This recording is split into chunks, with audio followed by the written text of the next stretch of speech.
Conundrum Audio presents The Napoleon Job by Nick Thacker, produced by Nick Thacker and Conundrum Publishing.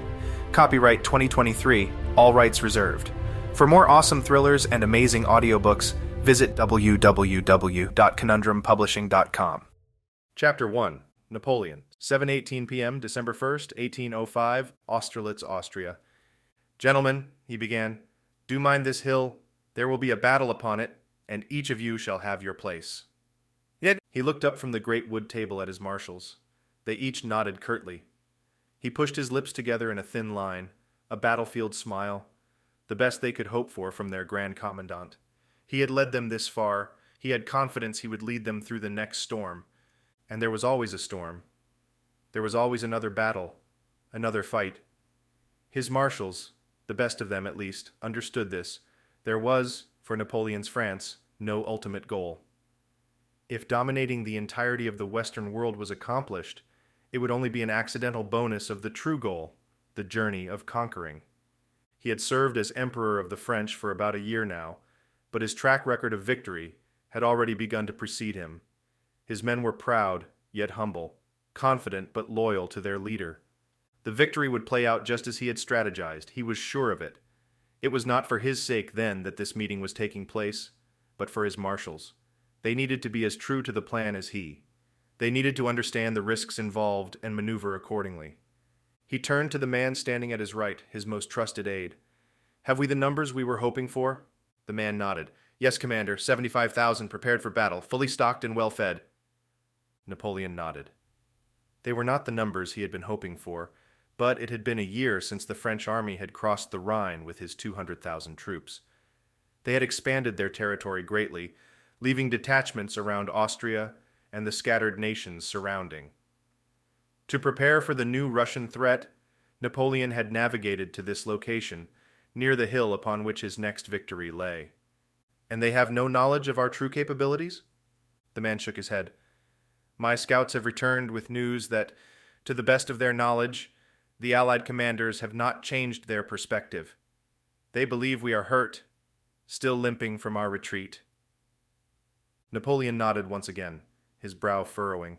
It was a calculated retreat, pulling back to feign a weakness, one that he had sold well, thanks to his hard-earned political talents of acting in subterfuge. He never liked to pull back from an easy victory, but he knew that the greater war was far more important to France's success than a single battle. He had also purposefully weakened the right front of his army, hoping to invite the Allies to attack at that point on Pratzen Hill, hopefully cutting off Napoleon's communication line with Vienna.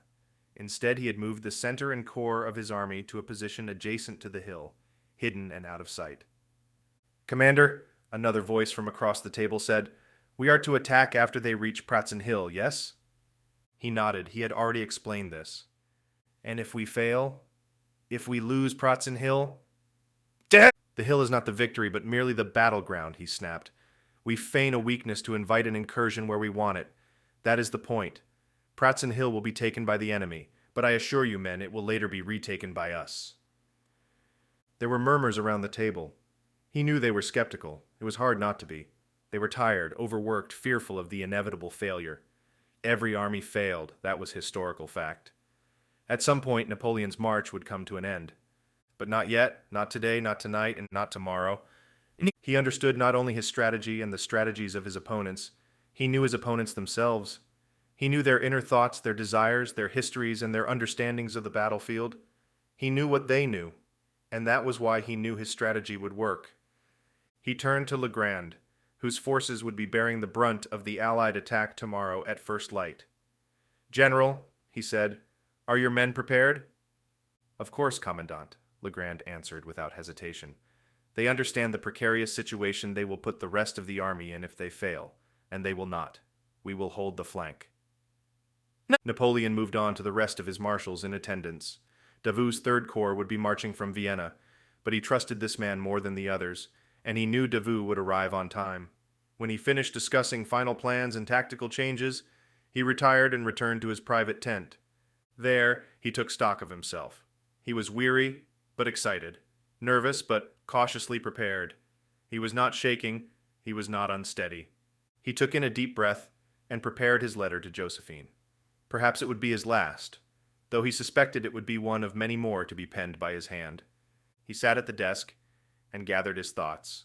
In staring down at the blank page, he noticed the rigid body of the saber tucked against the side of the tent and the desk.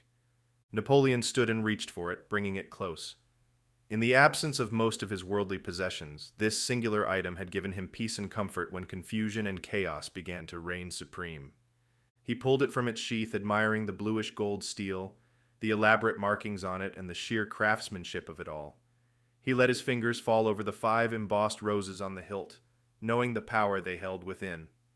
It was a truly remarkable piece, and though it had not been originally intended for battle, he had worn it during raids and skirmishes, and he planned to do so again tomorrow.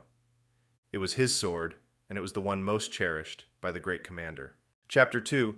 Billy. 10:26 a.m., March 7th, 2021. In Raleigh, Turkey. The prisoner stood on the edge of the cliff looking out over the water. It was a sheer 200-foot drop to the roiling, churning waters below, but it wasn't even a straight shot. Jagged boulders and edges jutted out from the side of the cliff, ensuring that anyone unfortunate enough to fall, or anyone insane enough to jump, would have a rough way down. Billy Beckham smiled. It reminded him of the carnival games he used to try to win as a child. His parents would take him once a year, and he would save his allowance for months, so he would have enough to play all of the games. Even though his father told him over and over again that they were all rigged, that they were designed to be either impossible or extremely difficult to win, Billy couldn't help it. He was infatuated by the way the ball bounced around as it fell through the vertical shaft on its way to the bottom. The tiny rubberized metal sphere would bounce and dance around and over the wooden ledges, eventually finding its way into one of the 6 chambers at the bottom of the glass front case. One of the chambers would offer a prize, the others nothing. He had never won. His ball somehow always found a way in one of the outside chambers. Billy took a step backward and turned around, imagining that the carnival game reference was a metaphor for his life. I never won. Never won nothing at all. He took a deep breath, wondering if it would be better to just jump off and end it all right then and there. Surely it would be quicker. Surely he would beat the 29 years of the 30-year sentence he had still facing him. An American by birth, William Beckham had been in the wrong place at the wrong time when traveling through Turkey, and had ended up with a bag of drugs on his person. Okay, so he had been in the wrong place at the wrong time and made a few wrong decisions. Next, he had claimed to not know where the drugs had come from, but he was missing that crucial element when it came time to explain himself. An alibi. He had merely wanted to have a good time his last night in Istanbul. The friends he had met, or at least the people he had been calling friends, had finally taken him to a secret spot, where he had been promised an incredible time. The party had been fun enough, but at some point someone had slipped something into his drink. He awoke the next morning, already locked up and behind bars. He hadn't had much money before the trip, and 28-year-old Billy had not known any lawyers. As such, he had been at the whim and mercy of the Turkish judicial system, which had decided to make an example of him. He bounced around the system for a year, expecting to be held back and eventually released, made a mockery of, held out to the Western world and the tabloids as an example of white privilege. He would, after much grief, head home. Unfortunately, Turkey was not interested in sending him home. He had been handed a sentence that had shocked him.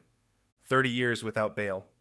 It wasn't the first time an American had gone astray overseas and ended up in another country's prison system, but it was one of the few times that the country's court system had gone the extra mile to deliver an unnecessarily cruel sentence. He had wondered if it was even real, if he had accidentally, somehow, pissed off the wrong person. But he'd had no lawyer or money to hire an investigator. If he had been sent to Raleigh because of someone's nefarious reasons, those reasons were still a mystery to him. His hands were uncuffed, his legs free, and he lifted his eyes up from the rocky earth and stared back down the hill toward the Imrali Island prison in the distance. There was a small courtyard in the center of the complex. But this was the first time Billy had been outside the prison walls since his arrest, and certainly the first time he'd been outside without walls around him, or shackles on his hands and feet. He looked toward the cloudy sky, trying to find the pinpoint of light that represented the sun, hidden behind folds of fluffy water. He thought he saw it, then tried to use that information to determine what time of day it was. The trouble was, he couldn't remember if he had to calculate for how far they were from the equator or not. and if that were the case, he had no idea what that meant for the calculation. "Billy, over here!" The voice had come from a man, Tavi, whom he had befriended over the past year. He didn't particularly like the man, and he felt the feeling was mutual, which was ironic, as he had explained to Billy early on that his name meant adored. Still, Tavi was the only person he'd met so far who spoke English. Billy had not yet picked up enough Turkish to get by, but thankfully everything in the prison was scheduled and regimented. He didn't need to learn Turkish to stay alive here. If he wanted, he didn't need to think or speak or even wonder anything at all. He walked toward Tavi's voice, joining him and 3 other prisoners who had been taken out of their cell block earlier. They had been put in handcuffs, then marched out of the back door and toward these cliffs at the edge of the island where the cuffs had been removed. No one had been told what was happening, but there had been enough armed guards marching next to them the whole time that Billy knew this was some sort of planned exercise. More than likely, the Turkish government had told the guards to give them all a bit more sunshine and exercise, so they were begrudgingly letting them out to play for an hour or so. He looked at the guards now, recognizing for the first time that they weren't all wearing the uniform of the prison's main security force. Black and khaki, with a tiny yellow logo emblazoned somewhere on it. Some of the new guards wore black pants with tight black shirts. Their weapons seemed different as well, though Billy had no idea why. Billy didn't waste much energy worrying about it. Truth told, he probably wouldn't have needed a guard watching him 24 hours a day. They were on a remote island off the coast of Turkey, and the only thing here on Imrali was the prison itself. No homes, no roads, no other inhabitants at all. They were 10 miles of open water from the nearest shore. A boat came twice a week to drop off supplies and mail for the inmates, but that was it. He had yet to receive a letter from anyone back home. His parents had passed away 5 years earlier, his mother right after father, from early onset cancer, though he couldn't remember what type. He remembered not feeling terribly sad when that had happened, though he did wish his father were still around. It would be nice to talk to the old man, to ask him about the carnivals, and the relatively safe, fun times they had when Billy was just a boy.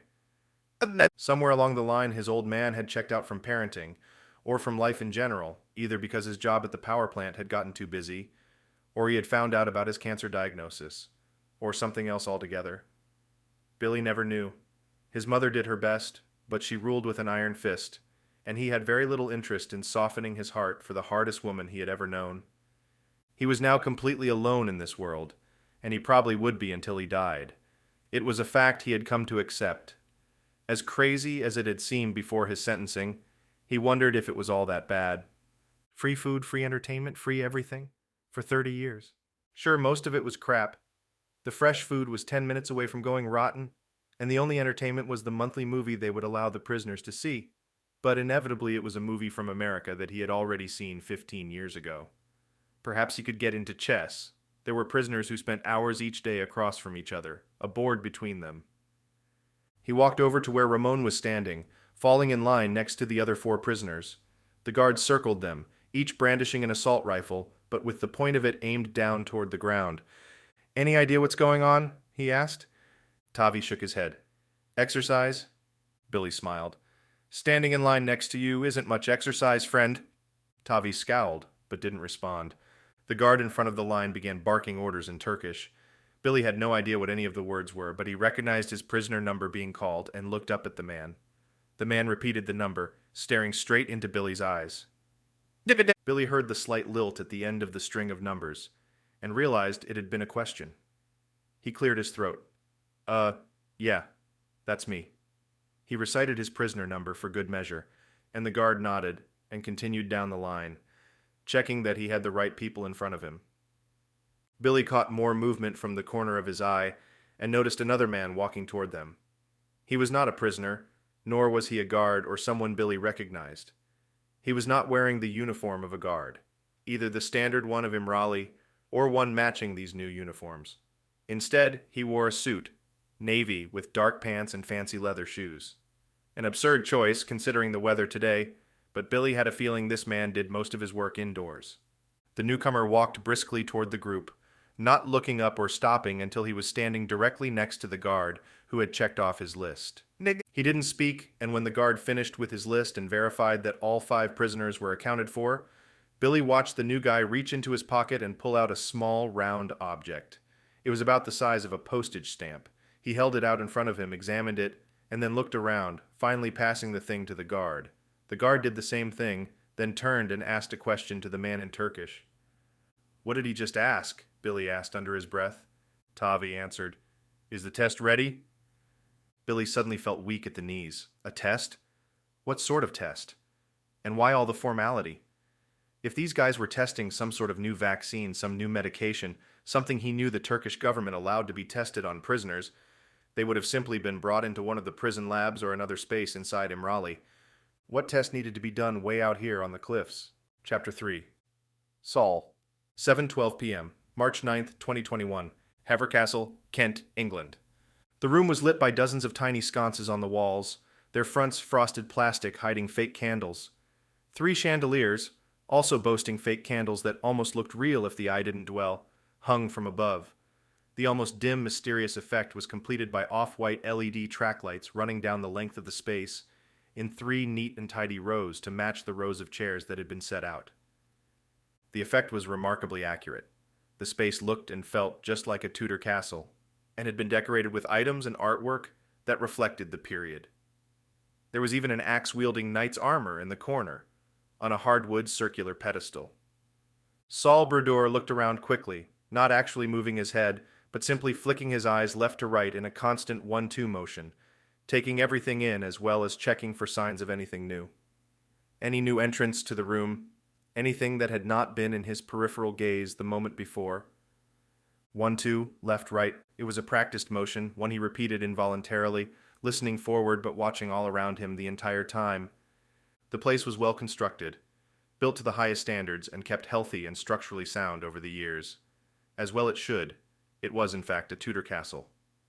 Anne Boleyn had spent her childhood there after her father had inherited it in 1505, but original construction had begun over 200 years earlier. It had eventually fallen into the care of William Astor, who sold it to Broadland Properties Limited, who had set it up as a hotel, meeting space, and auction house. While the garish additions, such as the LED track lights and the flickering fake candles behind each of the sconces, were a nice touch, he would have preferred the original dimly lit and damp interior of the castle. Almost none of them were as bright, warm, and inviting as the movies made them look. He had always loved castles, the mystery and intrigue and countless stories the walls could tell, if only they could talk. And while this place was certainly no bastardization of a castle, it was real after all. He would have preferred a bit less interior design. At the same time, he understood that he was not the target clientele for this sort of event. He, instead, was a soldier in a room of civilians, a prophet in a room full of laypersons, a hardened steel weapon in a room full of soft, hollow caricatures. The man to his left grunted, the woman next to him breathing in short, steady, rhythmic breaths. He was in tune to each of the individuals around him, analyzing but not focusing on each of their tics and quirks. He needed to know them. He needed to understand any potential threat from any potential direction. All the while, his entire active focus was directly in front of him, a woman seated in the 3rd row from the front, and in front of her, on the podium. The man there spoke rapidly down toward the audience, a trained professional. He spoke the commands and requests with a practiced finesse. "Do I have 1.75, 1.75? Asking again, do I have 1. Yeah, he paused for a moment, pressing the paddle that Saul looked at the sign that had just lifted to his right as well. He flicked his eyes there, and then back up at the auctioneer behind his lectern. 1.75? We have 1.75, wonderful. Do we have 2 million? 2 million pounds for the fine watercolor on canvas? 2 million, asking for 2 million? Do we have 2 million? Going once? The auctioneer waited a few more seconds, asked again, and then smacked this tiny gavel on the top of the lectern. Sold for 1.75 million, 1.75 pounds for the watercolor, to a Mr. Edgar Routhson of Lancaster. Sir, your painting will be delivered by method of transportation of your choosing, if you would just find our team in the Hall of Exhibits after the auction closes. Saul watched as Mr. Routhson nodded his approval, and the auctioneer immediately continued. From the auctioneer's left, Saul saw 2 tuxedo-wearing auction house employees wheeling out a large cart, upon which was a velvet blanket covering a small, shallow object. He swallowed and straightened his back, feeling the anticipation and excitement. This is it, he thought, the object I have been waiting for. The auctioneer began his prepared speech. Next up, we have a once-in-a-lifetime opportunity. For the first time in many decades, one of the world's most famous swords, and certainly the world's most valuable sword, is up for auction by a private collector who has been lending the sword to the Musée de l'Armée in Paris. This sword, known as the Sword of Austerlitz, rode on Napoleon Bonaparte's side into battle in 1805 and in many skirmishes after. The most famous battle of the three emperors took place near Vienna in the winter of 1805, and it was this sword that was said to calm Napoleon's nerves. He saw that people around the room were excited, just as he was. He also knew that no one, save for the woman in the third row, was prepared to bid high enough to actually win the thing. For them, this would be nothing more than entertainment, a sideshow to lend legitimacy to the main attraction. For him, however, this was the main attraction. This was the entire reason for his attendance, the entire reason for his charade, for his donning the uncomfortable clothing of the rich and feigning ties to ancient lords and kingdoms in order to gain entrance. He had clinked his glasses against those of modern-day duchesses and dukes, and he had rubbed elbows with London's elite. It was sickening, but was part of the job. Now he had the opportunity to end this phase of the project and begin the next. He said a silent prayer that this phase would end swiftly and smoothly, tonight, without needing to extend into tomorrow. He was prepared to offer £95 million in order to acquire the object of his employer's desire, but not a pound more. Another few million and alarm bells would be set off in the tabloids. His mysterious and discreet employer would receive unwanted and unwarranted press attention for outbidding arguably the sword's rightful owner. He stared at the back of the head of the woman in the third row. He had chosen this position carefully, jostling for this particular chair after the hors d'oeuvres had been served and the drinks emptied and refilled a final time. By placing himself directly behind her, she would have to turn fully around in order to see who exactly she was up against. It was a small, yet important power play. The bidding began. The auctioneer held up the gavel and cleared his throat after his short presentation. And now, the bidding shall begin. We will start with the highest opening price of the evening, the previous sale price of the sword, in today's dollars, that it was last sold for. Bidding shall begin at £50 million. There were gasps and small utterances around the room, and the man smiled. This was all expected. This was all part of the game. The auction house would take their cut. The castle that had been rented and decorated for the occasion would receive their cut as well. The new owner of the sword would be able to take their prized possession back into whatever great hall would become its home for the next few decades. Until a new collector with even deeper pockets came calling. The woman's paddle rose. The man saw the auctioneer give her a slight nod. It was all as expected. We have £50 million from Miss Delacruz. Miss Delacruz. He smiled. It was an alias, a name meant to throw off anyone not paying close attention. But anyone in this room would absolutely be paying close attention. Everyone here knew who she really was. Josephine Campbell. Everyone here knew about the family ties to Napoleon. Miss Delacruz Josephine Campbell was purchasing a birthday gift, something her unsuspecting husband would cherish above most things.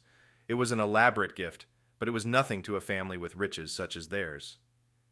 We have 50 million. Do we have 65 million? Asking 65 million pounds for the sword carried by Napoleon Bonaparte, his prized... Saul raised his paddle and the auctioneer saw his number. He frowned, for a moment not understanding. Then he cleared his throat once again and nodded curtly. Indeed. We have a bid for 65 million from a Mr. Lacroix, who is... He read the card on the lectern. Visiting us from the north. It was another alias, but this one was sound. Saul knew it was vetted, planned, and tested against scrutiny. No one here would know his actual name and employer, and no one here would know his actual motives. The man to his left shifted and grunted again, and the woman next to him, the man's mistress, Saul knew, began to breathe a bit quicker. This would be the most exciting thing they had seen all weekend. What a disgusting charade. 65 million to Mr. Lacroix. Do we have 75? The woman raised her paddle once again, a bit higher this time. More confident. Saul was not concerned. There was always a backup plan. As soon as the auctioneer spoke, Saul raised his own paddle once again and spoke. "95 million," he said. The auctioneer's eyes widened. £95 million. We have 95 million from Mr. Lacroix. 95 million for the sword of Austerlitz. Do we... The woman raised her paddle, this time standing up from her chair. She turned around slowly, swinging her head back and forth and trying to find the Mr. Lacroix in the audience. She didn't know who it was she had been bidding against, nor would she recognize him from anywhere, but her eyes did seem to linger on his own for a moment before she turned back around the auctioneer. She took a breath and spoke softly. 125 million. She stood there for a second, letting it sink in for the audience around her, then sat down in her chair. The auctioneer audibly gasped. 125 million pounds, he whispered, his neck bent into the microphone. Miss Delacruz bids 125 million pounds for the sword of Austerlitz, the prized possession of Napoleon Bonaparte. Do we have another bid, asking 150 million? The man grinned from the side of his mouth, his eyes narrowing as he looked over the throngs of rich and elite art collectors. A few were looking back at him. The shock registered plainly on their faces, but he didn't pay them any attention. He kept his eyes straight, looking at the back of the woman's head. She was beautiful, petite, and looking quite a bit younger than he had imagined, perhaps in her mid-40s. Her hair was pulled back tightly and whipped up into a decorative shape atop her head, no doubt the cause of much concern for whoever she had paid to do it. The auctioneer slammed the gavel down, and cheers erupted from the audience. Their fair damsel had won the day against the villainous tyrant who had come to swoop her husband's prize out from underneath her. It was a shame, really. Saul did not want to extend this night any longer. He had a fine bottle of wine and a hot bath waiting for him back at the hotel room. But this was the job. She had made her choice, and while surprised, he was not shaken. The game would move to the next phase, and then it would end. There was no other option. He would win, just as he always did. The woman could enjoy her victory for the moment. In another moment soon to come, the sword would finally be his. Chapter 4, Billy, 10:29 a.m., March 7th, 2021.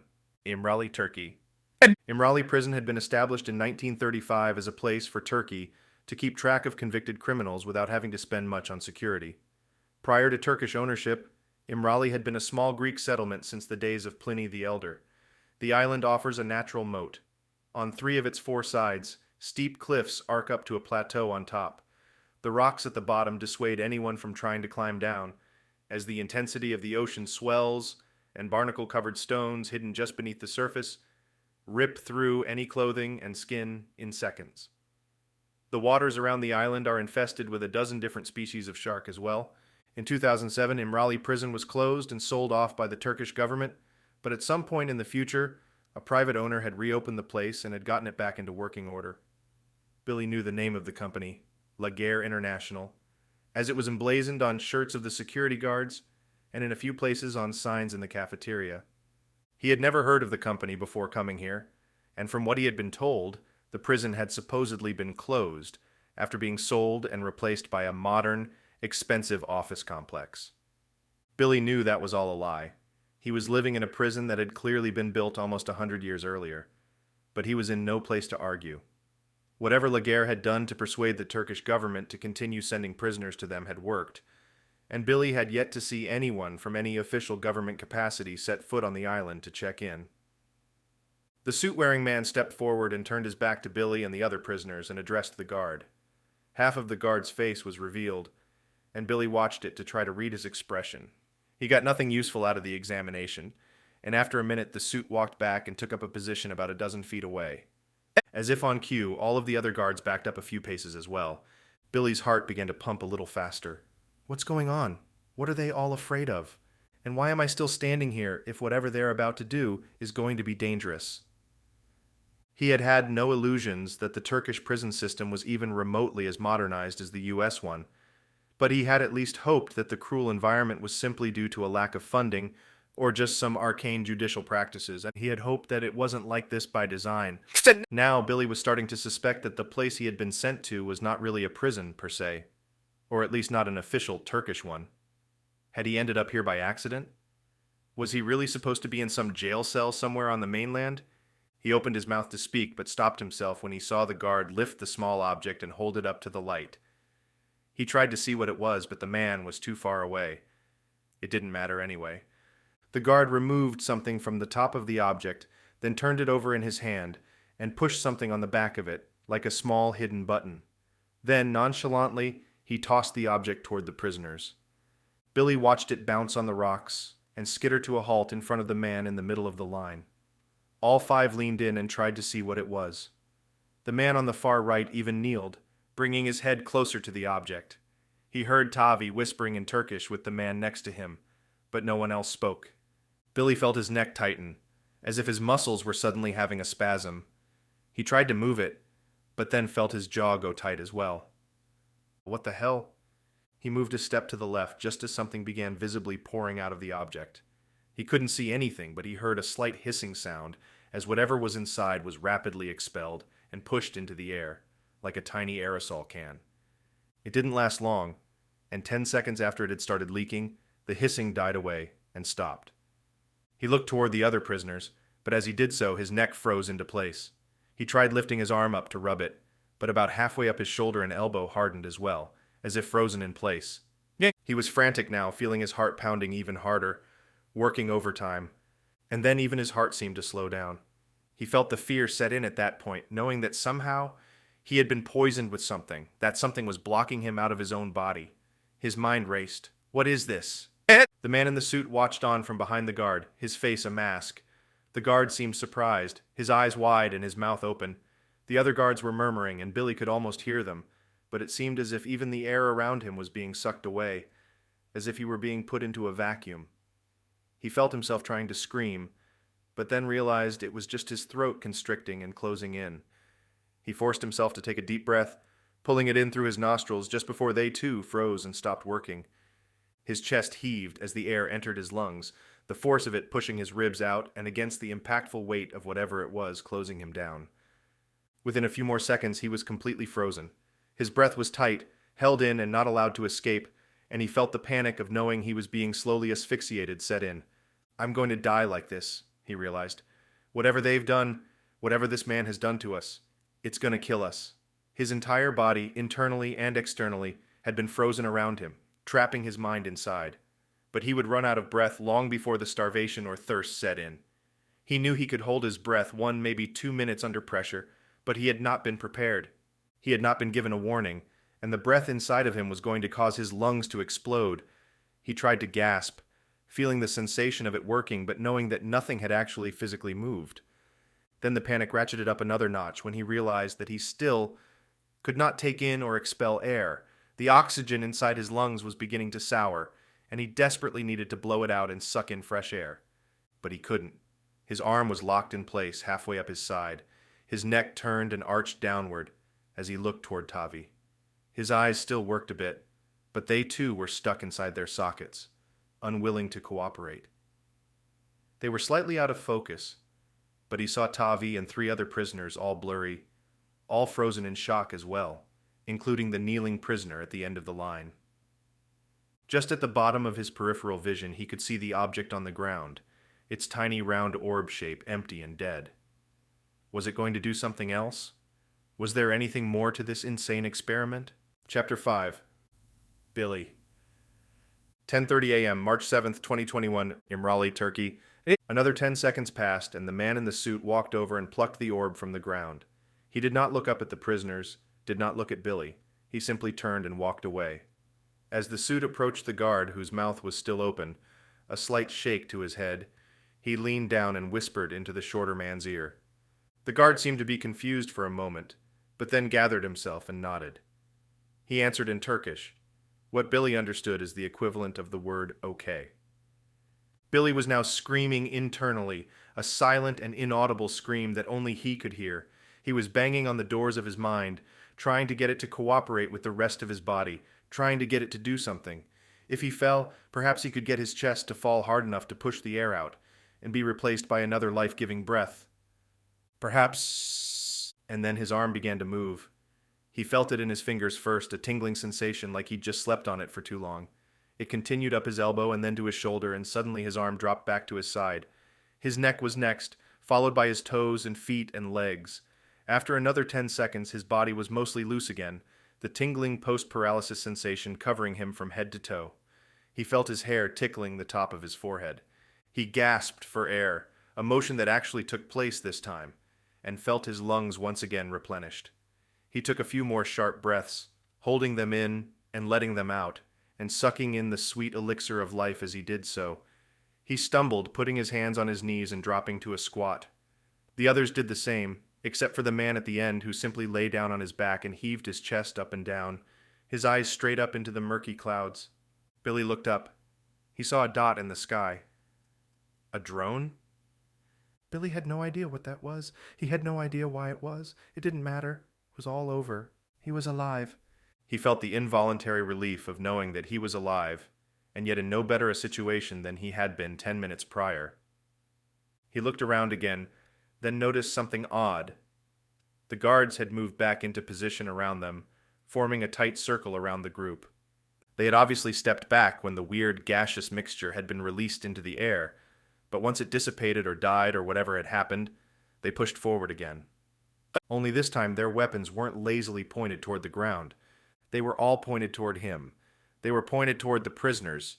He heard one of them mutter something in Turkish, and a few grunts around the circle as they answered the leader. The guard who had thrown the object toward them took a few steps back as well, letting the circle close around Billy and the others.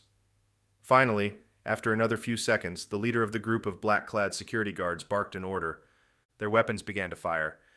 Billy immediately felt the hot lead flying through his body, tearing through flesh and bone with every impact. A couple of rounds burst out through his stomach, having traveled through nothing but organs and tissue. They were firing with their weapons pointed slightly down, aiming for the lower part of the prisoners' torsos, so as not to hit the guards on the other side of the circle with their crossfire. Billy fell to the rocky earth, still in shock. There was pain, but it was like someone else was experiencing it for him, like his body had simply checked out and his mind was no longer accepting feedback. He now understood the test. He understood why they had been brought out here. He opened his mouth a few times, but only blood came out. His eyes stayed open, even as the life drained away from him. He wondered what it would be like to die. He wondered what the other side looked like. His vision became more blurry and then darkened completely. He thought he was still alive, even as the pitch black surrounded him. He couldn't feel anything at all anymore. Couldn't feel the pain or the shock or the surprise. But he felt like his mind was still moving, still trying to put things together. Just when he thought he was finally gone, he saw a flicker of light in front of him. Somebody standing over me. He couldn't see anything, couldn't actually make out any shapes, but he knew it was one of the guards. He felt himself being dragged, being pulled over the rocky dirt and slightly uphill. He wondered if he was already dead, if this was something in the afterlife pulling him toward some version of the pearly gates. He didn't deserve that, though. He had never been a member of any organized religion, nor had he ever had any spiritual encounters. Billy was about to try to squeeze his eyes closed for good, to try to make the black nothingness return, when he felt himself pushed a bit harder, still being dragged, but now also being pulled along by two forces, one on each side of his body.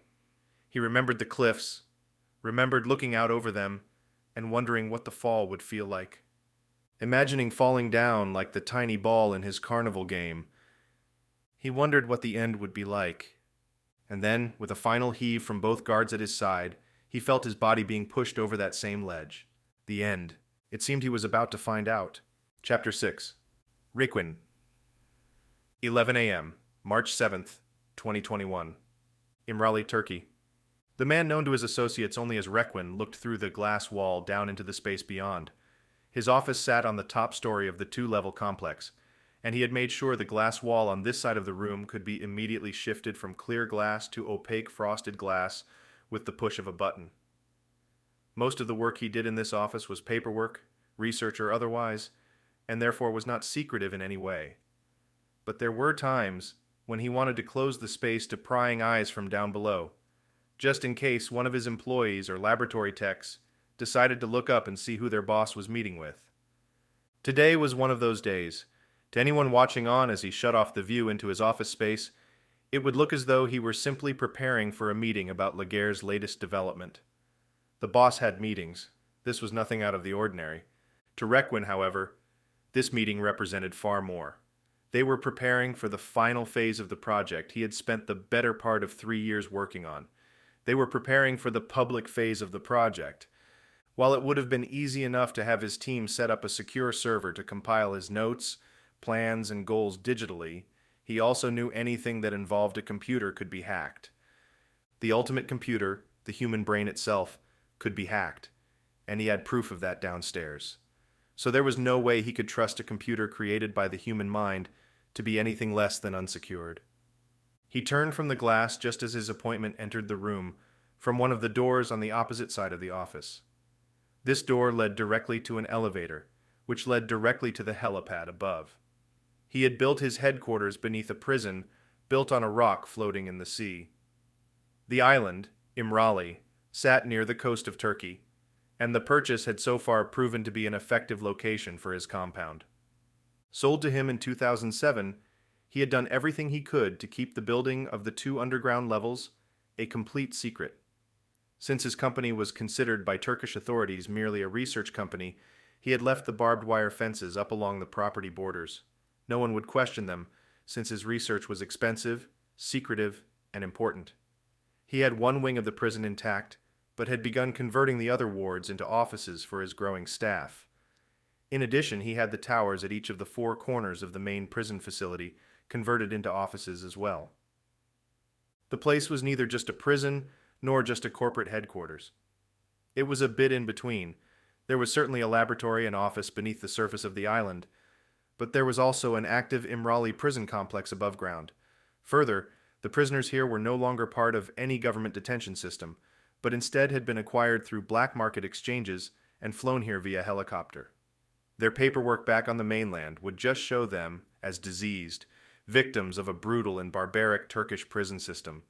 And since the only type of prisoners who were brought here were ones who had no family or friends, those with no ties to their prior life, there was never any risk someone might come snooping. It was a perfect arrangement. He had plenty of subjects for any experimentation his laboratory needed to pursue for their research. And since his team had recently made quite a breakthrough in their latest project, having a ready-made source of humans for their trials had proven especially handy. Since his main operation existed beneath the surface in the underground levels, there was plenty of room to grow, and there was plenty of room for his space to one day host the real owners of the place, should they need it. They had helped him pull the necessary strings to purchase the island, and they had fronted the money for his company to make the acquisition. He had been a member of the faction for over a decade, and he had risen through their ranks quickly, no doubt due to his professional success as the owner of a profitable research and development corporation. The man he was meeting with crossed the room and the pair shook hands. Requin smiled. The man standing in front of him was wearing a blue suit coat with dark pants, the colors slightly off, but the overall effect one of modern sophistication and a telling sense of fashion design. Requin knew it was no longer true that one had to have matching coat and pants. To finish out the ensemble, the man had donned bright tan leather shoes and a matching belt. Requin had never met the man, Stinson, in person, but he carried himself with respect and an air of importance. He already liked this man. A representative of the faction, this was a rare thing indeed, meeting another member, a man of a higher rank in the organization, face to face. The faction rarely risked meeting in person, opting to keep their dealings digital and subtle. He had heard whispers that some at the highest levels of the group met regularly, but no one knew when or where. Stinson was a trained specialist, like many of the faction's operators. But unlike the others, Stinson's speciality seemed to be everything. The man was ex-military, trained in many things useful to the faction. He offered the man a seat, and joined him by moving back behind his desk and taking his seat in his own chair. "The mining incident went well," Requin said. Stinson nodded. "It was simple, really." "Good. And I have heard no reports yet from upstairs," Requin began. "I trust that means the experiment went well?" The Ma seated across from him nodded. "Perfectly, I would say," he answered. "The acid performed exactly as we had anticipated. It is not terribly strong, but in a tight, controlled space it is more than adequate. Your work here has been exceptional." Requin nodded slowly, trying to take the compliment in stride. "Yes, my technicians have worked hard to get us to this point. I believe they will be able to deliver the final result in a matter of days." "Very well," Stinson said. "I have a special task force working out the details as we speak. We are beginning to replicate the acid compound for mass production, and I've got another team working on enhancing the effects, if it is possible. Good, the man said. The faction is pleased with your efforts here. We are close. Indeed, Requin answered. The twins are active now as well. I will keep them updated with your progress in Mexico, as these next attacks must be timed well. Perfect. I must return, but please keep us informed. Almost as soon as he had entered, the representative from the faction had left the office. Chapter 7. Ben, 12:26 p.m. March 8th, 2021. Chugach Region, Alaska. Okay, Ben said, trying to talk through the laughter. Do you remember the first time we saw you? Reggie's eyes widened, mock surprise plastered on his face. What? You mean the first time I saved your ass? Ben groaned in laughter. You rolled in like a panzer tank, lighting up the place, literally, and pretending you were some mercenary army. Julie and Sarah laughed along. I was some mercenary army, Reggie responded. I turned around the work lights from a nearby construction site and then flicked the power switch. It lit up the entire insides of that hotel. I remember, Julie said. We were already almost dead from the explosion, and then you came in and blinded us. I remember coming in and saving your butts, all your butts. A lot of butts were saved that night.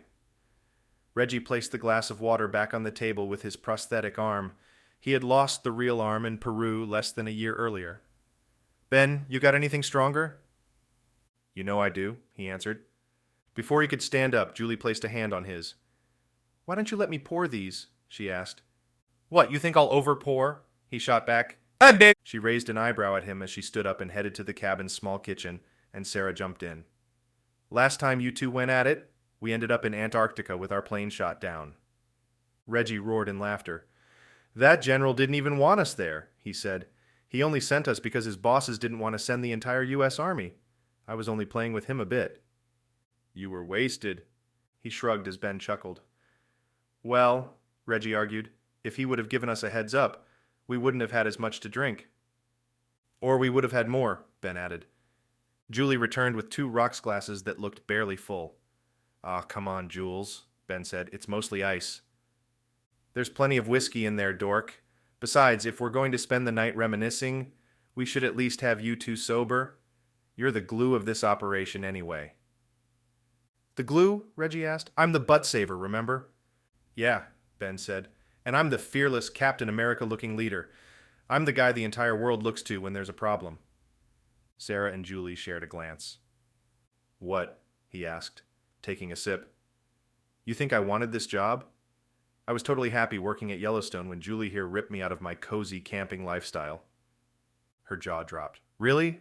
I pulled you out of an active volcano that was spewing a deadly virus into the air. If I hadn't have shown up, you'd be either dead or thumbing a ride between national park privy cleaning duties. Privies aren't too bad, he said. People don't poo as much when they're camping. Reggie's face twisted into a disgusted expression. Gross, man. Hey, if we are reminiscing and stuff, we need Mrs. E. Where is she? And we should wait for Freddie to get here, too. He'll want to see the place and hear all the war stories before bedtime, I'm sure. His plane just landed, Ben said. Sent me a text a few minutes ago. Grabbing a ride, should be there in an hour. It's always 2 hours from that airport, Reggie said. Julie smiled. Yeah, and I think Mrs. E is still working. Her husband's been doing double duty trying to get us cleared from that Antarctic thing. That Antarctic thing would be a much bigger thing had we not gone down there, Reggie said. The United Nations should probably just learn to accept help every now and then. I mean, we're not asking them to thank us publicly or anything. The UN should just hire us outright, you know. That terrorist attack at that mine, for example, we could have helped stop it. I'll tell Mrs. E to... Tell her what? A new voice rang out. The kitchen and dining room was really a single space, but the new addition to Ben and Julie's cabin was a hallway and conference rooms, as well as a 2-story living quarters space that abutted up to the back of the kitchen. Mrs. E appeared in this doorway and stepped into the kitchen. Just got off the phone with my husband. Oh? Reggie asked. And does the mysterious Mr. E finally want an in-person meeting? And to date, Mrs. E's husband had never shown his face in person to the group. He appeared through television and computer screens, always soft-spoken and articulate, wearing the same clothing.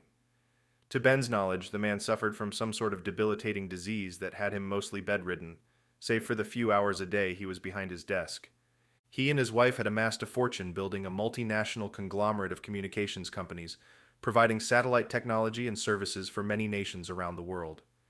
He was a fair, benevolent benefactor for the group, and it was through his efforts that the civilian special operations had been established in the first place.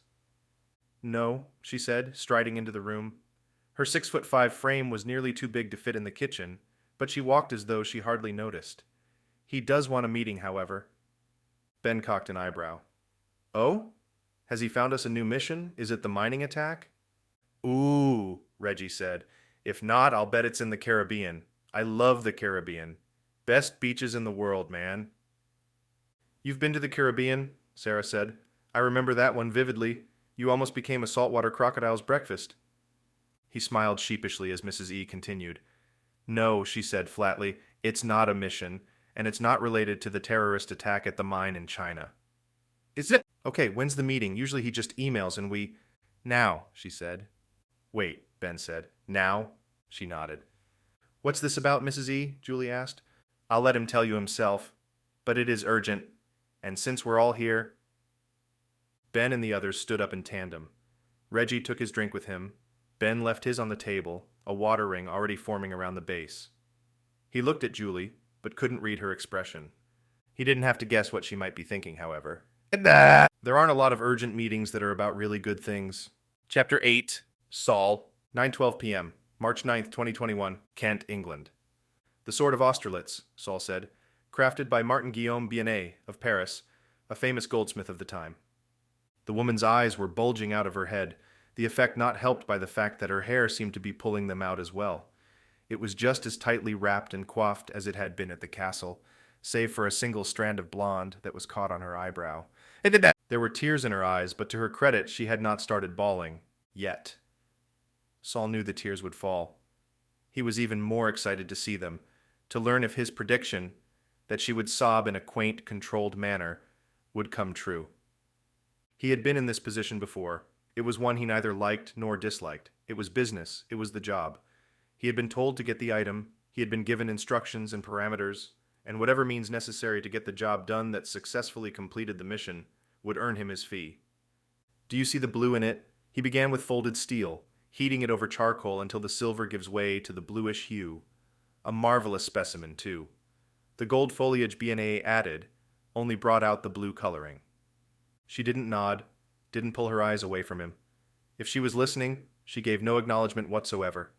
He cocked his head sideways and held the hilt in one gloved hand, the sheath in another. He pulled the sword completely out. She swallowed. "Ah, so she is concerned for the safety of the piece. Rest assured I will be taking very good care of the sword, Miss Delacruz. Just as the auction house has, so will I." She didn't respond. "And while we are on the subject of the auction, we may dispense with the pleasantries now. I know you are not Miss Delacruz, nor is there a single Spanish-blooded marriage in your family. Why choose that alias?" Again, no answer. "No need to reply," Saul said, now starting to pace the room with the sword in hand. He walked over the great area rug in the woman's dining hall, or living room, or whatever the rich people called this place. "I know your family's history." It was a beautiful setting, unlike the castle, which was a good attempt converting a dark, damp space into one more inviting. This woman's home had been built to look inviting. Everything from the crown molding to the carpets and rugs and drapery screamed luxury, and yet it was all bright and floral, light yellows and whites with a hint of sea green. If she had done it, he was impressed, but he had a feeling the decor was just one of many things she outsourced. She had the money for it, thanks to her husband. Whatever the man did, he was successful at it. Saul had another feeling, however, that her husband hadn't done anything other than be related to Napoleon. The riches came with the name. "Your husband," he continued. "He is out of the country, yes? And he leaves you here alone?" He strode up to the great armchair in the center of the room, the only one with space between the arms and the seat that he could get a rope wrapped around, and he leaned down, catching a hint of the woman's perfume. "He leaves you unattended? It does seem dangerous, no, to leave a damsel such as yourself." "There will be workers here," she gasped. "Soon, so whatever you do to me—" They are coming tomorrow, Miss Delacruz, Saul said quietly. I know their schedules as well as I knew yours. For the time being, it appears that we are alone. Together. Now she began to sob, the tears falling with a rhythmic precision, larger than he had guessed they would be, denser and heavier. It was not a good look on her, and he was slightly disappointed. Her chest rose and fell as he looked down over her shoulder, and he couldn't help but notice her beauty. He licked his lips. She pulled against her ties, the ropes cutting into her wrists. He had bound her arms only, not worried about keeping her legs in place, but it was part of the reason he was standing behind her now. He didn't want to take the chance in approaching her from the front. It is truly unfortunate that I must leave so quickly after meeting you. I appreciate your discretion in bringing the sword into your home, and I appreciate your cooperation. She spat suddenly and unexpectedly. I will tell, she said. I know your face, not your name, but... My name is Saul, he said, smiling. As he spoke, he could almost smell the fear rising from her. She knows now. She understands. She understood the consequence now of bidding against him, of trying to win the sword from him. A short-lived victory. And she understood why he was so quick to offer his name. A single name like his would not be enough for indictment, nor would it be enough to find him in the first place, but he had not hesitated in offering it, and she knew why. The sobs came more rapidly, her chest and head now bouncing up and down with each pull. He stood there for a minute, appreciating the moment, taking his time with it. Why? She whispered. He looked up at the vaulted ceilings, the display of wealth in every direction. It would be easy enough to explain away his actions as those of a modern-day Robin Hood, that he was merely redistributing the wealth, taking from the rich to give to the poor. It was an admirable reason, but it was the wrong reason. He sighed. It was not a Robin Hood situation. With his employer, it never was. His employer did not need the sword, he simply wanted it. Saul was taking from the rich to give to the richer. Because, he answered, sliding the sword fully out of its sheath. It glistened in the light, the delicate and ornate design dancing, moving. He pulled the tip of it back, resting the blade on the top of the chair. My employer is paying me to give it to him. That's your reason? She asked. That is the only reason, he said. He balanced the tip and aimed it for a final second, then plunged it forward, steeply and thoroughly, slicing through a bit of the chair's fabric top, and through the back of the neck of the woman strapped to it. Chapter 9. Ben.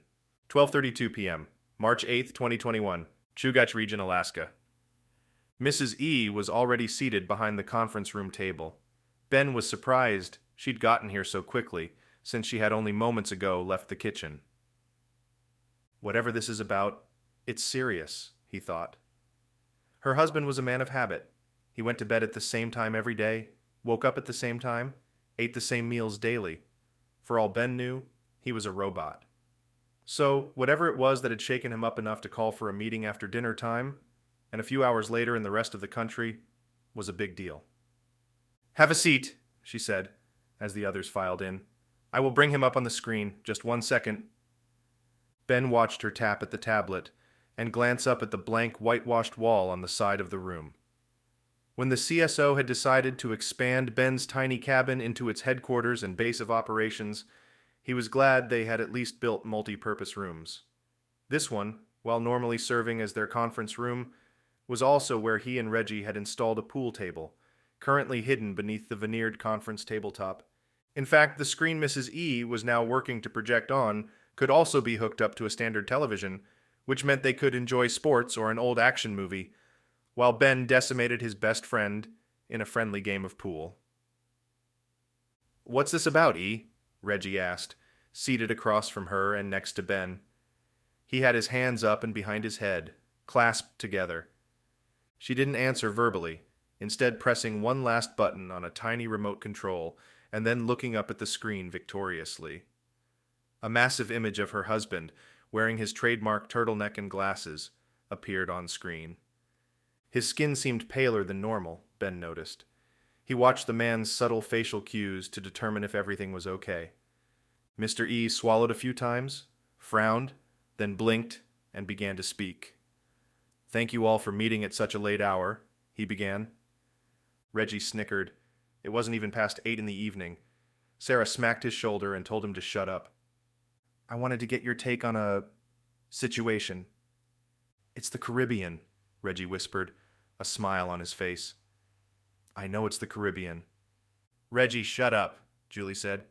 It appears an interested party has brought suit against the civilian special operations. An interested brought suit? Ben asked. What does that even mean? It means we're being sued, Reggie answered, and they're interested in ripping us apart at the seams. Mr. E nodded, clearing his throat.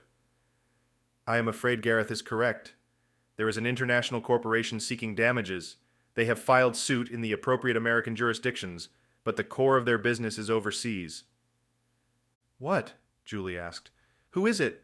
How can they seek damages if we didn't even damage anything? Well, Reggie began, stretching out the word. I mean, there was that time in Egypt.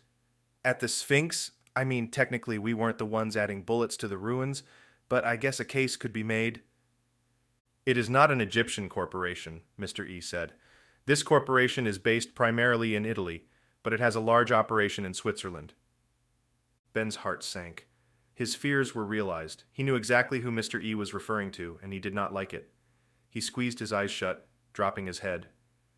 You know, Julie asked him. All eyes in the room looked to him. No, he said. I didn't know about this, but I have a feeling I know which company is suing us. The name of the corporation itself goes by a few names, but its arm in Switzerland, that is, seeking all three types of damages for incidents related to the general period that Harvey was in the country. What? Julie asked again. He was there on a humanitarian assignment. He helped Eliza. He stopped what they were. I understand, Mr. E said. And yet, they are seeking special damages for direct economic loss. Their building, equipment, laboratories, for example. And punitive, as well as general damages for the pain and suffering caused by... Pain and suffering? Reggie yelled. That's bullshit. Ben was shot at, nearly died trying to save Eliza and that other girl, and for God's sake, they were torturing monkeys. Apes, Ben corrected. Gorillas and chimps. And the girl's name is Alina. She's back in college this semester, I believe. Julie placed her hand over his. You don't seem too upset about this, she said. He shrugged. I'm with Reggie. It's a bit of baloney in my opinion, and I'm pretty sure Mr. E's got a plan in place already, or he wouldn't have bothered to call. I do, came Mr. E's reply, and yet I am not sure that any plan of mine will suffice. What's that supposed to mean? Sarah asked. There is a legal team I keep on retainer. They are already preparing the general defense and will provide me with details in the morning.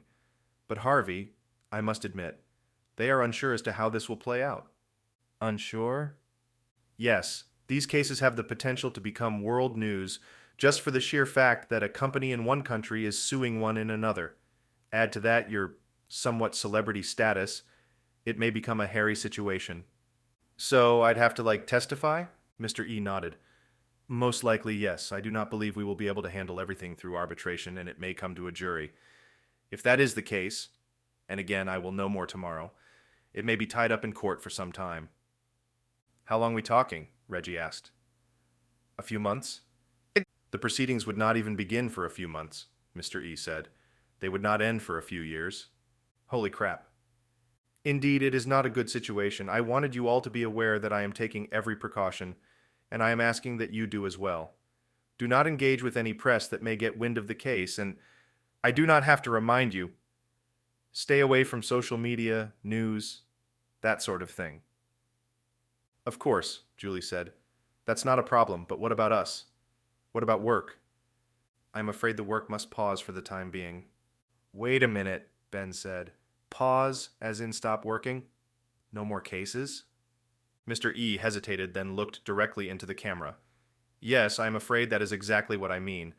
An indictment like this will come with great scrutiny from international courts of law, as well as United States regulatory bodies. My ties to the military have been enough to keep us out of trouble thus far, but they will not go near an incident like this. Okay, Ben said. Okay, we can get through this.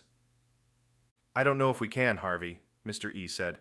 I truly hope so, but the CSO exists to serve a purpose. If that purpose is not fulfilled, if we cannot even take on new projects, fulfill new missions, then there is no CSO. Chapter 10. Napoleon. 9:15 a.m., December 2nd, 1805. Austerlitz, Austria. The great emperor stood over the body of the fallen Austrian soldier. The man had fought gallantly, if not rashly. Napoleon never enjoyed killing. It was a necessary means to an end he felt that may not ever arrive. Bonaparte dismounted his horse and stepped over the fallen Austrian. The cavalrymen had flown in from the north, sneaking wide around the battlefield to come up behind Napoleon's position, a tactic that had nearly caused the French leader's demise. It was a surgical strike, a popular tactic for the armies he often faced. A few cavalry scouts would be sent around the flanks of the enemy positions, hoping to find a commandant or battlefield leader, then work their way in to make the kill. Most of these attacks were suicide missions, but for some, like this man, the assassination attempt was nearly successful. He shook his head, disgusted at the needless death and destruction. He wished for peace, ultimately, and hated the price of it. There were stirrings that a treaty would be requested by his enemies, if only he could remain victorious here at Austerlitz. Napoleon's ruse had proven effective. His army had feigned weakness, withdrawing to a position near Pratzen Heights, a veritable stronghold that was too enticing to ignore. By purposefully removing his army from the heights, he signaled to the newly bolstered Austrian army that he was even weaker than they had originally thought, and all that was needed to defeat the Grande Armée was a decisive attack. Napoleon had orchestrated that attack for his enemies as well. He had pulled back his right flank, giving them an easy target. The Russian and Austrian armies had pushed ahead, focusing their might on that open, seemingly vulnerable chunk of space that would lead directly to Napoleon's corps. Napoleon's best battlefield commander, Marshal Davout, would lead the Third Corps to fill in the ranks and close the open wound in his army's side after a long, fast march from Vienna. He trusted the man to accomplish his task. Everything relied on his success. He walked up to the soldier, a company officer, who was running up the hill to Napoleon and his station, expecting a report from the front lines near Pratzen. It was risky sending a man of this rank, but it meant one of his marshals needed to get information to him, and it needed to be trusted. "Commander," the man began, breathless, we are falling." Napoleon cocked his head to the side. "How can this be?" "Explain yourself." "The Allied forces have pushed back Marshal Soult, and gravely wounded many of our cavalry there. Soult is fighting with his back to the wall." Napoleon took in this information, allowing it to fill the gaps of space in his mind between what he had expected the outcome of this attack to be and his ultimate hope of how it would turn out. The reality, he now knew, was something a bit different. He needed Soult to hold his ground. Only by pushing the Allies back at Pratzen Heights would he have enough manpower to offset the forces thrown at his right flank and then proceed to decisively crush the Austrians and Russians. He could not afford a defeat here, nor could he afford anything less than total, complete dominance. It meant too much to France. It meant too much to him. He sucked in a breath of air, feeling the stirrings of power growing within him. He let it rise up, the anger mixing with the anticipation and optimism, creating a torrent of desire that would guide him, lead him. He would tap it often, using it to then lead his men, to lead France. He had never questioned the feeling. It had been with him always, from when he was a young man at the academy, to when he had to return to Corsica to help with his father's failed mulberry venture. It had been with him during all of the battles and wars to date, lent him the strength to persevere against all odds, and those odds, it seemed, were still stacked against him. He nodded once to the capitaine. "Very well," he said. "Return to battle. I will be with you." He turned to the men gathered around him, who were already tightening the cinch straps on their horses. He did not need to deliver any more order. They all knew what would happen now. There will be a battle, and each of you shall have your place. That place was near Pratzen Hill. They needed to prepare for what was to come. They needed to prepare the backup plan. He put his hand on his side as they began to descend the hill, feeling his other source of strength riding there with him, on his belt. The sword's hilt clanged against the buckle of the saddle as they picked up speed, but Napoleon felt the 5 pewter roses beneath his gloved fingers. He could almost sense the power they held, could almost feel the victory taking place before it had even happened. Chapter 11. Julie. 12:38 p.m. March 8th, 2021. Chugach Region, Alaska. Julie looked around the table. The group had moved back to the cabin's kitchen, a cozier and more comfortable spot for hanging out, and now a more comfortable spot for discussing something she never thought they'd have to discuss. Reggie and Sarah looked surprised as well, but Ben seemed generally sad. His hair was disheveled, his sleeves rolled up to his biceps, with the flaps of the buttons hanging out and dangling around his forearms. "You okay?" she asked him. "Yeah," he said. He looked around the room. "Hey, I just want you all to know that we'll take care of you. I mean, I'm not sure what Mr. E's planning as far as salaries and stuff goes, but..." Reggie laughed. "Come on, dude. We all are getting paid out our ears for this stuff. Even if, and it's a big if, Mr. E has to put us on furlough or whatever, we've got savings. We're fine." Ben nodded. "Still, it's not going to happen," Julie said. "Mr. E's not going to stop paying us just because someone's suing us. I'm not worried about it." "Yeah," Sarah said. "It's not about the money, Ben. I mean, this is our job now. Sure, I'm still a professor, but you guys, it's what you do." "Not anymore," Reggie said. "Don't be melodramatic," she said. "We're going to be fine. Mr. E's got a legal team that's good enough to get him through far worse. We just need to lay low, figure out why they're suing us, build a counter-argument, and then we're back in business." "Screw that," Reggie said. "We're supposed to just roll over and die because some asshole overseas wants to take us down?" Julie sighed. "They're not no one, Reggie. They feel like we meddled in their business and deserve retribution for that. And they're far from the only ones who can make that argument." "But look at what they did," Reggie said. "What they were doing to those animals. And the people. They're a company that doesn't deserve to exist." "But they have a right to their voice," Ben said. "And they think we came in there and played international police when we have no right to do so." "That doesn't mean..." "But that's not why this is happening," Ben said. Everything in the room seemed to halt, and Julie found herself leaning in over the table, watching Ben, waiting. "What are you talking about, Ben?" Sarah asked. "There's more to the story?" Ben nodded. "When I came home from that trip," Ben began, "Julie was asleep. It was late, and I remember sitting right here and reading a headline about EKG and what happened. Tennyson? Something Tennyson? That's the guy's name who owns the company? He put his grandson in charge of the operation in Switzerland?" "Yeah," Reggie said. "That guy was a freak." "Freak or not, his granddad wasn't too pleased about what happened." "How do you know?" "It was in that article I read. He said something like, 'I'll do whatever it takes to get back at whoever did this'?" Julie shook her head. "And that's you. That's us." Ben nodded. "Yeah, that's us. It's my fault, though. If I never would have gone over there to help Eliza..." "Nonsense, Ben," she said. "We're in this together. What happens to one of us happens to all of us. Together." "She's right," Sarah said.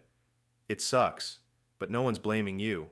And who knows, maybe Mr. E's legal team will be able to brush things under the rug and we'll get back on track quickly." "Or," Reggie said, "maybe we forget about all that legal hoopla and go after this son of a..." "Stop," Ben said. "That's going to cause more trouble than it's worth. The old man is just pissed we got the best of his grandson, that's all. The world needed to know about what EKG was doing there, and now they do. No one's going to bring that on us. That'll hold up in court no matter what. It's just a pain in the rear that we have to deal with it." "Which is why we should deal with it," Reggie continued. "By taking matters into our own hands and..." "And what, Reggie?" Ben snapped. "Kill the guy? Shoot him? Threaten him with something?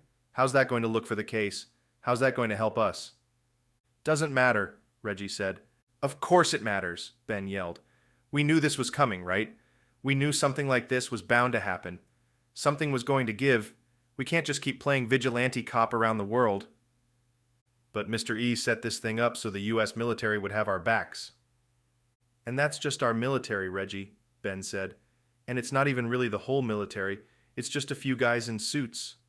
Sure, there's not going to be a congressional committee we have to answer to, but we also can't just operate however we feel like operating, without consequences." "So, what are you going to do?" Reggie asked. The others around the table shifted. Julie wondered if Mrs. E was still debriefing with her husband, or he had gone to bed and she had retired for the night. She hadn't come back with them after the meeting.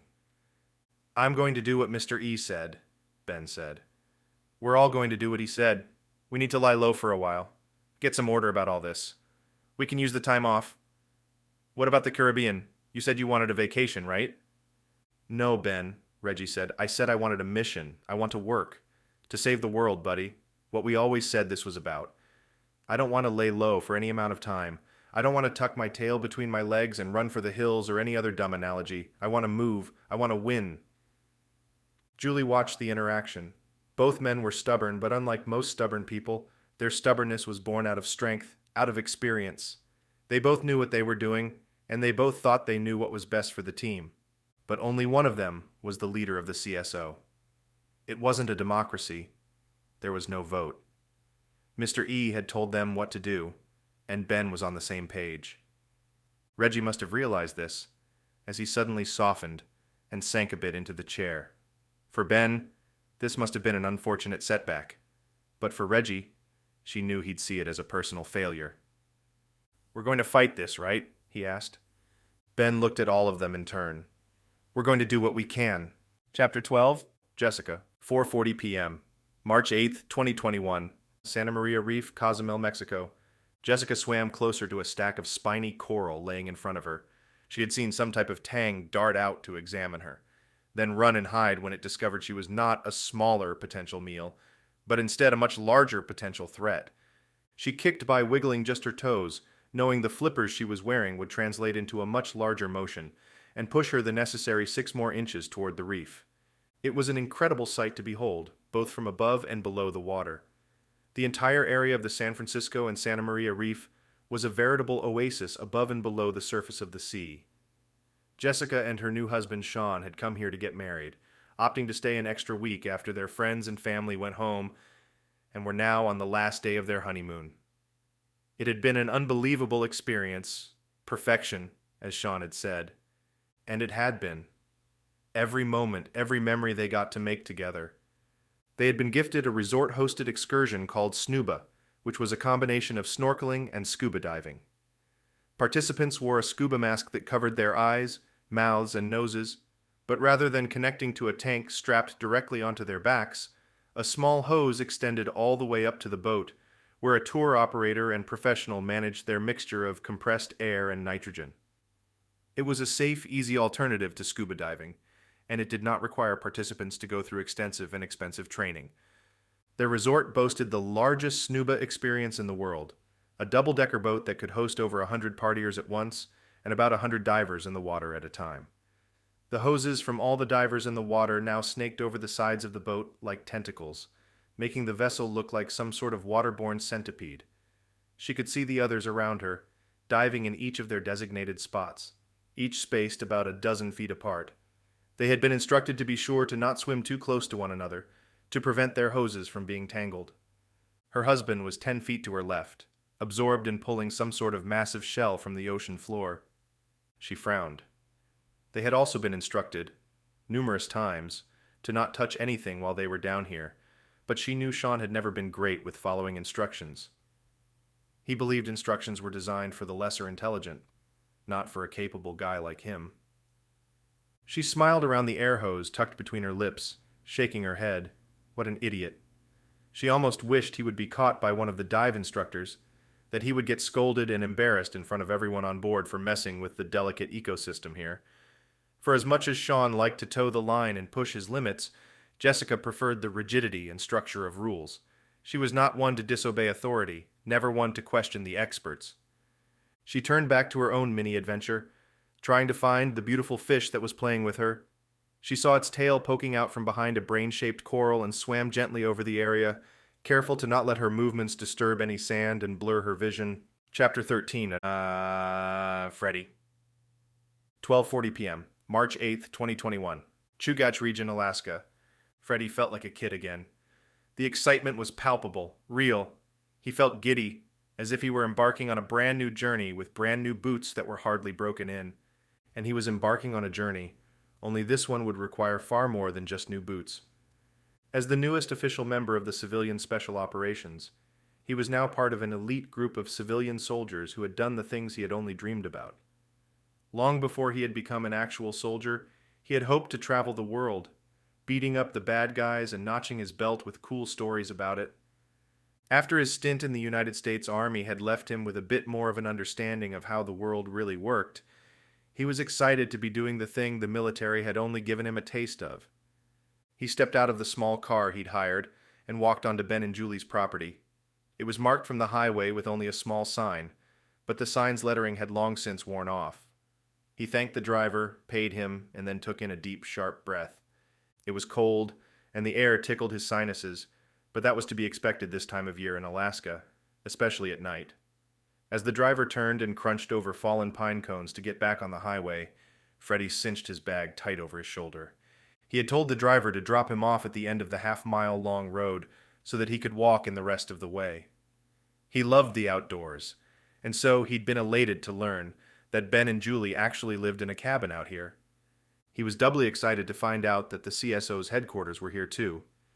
He wasn't sure what company policy was on overstaying his welcome, but he hoped they wouldn't mind if he crashed at their place for a few days, or weeks, or months. He smiled to himself as he started walking. This is going to be a blast, he thought. I can't believe I actually made it in. He wasn't sure how the others had made it in, or if they ever even had a tryout.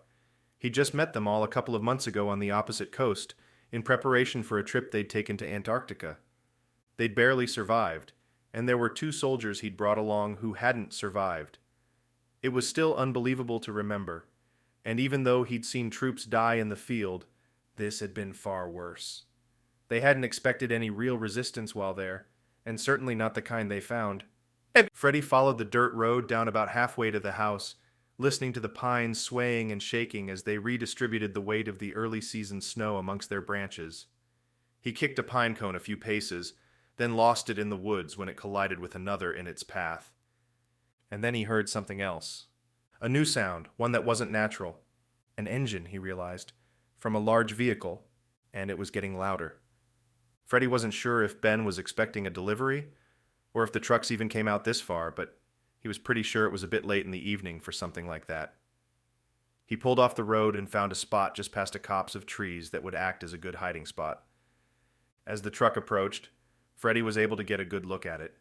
White, standard boxcar, one might use for moving or delivering boxes. No branding on the sides or front. The driver was mostly concealed behind the headlights' bright wash, and Freddie ducked back as they swept over him as the truck drew closer. Interesting, he thought. Wonder what he's up to. As the truck got even closer to Freddie's position, he could tell the driver was in a hurry. The movements of the truck were erratic, as if the driver couldn't be bothered to slow down and take things carefully. As the truck veered past Freddie, he kept himself concealed, but turned around the other direction and followed it. He waited until the truck was nearly out of sight and began to run. Since he could move at full speed while still staying hidden in the trees, but the truck had to move over the bumpy gravel more slowly, he was able to keep up with it. The last quarter mile ended abruptly, with a large clearing proudly displaying Ben and Julie's cabin and the magnificent stone structure of the CSO headquarters attached to it. But Freddie's eyes weren't focused on the buildings. He saw the driver pull to a halt, just shy of the CSO building, park, then open the door to the truck. He didn't bother shutting the door after he stepped out. He jumped to the ground, looked once at the cabin and CSO building, then turned back toward Freddie and began to run. Oh, this is not good, Freddie thought. This is not good at all. He pulled his phone out, careful to keep the bright screen out of view from the oncoming driver.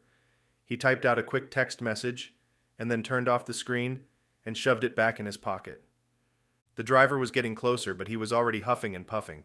He was following the road, likely going back to the front entrance of the property as well. Freddie had to hope his text message would get through. There was no time to waste.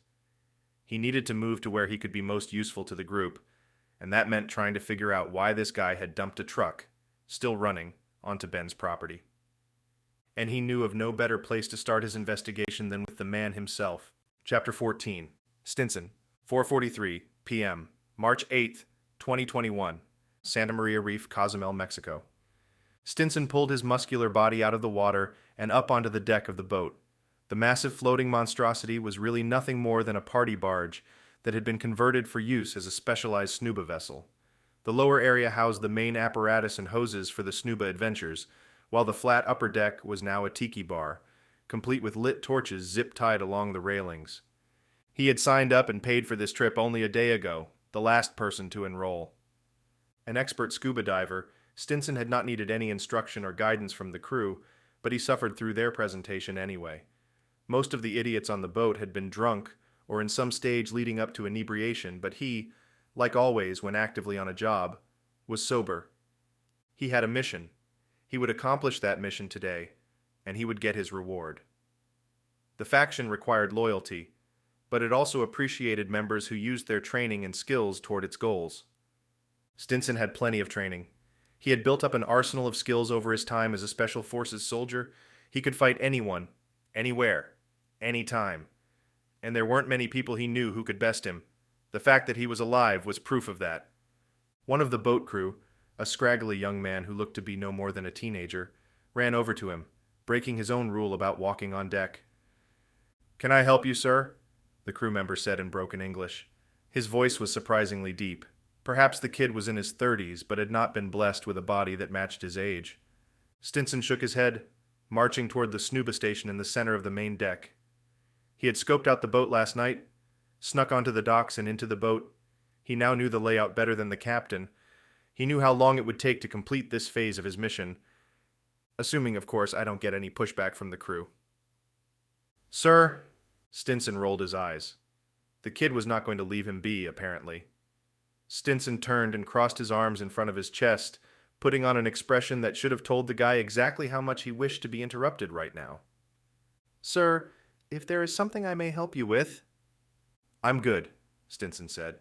He wished the guy would just leave. He needed him to go to the top deck, where the other 3 crewmates were drinking and smoking, while they waited for the tourists underwater to finish their adventure. Getting messy down here would delay him, potentially set him back. Stinson had studied the schedules for this boat. He knew the crew that would be taking them out today, and knew their habit of getting everyone safely in the water for their hour-long snorkel adventure, and then completely ignoring them. They had promised the divers that they would be carefully regulating and maintaining the proper air mixture. But Stinson knew that was a lie. As soon as the tourists were all in the water, the crew would then go upstairs and get a little sunbathing in while it was quiet. He even heard a radio booming some sort of Mexican rap music, and one of the men laughing. The guy in front of him must have drawn the shortest straw. It must have been his job to check on everyone else. He just stood there, staring at him. Stinson sighed. He couldn't let this affect his schedule, so he would need to do it quietly and quickly, efficiently. With one stride, he closed the distance between him and the kid and saw the startled look on the guy's face as it registered the attack. Not that it mattered. Anything he would have tried would have proven to be too late. Stinson had his arm around his neck and was behind him in an instant. He held tight, suffocating him, feeling the bones in the scrawny guy's neck crunching around as his body's involuntary reactions fought against suffocation. He held him there for a little less than a minute to be safe, then released him, letting him splay out onto the deck. He didn't worry about the body. Even if someone else came downstairs too early and saw what he had done, there would be no time to stop him. Time to complete my mission. He walked back over to the snooba system, gently humming as it pumped and filtered air through the 100 hoses. He found the rounded, curved side of the white plastic tank and the intake manifold. This he twisted off, breaking the plastic joints around the screws that held it into place. He checked for suction with a flat palm, then walked over to a shelf tucked in a life jacket closet. It took a second, but he found the items he had stashed there last night during his surveillance run. He found what he was looking for, then walked back over to the intake. He shoved the tiny capsule he had retrieved into the open hole, holding it there between a thumb and forefinger. Stinson squeezed it, allowing the pressurized interior to pop, then start pushing out the powder inside of it. The intake manifold pulled in the air and the powder with ease, and Stinson envisioned it floating through all of the snooba system's internal compartments and chambers, through any micron filters, the powder aerosolized and now being dispersed down into each of the 100 hoses streaming off the sides of the boat. He allowed himself a few seconds of relief before moving to his next task. The first phase was complete. His job was almost done. He left the intake valve wide open and walked around to the other side of the device. He looked around for a moment, then found what he was looking for.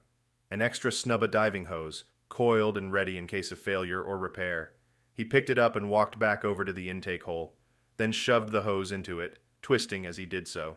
It was a loose fit, but he had stashed a roll of duct tape in the cabinet the night before as well. for this exact reason. He grabbed it now, pulling off 2 long strands of tape and wrapping them tightly around the hose and intake mount.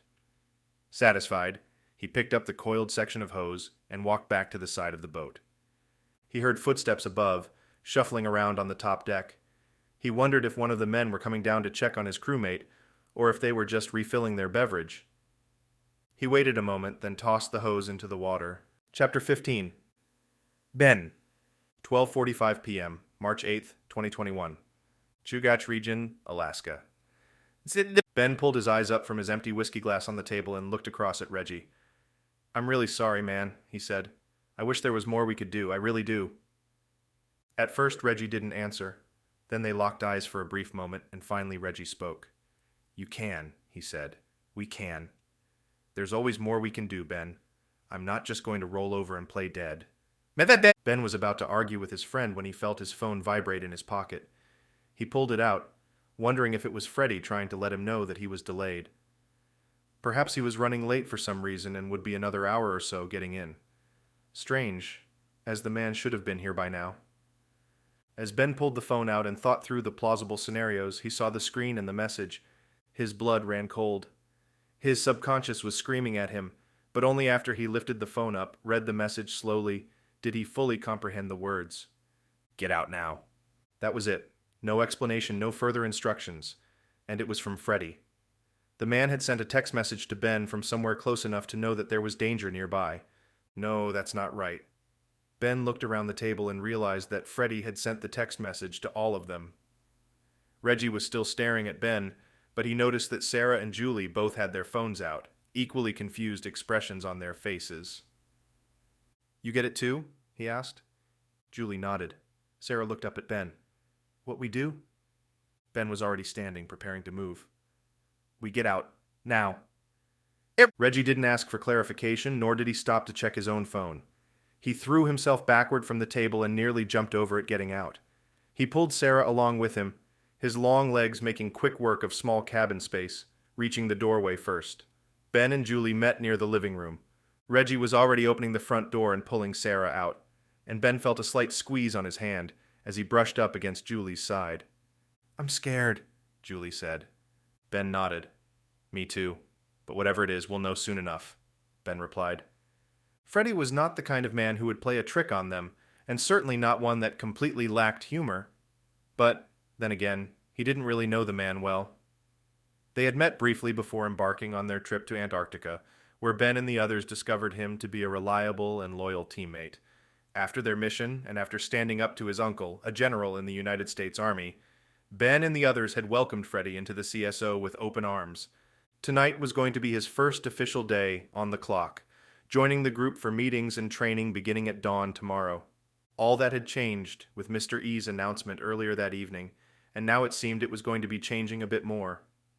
"What's going on?" Ben wondered, allowing Julie to press him forward and down the front step of the cabin. He quickly ran through a list of the items they should have brought with them. His bug-out bag for one, which was stocked with enough food to keep him alive for a month, and all of them for at least a week. It also had some small necessities for hunting, trapping, and fishing so that food wouldn't even become a problem, as well as emergency blankets, protein bars, matches, and a handgun, with enough ammunition to get through a scrape. But that was back in the bedroom, under the bed, where it lived. Ben hadn't had time to grab anything, and besides, he had no idea why they were leaving anyway, other than heeding the warning of a man's text message. As much as he hoped they wouldn't be caught without equipment, he really hoped they wouldn't be hiking through the Alaskan wilderness this time of year anyway. Ben and Julie left the cabin and followed Reggie and Sarah in a straight line across the open field that served as the cabin's parking lot, front porch, outdoor meeting space, makeshift football field, and whatever else the space needed to be. As he moved, he noticed something from the corner of his eye.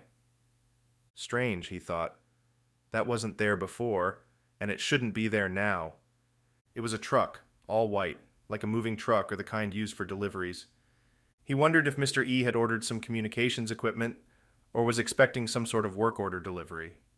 But why would the man have scheduled it to arrive this late? Surely no company was running deliveries now, and surely Mr. E had long since gone to bed? No, Ben thought. This has to be related to whatever it is Freddy's trying to warn us about. He didn't have time to finish the thought before the truck exploded. Chapter 16. Jessica. 4:45 p.m., March 8th, 2021, Santa Maria Reef, Cozumel, Mexico. The fish saw her and darted away, coming to a stop behind another similar-looking coral. She started to move that direction when she noticed motion from the corner of her eye. She turned back and looked at Sean, who was waving frantically at her. Jessica frowned. She pulled herself upright a bit, upset that he had pulled her away from her tang, but he wouldn't stop waving. She felt the muscles in her back tighten, her legs stiffen. Weird. She kicked with her feet, noticing that it was taking more effort than it had before, and the kick had not propelled her as far this time. She tried using her arms to pull her closer to her husband, but they too were feeling tight. In front of her, Sean had stopped waving, his eyes transfixed on her, his body not moving. He was floating, his hair and swim trunks the only things on his body still moving. It was surreal. Sean floated in front of her like some sort of underwater statue, watching her drift toward him slowly but not reacting. Suddenly she felt her throat constrict, her neck muscles now seized by some invisible force. She could hardly breathe, even though the tube was still in her mouth. She frantically tried to grasp at her face, but her hands were like rocks. They floated upward, but wouldn't come any closer at her will. She suddenly couldn't move a muscle in her body. Jessica's body floated closer to Sean's, now only a few feet away. She wanted to reach out to him, to pull him toward her, but neither could move. What the hell is happening? She used all of the energy in her body and forced herself to take in a single small breath of air. It would have to do. Her lungs barely expanded and her chest fought through the pain of exertion. But it was enough. It was air. And as long as she could hold it. Suddenly the air changed. It felt damp, humid. She heard a gurgling sound from somewhere up above and then realized what was happening. Her eyes couldn't widen anymore, but she felt the internal panic, just as the water hit her mouth and exploded into her lungs. Chapter 17. Ben. 12:53 p.m., March 8th, 2021, Chugach Region, Alaska. Ben didn't even have time to register the explosion in his mind before the shockwave hit him. It picked him and Julie up off the ground and flung them toward the woods like rag dolls. Reggie and Sarah were already there, but they were pushed deeper into the woods as well. All 4 CSO members were thrown back a dozen feet, deeper into the pine forest around Ben's home. Ben landed in a heap of wet, snowy leaves, but there wasn't enough of the white stuff to help cushion his fall. He felt his elbow smack against the trunk of a tree, his ribs stretching and grinding from the immense pressure of catching his entire body as it rolled on. He felt the wound on his side reopening, the one he had gotten from the plane crash in Antarctica, and he tried to put a hand over it to prevent it from bleeding. He came to a stop and took a few careful, testing breaths. He was alive, and mostly unscathed. Thankfully, they had been far enough away from the blast that they had only ended up with a few scrapes. He hoped. He needed to find Julie. He needed to find the others, to see if they were okay. He looked up, leaning his upper body against the pine trunk, and looked around. As the leaves and debris fell to heaps on the ground around him, and his eyes began to focus better, he noticed the others, scattered around the area. They were all okay. Reggie was mumbling some string of obscenities under his breath. Sarah was rubbing a sore spot on her arm, and Julie was to his left, sitting up in the middle of a small clearing. Ben looked back toward the cabin, frowning. There was no cabin left. Actually, there was only half of a cabin left. The newest addition to the CSO headquarters, the stone building that used to sit adjacent to Ben's cabin, was completely gone. Piles of stone and twisted metal construction reinforcement shot upward, twisted and burning. Rebar reached up to the sky like the curled fingers of a buried monster. Smoke was pouring out of the half of Ben's cabin that still remained, and he could see the logs on the front side of it smoldering, some of them already lit and engulfed in flames. No, how could this happen? He wondered. They had been targeted. He had been targeted. The truck had been full of explosives, driven here purposefully, specifically focused on taking out Ben and everyone he loved. The dining room and kitchen area where Ben and the others had just been sitting only moments before was completely gone. Just a pockmark on the earth. Nothing but a black smudge left to commemorate its prior location. "What the—" Reggie began. Julie screamed, interrupting him. "Mrs. E!" Ben's head swirled as he realized what she meant. He felt sick. Nausea overcame him suddenly, and he turned to his right to heave. Nothing came up, and he coughed and tried to breathe for a few seconds before sitting upright again and looking at Julie. She spoke through bursts of tears. her face red, sweat pouring from her forehead. "Mrs. E," she stuttered. She was in... Julie couldn't finish the thought. Ben stared straight ahead, focusing on the cabin, focusing on the pile of wreckage next to it. The truck no longer existed. The CSO headquarters was devastated, and most of the place Ben had called home was utterly destroyed. She's got to be in there somewhere," Reggie began. "If we can just..." "She's gone," Ben whispered. "She's gone. There's no way she could..." "You don't know that," Reggie yelled. "You have no idea. We have to go and check. If we can just get up and get moving, there might be a way to..." Reggie tried standing, but then gave up as he realized his knee had been twisted the wrong direction during the explosion. He groaned in agony and slumped back down against the base of a tree. Sarah crawled over to him, weeping, placed her hand on his leg, then curled up next to him and put her head on his shoulder.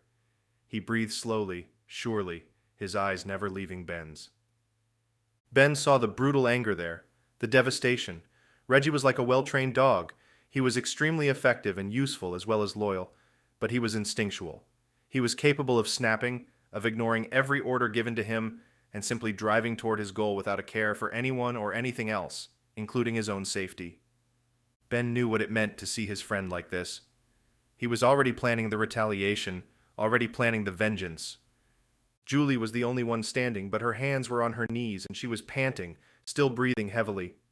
"Maybe he's right," she said. "Maybe we can look, just to see if she got stuck beneath a piece of rock or something. If we all can move together, we might be able to get her free and..." Ben shook his head. "We will look, of course, I promise, but Julie, all of you, I need you to be prepared for the worst. You were with me when that thing blew up. You saw how far away we were when it happened. You saw what it did to us even out here.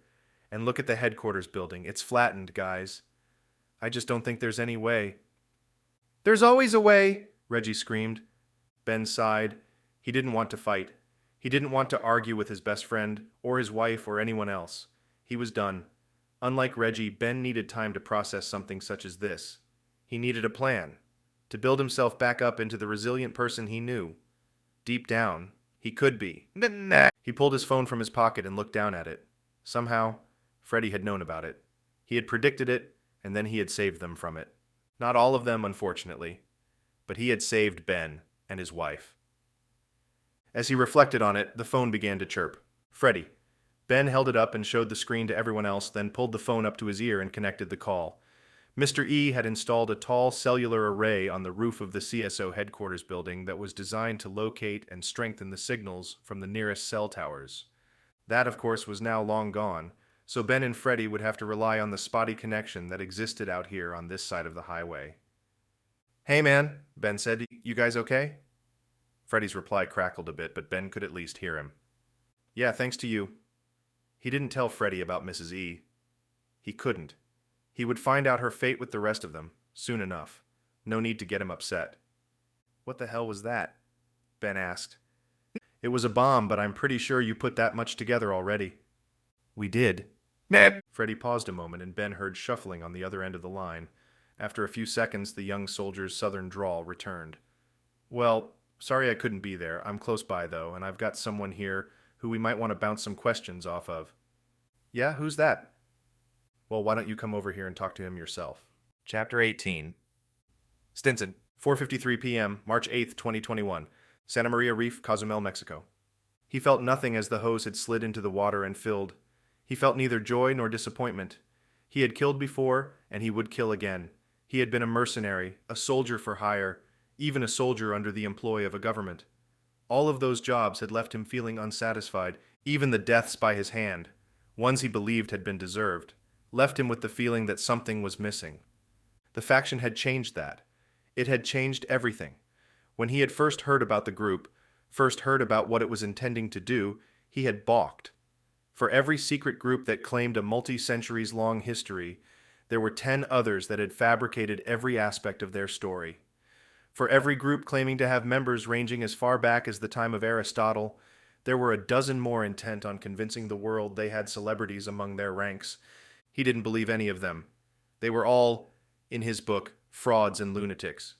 He assumed the faction was no different, that they were just another organization bent on some twisted justification for terrorism and toppling the power structure. He had not believed they had an actual plan to replace that power structure with something better. But he had still been intrigued. He had allowed himself to be recruited, to be interviewed and questioned by members of the faction, until they had deemed it necessary to fill him in on some of the details of their true history, of their actual membership. They had proven this to him, and he had overcome his doubt and began to trust their veracity. Then they gave him details about their long-term plan, what they were attempting to pull off, and how. When they did that, he had been convinced. At every step of the way, the faction had kept their word. They meant what they said, and he now believed they could pull it off. He was a member, and he would be until the day he died. Stinson stepped back from the deck, hearing the shuffling footsteps now turned to pounding as they made their way down the stairs. As the man descended, he heard his voice calling out, yelling something in Spanish, no doubt surprised to see him standing there. The same voice ratcheted up in volume a bit, as the man saw the hose that had been attached to the intake. Stinson turned and faced the newcomer, a massive, overweight man wearing sunglasses and swim trunks. It was the captain, whom he had met briefly upon boarding this morning. The man's brow was furrowed and angry, and he started walking past Stinson, heading for the Snuba system. Stinson didn't need an invitation. He struck out with the base of his fist, cracking the man's nose and sending shards of it up into his brain. The captain collapsed immediately onto the deck, dead. He didn't have time to waste, time to finish the mission. He jumped over the large man and ran upstairs to where the other two crew members were still partying. The two crewmates were lounging on the far side of the deck, open bottles of beer in their hands. Their eyebrows both rose up their foreheads as they saw him. The man on the left began to stand, and the other muttered something in Spanish. Stinson continued walking, not slowing or speeding up, even as the man now made his way toward him. Another second passed, and the lanky crewmate was on his back on the deck, his head in Stinson's hands. He had tripped him and brought the man to the ground, careful to wrap his arms around his neck first, cradling the skull. He snapped his neck quickly, efficiently. The other man yelled and dropped his beer. He was slightly larger, and it appeared to Stinson that he was out of shape, and when he tried to stand, he slipped on the deck.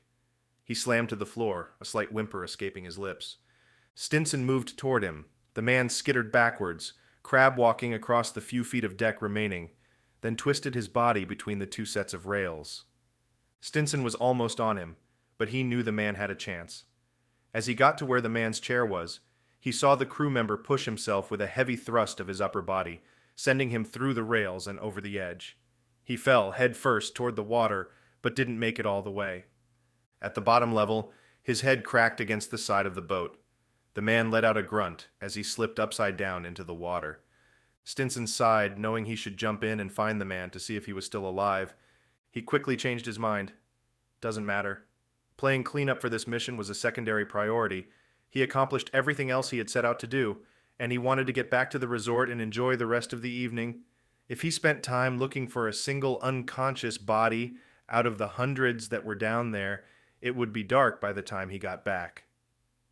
He turned and walked to the opposite side of the boat.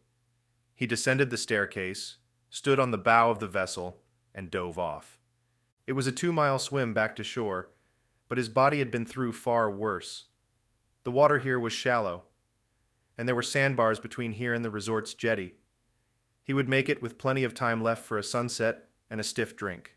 Chapter 19. Julie. 1:05 p.m., March 8th, 2021, Chugach Region, Alaska. Julie watched the two men in front of her as they jogged.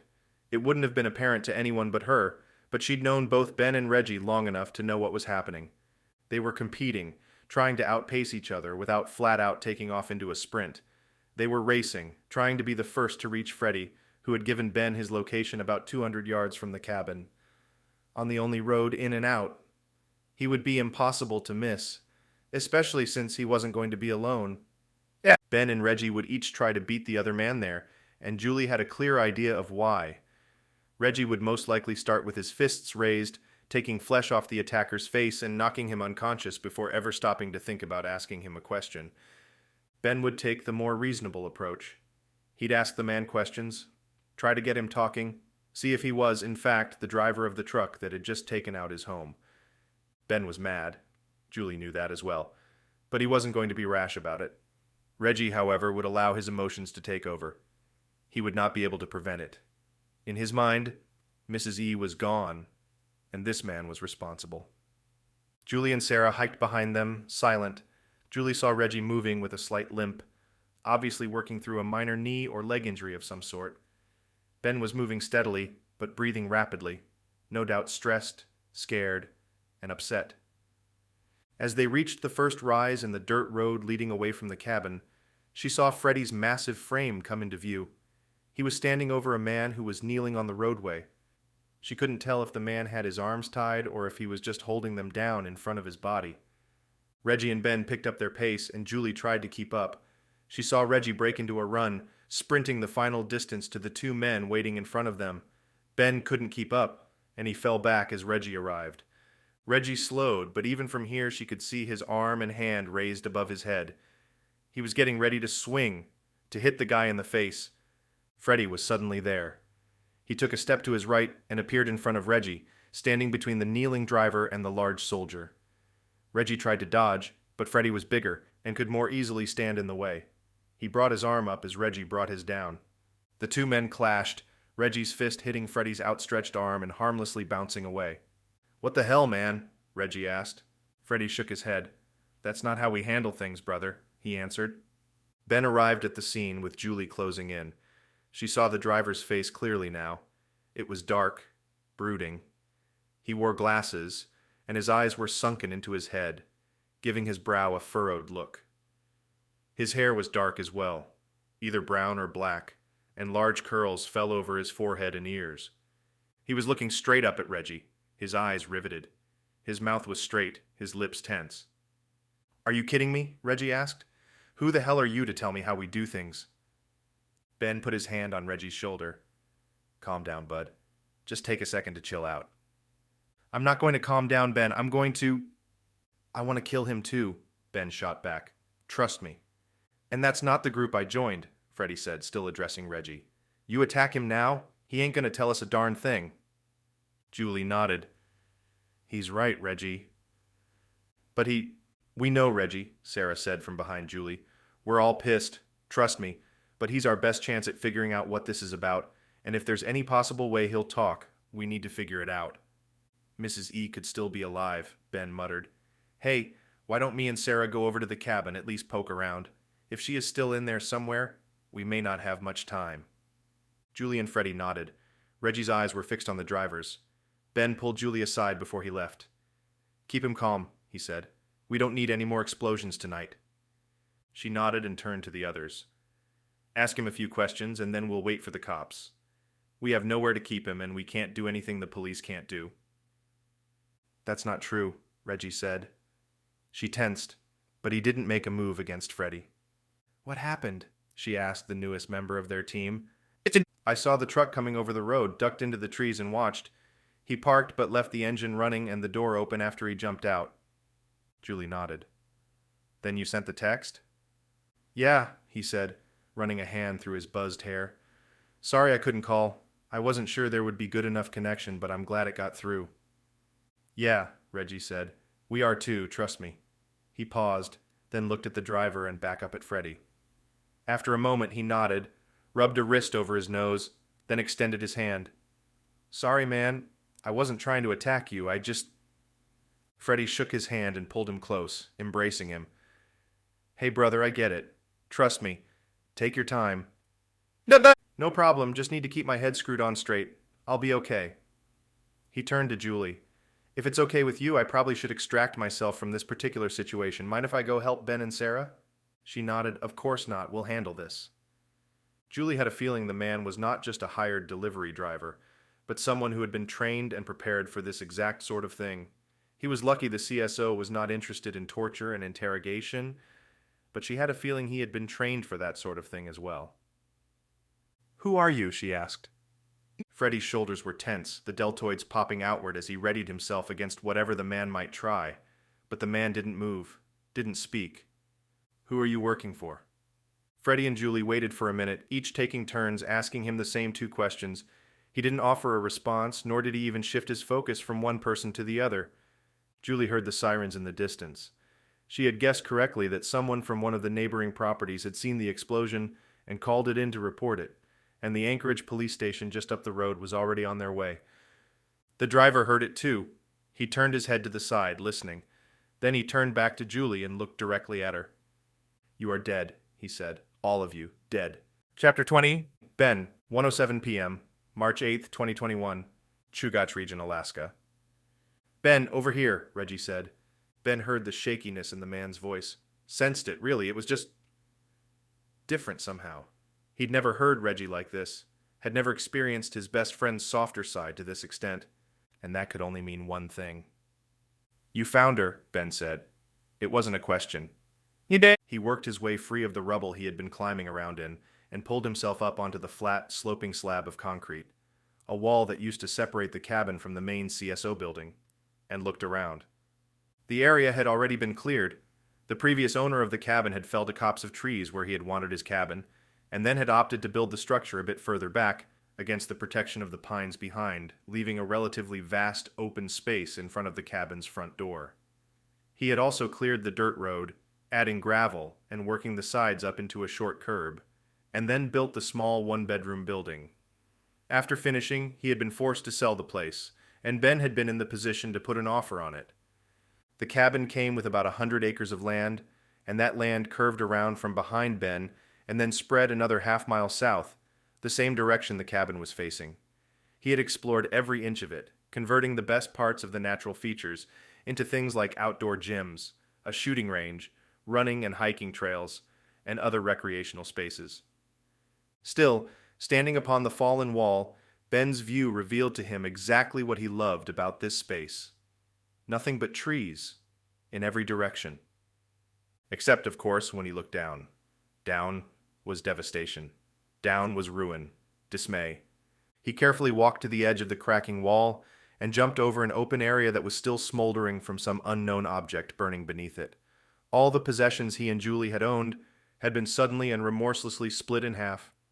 The half that lay beneath this wall, charred and still burning, and the half that sat in their bedroom, still in perfect condition and having no idea of the destruction that had occurred one room over. He walked slowly toward Julie and Sarah, who were also nearing Reggie's location close to the back of the CSO headquarters layout.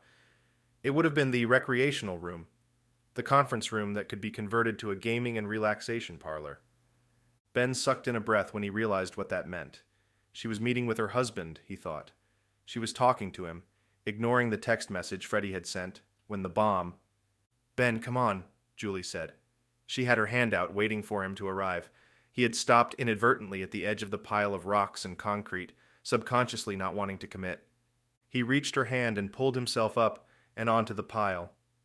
They walked hand in hand until they found what Reggie was looking at. His best friend had pulled back a few large stones, revealing the face and upper body of Mrs. E. Her eyes blackened, her nose bruised and bleeding. She was not moving, and her only remaining arm was extended up and above her head, as if she were simply sleeping beneath a blanket of stones. Julie sniffed, and Sarah sobbed quietly. Ben turned and found Freddie at the edge of the clearing near the road, still watching over the driver, whom he had moved closer to the cabin. Not to be confused with a civilian who might make a mistake, Freddie had drawn a massive .50 caliber pistol and was holding it about a foot from the man's head, standing just behind him and to the side. A position, he had explained, that was the optimal one. It was far enough away that the subject could not easily get the jump on him, but one that constantly reminded them of the presence of a severe threat, just off their right side. Freddie nodded, and Ben returned the motion. He didn't speak. Freddie would know why the team had all gathered here, why they were holding hands and looking down at a section of debris on the ground. Ben wasn't sure what to do with Freddie. The man was clearly helping them, but he couldn't expect the kid to want to stay there forever. The police were just getting to the scene. Ben could hear them approaching on the dirt road to his left. So he had told Freddie to wait and answer whatever questions he could. There was no reason the police couldn't know about what had happened here. He wouldn't assume the cops could actually do anything, but there was no reason to keep them out of the loop. Ben's business and that of the CSO was legitimate and on the books. And even though it was hardly a comfort, having their report filed through official channels would help them receive the recompense from the insurance company. So he'd told Freddy to keep watch over the attacker until the police arrived, then to explain their story from his perspective. They would want Ben's and the others' stories as well, but there would be time for that. Now he needed to focus on keeping his team in one piece. As he thought the words, he couldn't help himself. He cried, the tears beginning to fall before he even knew they were coming. Heavy, salty tears, one at a time, as if moving lethargically for his benefit. He sniffed and rubbed them back with his wrist, then looked up at Reggie, who was staring at him. They exchanged a glance for a few seconds, and then Ben spoke. "It's her." No one responded. It wasn't a question, nor was it information anyone was confused about. Do we say anything? Or should we wait?" Julie squeezed his hand. "We'll wait," she said. "We need to get sorted first. There's a lot to do. Let's just let the police and the work crews do their thing." She choked on the last word, and Ben turned to grab her. They embraced, and then Reggie and Sarah were there.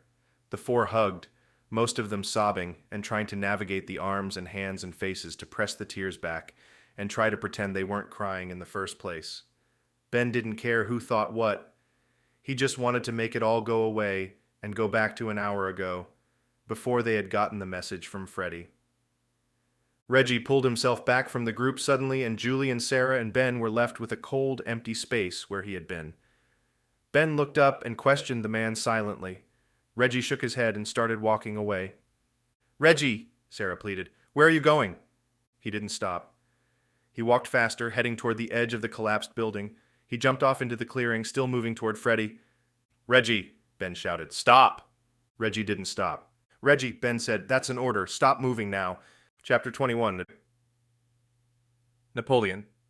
8:24 p.m. December 2nd, 1805, Austerlitz, Austria. Napoleon entered the tent and noticed movement. He turned to greet the woman standing to his right, her hands clasped in front of her, waiting patiently. He was exhausted and wanted nothing more than to wipe the sweat, grime, grease, and blood of battle off of him. His clothes needed to be removed so they could be handed off to one of the aides for cleaning, and he had many countless tasks to begin, not the least of which was a full debrief and overview of his victory here at Austerlitz, to be sent back to Paris. He had scores of letters to write to his marshals as well, and he wanted to pen a few messages for his own private notes. There simply was not enough time to engage in the more human desires. This woman was beautiful, and in a way she reminded him of... No, he thought, immediately interrupting his own thought process. She is not Josephine. No one is Josephine. Nevertheless, he straightened his back, arched his eyebrows, and put on his most endearing smile. "What is your name?" he asked the woman. She was young, probably still in her early 20s, and she had the shapely body to prove it. Unlike some of the hired mistresses his men had delivered to him during their journeys, this woman was a fine specimen, unbroken by the ravages of time and the men who treated her as nothing but a doll for their pleasure. Still, he did not find his primal desires awakening as he looked upon her. She was simple, plain, a feature he normally would have preferred in the finer sex, but whether it be the battle he had just won, and its inescapable post-victory adrenaline high, or the fact that he still struggled with defeating his own demons, he was not interested in any physical activity with this woman tonight. "My name is Patricia," she said. Her voice was steady, soft, and petite, a voice that matched her frame. The French had a bit of a Parisian accent to it, but it also carried with it an air of confidence, one of trained experience. She either was not new to the act of battlefield mistressing, or she had been to one of the Parisian finishing schools early in her childhood. Napoleon guessed it was the latter. He could always tell a prostitute from a refined lady. There was always something strikingly raw about a woman who had learned from the world itself, rather than through the fine sieve of organized women's education. "And where are you from, Patricia?" Napoleon asked her. She answered without hesitation. "I am from Essex, near Colchester." Napoleon raised his other eyebrow and did not try to hide his surprise. "They are setting me up with a woman from the enemy," he realized, curious. "I am currently at war with England. You do realize that?" "Yes, sir," she said. "Are you a spy, Patricia?" he asked bluntly. At this, her face registered shock. I am not." her mouth opened and closed in fear, her eyelids fluttering and her brow beginning to break out with a sweat. He held up a hand and let out a slight chuckle. "I am merely playing with you, my dear," he said. "My men, like I, have a bit of a sense of humor.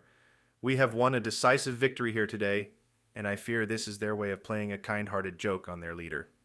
"Ed!" The woman relaxed a bit and nodded, but he could still see the strain on her face. "I assure you," he continued, "I am not the type of man to dwell on feeble slights, especially when they are delivered with grace, nor am I the type of man to take out my anger on the actual gift." "I am English," she said, "in that I was born there. But as you can tell from my French, I have been a citizen of France for the better part of my life." Napoleon nodded. "Think nothing of it, my dear? What exactly brought you here tonight?" He knew it was a question that would throw off any female mistress of paid employ, so it was usually a quick way to tell whether or not the woman in question was in front of him, by force or by will. I was told you preferred companionship after your battles." "Indeed," Napoleon said, "and yet it is one of the greatest ironies of man that we can be in only one place at a time. A battlefield is no place for a woman, and a bedroom is no place for a man." "I have known many men whose place seems to be quite suited to the bedroom," she said with a smirk. Napoleon couldn't help himself. He laughed. His exhaustion was beginning to break through the cracks of his hardened outer shell, and he allowed himself to sit in the ornate wooden chair across from the woman still standing in front of his bed. "As you say, Patricia," he said, "I merely meant that staying at home and attending to the mundanities of keeping house is no place for a respectable man." "Very well, sir, I was simply trying my hand at humor." "It does suit you well, which again reminds me, how is it that a woman of class and education such as yourself finds herself here at the site of a terrible battle?" Chapter 22. Saul, 11:11 p.m., March 9th, 2021, location unknown. Saul entered the massive space and couldn't help himself. He looked around, admiring the walls, the ceiling, the floor. They all matched, and they were all exactly the same. Empty, devoid of light or decor, and smooth to the eye as well as he assumed to the touch. Slate, he realized, an interesting and luxurious building material, and no doubt one insanely expensive to acquire here, and one he knew was difficult to work with. Another show of luxury, he thought. There was no reason to have constructed interior walls of slate, and although it looked nice, it was unnecessary and didn't offer anything to the structure itself. But this particular luxury he didn't mind. It wasn't gaudy and it wasn't over the top. There was something classy about it, as if it were out of the way enough to only be noticed by people like him. People who appreciated design and architecture to specifically seek out these details. He then noticed the finer features, the gently coved recesses in the walls, mirroring each other on both sides of the room, the doorways that matched, and the desk itself that had been hewn from the same style of stone sitting across the gigantic space. A deep, rich, matte gray construction that said everything and nothing all at once. "I see you admire my office," the man said, rising from behind the desk. Saul swallowed and took another step into the room. He had been in positions like this many times before, the moment when client met contractor, the moment when the room told him what he needed to know. Was this client one who cared about things like power, or did they have no idea what really mattered in delicate transactions such as this? Did they seek that power but do it in a way that was overt, classless, cloying? Or, in the rarest of cases like the case he found himself on now, did the client's personal space reflect everything needed, nothing more and nothing less, to signal to Saul that they were both knowledgeable about these sorts of things, and simultaneously confident enough to not care? And yet it was not a room of arrogance. It had been born of necessity. The client needed a space to work, but that space had to reflect an air of importance without coming across as pompous. He nodded, smiling. "I am indeed." "You are a student of the schools of architecture?" his client asked. This time Saul shook his head. "No, certainly not. I would never claim to be gifted with the intricacies of such an art." "And yet it is those just like us who the art is intended to please." Saul gently lowered his head, a nonverbal allowance of victory. "Absolutely. And in that regard I do humbly allow myself a modicum of satisfaction in understanding more than the layperson." The client held his hand outward. "Please, sir, join me. Shall I fetch us drinks?" Saul bowed his head as he entered the space. There were 2 armchairs in the center of the room, facing one another, each with a side table and lamp next to it. Thank you, but I must decline. I do not drink on the job. Regrettable but admirable, you are Saul? Saul nodded again. And you are Lord Tennyson? He asked. The man smiled and extended his hand. They shook, and Tennyson sat at the chair on the right side of the space. Saul sat, then leaned forward, and began. Your prize is with your security team, just as you requested. Tennyson cocked an eyebrow. And I have informed Mr. Grayson of your private security detail that it is with Mr. Abrams and not with Mr. Radford. Tennyson looked impressed. You do live up to your reputation, Mr. Saul. Saul accepted the compliment with grace. I appreciate an ironclad contract and a clear description of parameters. After that, it is my utmost pleasure to accomplish those peculiar tasks my clients request. So, I assume you would be willing to continue with the second project? Of course, Saul said. Your brief detailed the first project, but alluded to 2 more, each of which may take between 1 and 2 weeks. And you have the time for this mission? Saul had been in this seat before. He knew the true question being asked. You do not need the money from side projects during your employ with me?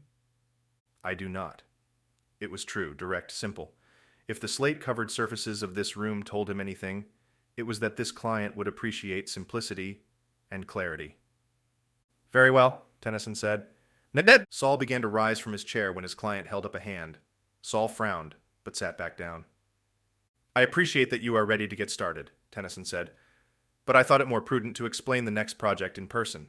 It would be faster, at least for me. That is fine, Saul answered. I still require a written contract, and I hope that will be no problem. It is already written, but I would rather ensure you understand the details face to face. Of course. The sword, Tennyson began, jumping in immediately. It is in the condition described? Perfect in every way, properly cared for, properly maintained. Good, I need you to move it for me. Move it? As in, take it from here? Yes. But it is already under your protection and watchful eye, Saul said. Where would you have me take it? The specific location will be in the contract, but I need it to be somewhere far away from here. I don't understand, Lord Tennyson, Saul continued. Why have me bring it here, just to then carry it across the world to somewhere new? He hoped it did not come across as invasive, as questioning the man's motives, but in a sense that was absolutely what he was doing.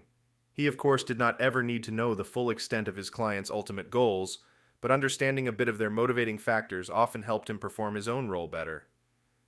I can appreciate the confusion, Tennyson said, and I apologize, but you must understand that finding someone as gifted as you has been rather difficult. Consider this a test of the quality you promise. Of course, Saul said. Rest assured, I do not intend for you to jump through hoops to gain my employ. You will be paid, and paid well, for your completed projects. That rate will only increase the longer we work together. For this next project, I need you to move the sword because I need it to perform another task for me, before it enters my collection. What task is that? You used the sword on the Baroness and then cleaned it and prepared it, correct? Meticulously. Perfect. In that case, the deed is half done. The deed? Yes, Mr. Saul. I need the sword to take on the life of its first owner. I need the sword to perform one more final duty, for the good of everything I have been working toward most of my life. Okay. You have already used the sword for its designed purpose. Now that it is proven to work correctly, I need you to use it on one more person. I see. That implies that I will need to persuade another person to have a meeting with me. And that is the second project I will have you complete, Tennyson explained. All of the details, where this person will be located, how best to find them, how best to complete the third project, will be in the brief my team is preparing. And you have the person in mind on whom you would rather it be used by? Tennyson looked directly into Saul's eyes. I do. Chapter 23. Freddie, 3:10 p.m., March 8th, 2021, Chugach Region, Alaska. But Reggie didn't stop. Freddie watched him moving toward the man that had killed their friend. He had never met Mrs. E, but from what Reggie had told him, she had taught most of the group what they knew about hand-to-hand combat, including Reggie. While none of the CSO crew had been an active-duty soldier, Reggie at one point had been. He knew the Army regulations and training manuals in and out, and had even taught them in a different setting back in Brazil. But Mrs. E had been able to teach him in a way that was fresh, different. She had brought something new to Reggie, a much more hands-on, practical approach. Her art was Krav Maga, something the Army didn't usually train with. Her method of teaching was something Reggie had explained as is something between Cobra Kai and a kitten. It was harsh but loving, hard but soft, and always effective and brutal. Freddie had laughed about it, telling Reggie he couldn't wait to meet her. He had an image in his mind of a hardened, tight-muscled, brooding small woman who could just as easily snap his neck as she could climb him and twist it off while riding on his shoulders, but the picture he'd seen of her said otherwise. She was a massive human being, standing nearly as tall as Reggie and Freddie, with biceps nearly as large, and a shaved head and sparkling eyes that were almost as welcoming as her martial arts skills were forbidding. Reggie continued on, closing the distance between himself and Freddie and the driver. Freddie couldn't exactly move toward Reggie to cut him off, nor did he feel comfortable taking the gun away from the back of the driver's head and moving it toward his new teammate. Besides, he knew Reggie would see right through it. Freddie was not about to shoot him. "You're disobeying orders, brother," Freddie began. "This ain't the military, son," Reggie snapped. "Still, Ben's in charge here, right? I thought—" "You're gonna need to step out of the way, Freddie." I can't do that. I was told to." "You were told to watch him," Reggie said. "I heard the order. That's it. No more, no less. So I suggest you watch as I bash this guy's skull in." "Reggie," Freddie said, leaning on the two syllables. He felt like he'd been put in a difficult place. Between a waterless crick and an empty canteen sort of place, his dad would have said. Only this time, it wasn't just a parable or idiom. He was struggling with what to do. Defend the man who had literally blown up one of his teammates against one of his new teammates, or allow Reggie to disobey Ben's order. Thankfully, Ben was jogging over. He only needed to hold off the large ex-Army sniper for a few more seconds, and Reggie didn't look like he was going to go for Freddie's throat. "Just relax, okay? We're going to get this." "I'm relaxed, brother," Reggie said. "I'm completely relaxed. You know what? I've never felt more relaxed in my life. Ask Ben. He should be here any second chasing after me. I'm pretty calm, right? I'm not going to do anything rash." I thought you were about to try to tackle me and steal my piece." "First of all, I don't need to tackle you, big boy," Reggie said. Freddie gritted his teeth. He knew Reggie wasn't trying to insult him. He was struggling, trying to work through what he'd just been through. "I could take it in a second without even—" Reggie lunged forward, grabbing toward Freddie's wrist, but Freddie had anticipated the move. It was the same one he'd learned, the one that had been ingrained in him. He offered his opposite shoulder to Reggie, who slammed his jaw into it as he reached Freddie's side. The man let out an oof of a groan and then pulled back, his plan foiled. Ben arrived. "Knock it off, Reggie." "Don't tell me to knock it off." "What?" Ben asked. "You're going to kill Freddie, then me, then this guy? Then what? You'll have to take out Jules and Sarah, too." You need to chill, man. All right?" Reggie didn't respond. Julie and Sarah reached the spot where Freddie and Reggie were scuffling, and Freddie pulled back to his position and made sure the driver was still there. The man was sitting on the ground, his hands on his knees, calmly looking at the CSO members, snickering. Freddie wished the orders Ben had given him had been a bit looser. The guy on the ground needed a few swift kicks to a few red alert areas, but he held his ground, straightening his back and pulling himself up, bringing the pistol back up to the man's head. "What you want me to do, Ben?" he asked. "Nothing, just let me figure this out." "I already figured it out, Ben," Reggie said. "We need to—" Ben held up a hand and sucked in a breath. His face had suddenly changed, his entire demeanor different. Freddie frowned. Weird. He'd never seen Ben like this. He had never seen the de facto leader of the civilian special operations actually look like a leader. Sure, the man was charismatic, likable in a malleable aw-shucks sort of way. The kind of leader Freddie liked, but also knew wasn't the most effective. He had assumed the leadership of the CSO was something that jumped from person to person, each man or woman serving a term before passing the baton. He, apparently, had been wrong. He moved his head slightly, giving the others the impression that he was intrigued but didn't speak. Ben moved forward until he was in the center of the group. He frowned, turned a slow circle, then crouched down to meet the driver face to face. He pulled the man's chin up, then stared into his eyes. "Who are you?" he asked. The man didn't answer. You've got one more chance, Ben said softly. The man looked at Ben, smiled, and then spat. Chapter 24. Freddy. 1:14 p.m. March 8th, 2021. Chugach Region, Alaska. Ben stood up, wiped his mouth, and then looked at Freddy. I'll give you the special welcome to the CSO speech later.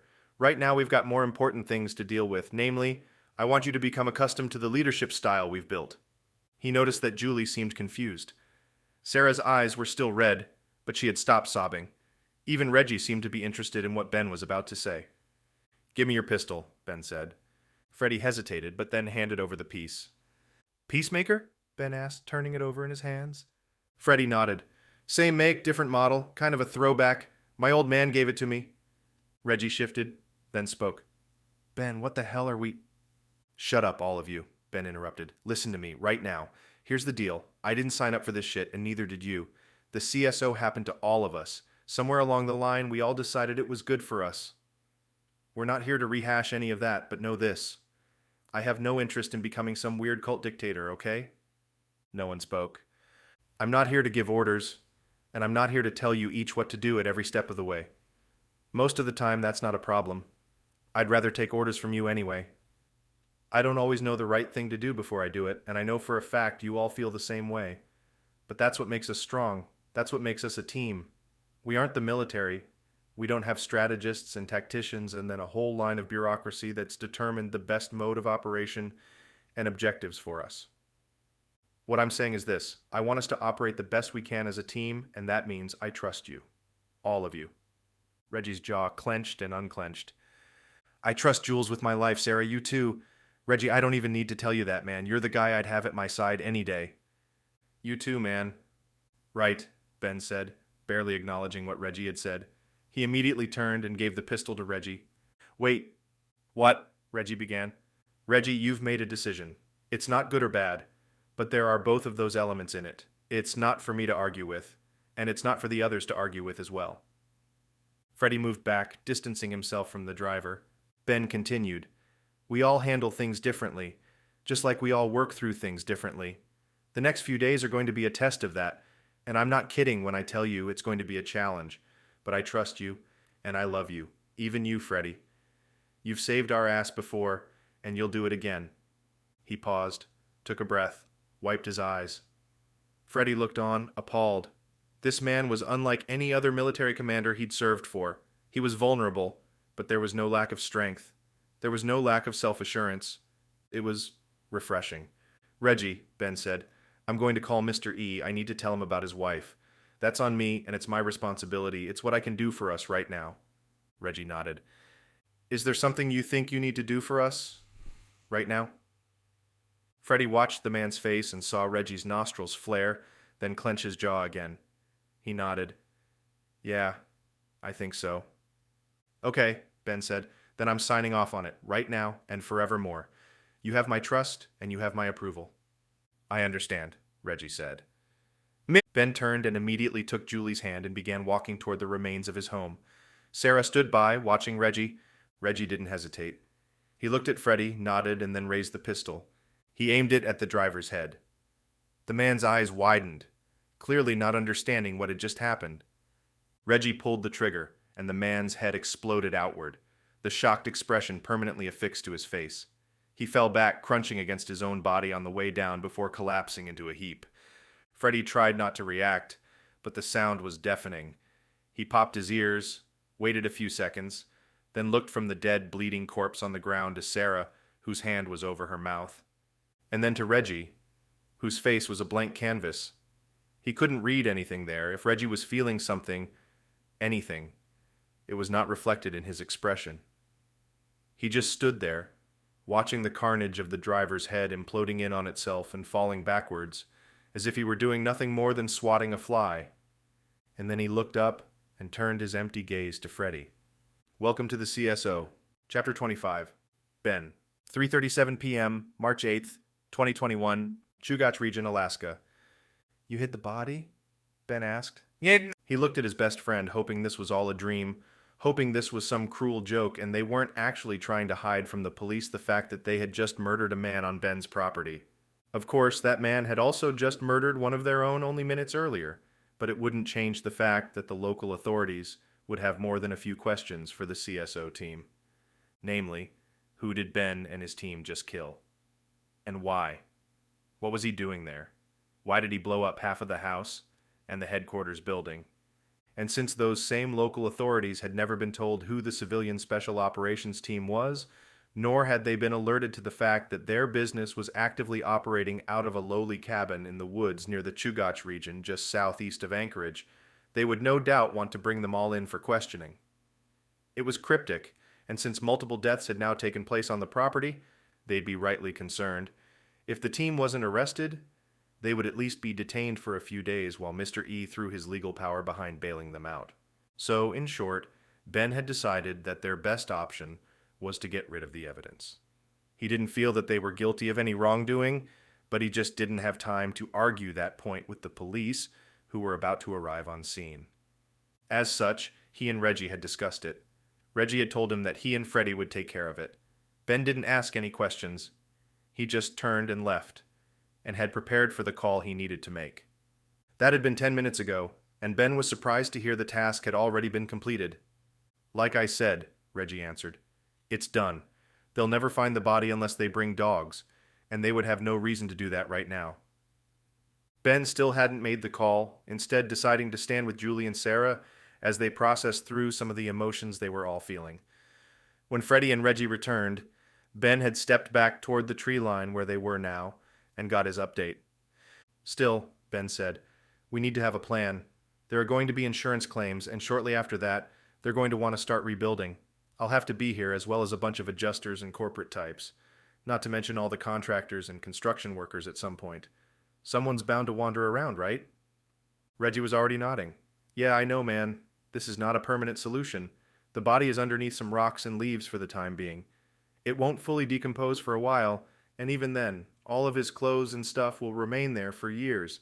Any trained dog will be able to find it in a few minutes, or if somebody stumbles into the wrong place."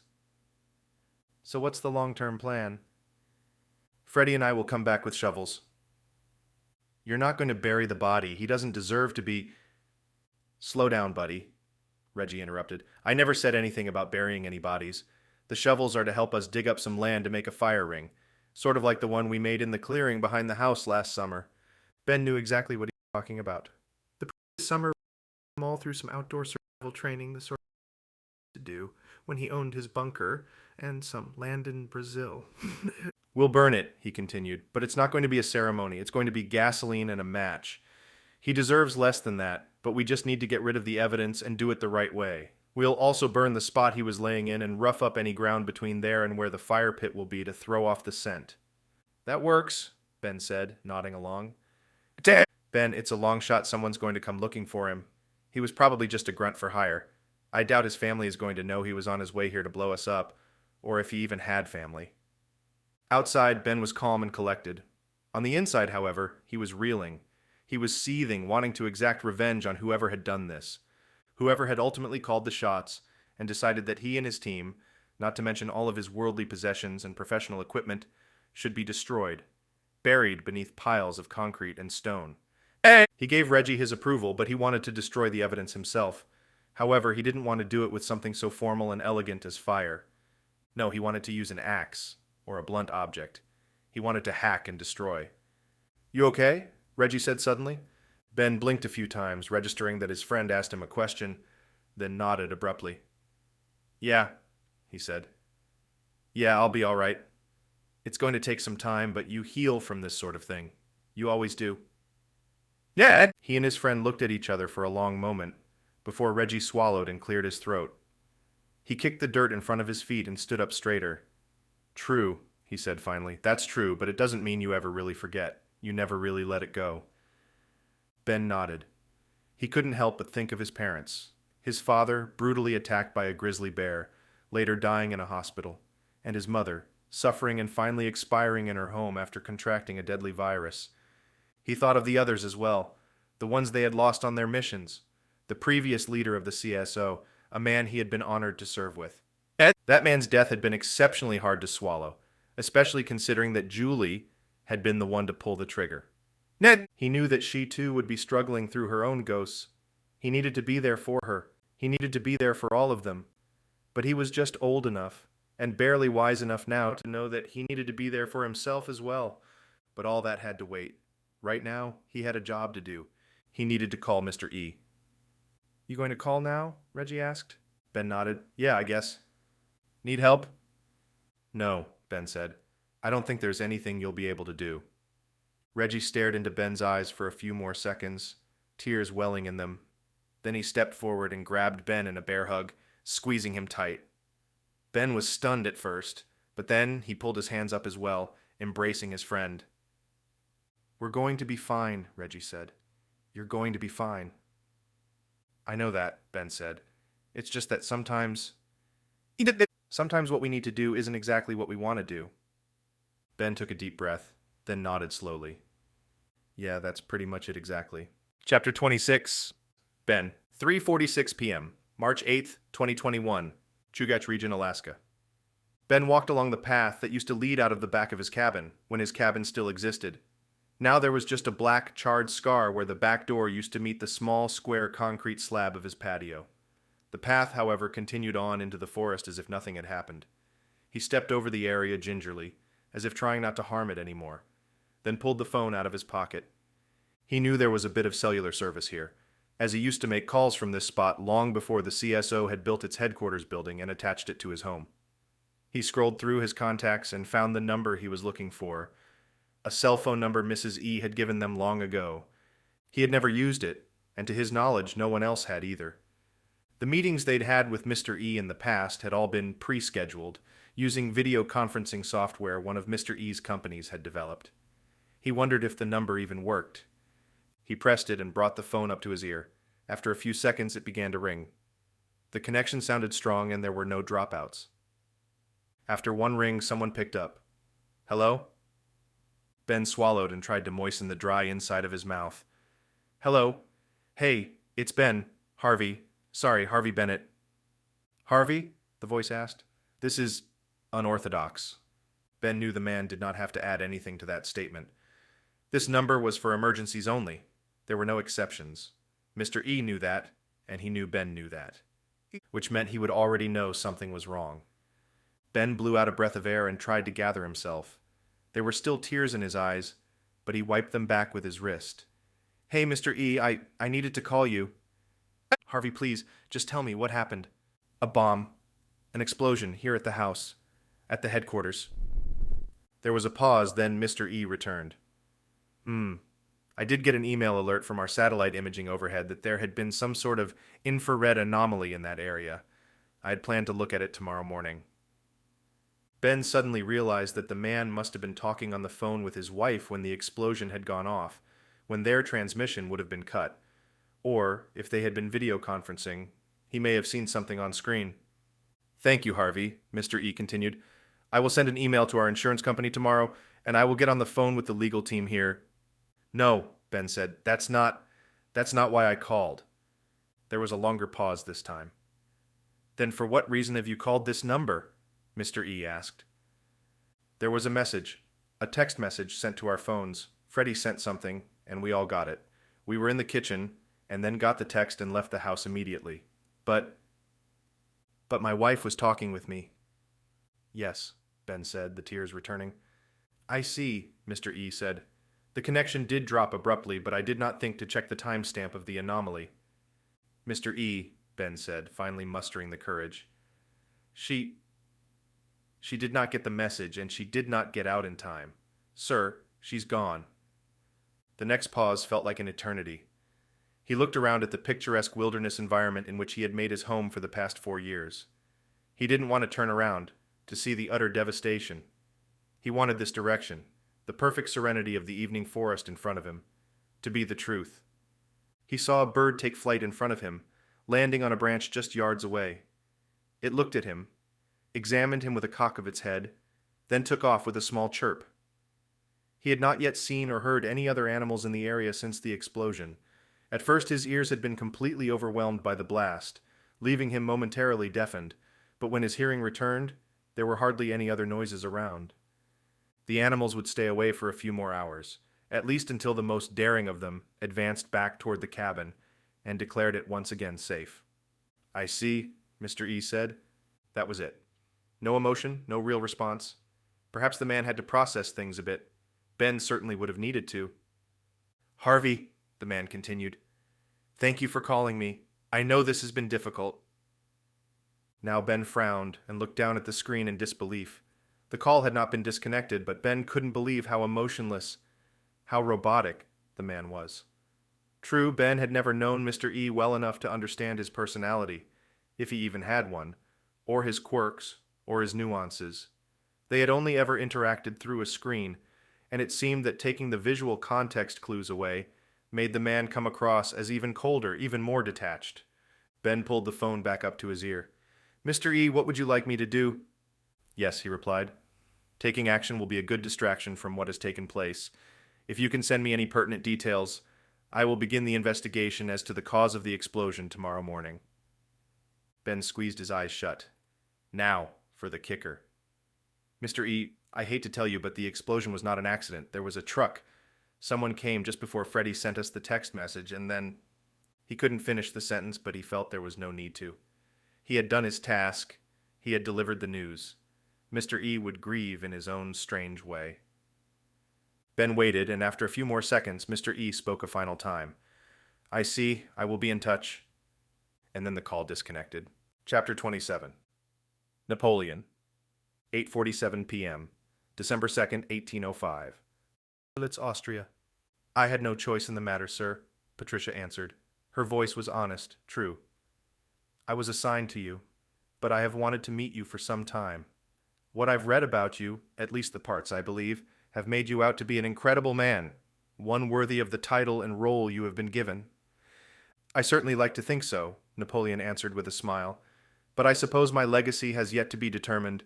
Please have a seat. I am exhausted, and all I want is food and wine and rest. I hope you will indulge me at least that much." "I am here for your pleasure, sir," Patricia said. She walked over to the opposite chair and sat daintily on the very corner of it. Something about the way she sat, perched there with her chin up, and her hair beginning to fall around her eyes, reminded him of Josephine. "And yet the only pleasure I can imagine experiencing at this moment in time is that of gluttony." He turned around to the matching wooden work desk that had been set up against one flap of the tent, and grasped the decanter of red wine and poured 2 glasses. He never understood how these sorts of delicate items found their way to a battlefield. They were as fragile as the woman sitting in front of him, and yet his aides had taken great care to ensure all the favorite comforts of his home life had been transferred to his wartime one. He passed along the glass, and she took a careful sip. He copied the action, enjoying the sweet, bright bouquet of aromas that stung his palate. It was one of the finest wines he had ever tasted, and he had been sure to bring enough along to last him months on the road. The greatest irony about it was that it was not a French wine at all, but a Spanish one, a Madeira. "This is very good," she said. "Indeed. Tell me, Patricia," Napoleon said, leaning toward her. "These things you have heard, these things you believe, what are they?" She paused for a few seconds, examining the legs of her wine as they drizzled down the sides of the glass, then looked back up at the leader of the French army. "They say you courted Josephine, that you still fancy her?" He cleared his throat. He had not at all expected her to mention her name, nor in such an abrupt, unbecoming way. I'm not sure who you have heard that from, Patricia." She coolly and calmly balanced the wineglass between her fingers as she watched Napoleon adjust in the chair. He felt slighted, tricked. No one in the past decade had ever gotten this close to him without proper vetting. No one had ever come into his tent and claimed to know his business. He could have her killed. Perhaps should have her killed. And yet there was a question here, something nagging at him, pulling his thoughts in a different direction. "Josephine has moved on," Napoleon said. "She no longer loves me." "She is your wife, sir, and she does love you," Patricia said. "She wants you back. No more adultery, no more mistresses." "And who are you to be delivering her messages?" he asked. "You speak for her?" Without waiting for the rest of the question, she nodded. "I do, in fact, speak for Lady Rose." He had not heard the name she used to call herself by for many years. After their marriage, Marie-Joseph Rose Thacker de la Pagerie had simply adopted the name Josephine, how most of the country and world knew her. The Empress had devoted her name and life to Napoleon, but she had, on more than one occasion, devoted her bed to other men. This woman, Patricia, must have the ear of Napoleon's estranged wife. He had never met many of her handmaidens or court help, but that did not mean his wife had not found one or two she could trust with intimate details. "Why?" he asked. "Why would my wife care now that I have succeeded here?" "It has nothing to do with your success, sir." "Then what? Surely she is lonely without me around the halls? She cannot find companionship?"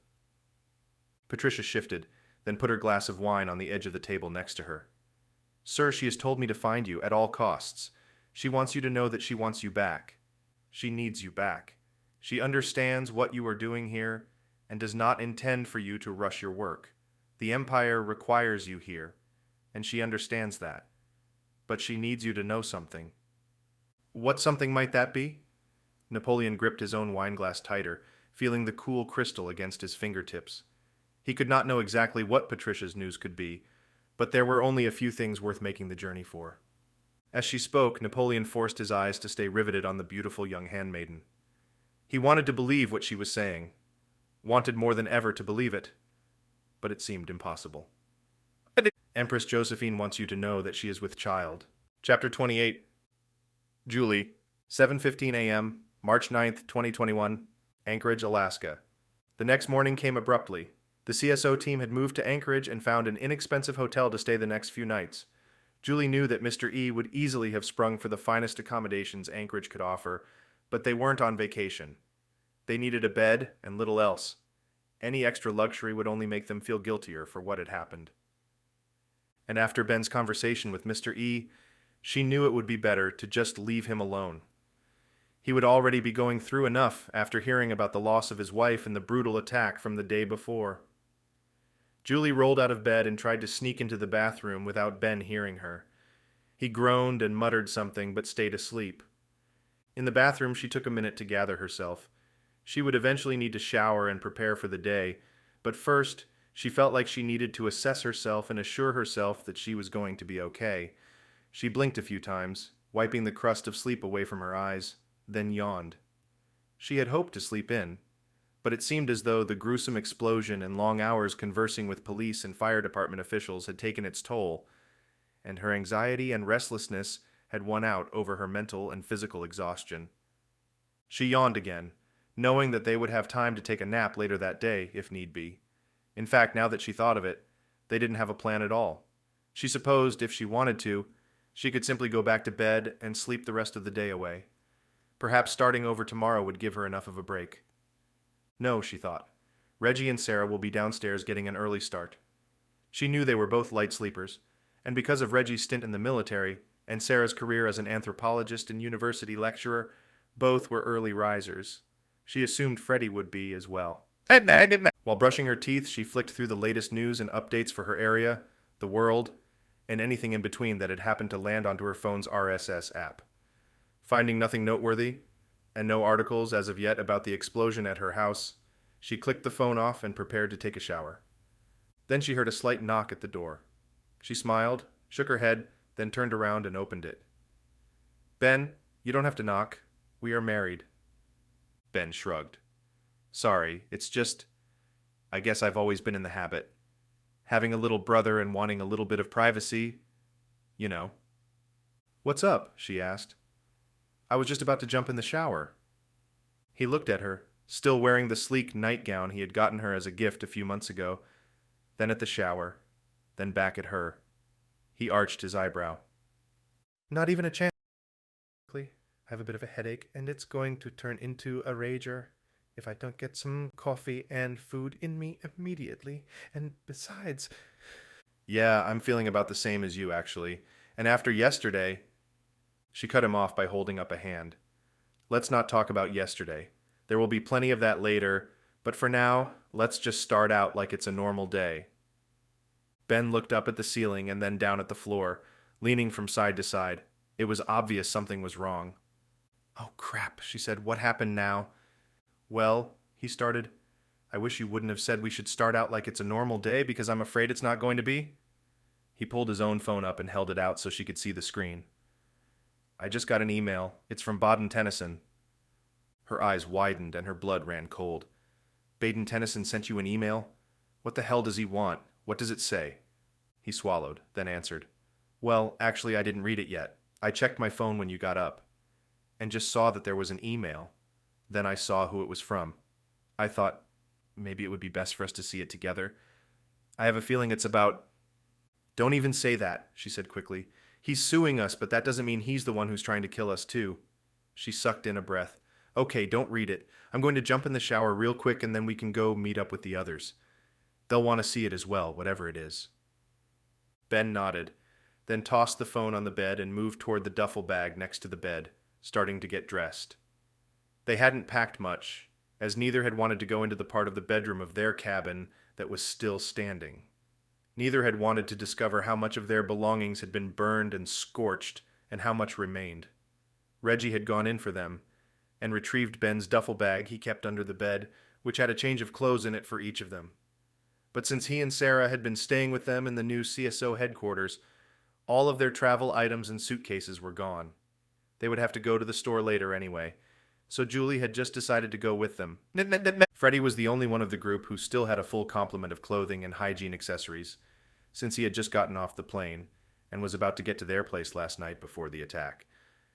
There's something else, Ben said, throwing on the shirt he'd been wearing the day before. She flicked her eyes toward him and took a deep breath. Great. Do I even want to know? No, but you need to know. Okay, what is it? The email, he said. There's an attachment, a video. Chapter 29. Ben, 7:22 a.m., March 9th, 2021, Anchorage, Alaska. Ben and Julie found Reggie, Sarah, and Freddie all gathered together in a booth in the diner that was attached to the hotel. The restaurant was nothing fancy, just a simple breakfast place that offered a small selection of lunch and dinner items as well. But it seemed warm and well lit, and, most importantly, all of them had cups of steaming hot coffee in front of them. Ben's stomach growled as he approached, and Reggie pushed a fourth and fifth cup over in front of the empty seats. Ben grabbed his and took a sip before even sitting down, and thanked Reggie. You guys doing okay? He asked. He hadn't come up with anything useful or helpful to say, but he also didn't want to walk up to the table and not say anything at all. Reggie shrugged, and Sarah just stared, shell-shocked, down at her coffee. Freddie nodded slowly. Yeah, I guess we are. Best we can hope for, I suppose? Ben nodded. Yeah, I know the feeling. We're going to figure this out, I promise. You have my word. What's to figure out? Reggie asked, his tone bitter. Asshole came in, blew up your house, blew up our CSO headquarters. I think that's pretty straightforward, don't you? What's to figure out? Reggie, Sarah began. No, man, Reggie continued, addressing Ben directly. We need to go after those guys. We need to get the punks who planned this whole thing. Tennyson, whoever he is working with, all of his henchmen. They're out there somewhere, still planning our demise. And we're here with our heads in the sand. Ben let his gaze fall to the table, noticing that Julie did as well. A waitress approached but saw the tension at the table and quickly turned and left. He would have to order food in a few minutes. Apparently it was time for him to spill the beans. Speaking of Tennyson, Ben began, he watched as the others at the table perked up. He sent me an email. What? Reggie asked. He sent you an email. What's it say? Freddie asked. Ben shook his head. Haven't read it yet. Wanted to make sure we all saw it. Together. He pulled the phone out, opened his email inbox, and clicked the title. Before he placed it down on the table, he saw the subject line. Now that I have your attention... Well, shit, Reggie said. That's a damned fine way of introducing himself. Freddie was shaking his head, his fists balled on the table. Ben read the email aloud. Mr. Bennett, I would normally hope that this email finds you well. In this particular case, I imagine you are not well. Not as well as you could be. Guy's an arrogant mother. Keep going, Sarah said. Ben continued. Regardless, there is a matter for which I require your personal presence, a request of sorts. If you would be so kind as to be at the address listed below, tomorrow evening, please. Shall we say 6:30 p.m. local time? Ben flashed his eyes down the screen and saw the address. That's London, Freddie said. And he wants you there tomorrow evening? Julie asked. What the hell for? Ben didn't respond, but he continued reading the message aloud. I am a man of my word, though I have found through much experience that others may not be. Therefore, I have taken the initiative to provide you and your team some incentive. I ask that you come alone, and I ask that you do not share the contents of this email with anyone outside of your team. Well, that's kind of him, Reggie said. At least he knows we work as a team. Yeah, but he wants Ben to come alone to England, Julie added. I'm not okay with that. He wants him to come alone to the meeting place, Reggie said. No chance in hell I'm staying here while Ben gets himself into another bind. Ben flicked his eyes up, unable to keep the anger down. It had been boiling beneath the surface since yesterday, and something about the way Reggie was talking made it explode upward. Oh? He asked. You going to come with? Save my ass again? Prevent one of us from getting blown up? The hell does that mean, man? Reggie asked, pushing his coffee away. He started to stand up. You want to discuss something with me? Reggie, stop it, Sarah said, pulling his arm. Ben, what's the incentive he's talking about? If he wants you to come meet him that badly, what's he got on us to ensure you'll be there alone? Ben nodded and scrolled down, finding the video file downloaded and ready to play. It was small, likely only a few seconds long. He held his breath and clicked it. The screen turned sideways and became a full-screen view of a room. It was dim, too dark to see much detail in the background, but in the foreground everything was crystal clear. Is that Eliza Earnhardt? Ben whispered. It was the red-haired woman he'd met in Switzerland, the one who had requested the CSO's help in bringing down Tennyson's company, EKG. They had been successful, ultimately, at stopping the sickening animal testing that had been going on in Grindelwald. But it had come at a massive price. To see her face again, especially like this, gave Ben anxiety. On screen, Eliza began to speak. She looked directly into the camera, directly at Ben, it seemed. She had been crying, and it seemed that she had her hands tied behind her back. She cried as she spoke, her sobs rocking her body back and forth. Ben, if you get this message, please, they are going to hurt me. They might kill me. I don't understand. I don't know what I did or what you did, but please hurry. Do what he says or The video cut off. Holy crap, Freddie said. You know her? Ben nodded but didn't respond. Rewind it, Reggie said softly. You see something? Yeah. He watched Ben pull the scrub marker back to a location at the middle of the video, then released his finger. Right there, Reggie said. What the hell is... He stopped himself, and Ben saw why. While Eliza had been talking, her body gently moving, the lighting flickered with her motions and revealed a bit more of the room. She was wearing a sweater, a tiny gold chain around her neck. The light glinted off of it. It also revealed that there was something hanging just above Eliza's head, something that made Ben's heart sink even further. Is that... Julie started, then stopped.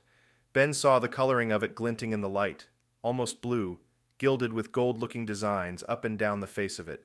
I think it is, Sarah said. My God, it's a sword. Chapter 30. Galbraith. 9:19 a.m., March 10th, 2021. Interpol Office, London, England. Peter Galbraith glanced up at the drop ceiling of his tiny, cramped office. It was smaller than it looked from the outside, and from the outside it looked small. But at least he had one. He had spent the first 5 years of his job at the International Criminal Police Organization either getting coffee for the higher-ups or wishing he could get coffee for someone because the real job was even more drab. Most of the mundane tasks he had spent those 5 years doing had been done from a desk in Manchester, where the main Interpol office in England was headquartered. 2 years ago he had accepted a promotion, but had to move to the large cubicle farm in the center of the main floor in the London branch office.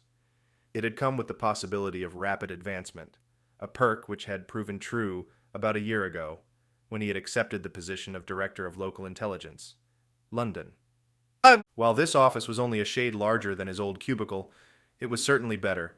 He had been given a role that had him acting as supervisor over a few other people in the office, which meant that while he was still in the office most days, every now and then he got to actually go into the field. Even then, most of his work was spent talking to witnesses and victims, preparing an official report for the media, and then writing up the boring debriefs for his department heads. It was not much different from what he would imagine the role of chief of beat cops in a London precinct would be. He had originally chosen this role because of the allure of getting to travel, of chasing down international terrorists, and bringing them to justice. He wanted to be a modern-day Jason Bourne, and he wasn't afraid to admit it. He kept himself physically fit as well, though the last 5 years in the cubicle and the 1 year in this office were not helping with his workout regimen. That said, he knew he could outrun and outlast any of his coworkers, though it was admittedly a low bar. He sighed, taking a long breath and holding it in. On his agenda in a few hours was to touch base with his supervisor over lunch, which no doubt would be one of his famous scheduled hour-long meetings that inevitably would last at least 2 or even 3, effectively prohibiting either of them from getting any actual work done in the afternoon. To make matters worse, his boss had zero personality or interests, besides a love for food. A self-declared foodie, the man would choose for the meeting location whatever restaurant had most recently been reviewed in the Evening Standard, but then spend most of the time ranting about why the reviewer was an idiot. At least it'll be a free meal, Galbraith thought. Hopefully he chooses Italian. I could use some Italian food. He shifted in the old, creaky office chair and turned back to his computer screen. He checked email for the 13th time that hour, then flicked over to his browser, where he had opened all of the local and regional news sites, as well as a few general continent-wide European channels. Interpol worked with local law enforcement to find criminals who were outside the jurisdiction of a single city or even country, so keeping up with the most recent continental news was a requirement for the job. In his mind, Interpol was supposed to be the European version of the American military. Nowhere was off limits. No one was on too high a pedestal to topple it over, and nothing was out of the question. They could go anywhere, do anything, and be the world's good guys. In reality, however, Galbraith had discovered that Interpol was merely a resource organization, meant to provide on-the-ground support, rather than an actual policing organization. Sure, they had a lot of tech bells and whistles, and there certainly were field agents, but these gadgets and secret agents were the exception, not the norm. While he tried to keep abreast of changing trends and continue training on whatever the latest technology was, the truth of the matter was that he most often felt chained to his desk. He didn't want a vacation. He wanted a break from his vacation-like lifestyle. He wanted action. He wanted to do something. To be something. He heard the sound of an email dinging into his inbox, but frowned when he didn't see anything. Then he realized that it was from his phone, which meant it was an email that had been sent directly to his personal account, not the one at Interpol. He pulled out his phone and opened the email app, then couldn't help but smile when he read who the sender was. The faction. He began to read the email, his eyes widening and his mouth beginning to water. You have been tapped. Our interests in America and Geneva seem to have aligned. There will be a meeting in London, one which Interpol would be justified in attending. Details to come, but expect further clarification no later than 6 p.m. this evening. The sender's email address had been obfuscated using rerouting and IP masking, and, as always, there was no byline. The faction was a secretive organization, and for good reason.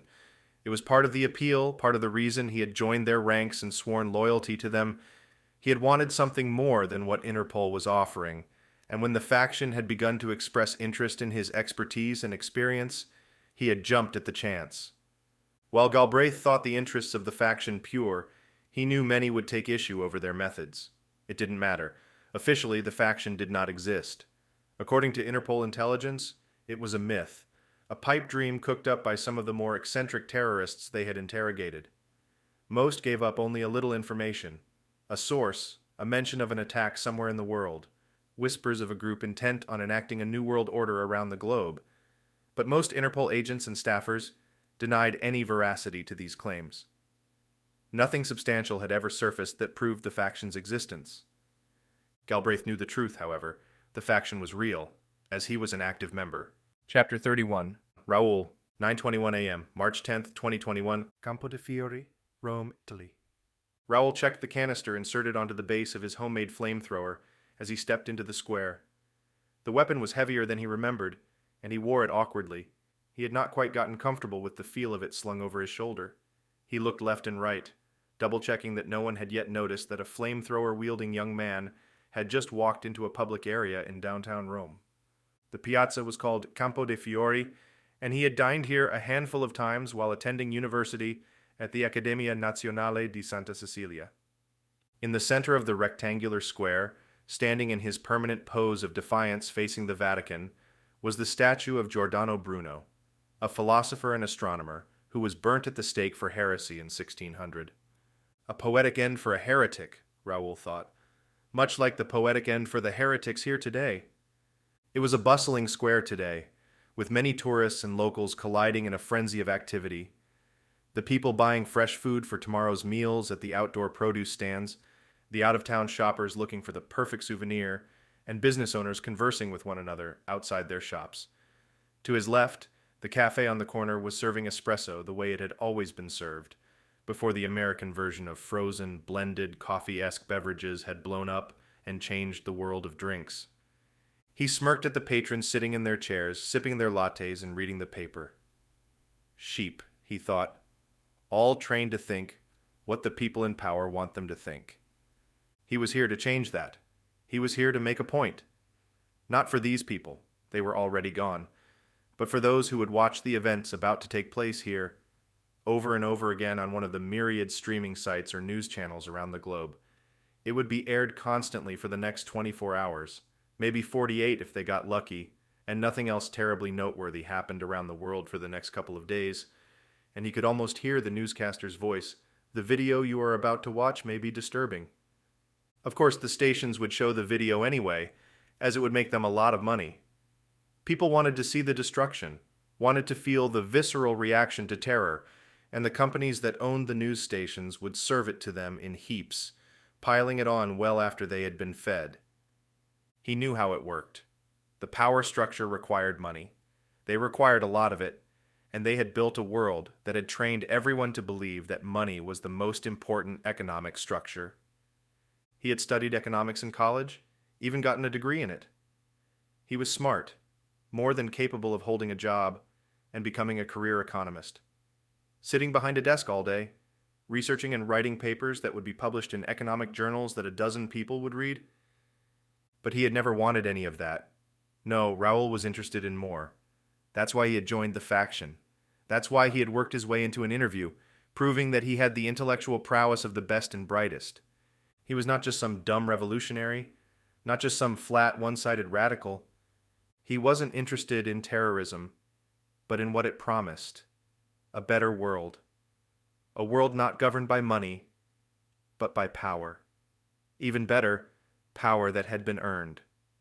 Deserved. A meritocracy. Raoul took another step into the square and heard a scream. It had come from the cafe to his left. Apparently an old woman there was not interested enough in the daily paper she had in her hands, and couldn't keep her head down. She had seen him. Seen the weapon slung nonchalantly over his shoulder. He made a tisk sound with his mouth but continued walking, ignoring her screams and shouts as others tried to see what was bothering her. He knew his destination.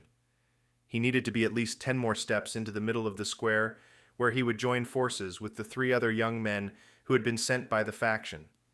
He'd only been given a snippet of the mission. That was the faction's modus operandi. Afterward, long after the dust had settled here, he might be allowed to understand more of their grand plan. But right now, it didn't matter. He trusted the faction, knew that his goals and their goals were aligned. As smart as he was, Raoul had no problem playing the role of foot soldier for a bit. Building and wielding a gun was not his desired career path, but he didn't mind doing it. He knew it would eventually lead to a far better world than the one they were all sharing now, and he knew he wouldn't have to do it forever. He knew that the faction required proof of one's loyalty before advancement. It required proof of his trust. The scream was joined by another, and then another, now coming from both sides of him. His heart quickened, and he wondered if there were any police officers nearby. The Rome police were ubiquitous in most piazzas, a well-governed and organized force, and he knew that if one officer was nearby, there were bound to be 2 or 3. He couldn't see anything indicative of police in the near vicinity, so he continued on, marching forward like the soldier he was. Raoul's heart continued to speed up, even as people began to stand up and point in their direction. He locked eyes with the man directly across the square from him. Another faction soldier, a man whose name he was not able to remember. To his left was John. To his right, William. No last names.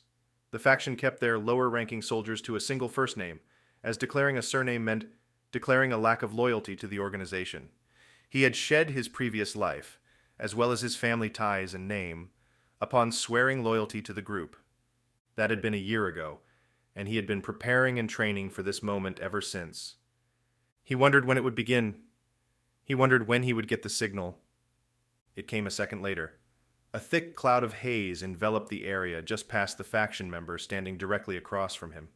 He whipped his eyes to the left and right and saw that John and William had their backs to a similar cloud as well, and he knew then that all four sides of the piazza were covered, leaving the center area, the area he and the three other faction men were, open. He knew that it had begun. The haze, particles of a powdered, aerosolized acid, were spreading out from their sources, 9 strategically placed devices that had been scheduled to erupt simultaneously at this exact moment. Yet, he did not know what the acid was going to do, nor did he know if it would reach him here, intending to envelop him as well. But none of that mattered. He had his mission parameters, and he intended to obey them. The screams grew louder, but he sensed that they were now no longer focused on him. He heard footsteps, people running in every direction trying to gather their things or grab their children or simply turn in circles as the world ended around them. His smirk widened to a full smile, and it was matched by the man's across from him. To his left, John stood stoically, his rifle ready and held diagonally downward, not moving. They all had the count. It had begun the moment he had seen the haze behind the man across from him. 30 seconds. There were only 20 seconds left now, but he needed to make sure he didn't act too soon. He waited, feeling the tension growing in the piazza as the screams turned into choking gasps and the footfalls slowed, becoming plodding, lumbering steps. And then almost at once it all ended. All of the sounds ceased, all of the footsteps stopped. He knew it was time. He had no idea what he was going to see when he turned around. In his peripheral vision, he thought he saw a few people standing nearby, perhaps a family. He turned and caught sight of the family first, the horrified looks on their faces, a father, 2 children, one almost a foot taller than the other, all staring directly at him. Frozen, unmoving. He frowned as his mind tried to parse through it to understand what it was seeing. He saw the old lady, who must have been the screamer, the one who had spotted him as he originally walked into the square. She was also frozen, her hands locked over her mouth. Are these people already dead? Chapter 32. Raoul. 9:23 a.m., March 10th, 2021. Campo di Fiori, Rome, Italy. He noticed the low-pitched sound of ignited diesel fuel lancing outward from behind him, so he lifted his own weapon and pulled the trigger. It felt strange, unnatural. He had tested and practiced his aim at a gun range a few times before the mission, but that was nothing like the real thing. Aiming at another human was nothing like aiming at an inanimate target. And yet, it wasn't entirely unlike shooting at stationary targets. He had expected these people to fall once hit, to collapse into themselves after being shot. Instead, everyone he aimed for seemed to stutter a bit after impact, yet remained where they were, in place, fixed in their frozen positions, their bodies igniting, but not moving. As if they had been filled with glue and hardened. What is happening? He was confused, but he did not let it get in the way of his job. He needed to prove to the faction that he was serious about increasing his responsibility and role within the organization. First, however, he needed to prove his worth to them. He emptied the canister, then slapped in the second one and continued firing. He aimed for the older woman who had been screaming. He aimed for a barista who was frozen in place, leaning out over a table, the coffee in her hand still steaming upward, not bound by whatever strange ailment had frozen the young lady. The flames were already consuming the shop behind her, the fire and cloud of black smoke growing by the second. As he emptied the second canister and reached the end of his ammunition store, he sensed that the others were nearing completion as well. John's weapon had stopped firing a few seconds prior, and William's just after Raoul's. The man across from him, standing back to back with Raoul on the other side of the statue, was still firing, and continued bursts of jetted flames for another few seconds. When he stopped, Raoul knew it was over. He had done his job. They had done their job. He had finished his task, and he would be rewarded adequately. Perhaps not an increase in rank. The faction didn't just toss out things like that like it was some outdated military, but certainly would receive an increase in recognition, perhaps even an increase in respect to the more senior members. Raoul felt a surge of optimism within him, knowing he would be looked upon favorably for completing his mission without a hitch. To his knowledge, no one had been in his field of vision who would remain standing at the end of it. He waited the necessary 30 seconds. As he did, he checked his weapon again, knowing that it was empty. He saw the flames licking at the corner of the building. Would it cover his exit? Was he supposed to be trapped in here with the others? Raoul also heard sirens in the distance, gently at first, but growing louder by the second. He wondered why they had been told to wait, wondered why they couldn't just begin to run and get back to their vehicles and back to their hotels.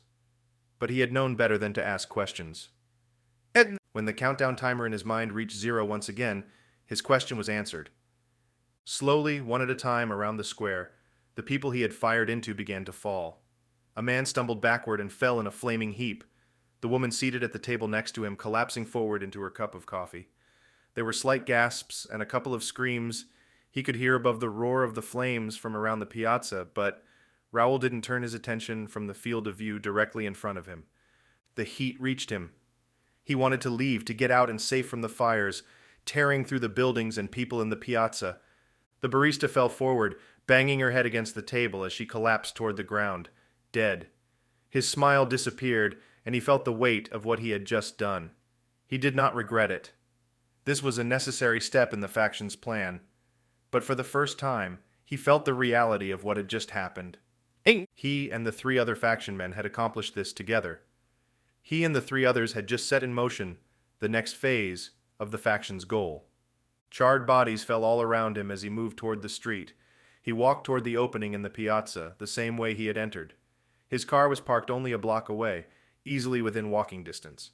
He sped up anyway, starting to jog and then breaking into a full run. He suddenly felt heavier, wanting to shed the weight of the flamethrower, to toss it aside and forget everything he had just done. But he couldn't. He pressed on, reaching the vehicle in another 15 seconds. His next destination was the last one for the day, a hotel many miles away. He would be led out of the city by the map on his phone and sent to the place that had been prearranged by the faction. There, he would get a good night's sleep and wake up to a new day and a new world. He smiled at the repercussions he knew were coming. He smiled wider, knowing that he had taken a part in it. Chapter 33. Ben. 6:27 p.m., March 10th, 2021, Kent, England. Ben had made it just in time. He had disembarked at London Heathrow International Airport after the grueling 18 hours of flight time, caught a rideshare, and told the driver he had a meeting he could not be late for. Price, therefore, was not an issue. The driver simply laughed and reminded Ben that in the age of modern tech and ride-sharing apps, there was no such thing as price hiking and getting somewhere faster for a higher cost. Ben nodded silently and then handed the man a $50 bill. It wouldn't be worth as much when converted to British pounds, but the driver got the hint, stopped talking, and pressed his foot to the floor. He stepped out of the car just as a light rain began to pour. He looked up and down the quiet street, wondering what it was Baden-Tennyson was hiding behind one of these walls. The street was cobblestone, but well kept, giving the place a maintained old London look. The streetlights were LED lamps that harkened back to the 1800s, and the houses themselves seemed to have been pulled straight from a Dickens novel. He smelled the air, finding it a bit briny and heavy, as if he were standing on a Liverpool pier instead of a neighborhood just outside of Greater London, miles from the ocean. He took a few steps forward, crossing the street, then stopped. He glanced at his phone and double-checked the address. Is this right? The house Tennyson had sent Ben to was massive. The street view image Julie had pulled up during the flight had only showed a 3-level black manor, skinny and tall, but the satellite imagery showed that the house, while sharing space with neighboring other homes to its left and right, actually backed up to a large space that had other buildings, houses, and barns on the grounds. All of the land was owned by the owner of this same house. He wondered if Tennyson owned it. It was impossible to find anything online, at least without digging deeper, and during the plane ride, the CSO team had mostly taken the time to gather their thoughts, plan their next steps, and sleep. Julie and Sarah were back at the hotel in southeast London, researching and trying to dig up any information about Tennyson, his company EKG, or anything related. They hoped to find another link between the man who had called them here and Eliza Earnhardt. But it seemed that after the events in Switzerland, Eliza had gone quiet. Reggie and Freddie were on their own mission tonight. Ben had sent them to London to try and dig up any leads on finding weapons and ammunition. They had taken the first and only commercial flights available that would get them all the way to London in time, so they'd had to suffer through TSA and baggage claim stations and couldn't afford to waste time, meaning they'd decided to leave their own weaponry. What little of it hadn't been destroyed in the fire, back at the hotel in Anchorage. None of them felt safe without at least sidearms, and Reggie had some contacts in London, so they had set out directly from the airport. Ben had decided to go it alone. If Tennyson still wanted him dead, he would have found a way to do it from afar, just as he'd sent the truck with explosives. He had obviously survived, so Tennyson must want to speak with him in person. That meant Ben was most likely not in immediate danger, and if it meant they could save Eliza, Ben would do his part and come alone, as Tennyson had requested. He continued across the street and found himself on the narrow path that led up 2 sets of short stairs to the massive front door. He paused there, then knocked. A car, black, passed by the house slowly. He turned to look at it, but its windows were tinted too deeply. He knocked again. Still no answer. He waited there for another minute, knocked a 3rd time, then looked around. Weird, he thought. Is Tennyson playing with me? Why would he send me? Afternoon, he heard a voice call out. He turned fully around, then squinted into the rain to see who had spoken. A man, dressed in a long overcoat, hands in pockets. He was wearing a cabbie hat, the short bill stapled to the front side of the baggy top. Hey, Ben said, you know if anyone's home? The man sucked his teeth for a long moment, then answered, I suppose not. You have a meeting? Ben nodded, then looked down at his phone. Yeah. I think this is the address. May I ask what this meeting is in regard to? Ben almost couldn't understand him between the accent and the pattering rain, and the fact that he had lowered his voice a bit. No, Ben said, not really. May I ask who you are? The man smirked, then repeated Ben's answer. No, not really. Ben nodded, then brought a hand over his hair and left it on the back of his neck. He put the phone back into his pocket, then pulled it out again. Guess that's it, he thought. Tennyson, what game are you playing? He opened the ride-sharing app once again and started to call for a driver. He wondered if his previous driver would return. The man stepped up the path and began to approach the house. He walked until he was within 10 feet of the front door, then looked up at Ben. May I help you with something, sir? The man asked. I don't think so, Ben answered. You live here? The man shook his head. No, but I'm watching the house. Ben looked behind him, tried to see where he had come from. As he did, the man sidled over into his view. Officer Peter Galbraith, he said. Officer? Correct. Interpol, homicide specialist. He reached down and pulled out a badge. Mind if I get that name from you, son? Ben's nostrils flared, his fight or flight instinct kicking in. Trouble was, he wasn't sure if either instinct would be useful right now. Stay calm, he thought. You haven't done anything wrong. Look, Ben began, I'm just supposed to meet someone. I probably have the wrong... Officer Galbraith held up a hand. Please, let's just start with the name, okay? Chapter 34. Freddie. 6:59 p.m., March 10th, 2021. Kent, England. You gave him your name? Reggie asked.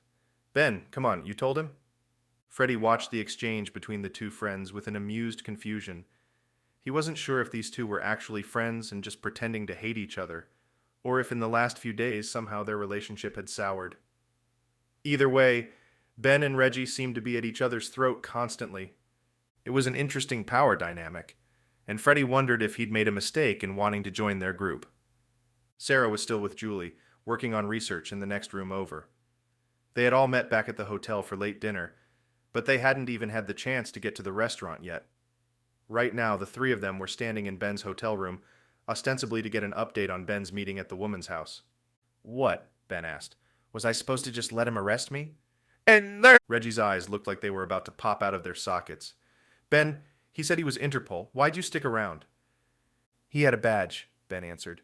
Christ, Ben, I can get a badge from any costume shop between here and Manchester. Do you even know what an Interpol badge is supposed to look like? Look, man, Ben said, posturing and bringing his shoulders square. He was Interpol, okay? Just get off it. Freddie was a confident warrior, well-trained and capable enough to hold his own in a fistfight. But if things went to blows and he had to be called on to break up a fight between the two men standing in front of him, he wasn't entirely sure he could do it. He stood up anyway, crossed the room, and took a place just by their side.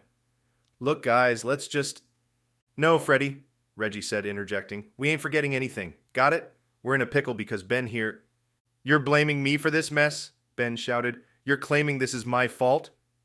Reggie crossed his arms over his chest. "Tell me you weren't the one who pissed off old man Tennyson. Tell me you weren't the one who went to Switzerland to save the red-headed damsel in distress. You ass." "Enough," Freddie said. "Cool your jets, both of you. I ain't here for a cage fight, and if I was, I'd better be the one in the cage. So knock it off unless you want me to join in." Ben and Reggie took a slight step backward, but Freddie could sense the tension in the room. Reggie's hackles were raised, Ben's fists clenched. The men were at each other's throats, and Freddie wasn't sure what to do. To try his best to keep the peace, he spoke. "Whatever pickle you think we're in, we're still in one piece," he said, "and I hope to keep it that way. I didn't ask for a discharge just so I can get blown to smithereens in some other country. But Ben, nothing, man," Freddie said. "Just drop it. You guys need to figure out what to do next, not what's already happened." "He's right," Ben said. "That guy knows my name. So what? It's not like he thinks I'm a suspect for anything. I'm more interested in why Tennyson called me out there. Like, what was the point of flying halfway around the world just to get stood up on a doorstep?" Reggie was still stewing, but he was calm enough to answer. "I don't know. Maybe the girls will figure something out. Anything else from Tennyson?" Ben shook his head, but pulled his phone out to check. Just then, Freddie heard shuffling at the door. There were 3 quick knocks, and then Julie's voice. "Guys?" she asked. "You in there?" "Ed!" The door opened, and Julie and Sarah were standing in the hallway. "What's up?" Freddie asked. "Hungry?" "Yeah," Julie answered. "But that's not why we're here. Glad you haven't killed each other yet, though." She smirked at Freddie, then shook her head as she passed between Ben and Reggie. They both seemed to deflate a bit as the women entered the room. Julie took up a spot near the desk, where Freddie's laptop was. "Mind if I use this?" Julie asked. "I'm getting tired of staring at a phone screen." Freddie nodded. "Sure thing. You find something?" "Unfortunately, yes. While we were on the plane, there was a terrorist attack in Rome." "Shit. Yeah. About 50 dead so far, with another 50 in the hospital." "Do they know who did it?" Ben asked. "Not yet, but they expect someone will come forward and take credit soon enough." "Right," Freddie added, looking around at the others. "Thanks for filling us in." Julie wasn't done yet, however. "That's not actually what we found." Freddie watched Ben's eyebrows dance up on his forehead. "No?" he asked. "No," she said. "We were searching the address, trying to figure out who it was you were supposed to meet with, Ben." "Yeah. Well, turns out the address of the house was pointing to the owner of the place, and that search was coming up empty. But the owner of the house isn't actually the person living in the house." Ben walked over to her. "Really?" "I think you mean was living in the house," Sarah said. "Yeah," Julie answered. "Apparently the owner is some dead guy, but he's passed it down to different family members over the years. The current owner was, a young woman named Josephine Campbell." Ben squeezed his eyes shut. "She's dead, isn't she?" Julie nodded. "Brutal, too. Laceration through the back of the neck, severing the spinal cord and carotid artery. Pretty quick way to go, I guess." "Wow," Reggie said. "That is brutal. Why?" "No idea," Julie said, "but Sarah and I have a hunch." "Do tell," Ben said. "I'm completely ready for more bad news." "Is it?" "Well, seems like she was on a trip to a place called Hever Castle, where there was an antiquities auction. She came into town to buy a gift for her husband." Sarah jumped in. "We saw an article about her. She was found dead in her home yesterday. The same home you just went to and knocked on the door." Freddie's eyes fell. "Crap, that can't be good." "That's not ideal," Ben said. "Not at all. But get this," Sarah continued. "She was at the auction to buy a very specific gift for her husband. See, Mrs. Campbell, through her father's side, is related to Napoleon." "Like the Napoleon?" "One and the same," Sarah said. "And this specific gift she was trying to buy was actually something Napoleon owned. A sword made specially for him by a Parisian smith." "A sword," Ben muttered. "What happened to it?" Freddie listened, silently asking the same questions Ben and Reggie were asking. He wondered if they were also answering those same questions silently, as he was. Well, Julie said, it was purchased by Mrs. Campbell, under the pseudonym Miss Delacruz. It was boxed up and sent to her home, and then it disappeared. Shit, Reggie said. Let me guess. Did it accidentally kill her too? Julie nodded. She was murdered. By a sword. The killer and the sword are missing. Well, the killer's missing, Ben said, but I have a feeling the sword is the exact same one we saw in Eliza's video. Yeah, Reggie said. The sword of Napoleon sitting up there above her head, about to do to her exactly what it did to this other woman. So, if we don't get to her in time, she's dead. Ben sat down on the bed, his head in his hands. And we have to head there soon, since Interpol is now after us. Freddie watched as Julie and Sarah exchanged a glance. Julie walked over to Ben and looked down at her husband. Wait, what? Chapter 35. Ben. 7:13 p.m., March 10th, 2021. Kent, England. Ben had nothing else to do but eat. He wasn't hungry, however. They were all jet-lagged from the time change after the long flights, and while they had gotten sleep and eaten in the airport and aboard the transcontinental flight, his body was still confused about exactly what he should be hungry for at the moment. The others had left to find food, and as usual they had decided to simply eat downstairs at the attached hotel bar and grill. It was a fish and chips sort of place, perfect for a simple, filling bite. But Ben's mind was elsewhere. He was struggling with Mrs. E's death, playing back the scene in his mind in slow motion, trying to understand it. Could he have done more? Could he have saved her? And inevitably the answer was always yes. There was always something he could have done. If only Reggie hadn't been arguing with him, and they had been able to get to bed, or at least get back to their own spaces in the building and cabin, Reggie or Sarah could have pulled Mrs. E out with them. Or perhaps if Freddie was just a bit earlier, he could have seen the truck long before it was nearly on the house. Or, Ben pushed the thoughts away. There was nothing good to come from thoughts such as these, and he knew it. Still, he thought of the flight over, how they had promised each other they would take time to process things and get their feelings out about Mrs. E's loss, and then reach out to Mr. E and try to get his take on everything. None of that had happened, of course. Instead, they had been consumed with the idea of taking on Tennyson, the man they all blamed for her death. They had decided to sleep, to try to get ahead of the jet lag that would be setting in tonight. Then he thought of the Interpol officer, Officer Galbraith, the man who had accosted Ben at the address Tennyson had given him. Was Tennyson trying to get Ben in trouble? He had already sent a man with a truckload of explosives to his home to kill him. Why stop there? Ben felt stupid for giving the Interpol agent his name, but there had been no other reasonable play. There was nothing he could have done. The agent would only have followed him, suspecting him of foul play. But what now? Surely the man was curious about why Ben was desperately trying to meet with someone at the house just hours after the person living inside had been murdered. And then he had given him his name, so the officer had something to use to track him down if they had more questions. He shook his head quickly, trying to push all the thoughts away. Not now, he told himself. Not here. He stood up and decided to go downstairs, where a beer and some fries might just help take the edge off a bit. His friends were there too, and while he and Reggie seemed to be going through something, he knew they were ultimately on the same team. As he made his way across the floor, his phone vibrated. Thinking it was Julie or Reggie checking on him, he pulled it up to his ear without looking at it. "I'm on my way down," he said. "Ben?" came the reply. Ben frowned. It sounded like Mr. E, but the man had never used nicknames, always referring to them as either Harvey, Juliet, or Gareth. "Mr. E? Yes, have I caught you in inopportune time?" He looked at his watch. He wasn't busy, but he couldn't remember what time it was back in the States. Still morning, I think. He couldn't remember. It must have been either very late or very early for the man.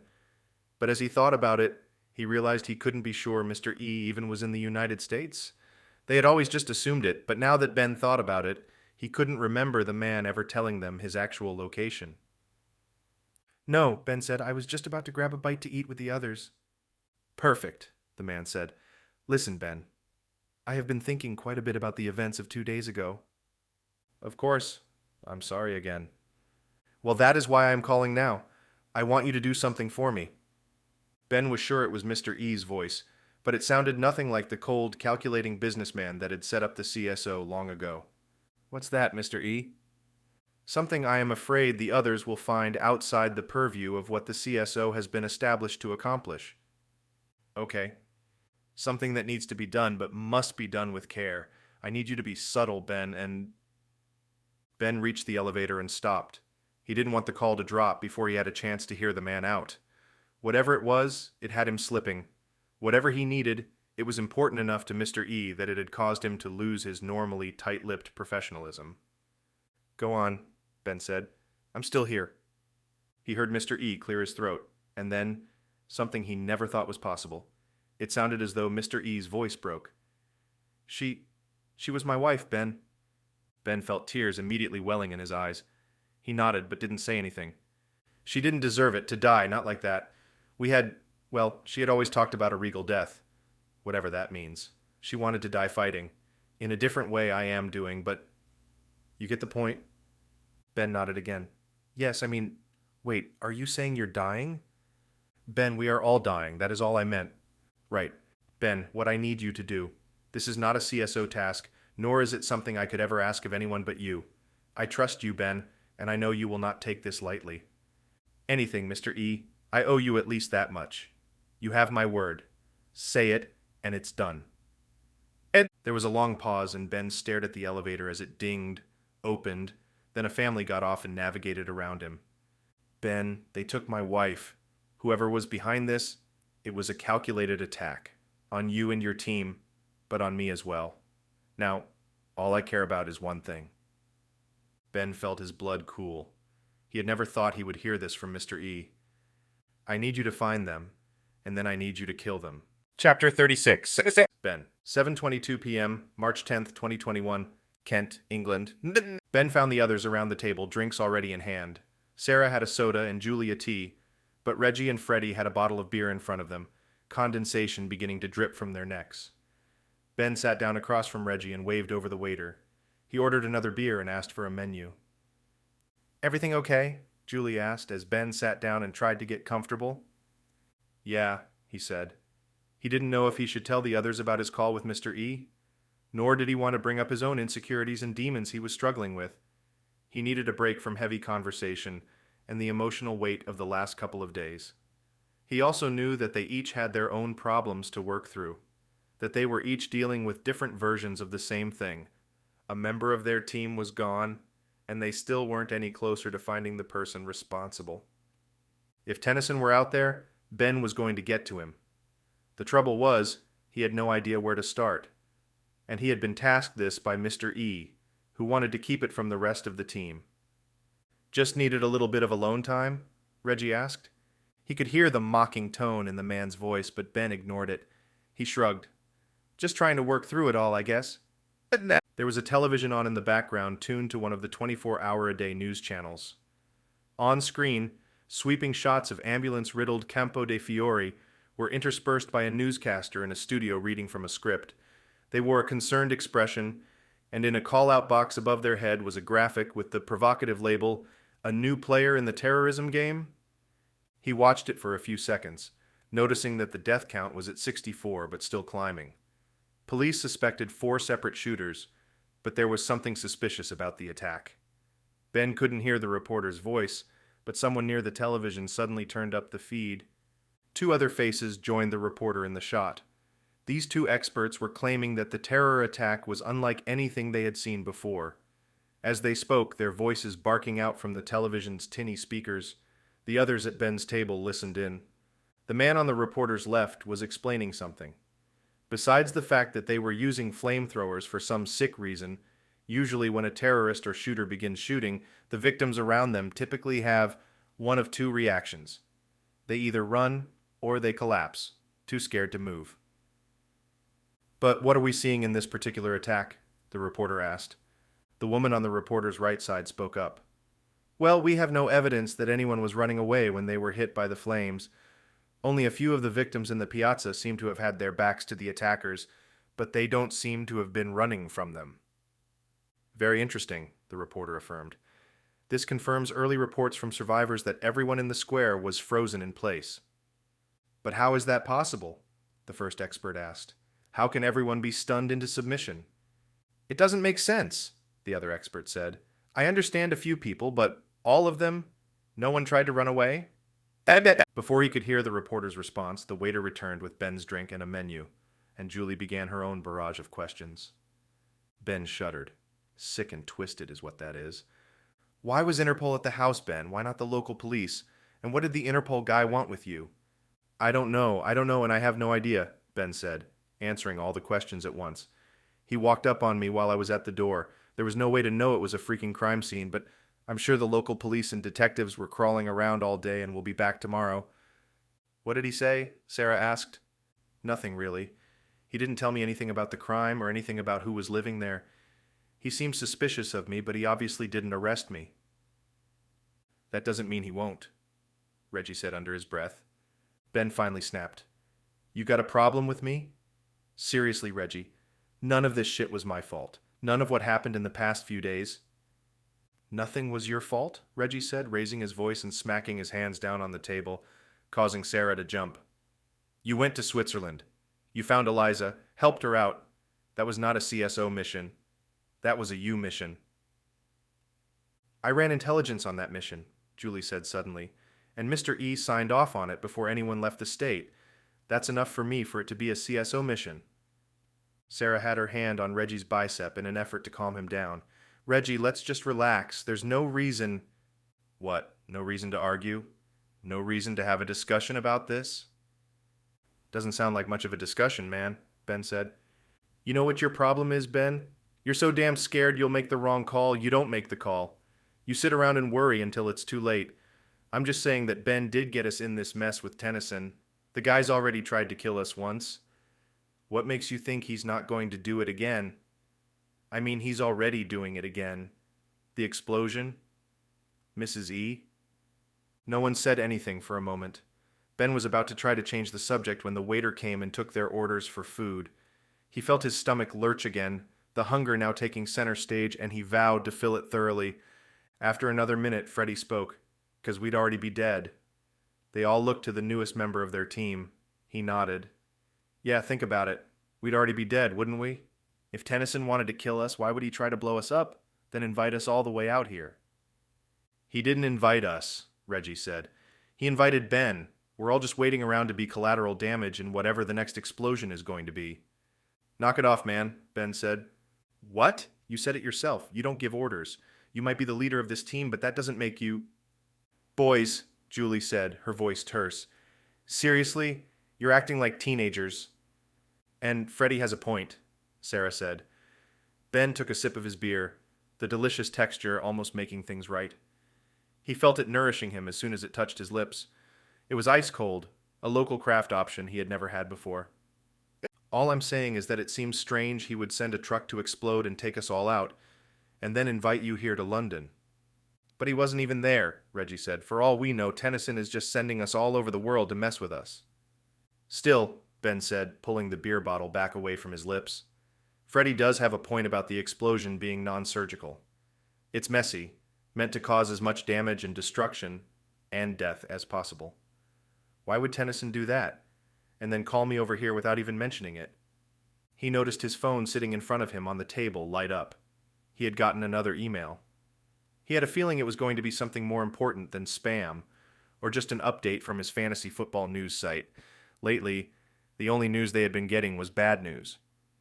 Ben considered putting it in his pocket and just checking it later, but he noticed that Julie and Sarah had seen his screen light up as well.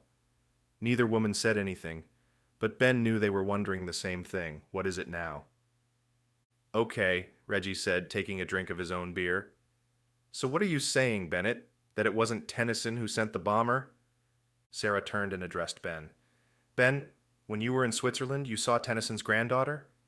Yes, Ben said, nodding.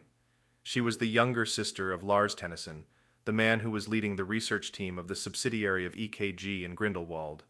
The girl was basically on life support, but Lars thought he could keep her alive and eventually cure her. Sarah shuddered in her chair. That's sick. She was just a kid. Ben remembered the scene. The tiny, frail girl, no older than a teenager, lying in the bedroom inside the laboratory. The entire space had been converted to look exactly like the girl's childhood home, down to the last detail. When he and Eliza had found her, they had been stunned and shocked, but it had also led them to the final piece of the puzzle, and eventually to their success in Switzerland. However, it had been the sort of success that brought with it the feeling of defeat, the sort of victory that sometimes felt worse than a loss. His mind churned up the memory of the face of the scientist as the apes had gotten to him. "Tennyson is still pissed about what we did to his grandson Lars," Ben said. "He's taking revenge." "We don't know that for sure," Julie said. "He could be—" "No, Ben's right," Reggie said. "Tennyson said so in that article he found.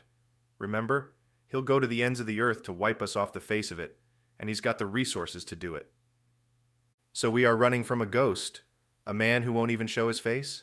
Chapter 37. Ben. 7:28 p.m., March 10th, 2021. Kent, England. The waiter returned with the food, steaming piles of calamari, deep-fried and golden brown, with a red ring of marinara sauce in the center of the plate. 3 orders of fish and chips went around the table, Sarah's and Ben's eyes wide as they saw the size of the portions. Freddie, who had ordered the third, didn't seem at all fazed by the portion size. The waiter left after placing Reggie's and Julie's salads in front of them. As everyone began to eat, Ben looked down at his phone once again. He opened it and found the email that had come in. He clicked through and saw the first line, the subject line, and sender. His heart skipped a beat. "What is it?" Julie asked. "It's from Tennyson again," Ben said. "What? Really? Read it." Ben nodded, grabbing a piece of calamari and popping it into his mouth. He chewed, then leaned over the table and began to read the message. "It has a weird subject line," Ben began. "The thieves are in Paris." "That's as cryptic as his first email," Sarah said. "But go on, what's the actual email say?" "Truly, it seems you got my message. Alas, thank you for attending to my request in such a timely fashion. Let it be true that, indeed, we will work well together." "We will work well together?" Reggie asked. "What the hell is that supposed to mean? And why is it written so weirdly?" Ben shrugged and shook his head, but continued to read. "On that note, hear this. I have a job for you. This is related to the work you already do. There is a particular sword that wants to find its way into my collection." "A sword?" "Like the one hanging above Eliza's head as we speak," Ben muttered. He suddenly felt guilty, suddenly felt like they should not have stopped to eat or rest, that they should have pushed forward and tried to find her before it was too late. But how were they supposed to do that? How would they find one individual in one specific room somewhere in the world? They simply had no clues, no leads. He hated to admit it, but he was completely at the mercy of Tennyson. "Keep going," Julie said. "We need to hear this." Ben scrolled down. "There's a pretty big gap between that top section and this next one, but it's written differently. More normal, I guess. This sword is an exact copy of the one hanging above your friend's head?" Ben's mouth suddenly felt dry, but he ignored it and kept going. "I would very much like to have it as well. Since you have already seen how serious I am, I know you will not take this lightly. Consider it an exchange of gifts, the sword for Eliza. All of the clues you need are in the content of this email." "Clues?" Julie asked. "He wants us to go on a scavenger hunt?" Ben shrugged. "Yeah, that's what it says. Verbatim." "The sword for Eliza?" Reggie asked, scoffing. "That's absurd. He expects us to find a sword for him, and then just hand it over? There's no way he's going to let Eliza go. She's as good as dead." "She's not dead," Julie said. "She's alive, and she's out there somewhere, waiting for us. Tennyson is playing with us, and he's playing a very serious game, but he's not making anything up. If he says there's a sword out there somewhere, then it's something we can actually find." "You're not really considering this, are you?" Freddie asked. He looked around the table. "I mean, we don't just do that, right? The CSO is supposed to find these sorts of things and give them to museums, not serial killers with a flair for puzzles who hold us ransom." Everyone turned to look at Freddie, a massive piece of battered and deep-fried cod in his hand. He took a gigantic bite, chewed it, then swallowed. "What?" "We do what we have to do," Reggie said. "Sometimes there are consequences." Freddie nodded, then looked back down at his basket of fish. "Is that it?" Julie asked. "The email, is there more?" Ben nodded. "Yeah, one more paragraph. The job I need your help with is quite similar to the missions you and your team take on. Yours is an admirable little effort, but I find no need for two closely related groups like ours in existence. I have started my own team, so there will no longer be a need for yours. I'm hoping that you, Harvey, will consider working with me instead." Julie let out a laugh. "He can't be serious. He wants you to work with him? For him? He's insane." "You're right. He's playing a game. But let me finish reading it first. There's one more line." Ben cleared his throat, then looked at the others around the table. "I am sending a team to you in order to help persuade you of my intentions." "That sounds sinister," Reggie said. "What's that even supposed to mean?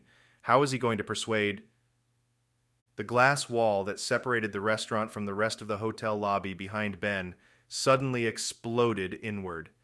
Gunshots and glass filled the air, and people started to scream and drop to the floor. Chapter 38. Ben, 7:35 p.m., March 10th, 2021, Kent, England. In front of him, their waiter dropped an entire tray of food. It hit the ground and fell outward into a million pieces. Ben only then noticed that the waiter had a growing maroon stain on his white shirt. He had a look of shock on his face as he stumbled side to side for a moment. He looked directly at Ben, then fell to the floor. Ben was already moving. He hit the ground at the same time as the dead young waiter, then crawled under the table. The others were doing the same thing, Reggie and Sarah finding space beneath a booth nearby. "Reggie," Ben shouted, "you get those guns you were looking for? I'm picking them up tomorrow." "Would have been able to make good use of them now, I suspect," Ben said to himself.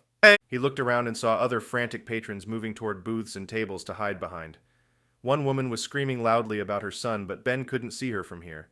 He didn't know where the shooter was, didn't know if they had entered the restaurant or were still standing in the hotel lobby and firing into it. Either way, Ben knew they needed to get out. In here, their backs were against the wall.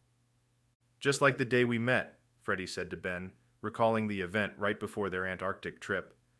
Russian gunmen had walked into their hotel lobby and began shooting at them, killing diners and hotel staff in doing so. The CSO team had killed them then, but Ben didn't want to try his luck for a second time. It didn't seem he would have a choice, however. He looked to the space just beyond the dead waiter's feet and saw a pair of legs step into the restaurant. Military-style combat boots, black cargo pants. He didn't need to see the man's upper body to know this was the shooter. He brought his finger up to his lips and then pointed at the guy. Freddie was already looking that direction, and he nodded. He turned to Ben and whispered, "I'm going to run to the other side of the restaurant, draw his fire that way. When I do, take him down." Ben watched as Freddie silently counted off numbers with his fingers. When he got to 3 outstretched fingers, he suddenly bolted to the right and ran, half crouched, heading toward the opposite side of the restaurant. Ben saw the boots turn as the man heard Freddie moving. Ben darted forward, coming up from underneath the table. There was about 10 feet of space between him and the gunman, and he closed it in 2 seconds. He stood to his full height, lunged forward the last step, and brought his arms up and around the man just as he was lifting his gun to fire again. Ben pile-drived the man and wrapped him up, both toppling sideways but not to the ground. The man dropped the pistol as he tried to keep his balance, but he crashed backward into the bar and a bar stool. Ben released him then, but pulled his arm back and brought it down onto the man's face, crushing his nose. The man didn't react with any audible noise, but he brought his own fist around and smashed it into Ben's back. Ben let out a gasp of air as the blow to his kidney landed. It felt like the man had hit him with a sledgehammer, and Ben involuntarily doubled over in pain. He heard 3 more gunshots, 2 from his left and 1 from his right, and only then realized that the gunman he had squared off with was not the only one. He turned around and saw the first man's dropped pistol laying between him and the table he had just been hiding under, and he started toward it. The man behind him spat a wad of blood onto the floor, and then grabbed Ben's shirt from behind. Ben felt himself being pulled backwards, but he pressed forward and tried to get away. He felt his shirt rip, and with one final tug it came completely apart. He was free. Ben reached the weapon and grasped it, rolling around and back up onto his feet all in one motion. He felt the throbbing of pain from where the man had punched him, but it was far from a wound. He'd be breathing heavy, but it shouldn't prevent him from fighting back. The gunman was moving toward Ben, a piece of his shirt still in his hand. Ben snapped off 3 rounds from the man's own weapon and dropped him to the floor. No! He turned just in time to see the second gunman who had entered take another shot at the tables to Ben's left. It was the table Julie and Sarah were under, Chapter 39, Ben, 7:36 p.m., March 10th, 2021. Kent, England. Reggie should have been there as well, and at first Ben didn't know where the man was. He was about to fire when he saw Reggie stand up behind the man, a fire extinguisher lifted over his head. Damn, Ben thought. How'd he get there so fast? Not wanting to accidentally miss and hit Reggie, Ben instead pulled the pistol to the right and began to aim for the third gunman. As he did, he noticed that Freddy was already there, racing toward him and aiming to take him to the ground, much like Ben had. The man couldn't see where Freddy was coming from, and was surprised when the massive bear of a man hit him on the side, and together they flew through the air and landed on another table. The woman screaming about her son was behind this table, and it nearly took her out when the two men flew onto it.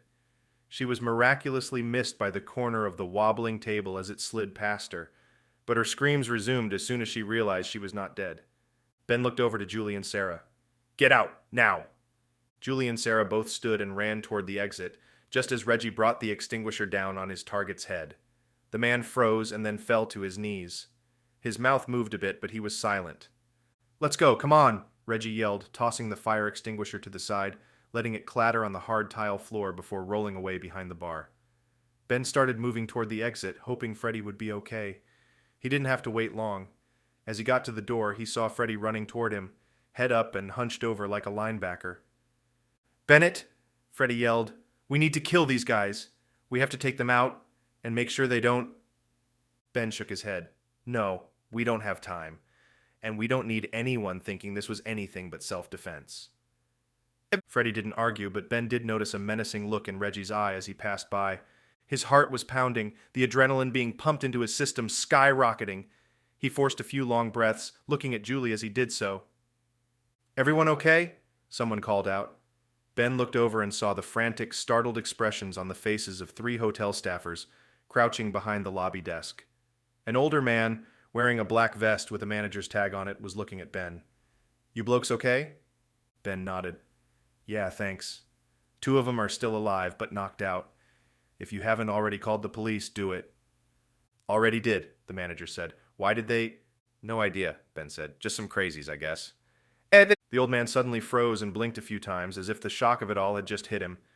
He turned slowly and walked back toward the desk to check on his employees again. The screaming woman from inside had finally stopped, but Ben could hear crying and wails of agony from inside. He knew the gunman had shot at least the waiter, but he didn't get a count of how many others were dead or injured. Innocent lives, he thought. Unnecessary waste. And the truth was not lost on Ben. Somebody had sent them here to kill him. Tennyson? "They weren't here to kill you," Reggie said. "You know that, right?" Ben turned to his friend. "What you talking about?" Ben asked. "Remember the email, Ben?" Ben did remember the email, but he hadn't considered that it might be literal. "Tennyson said he was sending a team to persuade you, Ben, to persuade you to work for him. But he was also sending a team to kill us, to take out your team and take out your options." "They were here for you," Ben said softly. "They were, and they're in there, still alive. Probably waking up right now and wondering where we are. Freddy's right. We need to kill them. We need to make sure it's over." "It's not going to be over with just them," Ben shouted. He hadn't meant to raise his voice, but his emotional state was quickly reaching that dangerous and combustible mix of anger, frustration, confusion, and being scared out of his mind. "It's not going to end here, Reggie. 3 guys? You think that's all he's got at his disposal? He can send an entire army of hired guns if he wants. He's trying to pick us off one by one, trying to get us scared and frantic and running until I'm the only one left." "It's working," Julie said. "So we need to kill them," Reggie said again. "There's not another option." "Reggie, think about it," Ben said. "We can't. How's it going to look to walk back in there and put a bullet through their heads in front of all those innocent bystanders who are also trying to recover from the trauma they just experienced? The police are going to be here, which means Interpol isn't going to be far behind. They're already suspicious of me, so we don't have a choice. We have to leave." Reggie looked like he was about to say something else, but then stopped himself. Ben was grateful for that. He didn't want to argue anymore. He didn't want to fight. Unfortunately, Tennyson had brought the fight to them, and fighting was exactly what they were going to have to do. Chapter 40, Galbraith, 7:36 p.m. March 10th, 2021, Chelsea, London, England. That was all? Is there nothing else you need? Galbraith silently cursed himself. He had not meant to sound perturbed. There was a pause and a crackle as the voice came back on the line. The digitized waveform was being sent through at least a dozen different private networks around the world, and then encrypted, compressed, re-encrypted, and uncompressed, all before being piped back through the phone into his ear, so it was nearly impossible to understand clearly without significant focus. Of course there is more, the man from the faction said. There is always more. That is the job, Galbraith. Galbraith swallowed, then nodded quickly. He blinked a few times, still not believing his luck. There is still work to do, he thought. Still work for me to do. He could still prove his usefulness. He could still prove his worth. The faction was an organization he had only recently become a member of, but he was already able to serve a purpose. Sorry, he said. Yes, of course, I merely meant to inquire as to whether there is more you need from me for this mission. Overzealousness is the cause of many a downfall, Galbraith. Galbraith nodded again. But this is so exciting, he thought. This is so much better than my actual job. Of course, I am at your service. You are at the service of the faction, no more and no less. There was another pause, and Galbraith wondered if he should speak. Before he could, the voice returned, We need you to follow him. Do you mean Harvey? Not over the phone, Galbraith. No names. But yes, we need you to continue following him, to bring him in if you can. Use whatever resources Interpol has at their disposal. He must be removed from the playing field. Galbraith nodded once again, then confirmed. Yes, of course. It will be done. His mind was already racing with the possibilities. How could he do it?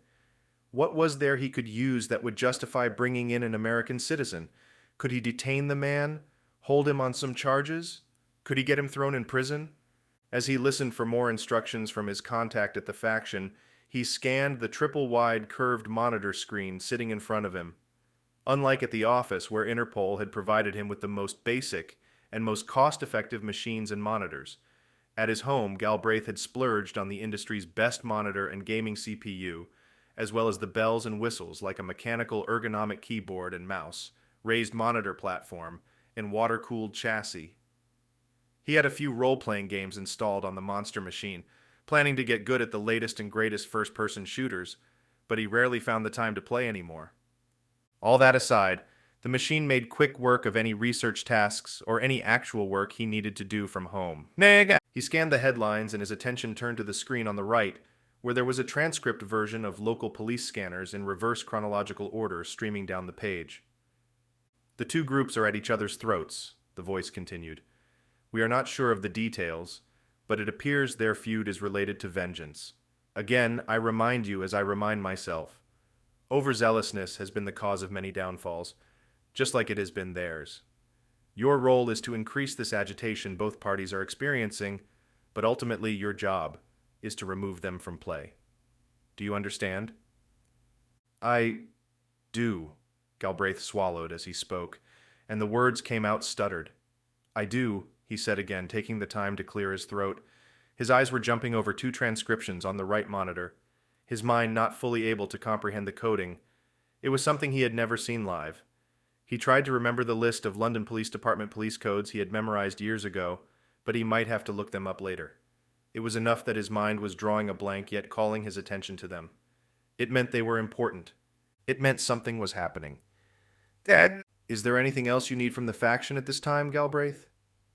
He shook his head and forced his mind clear. Is there a deadline for this phase of my project? Yes, the voice answered.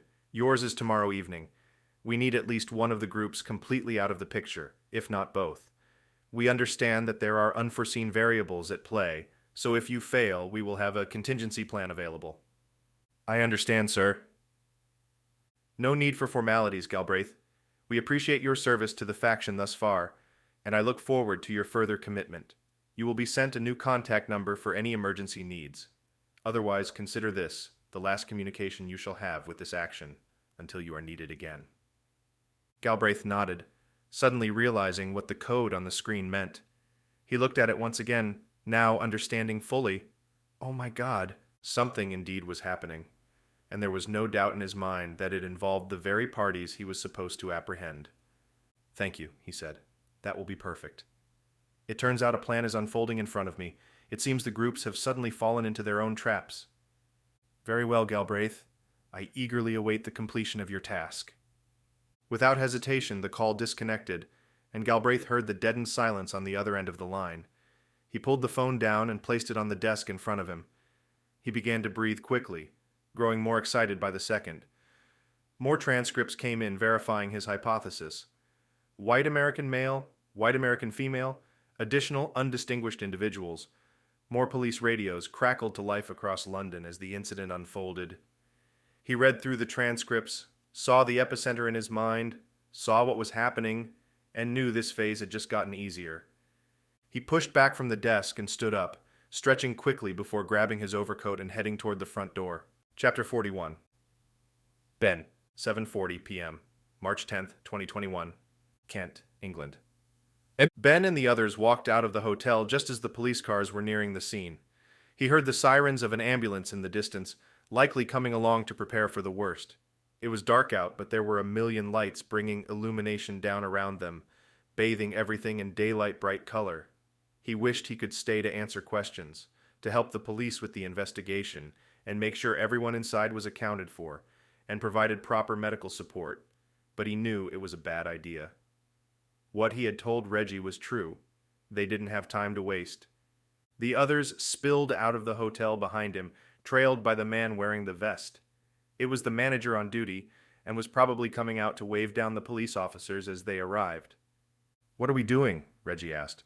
"Trying to make sure there aren't any more—" Ben cut himself off as he saw the exact thing he had been afraid to find. A van, unmarked with no windows, parked across the street and 1 block over. As he stared at it, it began to move, starting toward them. "We have to go," Ben said. "We have to leave. Now." "Ben," Julie said, coming up next to him. "What's the problem? What is it?" Ben started walking toward one of the parked cars in front of the hotel. There were 4 parallel parking spaces, and each had a meter on the curb next to it. One space was empty, but the space closest to the hotel's front door had just been filled by a brand new luxury SUV.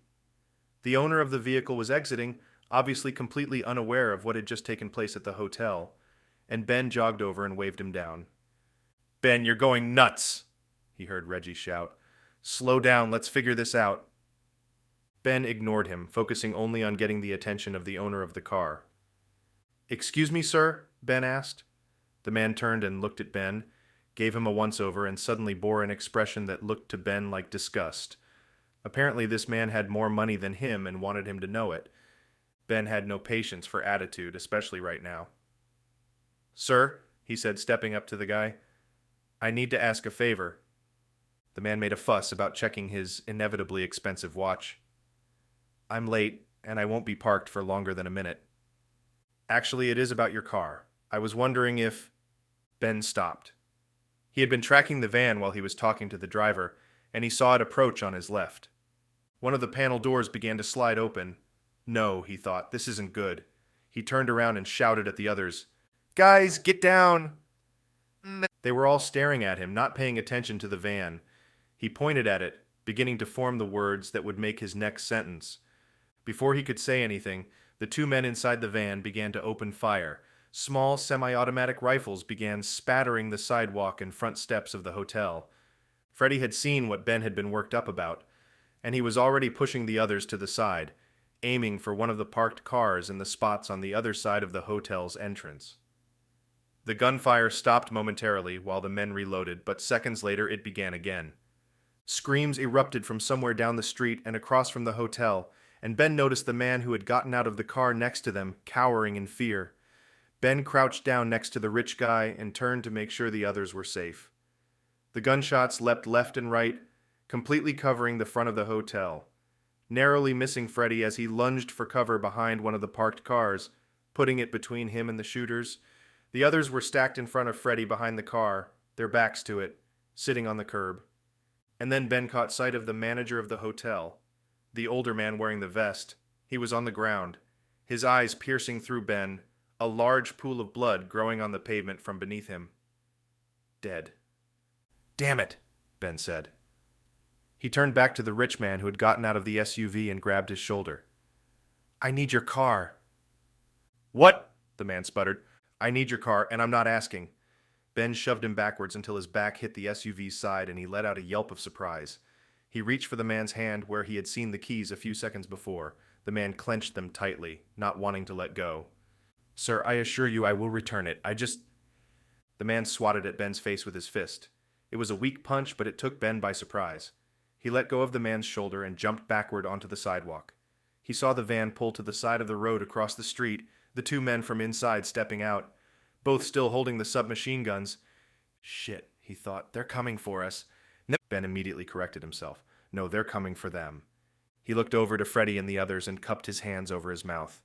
"Freddy, we need to get out of here. Look, the van." He saw Freddy peek up and over the rear end of the car just as the first gunman opened fire again. Bullets zinged over the surface of the car and through the glass, splinters of it shearing off and falling to the street.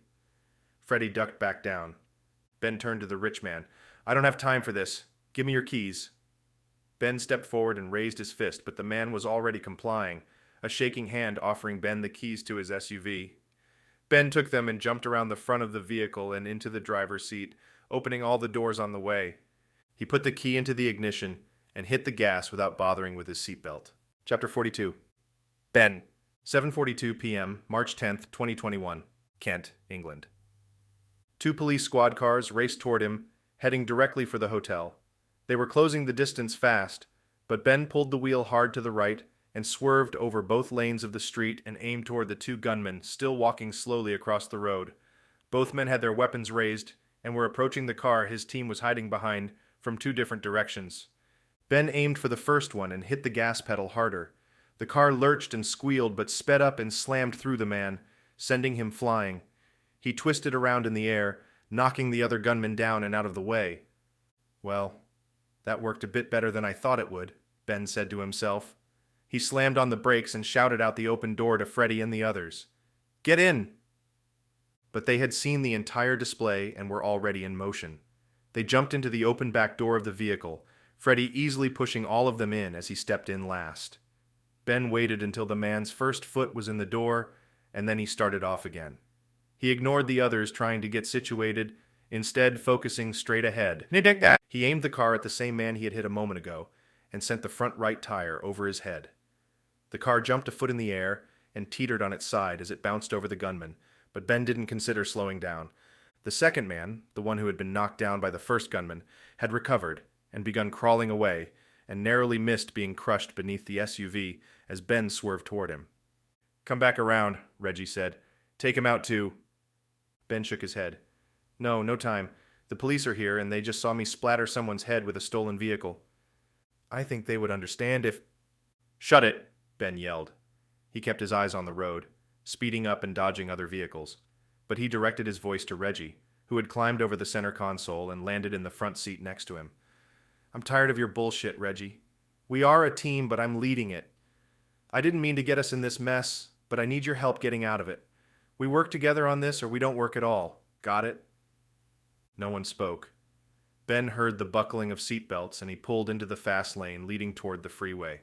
He had only driven on the left side of the road a few times, and he hoped he would be able to get used to it quickly enough. He navigated using the signs marking the way toward the highway, finally finding a larger road that looked like it would lead to an on-ramp. As he approached the highway, he saw a squad car in the rear-view mirror. "Damn it," he muttered. "Cops are on us. One of them must have split off from the hotel after my antics back there." "We can't run from them forever," Julie said. "Can we lose them?" Ben shook his head. "Not in a completely foreign country. I don't know my way around well enough. Unless we get lucky, we're not going to shake him just by driving around." He pushed the pedal to the floor as he hit the highway, and the high-powered SUV took off like a rocket. He dodged other vehicles on the two-lane highway and was able to put a good amount of distance between him and the police officer tailing him. He knew they weren't going to give up, and that if they ran out of gas, they would simply just call for more backup. Eventually, they would put road hazards in place and force them to stop. They drove like that for 15 minutes, Ben constantly checking the rearview mirror to see if their tail had vanished. While the officer had yet to pursue them with their lights on, they also hadn't given up the chase. Ben assumed that meant they were considered suspicious targets, but not yet confirmed as people involved with the attack. Who were those guys back at the hotel? Freddie asked. Some of Tennyson's goons, I bet, Reggie said. Maybe, Ben said. Both groups had different weapons, though, and they looked a bit different from the guys who were outside the hotel. Two different parties? Reggie asked. Or just Tennyson hiring two different groups of mercenaries? No idea, Ben answered. But the second group killed the manager of the hotel. I watched them shooting at you guys, then continue shooting when you were already well out of the way. They specifically aimed for him. Bastards, Julie said. You're right. Tennyson is going to have an endless stream of these guys coming after us. Who knows how many more? Ben nodded. That's why we need to get to him before he gets to you guys. He meant what he said, that he'll take out the whole team just to get to me. But he wants me alive for whatever reason. He hadn't spoken, but now he turned to Ben. He's torturing you? Ben arched an eyebrow and looked over at his friend. He's taking out everything you care about, your wife, your friends, and your professional career. Everything that means something, just like you did to him. Bullshit, Ben said. We stopped a mad scientist from hurting a lot of people and torturing those apes. If Tennyson didn't know what his grandson was doing there, then I'm happy to have brought it to light. But his grandson was using his money, his company, to do it. It wasn't my fault, or Eliza's. Doesn't matter, Reggie said. Guys like that need this sort of thing. They're this tightly wound spring ready to snap. He probably just wants to get rid of the CSO so we don't compete with whatever thing he's starting up. The fact that you're in charge of it, and you had something to do with his grandson's death, is just a bonus. Ben couldn't disagree, but he still felt like things didn't add up.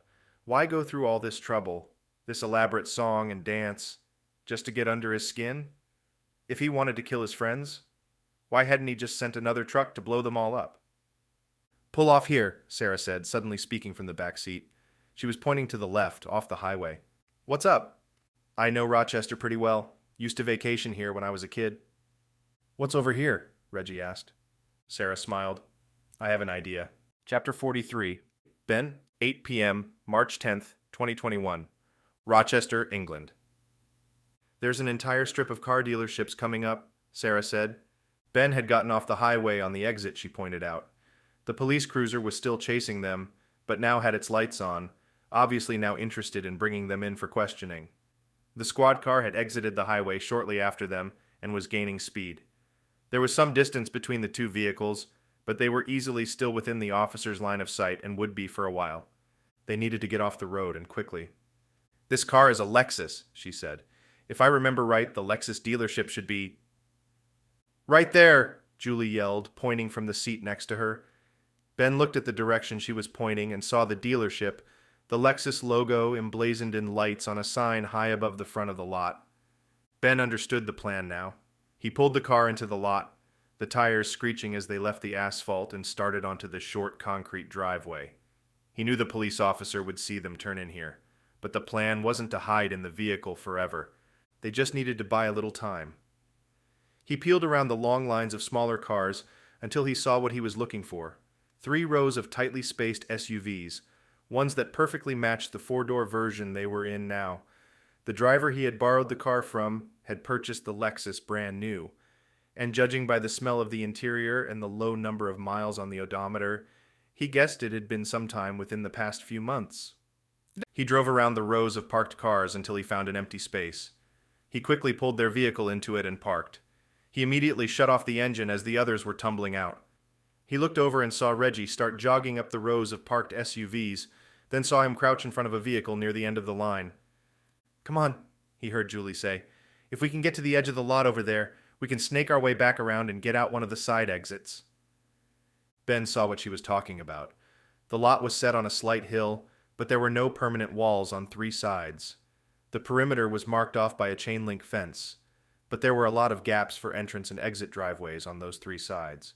That meant that there were plenty of exit points available to them. They just had to first make a break for the row of cars parked against the fence, bordering the west side of the property. From there, they could probably stay hidden long enough to make their way to an exit. Reggie returned, holding 2 rectangular frames made of plastic. He held them up and smiled. Here, take one of these and stick it over the front license plate. I pulled them off of 2 cars facing each other, so the cops probably won't even notice they're missing. Ben grinned and caught the license plate frame and turned it over to look at it. There was a fake plate made of paper stretched within it, featuring the dealership's gaudy logo on it, as well as a phone number. He saw that there was enough room on the back of the thing to easily snap it over the vehicle's existing license plate. He walked over to the back of the SUV just as he saw police lights reflecting off the dealership's front windows. "He's here," Ben said. "Let's move." They jogged between the rows of cars, crouching and keeping their head down, and then made the short sprint across the open parking lot one at a time, making sure the officer was not nearby. The police car had turned into the lot and slowed down, just as they had suspected he would, now forced to look at every single car in the lines of SUVs to try and find the stolen vehicle. They weren't out of the woods yet. At some point, the officer would realize that the people inside the car had gotten out and were continuing on foot. As he thought about it, the officer sped up and turned on his brights as he rounded the corner toward the end of the lot. Ben pulled himself down farther, praying that the officer wouldn't accidentally look directly into the gap he was hiding in. He held his breath as the officer sped around the lot once more, no doubt watching the perimeter now to see if any of the carjackers had escaped. When the coast was clear for the moment, Ben ran out and met the others at the edge of the lot, still waiting for him. Together, they continued around and found a side exit. There was an empty security booth in front of a raising and lowering security arm that was currently in the down position. They could easily crouch beneath it, but there was also a gap between the chain link fence and security booth itself that was wide enough to climb through. They left the lot, then jogged back up the other side of the fence, staying hidden from the officer's view thanks to the tall hedges that had been planted there. They ended up in the parking lot of a small tavern. Without hesitation, Reggie sped up and pulled the door open. Freddie and Julie ran inside, followed by Sarah and finally Ben. As Ben stepped over the threshold and into the dark space, Reggie grabbed his arm and pulled him back. Ben frowned, expecting Reggie to fight, to start up their ongoing argument. Instead, the man embraced him. "I'm sorry," Reggie whispered. "Real sorry." Ben pulled back and looked at Reggie. "I know, man. I am too. Let's just get through this, okay? I know you've got some issues with me, but we can—" "No, man," Reggie said, interrupting. He shook his head and looked at the cigarette-stained concrete slab. "I've got issues, but they're not with you. That's something for me to sort out, okay?" Ben nodded once and saw that Reggie had outstretched his hand. Ben reached out his hand as well. Reggie pulled it in, and they shook. "I'm here, and I'm not going anywhere, I promise.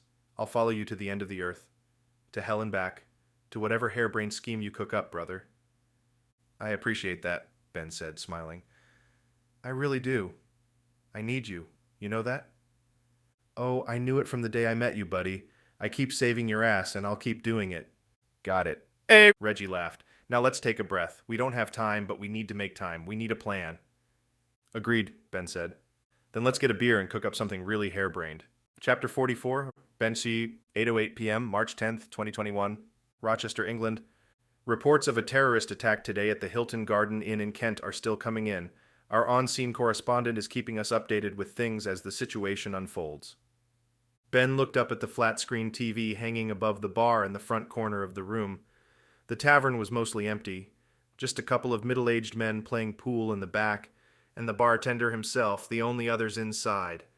Julie, Sarah, and Freddie had each ordered a beer, but Ben and Reggie had decided to go for something a bit stronger.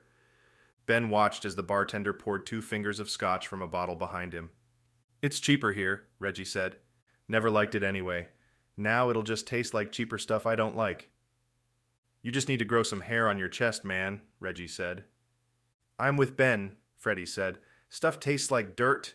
We never did get to finish our beers back at the hotel anyway. You didn't want to try again?" Ben chuckled. "Seems like whenever I start drinking a beer, something blows up or shoots at me," he said. "So I figured I should change it up a bit." Meh. Ben turned his attention back to the TV and watched the surreal scene. It was hard to believe he had just been there. There were camera shots from inside the hotel, as well as the front door, where he and the others had just been 30 minutes ago. There were bullet holes covering the front wall, and broken glass spiderwebbed all over the lobby doors. And in one wide, sweeping shot, Ben caught a quick glimpse of a large blanket that had been placed over a mound on the patio outside. The hotel manager, he realized. The shot cut abruptly to a reporter holding a microphone, standing where the SUV they had taken had previously been parked. Ben recognized the rich man being interviewed by the reporter. "You say they came and stole your car?" the reporter asked. The rich man nodded, his eyes wide and panicky. Yes, one of them. He hit me and then stole my keys. There was nothing I could do. It was all so quick. They all got in as the people started firing guns again. Then they just left." "Hey, they're talking about us," Reggie said. "Police are still searching for the car thieves, believed to have been part of the attack at the hotel. Officials are not sure to what extent they aided the terrorists, but—" "What the hell?" Reggie yelled to the screen. "We didn't aid any terrorists." "Keep your voice down, man," Ben said. "Don't need the bartender taking our drinks back and kicking us out." "Doesn't matter to them," Julie said. She took a sip of her beer. "They saw us steal that guy's car, then hit one of the gunmen and kill him." "That was just helping them out," Reggie said. "The police should thank us." "Car theft, involuntary manslaughter.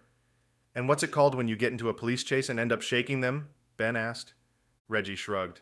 "No idea, but I'm pretty sure that's illegal too." "Are we hosed?" Freddie asked.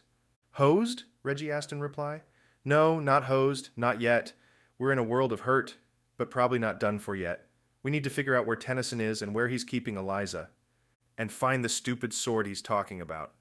If that can help us get her back—" "We need to split up," Ben said. "He wants me alone so that he can take you out at the same time. But there's not a chance I'm going to let him do that." "What are you suggesting?" Sarah asked. "If you don't do what he says, he could just kill Eliza." Ben shook his head. "He could, but I don't think he will. Like we've been saying, this is all a game to him. He's testing me. Not to make sure I'll do things exactly the way he said to, but so I'll do things a different way. My own way." "How's that?" Reggie asked. "He said he's starting a group like the CSO, right? That means something off the books, something that doesn't really have military involvement, but does things that are probably not the sort of things normal civilians should be getting themselves involved with. That tells me he wants someone who thinks outside the box, someone who's not afraid to get his hands dirty." "But Eliza's life is on the line, man." Ben held up a hand and cleared his throat. I know. I'm not suggesting we put her in any more danger, but I'm also not okay with leaving you all alone and in the same place while I go see what he wants. It would be too easy for him." "We're not helpless little kittens," Reggie said. "No, you're not. But you are far more helpful and far more safe if we split up and go about this from two different angles. I'm going to do what Tennyson wants me to do. I'm going to try to find the sword. My gut tells me it's nowhere in London, but probably somewhere in Europe. So I need to get on the plane and get to France, at least. The original smith who made it was in Paris, right?" Sarah nodded. "If we are splitting up, I can stay back and do some research." "That's exactly what I was thinking," Ben said. "Reggie, you're with me. If things get hairy, I don't want to have to fight my way out alone." Reggie nodded. "Julie, Sarah, Freddie, you guys all stay back here and figure out the next steps. Since we don't have laptops besides Freddie's, and Tennyson's men are going to keep coming, you guys might need to bounce around." "We can do it the old school way," Sarah said.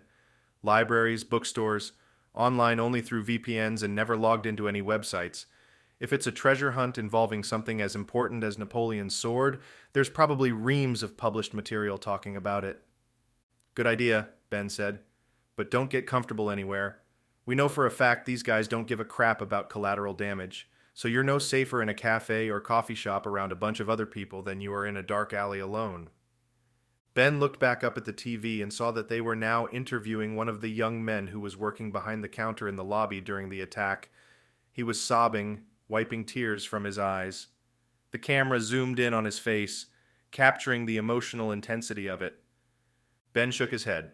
He knew news agencies would milk this for every drop of advertising revenue it could. Sure, it was important that they report what had happened, but they had already made this into a terrorist attack, rather than what it was. A targeted attack on specific people. It hadn't been meant to cause terror. It had been meant to cleanly eradicate an enemy. No one else was in any direct danger, aside from being accidentally injured, while they tried to come for him and his team. But the media would never admit that, even if they knew the truth. Crime paid far less than nationwide terrorism. Reggie motioned with his chin up toward the TV. "This going to be a problem?" "What, the media coverage?" "I don't know," Reggie said. If they have our pictures or video of us running around in there, they could send it out and get the public involved in a manhunt. Yeah, Ben said. I thought of that, but there's not really much we can do. It will be harder to interact with anyone, but we still have bigger problems to worry about. Like Interpol? Ben turned and eyed Reggie. Yeah, that is a big problem.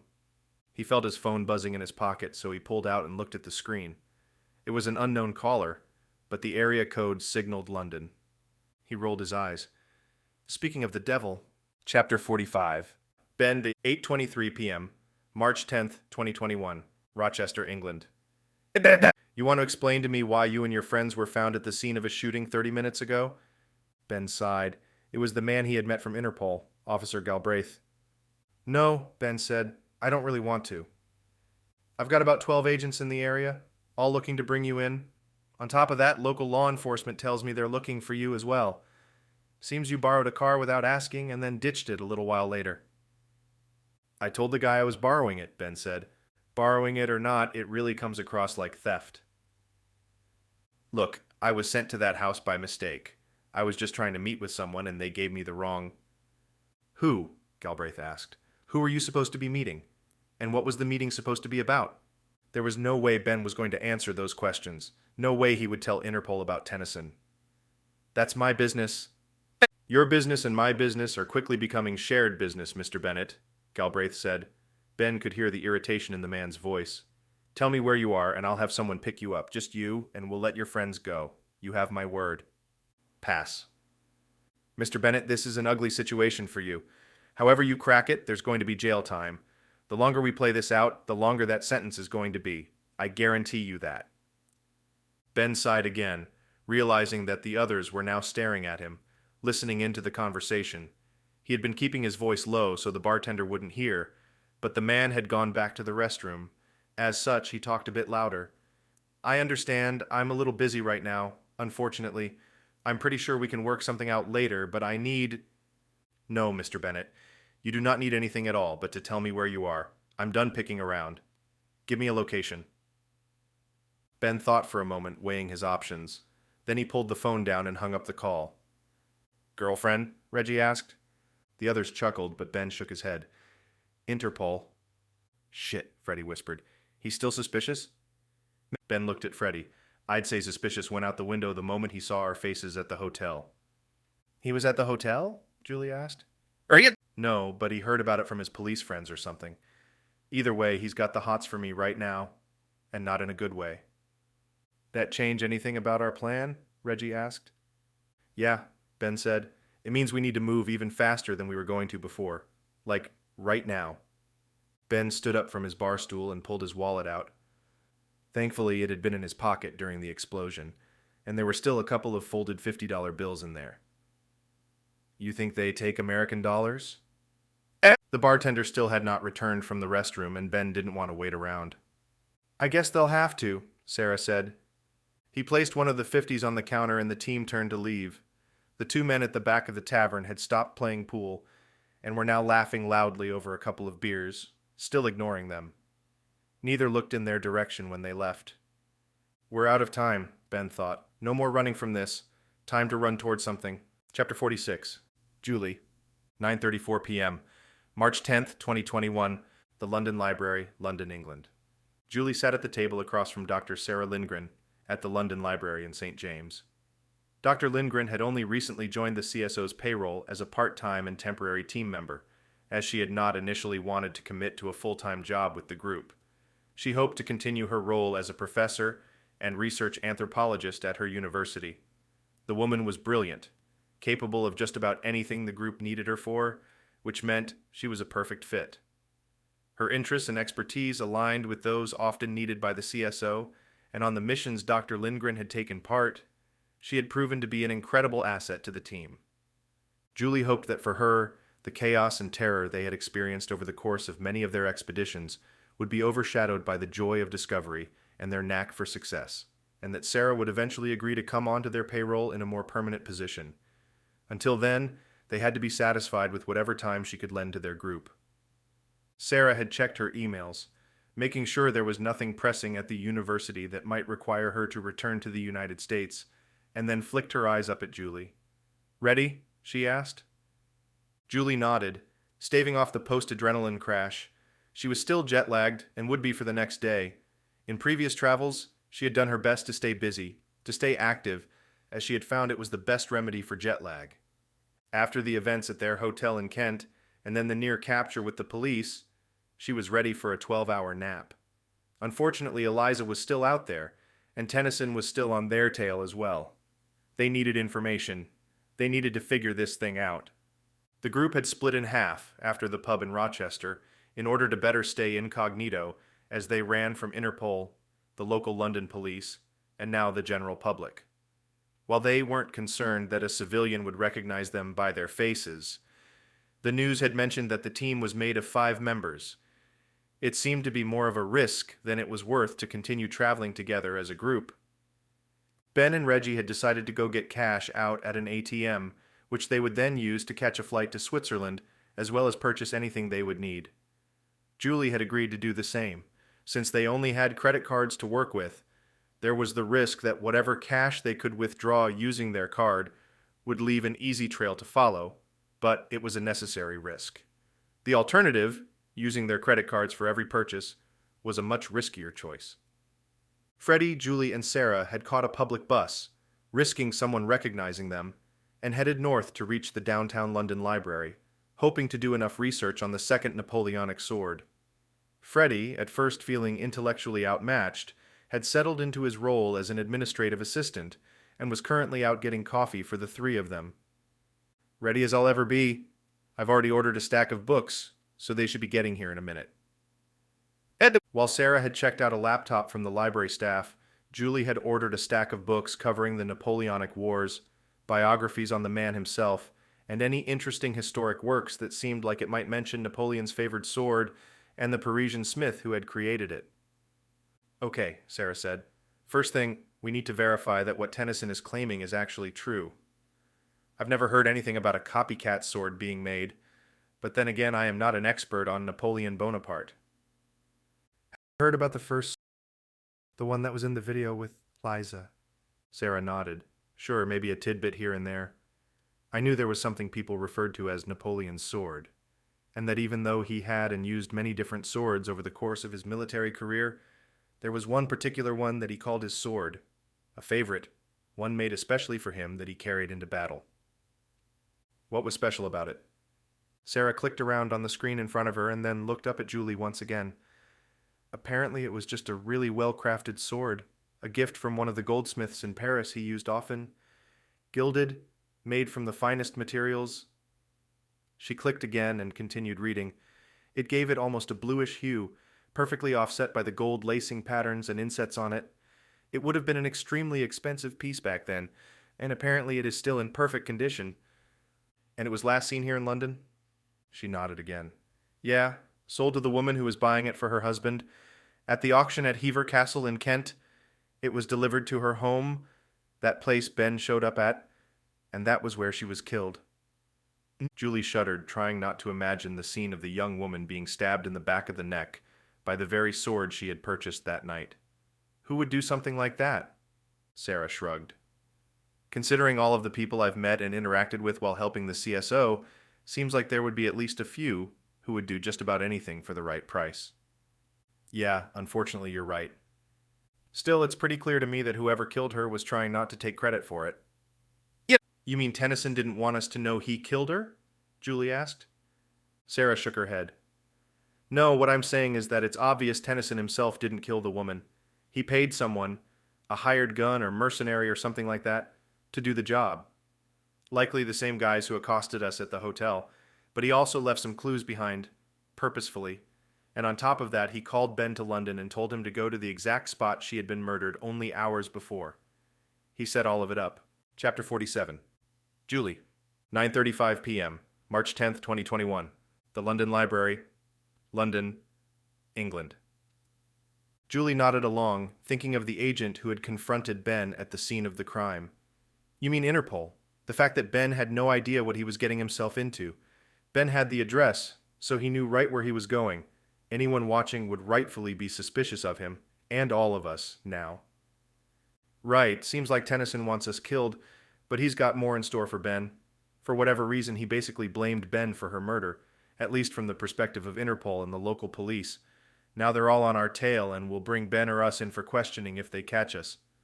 Even if he can prove he didn't kill her, he's going to have a hard time explaining why he was there and what he was hoping to accomplish.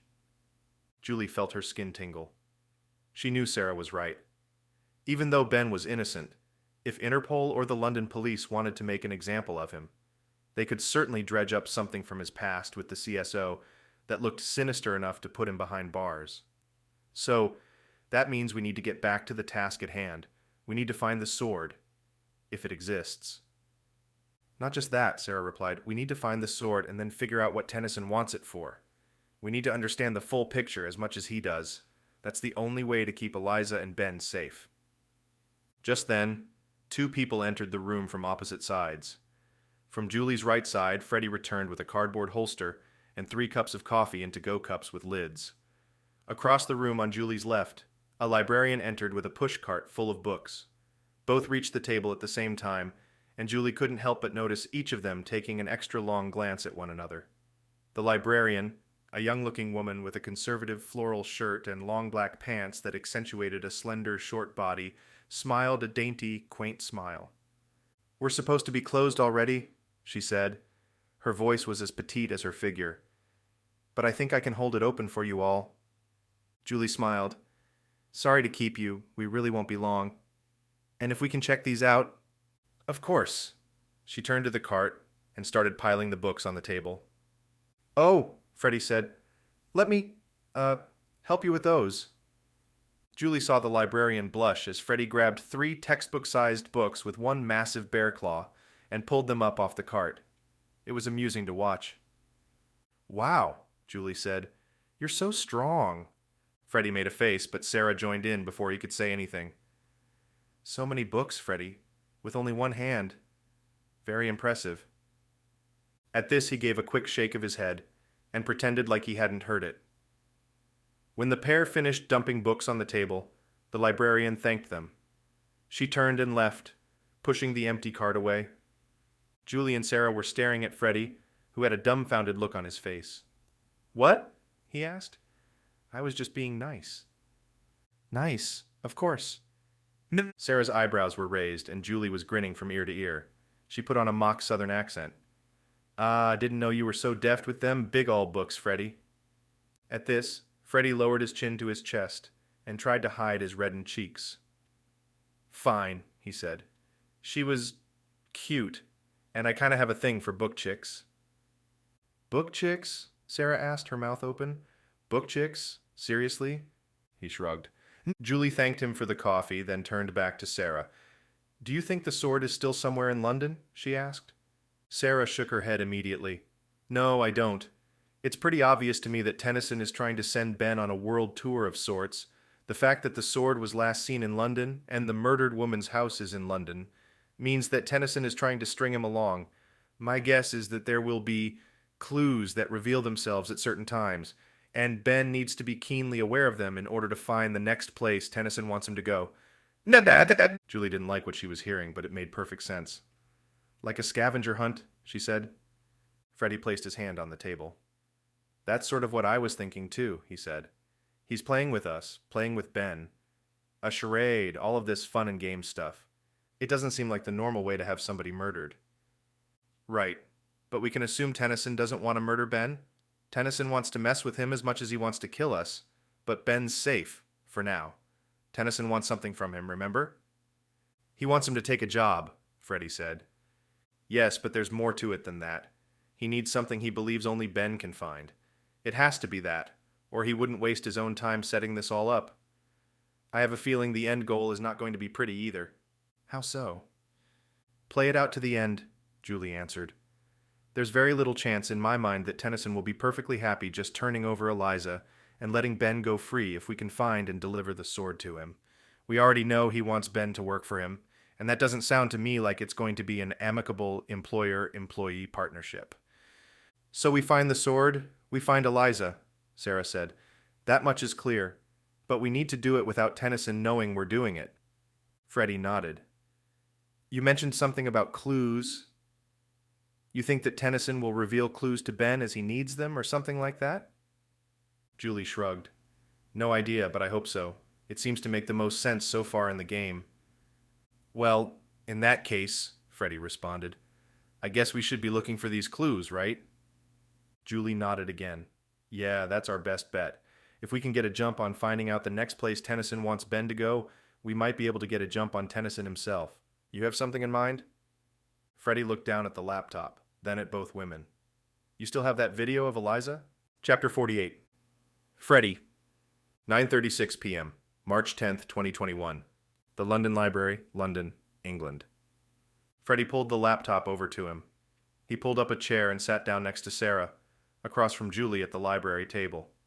Since he had been the only one who had brought along a laptop, he thought it might be smart to get a head start on research. On the flight to London, he had had a bit of time to look through some of the data and history surrounding Napoleon's sword, as well as watch the video of Eliza a few times. While he was no professional researcher, he had hacked his way through many college essays by sheer force of will, tying together fragments of history and science in a way that at least made clear to the professor he was making a valiant effort at scholarship, even if the message was completely fabricated. In another life, he thought he might make a decent fiction author. He had developed a few habits and interests when it came to school, and he had always had a knack for learning new things.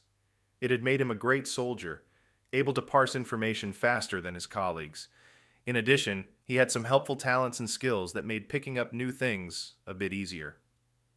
One such skill was that he had a near photographic memory.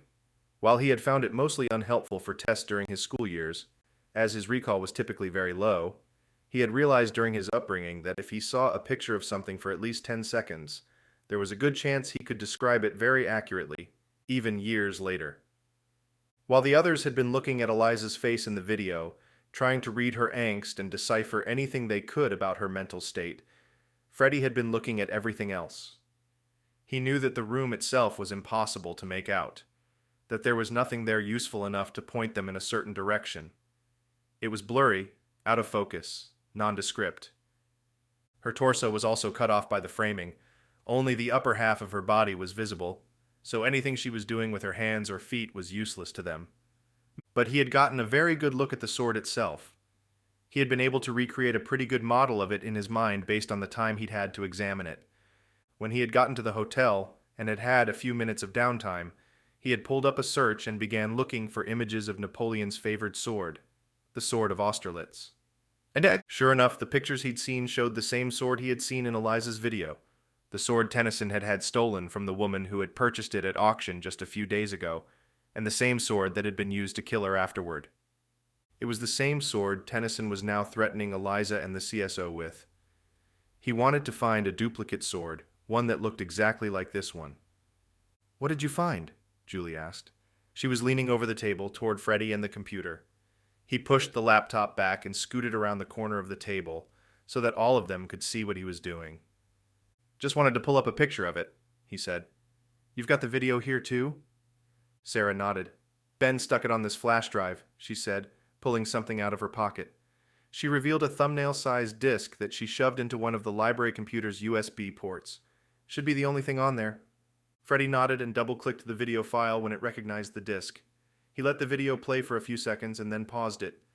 He used the high-speed scrub bar at the bottom of the window to pull it forward and backward a few frames, until the glinting light source from somewhere out of the shot lit up the section of the hilt of the sword just right.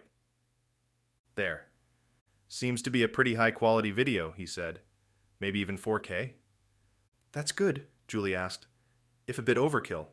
Are we trying to zoom in on something? Freddie nodded again. I've been wanting to see this thing close up, he said. He pulled the video window to the side and changed its size. Then he pulled a browser window to the opposite side of the screen and set its dimensions so that the video and browser were side by side.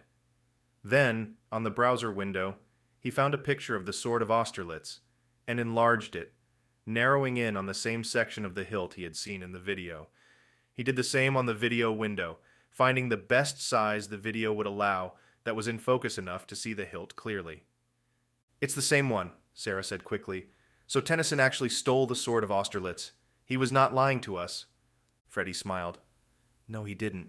Look closer. Both women turned and stared at him in shock, then back to the screen. Wait a minute, Julie said. They're different? How? Freddie felt a surge of energy. This was a new feeling for him. He had never been the smartest guy at the table, usually outmatched by folks with a more cerebral or intellectual mind.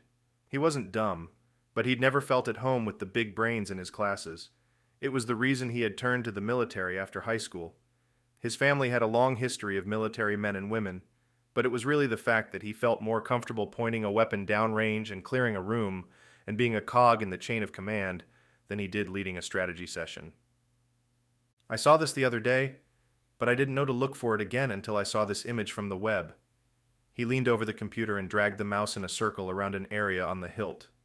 The gold curved arch that formed the outer clasp, where the holder's knuckles would rest, was as intricately designed as the rest of the sword. On it sat tiny, gold-covered roses, like shining orbs on the hilt. The flowers were spaced about an inch apart, 5 in total.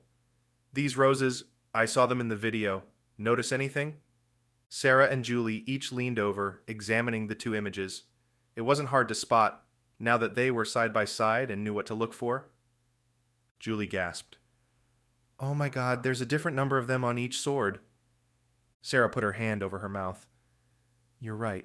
Freddie, I can't believe you picked up on this. He shrugged and tried to hold back the blush once again. He thought of the cute librarian, suddenly wondering if she were nearby. He knew it was probably not the best time to be trying to impress a single lady, and not to mention the fact that he wasn't even sure she was single. Freddie, you still with us? He shook his head and pushed the thought away. Yeah, sorry.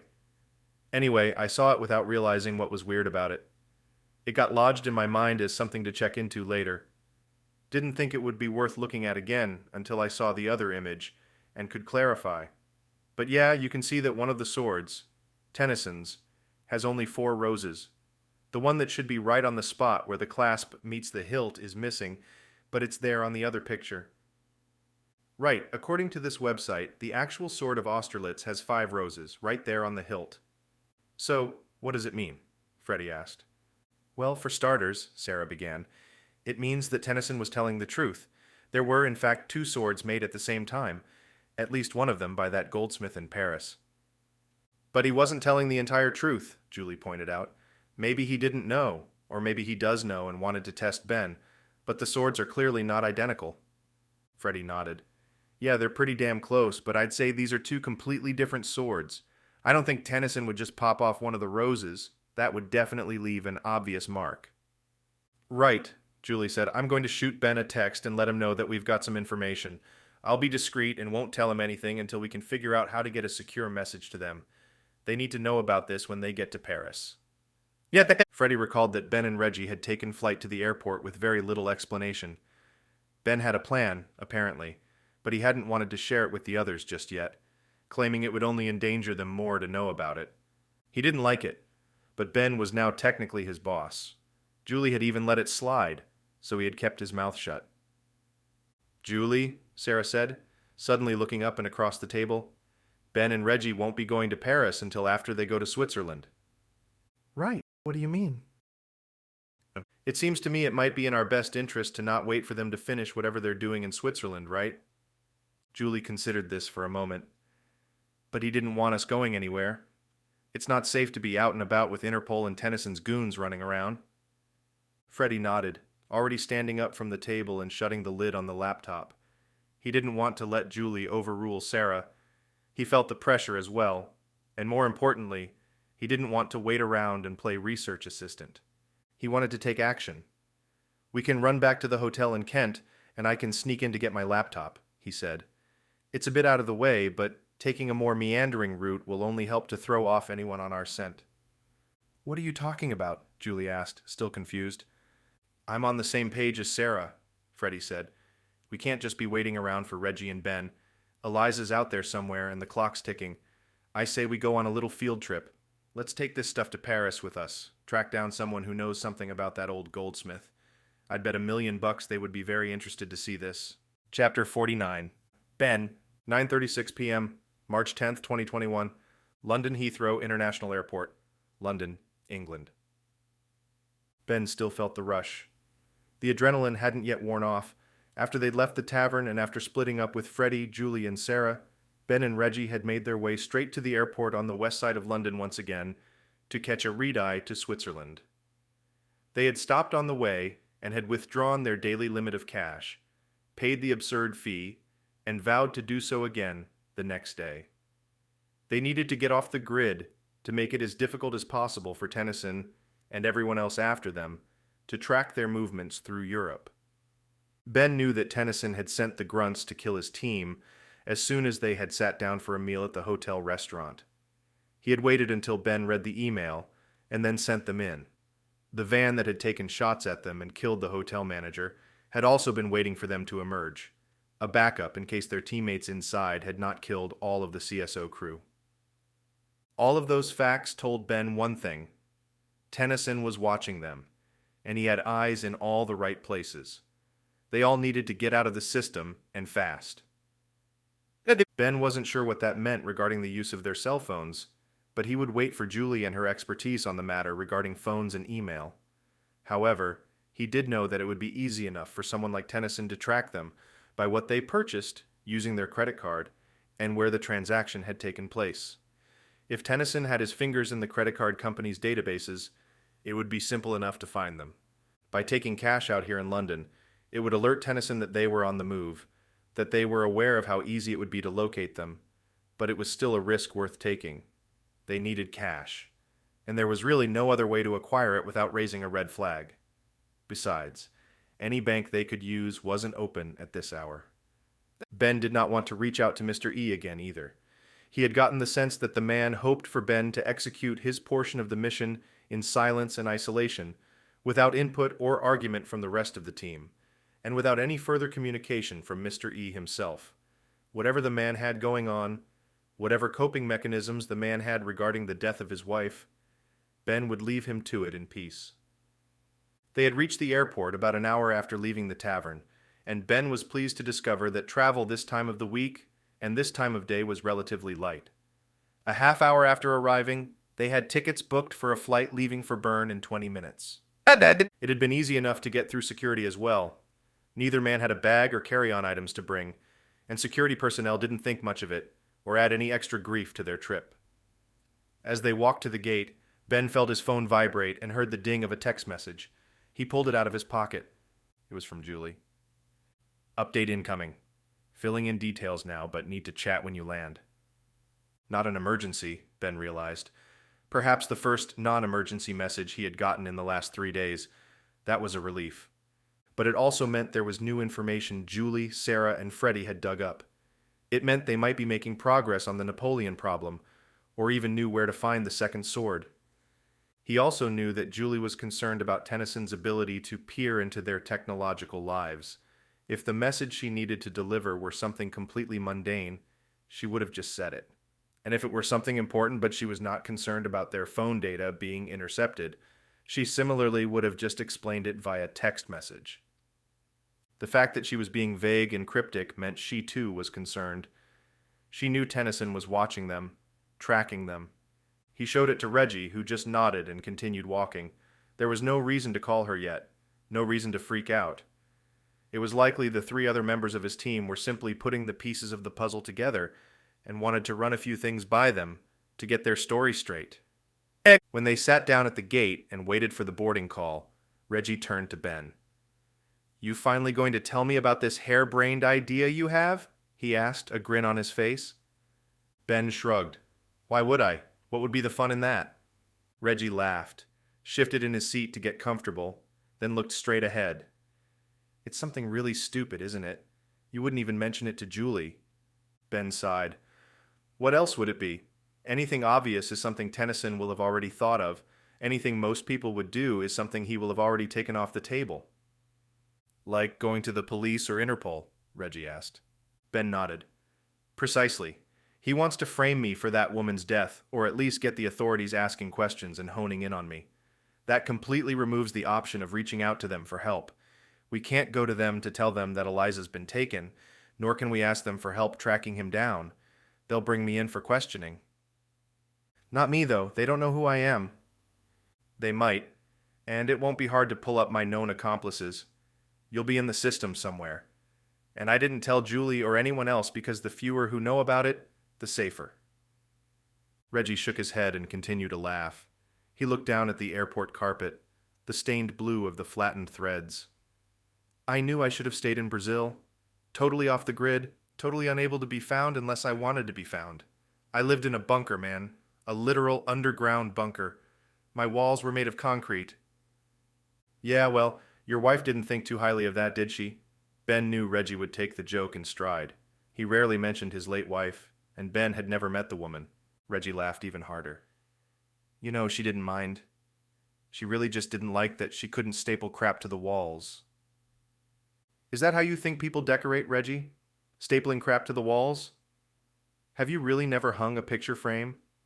Look, I know how to stay alive in just about any situation I find myself in. That doesn't mean I'm a handyman. I don't know stuff like that, and I plan to keep it that way. Fair enough, Ben said. Anyway, if you really want to know why we're going to Switzerland, I'll fill you in on the details of what I'm planning. I could use your input anyway. Of course you should, man, Reggie said. I'm professional in harebrained and cockamamie schemes. Chapter 50. Ben. 9:42 p.m. March 10th, 2021. London Heathrow International Airport, London, England. Ben turned in the seat and faced Reggie, lowering his voice. Look, this is a little bit unorthodox. Something probably in the upper echelon of stupid things I've ever tried to pull off. Stupider than trying to prevent a volcano from erupting? Reggie asked. That was a one-time thing and I didn't really have a choice. You have no idea if that was a one-time thing and there was a hot chick on the line? Ben shrugged and laughed. I did get the girl, didn't I? For now, Reggie said, until she realizes she's married to a curmudgeonly old man shoved inside a flabby, potato-shaped body. Ben rolled his eyes. Just because you know kung fu or whatever doesn't mean I can't just sit on your chest and smash your face with my potato-shaped fists. Okay, Reggie said. Why don't you fill me in on this plan of yours before you get too hot and bothered? Right, Ben said. So, Tennyson, he wants me to join his team, and he's got leverage on us. Eliza, threatening to kill her. Reggie nodded, then stood up and started pacing. Before Ben could continue his explanation, Reggie jumped into a monologue. Okay, so you need to find leverage on Tennyson, right? You need to get something of his that he's not okay parting with. Which means we're going to Switzerland because you learned about someone there he still cares about. A loved one, maybe.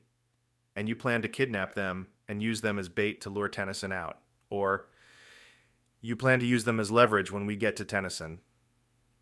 Ben was staring up at Reggie, his jaw on the floor.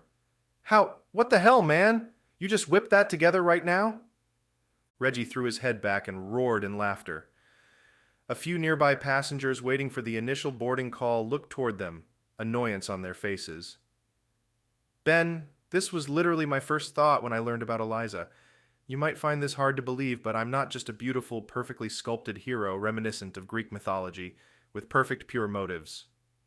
Ben rolled his eyes even harder. Please, he said. No, Reggie continued. I'm not. Inside that chiseled, amazing exterior is a dark, sinister soul. When I learned that someone you cared about had been kidnapped, my first thought was to return the favor. You've actually already considered this? Reggie nodded. Of course, man, it's what I do. We need to get to him, just like he got to us. He played his hand when he took her. It means he understands the human element at play. It means he intuitively grasped the empathetic reason behind it. It means that he's not a sociopath, that he's capable of human feeling. And it also tells me there is a similar and opposite response that can work on him as well. Ben nodded. Besides Lars and his sister who died in the lab when we were there, I found out that Tennyson has at least one more granddaughter. She currently lives in Bern with her parents. Okay, that can work, Reggie said. He looked up at the ceiling. Yeah, that can definitely work. But how do we know he really cares about her? That's the risk we have to take, Ben said. She's the only one I can find who's close enough to the man that it might work. If he has any human decency left in him, I'm hoping he'll do anything to protect her. Or he'll know we're bluffing, Reggie answered. He'll assume we're not going to kill his granddaughter right in front of him. Ben paused, also looking up at the ceiling. Wait, Ben, we're killing his granddaughter. Are we? Ben made a face. raising his eyebrows and cocking his head to the side as he looked away from Reggie. "Oh, come on. We can't." Ben finally turned back.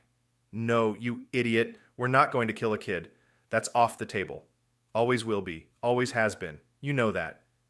Reggie let out a breath of relief. "Damn, man. You scared me. I thought you had suddenly gotten dark and twisted like me." "I can only wish," Ben said with a smile. "But you're right. He can call our bluff. If he knows me as well as he thinks he does, he'll know I'm not the kind of person who can do that. Not to a kid." "What about kidnapping one of his kids, then? They're adults, so we could try that. And if it comes to it, I'm sure we can find something evil they've done so we don't feel bad pulling the trigger." Ben waved it off. "No, won't work. There's still the problem of us having to murder someone who's innocent, and it's much more likely that a falling out happened between Tennyson and his kid instead of Tennyson and his grandkid." "Right," Reggie said. "Good chance Tennyson would just let us kill his kid if they've been distant for a while. It would only fuel his hatred for you, and possibly force his hand and get Eliza killed as well. But there's another option. We don't have to kill anyone." Ben felt relief wash over him. "We don't?" Reggie shook his head. "No, we can do this a different way. We don't need to cause any harm to them, and we can come clean with our pure intentions. We tell Tennyson we have his granddaughter, and we tell him that we don't have the heart to kill her. However, we do have the heart to keep her from him, as long as it takes to free Eliza." Chapter 51. Freddie. 7:42 a.m., March 11th, 2021, Paris, France. Freddie's body felt crushed beneath the seatbelt and door of the small miniature sedan he was in. Julie and Sarah had crammed into the seat next to him, while the front passenger seat remained empty. They were being driven through the streets of Paris by a rideshare driver they had hired that morning. They'd risked booking 2 hotel rooms upon landing in the city last night, needing the rest, and knowing that no one was going to be awake when they arrived in Paris late. They hadn't heard anything from Ben and Reggie either, and Julie had told them she wanted to get a bit more information about the sword before sending anything over. As they drove on, Freddie couldn't understand why no one had opted to sit in the front seat. He had been polite and had chosen the back seat so as to allow one of the women he was with to sit up front, and yet both of them had simply smashed their way into the back and took away all his remaining legroom. So much for Southern hospitality. He grumbled uncomfortably, but did his best to keep a good attitude. With any luck, it would only be a short drive from their hotel. "25 minutes," the driver called out from the front seat. Freddie didn't speak French, but he knew the word minutes, and he knew that the number the driver had said in front of it had a bunch of syllables in it which told him everything he needed to know. "We're not even close." "You okay?" Julie asked. She looked down and laughed as she saw his legs pressed together, his knees pointed straight forward and digging into the back of the passenger seat in front of him. He nodded quickly, not wanting to waste any words. Any extra exertion might cause him to break out in a sweat. He was a soldier, and yet sitting with his knees touching was one of the most uncomfortable positions he could be in. He hated small spaces, not out of claustrophobia, but out of a general fear that he might not be able to get out once stuck inside. He was not a small man. The car weaved around the streets of Paris, and Freddie looked at the old, beautiful town, trying to make the best of his current predicament. They were on the left bank, which apparently meant there was a river or beach or something nearby, but he hadn't looked it up beforehand. It seemed there was a building at every turn that was older than the country he had been born in, and he couldn't help but feel impressed by the ancient feel of some of the streets they drove over. It was simpler here. Everything seemed just a bit smaller. The cars, the people, the tiny shops and storefronts and cafes. Some of the streets that shot off the main road they were on were cobblestoned, like the ones he had seen in London, and he wished for a moment that they weren't on their way to track down some dumb old sword, and instead could spend a few days and nights wandering the city. He let his mind wander back to the librarian he'd met in the library. She was tiny too, he thought. She would look cute here. She would fit in well with the Parisians, and she'd fit in this car. He started imaging that it was her, instead of Julie, smashing against him in the seat. "We are here," the driver said. He spoke with a thick accent, but his English was easy to understand. Has it been multiple French syllables of minutes already? Freddie wondered. He looked out the window and saw their destination, confirming. A simple brownstone that looked like it would be well suited for a block in San Francisco or in one of the boroughs of New York. It was simple and elegant, a perfect blend of old class and modern flair, with curved wrought iron and articulate designs making up the front fence and gateway, the fence columns themselves built of stone. The gate was open, and he saw that beyond it there was a path leading up to the house. The neighboring houses on both sides of the street were similarly well kept, all quaint and perfectly French. They got out of the car and thanked the driver, then walked up the path, and Julie knocked on the door. He knew Madame Blanchet would be expecting them, and a few seconds after knocking, the door opened. She greeted them in French, and Sarah returned a similar greeting that was totally incomprehensible to Freddie, and then the tiny woman beckoned them into her home. She seemed to perfectly match the atmosphere and vibe of the house and the neighborhood. Everything about the woman seemed old, yet sophisticated. She carried herself with dignity, even though her torso hunched out over herself a bit as she shuffled along. She switched to English, no doubt for his sake. "Would you like some tea? Coffee?" Freddie was about to nod his approval for a cup of coffee when Julie butted in. "No, thank you, madame. We should be quick." Madame Blanchet did not seem to approve of this, and she frowned and waved her hands toward Julie. "Should be quick. To be quick in conversation is to not be French. We are talking about important things. Take as much time as you need." Julie smiled. "I appreciate your hospitality, madame, and believe me, we would love nothing more than to talk shop all day. But I am afraid we are under a bit of a time crunch." The tiny old lady had white, wispy hair that, when in the right light, bordered on being blue. She gazed up at Julie as she offered her a seat on a plush sofa in the front room. She cocked her head to the side quizzically. "Indeed, and most intriguing, I'll allow it. What sort of fun and games have you gotten yourself into, mademoiselle?" Julie thought for a moment, but Sarah answered for her. "We have another meeting later, that's all. We're trying to track something down, and we thought you might be able to help." "I hope that I may," Madame Blanchet said. "Please, you two have a seat. The big man can sit over here if he is more comfortable." Freddie swallowed as he realized what she was thinking. "If his fat ass sits down there, my chairs are destroyed." He ducked his head to the left and glanced at the miniature-sized armchair sitting in the corner. It looked like a set piece from a period movie. The embroidery ornate and over the top, and the legs of the thing gilded in some kind of copper or gold. It looked like it had been made from matchsticks, ready to implode at any moment, to just dissolve under his big man weight. Even if it were sturdy, it didn't seem like he could get his entire derriere into it without using a pipe clamp on his hips to squeeze them together. He quickly lunged across the room and took a seat on the sofa next to Julie. Even then, it was a tight fit. He thought of the car they'd just ridden in, and almost decided to just stand the whole time. Instead, he shifted a few times and then looked back up at Sarah and the madame. "Thank you, ma'am. I'll be perfectly comfy right here." Madame looked at him, her head a bit sideways.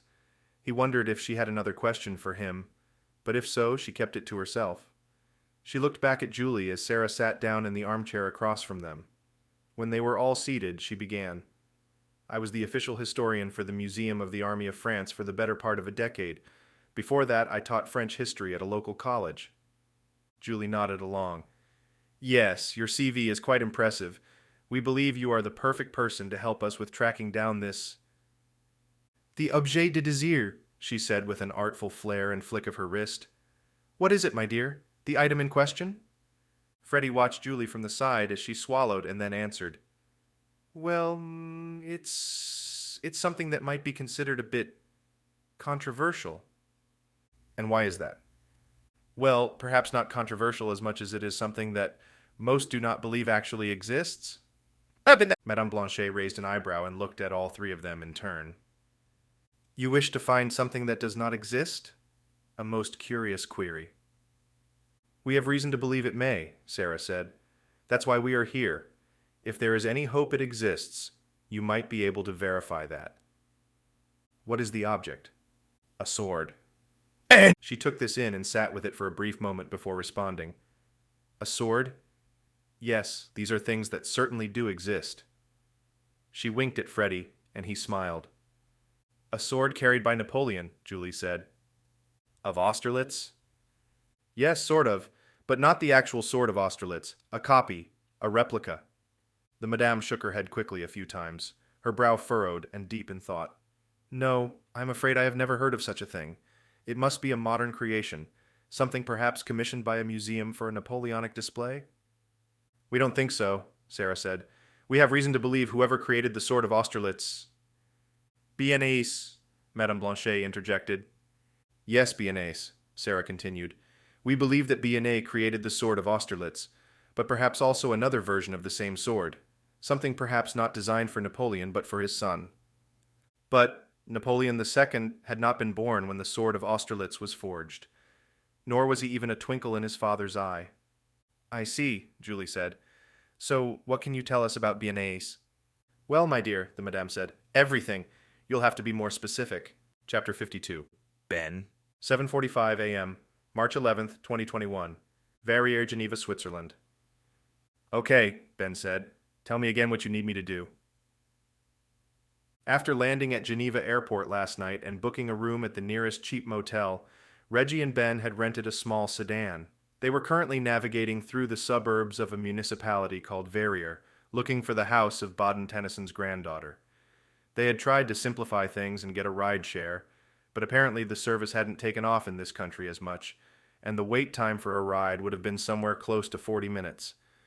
Neither man had had patience for that, so they used some of the cash they had taken out to rent a car for the day. It would give them options as well as a bit more freedom, so Ben was happy to make the concession. And the map app on Reggie's phone was guiding them closer to their destination, but Ben wanted to be very clear about what exactly his friend's plan was. Easy, Reggie answered as he steered the car around another turn. We're door-to-door salesmen. I got that much, Ben said. But we are supposed to be selling cameras? Phones, actually. People don't buy phones from door-to-door salesmen, Reggie. Reggie smiled, then turned on the blinker as he changed lanes and headed for the next turn. Of course they don't. People don't buy anything from door-to-door salesmen anymore. That doesn't mean they don't exist, though, right? And you're missing the point. We don't need to sell her a phone, we just need to... And why does a 12-year-old even need a phone? Ben asked. She's 12, Ben, Reggie answered. I would be surprised to learn she didn't already have one. They had done a bit of research on the flight over, hoping that by just keeping their hunting to a small bit of research done through a VPN over the in-flight Wi-Fi network, Tennyson wouldn't be alerted to their movements, and guess their plan. The research had been fruitful. The rabbit hole of searching for Tennyson's son's name, Bryson Tennyson, had led them to a local community website with the man's name mentioned. Her father worked nearby at a local chemical plant, and Reggie had found an article on the company's website that mentioned that he and his family lived in Verrières. From there, it was just a matter of finding anyone named Bryson Tennyson in an online White Pages directory and paying a few dollars to gain access to the public records for that county. They had ultimately discovered that the girl's name was Alexi, and that she lived with her parents, Tennyson's son and daughter-in-law, in a 3-bedroom home in Verrières. In all, it had taken less than an hour of work, but Ben still felt like they were doing something wrong. He hadn't liked the idea of kidnapping someone in the first place, especially a kid. And even though they had never planned to harm her, it felt dirty. Ben's plan had ultimately morphed into coming up with some way to ask her parents for permission to borrow their child. It was a long shot, and he figured there was a better chance the plan would end with getting the Swiss police called on them. Instead, Reggie had come up with a plan that didn't involve any kidnapping or persuading parents to let their preteen daughter run around with 2 American men. Ben had been relieved, even though Reggie's plan seemed like a long shot as well. He knew the pressure was getting to him. Mr. E had delivered him a directive, one he had yet to share with the rest of his team. He wanted to catch Tennyson, wanted to stop him, and he felt he would do anything to do that. But he had surprised himself by even considering threatening an innocent family. He wasn't feeling quite himself, and he hated Tennyson all the more for making him feel that. Look, we just need to get her to take a selfie with us, Reggie said. She's 12, so cell phones are something she's going to care about, right? Why are you asking me? I didn't get a cell phone until after I was married. Reggie laughed. I think you had one a little before that, but I get your point. Okay, so we get her to answer the door, or at least get her to come to the door. But how do we do that? What if her mom or dad opens the door and aren't totally okay with 2 strapping American men calling on their daughter? Reggie smiled. Easy. Already figured that out. We just need to make sure the girl is home with her nanny. Or by herself? Ben shook his head, letting out a breath. There's no way this is going to work, man. How do you even know she had a nanny? Reggie shrugged as he drove down the narrow streets. They were in the suburbs now, close to their target neighborhood. School's out right now, that was easy enough to find. And then the article that mentioned her dad works for the chemical plant, but also that her mom is a nurse, working crazy shifts. So if she's home, she's probably sleeping. I think there's an even better chance she's gone. The girl's 12, so she's probably old enough to be at home by herself, but maybe they've got a nanny for her or something. Or at a friend's house by herself, Ben added. Reggie shrugged. So what? We can wait a little bit. As they neared the address, Ben started to feel more and more anxious. This no longer felt like something he wanted to be a part of. He had made a mistake in even mentioning the idea to Reggie. Reggie was a good man, and Ben knew he wouldn't harm an innocent person either, but he was even more close-minded than Ben when it came to seeking vengeance for those he loved. Mrs. E had been murdered by the hand of Tennyson, and Ben knew Reggie would go to the ends of the earth to prevent it from happening again. He wanted to call it off, to have Reggie pull over and head back to the airport, to find a different way. He wanted to consult with Julie, often his voice of reason. But they were so close. They could at least go by the house. They could at least check and see if anyone was home. They pulled onto Alexei's street. He saw the house now, a cute blue thing with white trim. 2 stories, but small.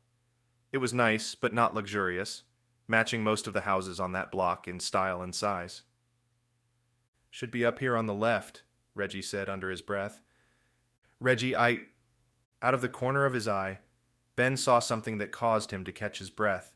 He turned his gaze toward it, trying to focus on what it was that had alerted his subconscious. He blinked a few times, but he was sure of what he saw now, as it was rolling slowly into view. A truck, a white box truck. Reggie, I see it, man, Reggie said softly. There's no way to know if it's anything to worry about, though. Probably just somebody delivering a washer and dryer. Ben nodded, but he felt the turmoil in his stomach growing to a roar. He had been feeling a general discomfort before. Now he simply felt terror. We need to get out, Ben said. Now. We need to go over there, to knock on the door at least, to try to get her attention, and... The truck picked up speed, then hit the brakes, squealing in front of the house just as Reggie and Ben pulled up to it. Ben locked eyes with the driver. For a flashing second, their eyes met, and Ben was confused. The face was familiar. Then he knew. The same eyes, the same black curly hair, a deep complexion, almost brooding. How the hell? And then the man smiled. The door opened, and the man jumped out directly onto the street, once again leaving the door wide open. This time, however, he had not come unarmed. He pulled up a subcompact machine gun and immediately pulled the trigger. Reggie, get down! Reggie was already moving. They both ducked in toward each other, the tops of their heads nearly smacking together as they hit the center console, their arms and torsos barely below the level of the windshield. Bullets hammered through the glass, sending chunks of plastic and glass flying. Reggie roared in rage, but didn't move. Ben simply laid there motionless, wondering if the man would walk over to them or keep his distance. The attacker kept firing, the bullets tearing through their headrests, sailing through the back windshield, turning everything inside the car above the steering wheel into powder and dust. He heard the pinging sound as bullets hit the engine and metal components under the hood. The car would be toast. Their hope of chasing him down by vehicle were all but lost. A few more bursts fired, and then the shots died away. Ben and Reggie sat there for an extra moment, not daring to move. Finally, Ben sat back up and peered out the now wide-open space where the windshield had previously been. The man was gone. Reggie, get out. Get out now. Reggie nodded, already opening the door. He stepped out of the driver's side of the vehicle. Ben did the same, and both men hopped toward the back of the car and then crouched down once again. Ben didn't want to take any chances. The man was not far away, probably reloading and lining up another shot. You okay? Reggie asked. Ben gritted his teeth and nodded. I'm just fine, but I really want to catch that asshole. Can't argue with that, Reggie said. Ready? No. Ben wasn't sure what he was supposed to be ready for. They had no weapons here, no plan. Their only means of escape had just been obliterated, and it was highly unlikely that it would even start again. Even if it could turn over, there was no way it would make it all the way back to the airport. Sure, Ben said, knowing it was a lie. Chapter 53. Freddy, 7:46 a.m., March 11th, 2021. Paris, France. Madame Blanchet rose from her chair and walked toward the living room with small, pattering footsteps. "I'm going to prepare some tea," she called out. "Are you sure I can't get any for you?" Freddie declined but asked for a coffee instead, and Julie accepted with cream and sugar. As they waited, Madame Blanchet returned to the sitting room. "I can tell you everything there is to know about Martin Guillaume Binet, born in 1764, but you have mentioned that you do not have much time. You don't seem to be with the police, and you don't strike me as private detectives. There would be no reason for all three of you to be here at once in that case. Yet you do seem to be hesitant about explaining to me exactly why you believe two separate Austerlitz swords were made. May I ask why?" Julie cleared her throat. "We do apologize for our hesitation. There's just been a lot of activity in the last few days. Travel, hotel arrangements, flights, that sort of thing. We just got here from London, actually." She nodded. "Yes, I remember you telling me you were in London in your email. Terrible thing that happened there. Did you hear about that other terrorist attack?" Freddie's eyes widened a bit, and he glanced at the two women seated with him. Julie never wavered. "Yes, terrible." "And after the attacks in Rome and Mexico," Madame Blanchet said, shaking her head, "they do seem to be increasing in frequency, do they not?" Julie had not heard about any attack in Mexico, and she made a mental note to check into it when they left Madame Blanchet's home. "Anyway," Sarah said, picking up the thread, "we didn't want to take too much of your time. We know you are probably busy." Madame Blanchet threw her head back and laughed. "Young lady, I am 79 years old. I have spent most of my life studying and researching Napoleon and his impact on my country. I retired from a professional teaching job and volunteer my time when I want. I have very few friends left alive, and my husband died 5 years ago. If time is what you are worried about, I'm afraid your worry is wasted on me." Sarah smiled. "Thank you. We appreciate that. To be honest, we are in a bit of a pickle because we have been tasked with actually finding and producing this sword, and, just like you, we did not believe it existed prior to yesterday." "What happened yesterday that gave you reason to believe it does?" "The person we are trying to find it for sent us a video. There is a woman in the video, but there is also a sword near her head." "Near her head? That's odd." "This video is indeed odd," Sarah said, quickly ensuring the conversation stayed on track, and Madame Blanchet didn't get sidetracked into worrying about Eliza. Freddie approved of her approach. No need to unnecessarily get another person worried, or wondering why Tennyson had rigged up a private guillotine using one of the world's most popular swords. Sarah continued, "But it is odd because the sword in it seems to be the sword of Austerlitz." "Could it be a replica?" "Of course. Have there been any replicas of it made in the past?" Madame Blanchet thought for a moment, then shook her head. "No, not that I know of. It would be a difficult thing to make a copy of this sword that is of any real value, unless the smith had access to the sword itself and could use it to copy its exact dimensions. They would have to be working from a picture, not to mention the fact that it would be incredibly expensive, and I just don't see a museum wanting to invest in something like that just for display purposes." Sarah was nodding. Freddie knew this was exactly her plan, to take all other explanations of the sword's existence off the table, so that Madame Blanchet would see the sword, then agree that it had to be what they said it was. He pulled his phone out, handing it over to Sarah. "Freddie has a screenshot of the video, zoomed in on the sword. You can see most of the shield and hilt where the detail work was done. I'm assuming you are familiar with the sword?" Madame Blanchet looked at her like she were a child who'd just asked if she knew how to read, but she nodded politely. "Yes, I am familiar." She handed the phone to Madame Blanchet, who produced a small pair of spectacles from an invisible shirt pocket. She perched them on the tip of her nose and then pulled the phone toward her face and away from it a few times, eventually settling on the ideal distance from her eyes for her vision to focus. She held it in place for a few seconds, then turned the phone's screen slightly. She looked for a few more seconds, then gasped. "Oh my," she whispered. "Oh, this is miraculous indeed." "Would you say that looks like the sword of Austerlitz?" Julie asked after a few more seconds. Madame Blanchet stared at the image for another moment and then shook her head. "No, I would not say it looks like the sword of Austerlitz. I would say it is, without a doubt, the sword of Austerlitz." Freddie smiled. "We thought so too." "So, you have just proven that the sword is real, a fact that did not need verification. So why do you believe this one is a copy? Because the sword in this picture is not actually the sword of Austerlitz. No one spoke for another dozen seconds, and finally, Madame Blanchet looked around at each of them. Freddie watched her eyes settling on each one in turn, knew she was trying to read them, trying to see if she were being played. "Okay," she said finally. "I'll bite. I've always liked Americans, and you three seem to be honest enough. What is it you are not telling me?" Freddie held the phone up and showed it to her. "The hilt, the roses or flower things. Notice anything?" Madame Blanchet's eyes grew as she studied the image on the screen. He could see the realization in her eyes. She pulled back, then looked up at Freddie. You are correct, son," she said. "This is definitely not the sword of Austerlitz." Chapter 54. Ben. 7:49 a.m. March 11th, 2021. Verrier, Geneva, Switzerland. Ben looked up over the blown-out dashboard and saw the bomber running up the street. He looked over to Reggie. "Let's go," he yelled. "I'm going after him," Reggie said. "You call the police for backup."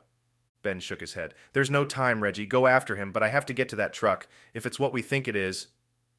"Are you insane?" Reggie yelled. "Ben, it's going to explode. There's no way you'll get there in time, and the closer you are to it, the better chance there is that you go up with it." "Not if we're sitting here arguing about it." Ben wasn't trying to sound annoyed or frustrated. He just wanted to get the point across. "We'll meet in the woods in 5 minutes, no matter what." There were some pine trees standing above the house at the end of the block, which looked like it butted up against an area of dense forest. The driver of the truck had disappeared behind that house, and Ben knew that if there were any chance of catching him, it was when he would be moving more slowly through the forest. Ben pushed Reggie, and his friend finally shook his head and turned and began to sprint up the road. Ben could run, but he didn't have the speed Reggie had. If anyone could track down and catch the bomber in the forest, it was Reggie.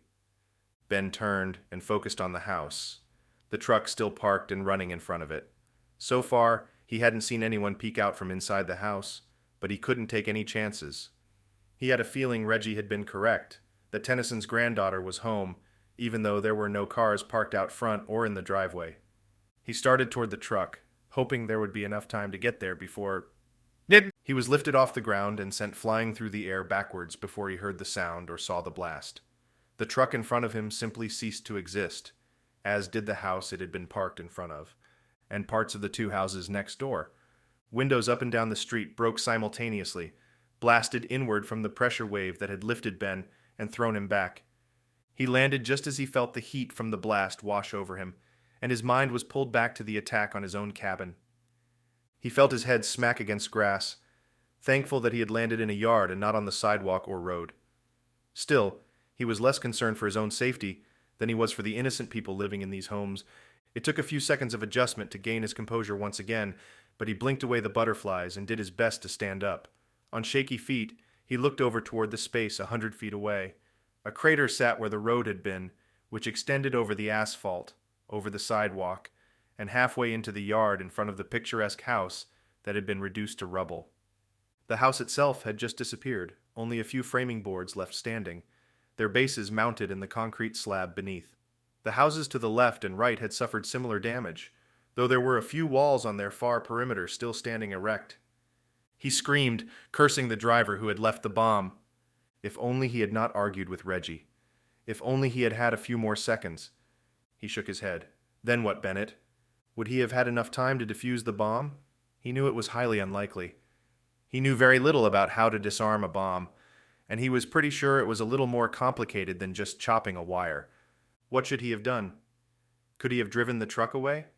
It would surely have been suicide, and besides, there were houses all the way up and down the street. There was nowhere he could have taken it, that it would have been completely safe for the people living here. He began to feel tears welling in his eyes, thinking of Tennyson's granddaughter. The man had sent a bomb to her front steps, blown up his own family, in order to stop Ben and Reggie.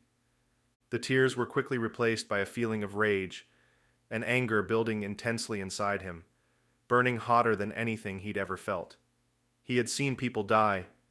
He had caused death even, killed people before. He had been tortured, tied to a chair, and beaten senseless. He had been to the ends of the earth, taken down the men and women who deserved nothing better, but this was different. But he had never seen anything like this. He had never seen someone so willing to destroy their own family in order to prove a point. Someone who could so nonchalantly send someone to kill their own granddaughter just to maintain control of the situation. He knew then that Tennyson had known they were coming here. He had somehow known all along that he and Reggie, or at least Ben, alone, was headed here to try to use his granddaughter for leverage. Ben knew he should, but he no longer felt guilty. How could he? He had changed his mind before they'd made a move on the house. The idea of kidnapping had become something far more tame. Basically just snapping a picture with Tennyson's granddaughter. A task almost nearing palatable. And even then, Ben had second-guessed himself. He had not wanted to go through with it, had not been willing to cause the young woman any harm or suffering or worry. Now she was gone. Was this actually his fault? Was it because Ben and Reggie had come here? Because Ben had not come alone? Or because Tennyson did not like the idea of their gaining any leverage over him? No, he refused to acknowledge those possibilities. He put those questions out of his mind. There was no explanation, no justification for what Tennyson had done. This was so far over the line that Ben wanted to scream. He felt his blood boiling, the rage inside him building to a level of intensity he had never known possible. As he stood there, he felt his eyes beginning to blur, his breath coming more and more rapidly. He wondered how Reggie was getting on with his own chase.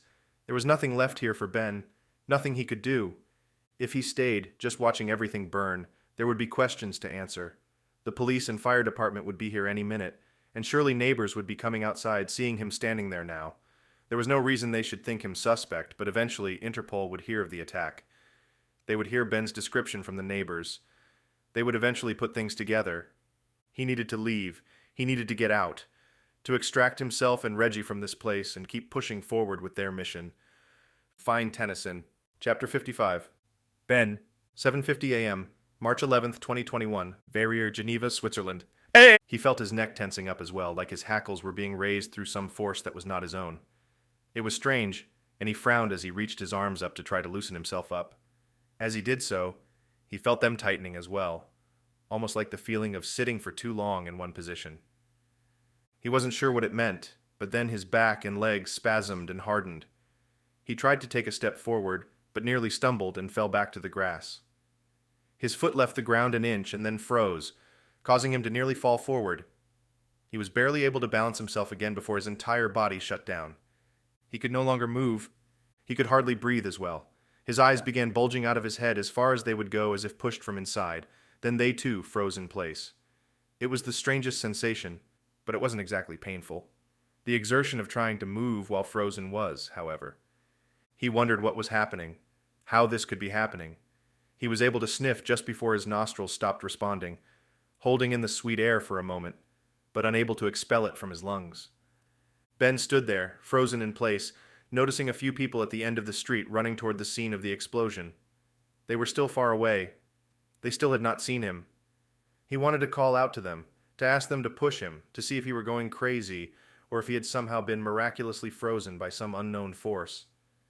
Maybe this was some sort of mind game he had played on himself. Something so intense the anxiety had won, and his mind had just shut everything down. Out of the corner of his eye he saw a flash of white. It stopped just out of sight, but he thought he heard the sound of a car door opening, just before his ears began to dull, and the sounds became blurry, as if underwater. He saw something in front of him, but his eyes wouldn't focus right, they wouldn't adjust. He knew it was a person. Dark hair, a darker complexion.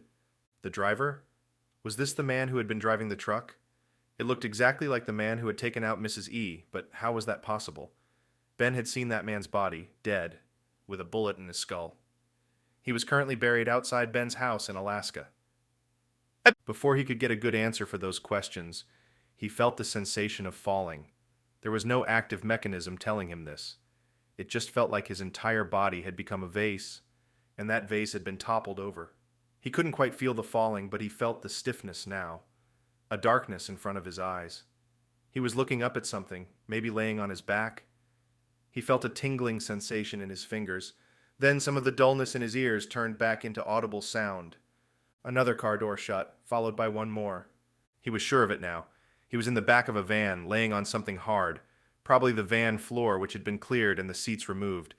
His eyes began to focus a little bit, and he felt a bit of breath escaping his mouth. He pushed the air out, finally regaining the ability to breathe, even though it was tense and it hurt, and he wasn't sure if it was going to be enough. When he felt his hands and arms beginning to warm up once again, he gasped for air and pulled himself over on his side in a spasmodic breath. He had no idea what had just happened, but he was now laying in the back of the van.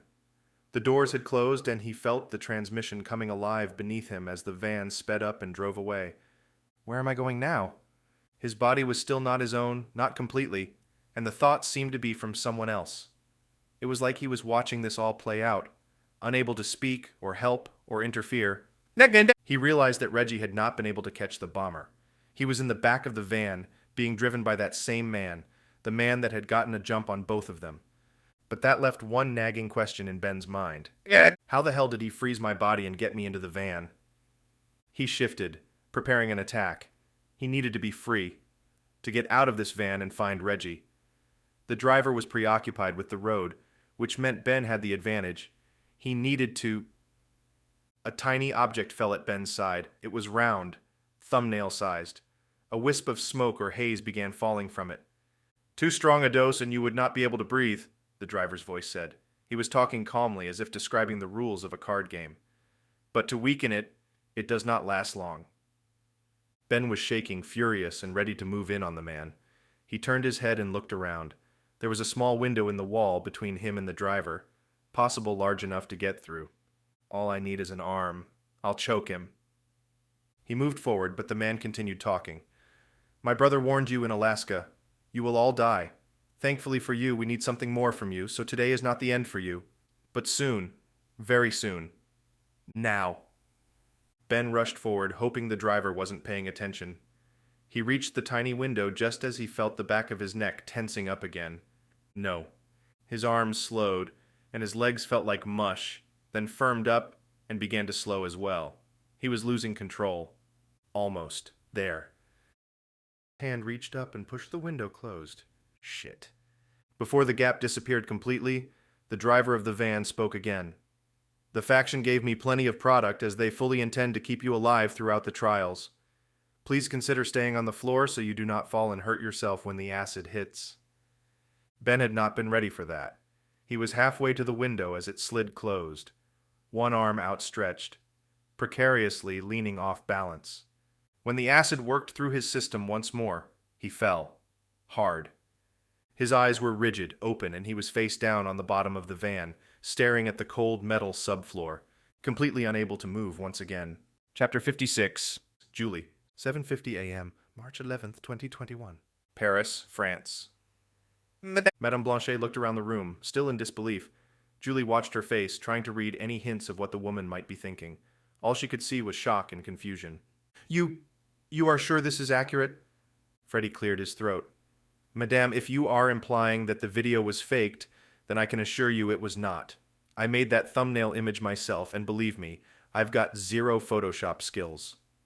Madame Blanchet smiled and nodded quickly.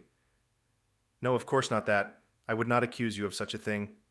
I just mean, this woman... We know her as well," Julie said. "She's a friend of ours, and we are looking for her. As we said, we need to find the second sword of Austerlitz in order to find her. We think the key to where she is lies with the sword." "And why do you think that?" Julie looked at Freddie and then at Sarah, but neither offered any answer. Julie was not about to come out and explain that their friend Eliza had been kidnapped and was being held ransom over the sword of Austerlitz. And she was not really prepared to admit to this kind old woman that they were planning to steal the sword when they found it, in order to then exchange it for Eliza's life. "Well, we have nothing else to go on," Julie said finally, taking a different tack. She had chosen to answer the woman literally, to explain why they were looking for the sword based on the only thing they had, clues in the video. "But the sword is not the only clue in the picture," Madame Blanchet said. Julie flicked her eyes toward the woman, who had finally taken a seat in the last armchair available, across from Sarah in the small dining room. She was in the middle of a sip of tea, and Julie waited for her to finish. "Well," said Madame Blanchet, "this shirt she is wearing, a sweater perhaps? It is difficult to completely be sure without watching more of your video, but that's a mulberry tree on it." "A mulberry tree?" Madame Blanchet nodded vigorously. Yes, of course. It is a tree that has been used for centuries in the harvesting of silkworms, which in turn are harvested for their silk. It is an old tradition, one that has been used for millennia, from Asia and the Middle East to places as far west as Spain. Sarah shifted in her seat and sat up, leaning toward Madame Blanchet. Madame, tell us, is the mulberry tree somehow linked to Napoleon or his sword? The Madame smiled, her warm grin inviting and reassuring. It is one of my favorite subjects, she began.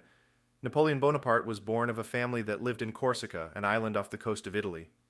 Julie nodded. Yes, I've been there before, actually, Madame Blanchet continued.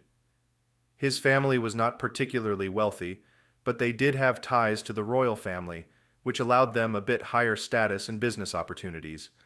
One of these opportunities Napoleon's father got involved with was investing in a mulberry tree farm, hoping to provide his family a consistent income stream for decades. This investment ultimately ended in failure and caused much grief and stress, not to mention debt, for the Bonaparte family. Ultimately, Napoleon had to return home from the military academy in Paris to help them stave off bankruptcy. So, the mulberry tree is symbolic of Napoleon's young adulthood? Julie asked. I tend to think of the mulberry incident as something that shaped Napoleon, something that gave him his cunning wit and particular knack for choosing his battles. There was no reason a boy of his age should be able to help with anything back home, but in this case, Napoleon knew he needed to be there. Most historians see this as a strong familial connection, which isn't untrue, but I tend to see a bit more in the story. The mulberry incident made Napoleon the man he was. It gave him his first sense of justice, his first victory, if you will. He would have made as cunning a businessman as he did a military commander and leader of France. I see, Julie said. I don't quite understand how this is useful to us as a clue, though. Should we go to Corsica? Julie was searching, stretching for the truth, trying to pull any more information out of this wonderful little lady that she could. I wish I knew how to offer you guidance, Madame Blanchet said. I, too, do not understand how this could be directly connected to your search for the sword. While it leads me to believe that Corsica would in fact be a good place to search, it was Napoleon's childhood home, after all. I only think that helps to narrow it down a bit, but not enough. There are plenty of places for a tiny sword to hide on a large island. You have given us more than enough, Madame, Julie said. Coming here was a long shot, and part of me hoped that you had the copy of the Sword of Austerlitz tucked into a closet somewhere. At this, Madame Blanchet laughed. Oh, how I wish to be involved in such an adventure, but alas, if I had something so valuable, I'm afraid I would simply waste the possibility of adventure for something as mundane as donating it to a museum. She paused, turning her head to look at the ceiling for a moment, then looked back at the rest of them. There is one thing, however, something that might be more helpful. Julie felt her heart rate increase. Anything, please, she said. Anything that might help us, we would be very grateful. Yes, well, I have always found it an interesting tidbit that Bennett was not the only smith of his time to work for Napoleon. He was a brilliant businessman, but not the most gifted artisan.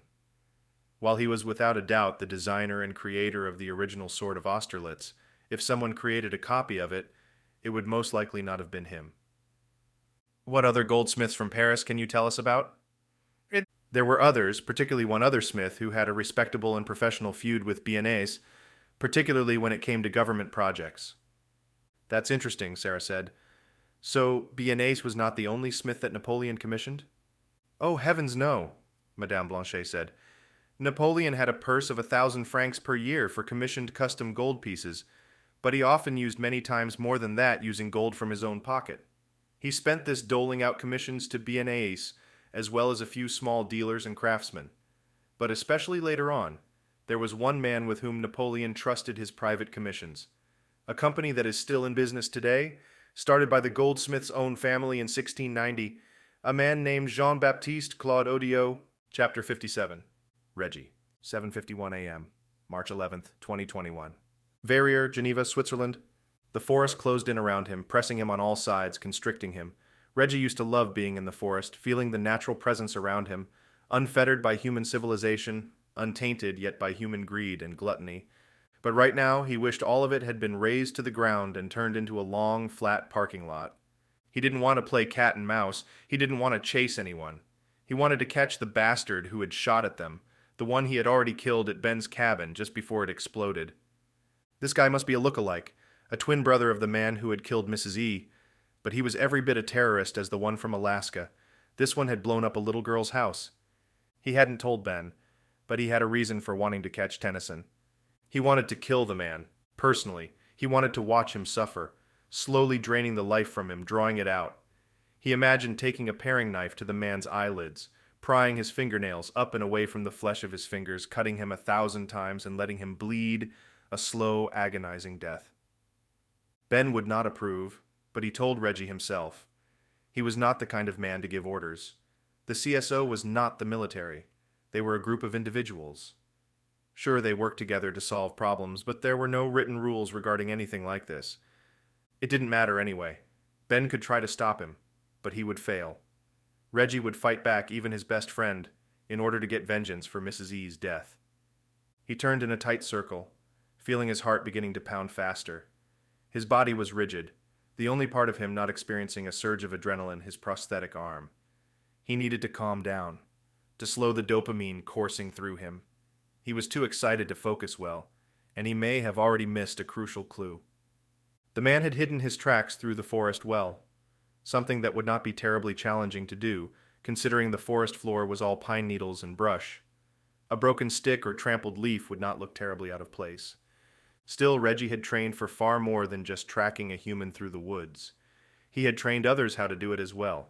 He was a professional and expert tracker in every sense of the word, honing his skills over years in the military and then in Brazil, leading expeditions into the Amazon rainforest. If anyone can find the bastard, it's me.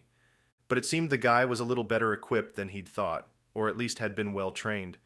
So far, Reggie had not seen a single footstep in the forest, nor in the backyard leading up to it. He had seen the direction the man had been heading, but hadn't actually seen him enter the woods behind the house at the end of the block. He wondered if maybe he had been duped, if the man had doubled back and was heading along the houses by way of their backyards. Yeah! He turned around and focused his attention at the edge of the forest. He could still see the truck parked in front of the house. Without warning, the truck exploded. He saw it first, the sound reaching him a second later, and the pressure wave blasting out around it. He saw the house, Tennyson's granddaughter's, as well as the two next to it, suddenly flattened. He saw the truck itself disintegrate into a roiling ball of orange flames that leapt upward into the sky, saw the remnant smoke cloud billowing upward and outward.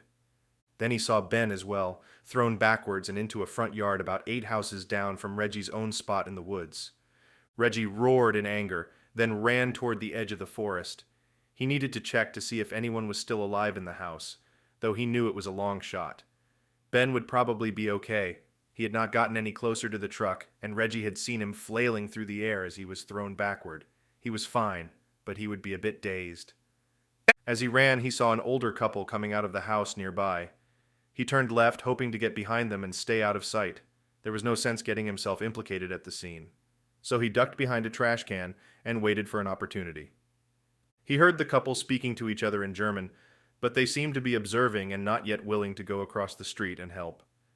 Reggie swore under his breath, knowing that he was either going to have to be seen by these two or stay here and hide, allowing the driver to get farther away. He sat there for a few more seconds, trying to weigh his options, then made up his mind. He rose, coming around the trash can and behind the couple, then began to run.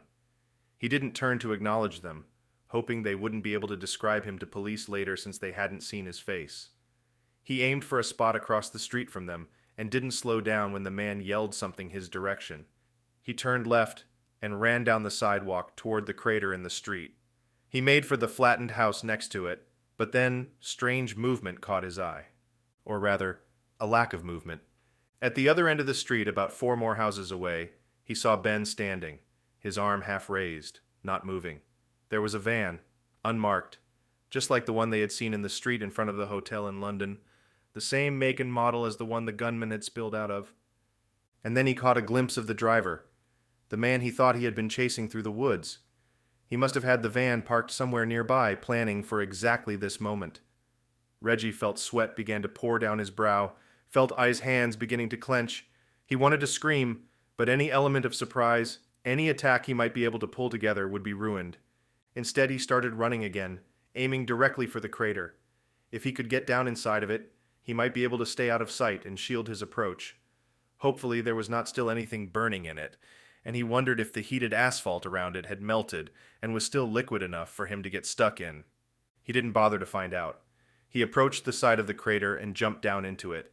It was about 5 feet deep at its base, just enough to duck his head down but still see the van a few houses down. He watched as the driver backed the van up to where Ben was still standing. "Move, buddy, get out of there." Reggie was shocked. Ben wasn't even trying to move, not even trying to fight back. It was like he had been frozen in place, his eyes still open but unable to respond. "What the hell am I looking at?" Reggie wondered.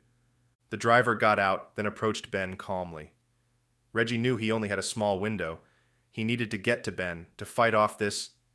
What the hell? He suddenly thought again. He watched as the driver simply pushed Ben. Ben toppled easily, then fell backward onto the empty floor of the back of the van. The driver slammed the double doors shut, then got back in the driver's seat just as Reggie pulled himself out of the crater. Reggie was at a full sprint, even before his second foot out of the crater had hit the ground, aiming directly for the van.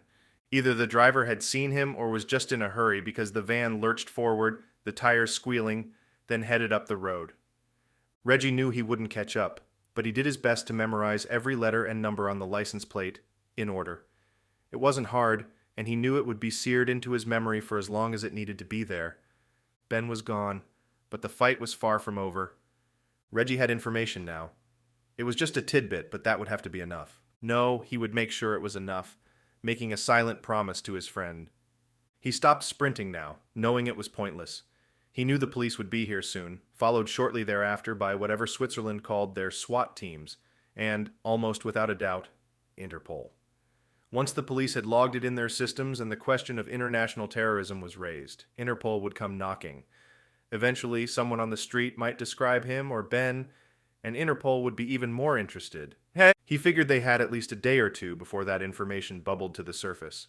He had time now, but not much. The car they had rented was completely destroyed, but with any luck he could find someone willing to let him borrow a car. He turned right and headed up the driveway of the house at the very end of the street. "Don't worry, brother," Reggie thought. "We'll get you back. We'll make this right. You have my word." Chapter 58. Julie, 7:54 a.m., March 11th, 2021, Paris, France. Madame Blanchet smiled. "If you want more information about Audio, you need to speak with a dear old friend of mine. It has been many years since I have heard from her, but we used to share letters 2 decades ago.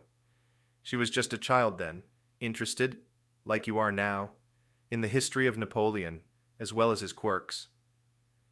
"And she knows about Audio?" Madame Blanchet continued on, but nodded. "This friend of mine believes some very fanciful things about the man, but it is her own family lineage that suggests she might be of service to you." "She's related to Napoleon?" Freddie asked.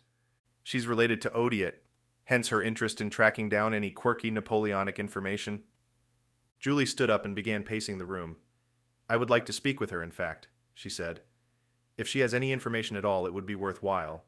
We don't have a lot of time, and I don't want to track down every single historian in the country." Madame Blanchet winked. "Well, my dear, you have already saved yourself much hassle and tracked down the best Napoleon scholar there is. However, I do think speaking with Lady Catherine might help clarify your decision to visit Corsica and perhaps more."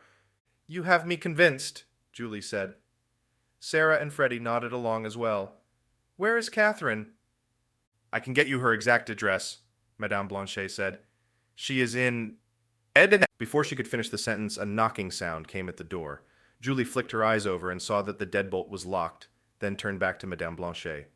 "Expecting someone?" she asked. "No, but this street is full of little old ladies just like me. We drop in on one another quite often.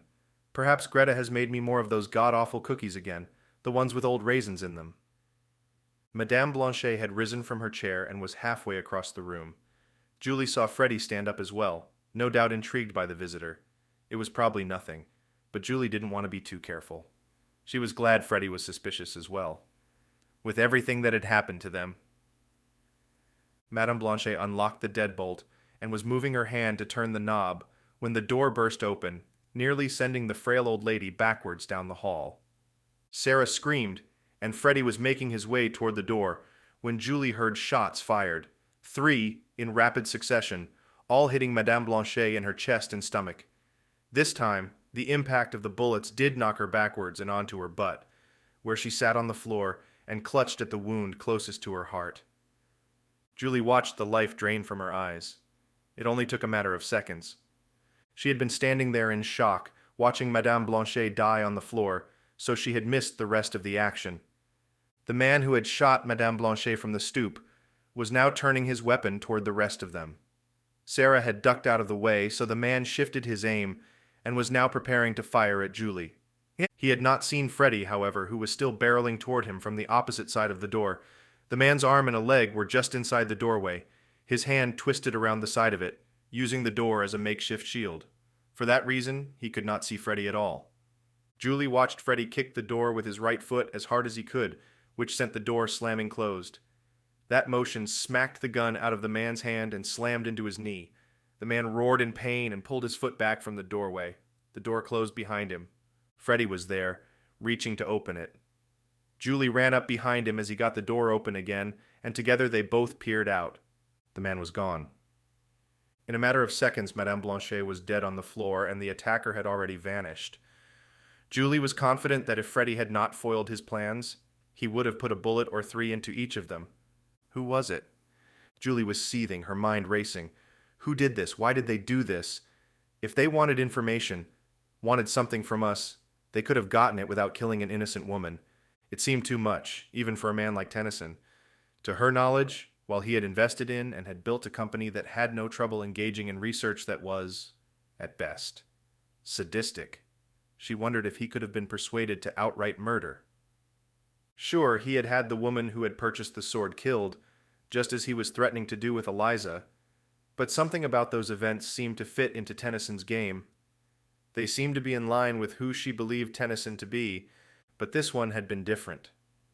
Calculated. Cold. She couldn't shake the feeling that some of the earlier attacks and this one had not been Tennyson's doing. But then, whose? Whose hand had pulled the trigger? Whose voice had directed it? She wanted to find everyone involved, wanted to make them pay, to do to them what they had done to this poor, innocent historian, her lifeless hand still clutching her chest on the floor. Sarah and Freddie were at her side. Sarah's hand reached her and her fingers held for a moment, then released. Sarah didn't speak, but the slight squeeze on Julie's wrist told her that she was not alone in this. She knew that was true, but it didn't change how she felt. She longed for Ben. She wanted to call him, to ignore her fears of Tennyson tracking them through their phones. Ben would know what to do, she thought. He would know how to get out of this. They still had a plan, however. She knew it was the only thing they could possibly do at this juncture. Plan the work the plan, something she had learned long ago in school, and especially if you can't think of a better plan. What we do now? Freddie asked. There are going to be cops here in a minute, and even though I hate to leave her like this... Julie nodded. You're right. We don't really have a choice. We can't afford to play 20 questions, especially if Interpol gets wind of it and shows up. So where do we go? Ready. The only place we can go, Julie said. We're going to find Lady Catherine. Chapter 59. Reggie. 7:55 a.m., March 11th, 2021. Verrier, Geneva, Switzerland. Reggie pulled the phone up to his ear. He had been dreading making this call for reasons he still was not aware of. If he had to guess, it was probably because he was afraid to allow himself to truly accept the loss of Mrs. E. This call was going to remind him of that. On the other end, Mr. E picked up after 3 rings. Gareth, is that you? Yeah, I'm sorry to call, but I need your help. I am glad you called, Mr. E said. It has been difficult these last few days without contact from anyone. As you know, I'm a solitary man. But after my wife... Mr. E didn't finish the statement, nor did he need to. Reggie nodded, silently willing himself to press on. They took Ben. They what? Who is they? I don't know. Whoever has been after us, Tennyson maybe, but we're starting to think it's a third party. I'm not sure what the hell happened. First the house exploded and we were trying to catch the bastard who did it. It was like back at the cabin and... Reggie had to catch himself. He wasn't sure if he wanted to continue down this path just yet. Anyway, I ran into the woods chasing him, or so I thought. But he must have doubled back around and snatched Ben. Slow down. I'm not sure I understand. How exactly did he snatch Harvey? Harvey is certainly not a small man. Reggie shook his head, once again feeling the rage bubbling beneath the surface. I have no idea. It was some sort of chemical, I guess. It's like they knocked him out, but he was still standing there, frozen in place like he couldn't move or something. Whatever they did to him, I'm worried about what's coming next. There was a long pause, and Reggie pulled the phone away and examined it, checking to see if it was disconnected. It wasn't, so he held the phone back up to his ear and waited. Finally, Mr. E spoke. Gareth, I know who did this. I know what they are working towards, and you do not have a lot of time. Wait, you know who they are? Who the hell was it? Tell me where they are, and... As I said, you do not have a lot of time. I have the license plate number. Reggie prepared to read it off, reciting it from memory. Unnecessary, Mr. E replied. I am going to send you directions via text message. It will come from an encrypted source and look like it is from a short code rather than a phone number. They are going to try to move Ben out of the country most likely, so you must get to him before that. Reggie nodded along. Got it. I got this. Okay. He pulled the phone away and took a deep breath. You said you knew who they were. Who? It is not really a matter of who, but what. Gareth, this is a group we want nothing to do with. Trust me. Find Harvey and find him quickly. Before Reggie could object, the call disconnected. He stood there in shock, staring down at the screen for a handful of seconds. He was about to place it back into his pocket, but then felt it vibrate. The screen lit up. A text message. The number of the sender was indeed a short code, but he saw Mr. E's instructions below. He read through them, trying to make sure he understood it all. If he had questions, he needed to get them answered now, before he got too far into it. He pulled open the rideshare app on his phone and began jogging. He wanted to get a couple of streets over from the location of the explosion before giving the driver his location, just to put more distance between the growing number of police and ambulances that were still arriving. The last thing he wanted was for the driver to ask him questions about why he was hanging out at a crime scene. 2 fire trucks were present in front of the house now, hooking up their hoses and hauling them in place to prepare to douse what remained of the flames. I'm coming for you, Ben. He picked up his pace. If Mr. E was correct, he needed to get to his friend before they took him out of the country. The address Mr. E had sent him seemed to be close to the airport, so perhaps that was indeed what they were planning. I'm coming for you, Ben. He repeated the mantra in time with his steps, continuing to pick up his pace until he was flat out running. Chapter 60. Reggie. 8:26 a.m., March 11th, 2021. Verrières, Geneva, Switzerland. Reggie arrived at the destination Mr. E had sent him 27 minutes later. You sure this right place? The driver asked in stuttered, broken English. Reggie nodded as he opened the door and hopped out, not wanting to waste time. Damn sure, thanks. He had no time for pleasantries. He would close out his ride and tip the driver later using the app, but for now he wanted to get inside. The driver muttered something under his breath, then sped away. Reggie turned to the building. It was nondescript, no logos or lettering on any of the 3 sides he could see as they had approached.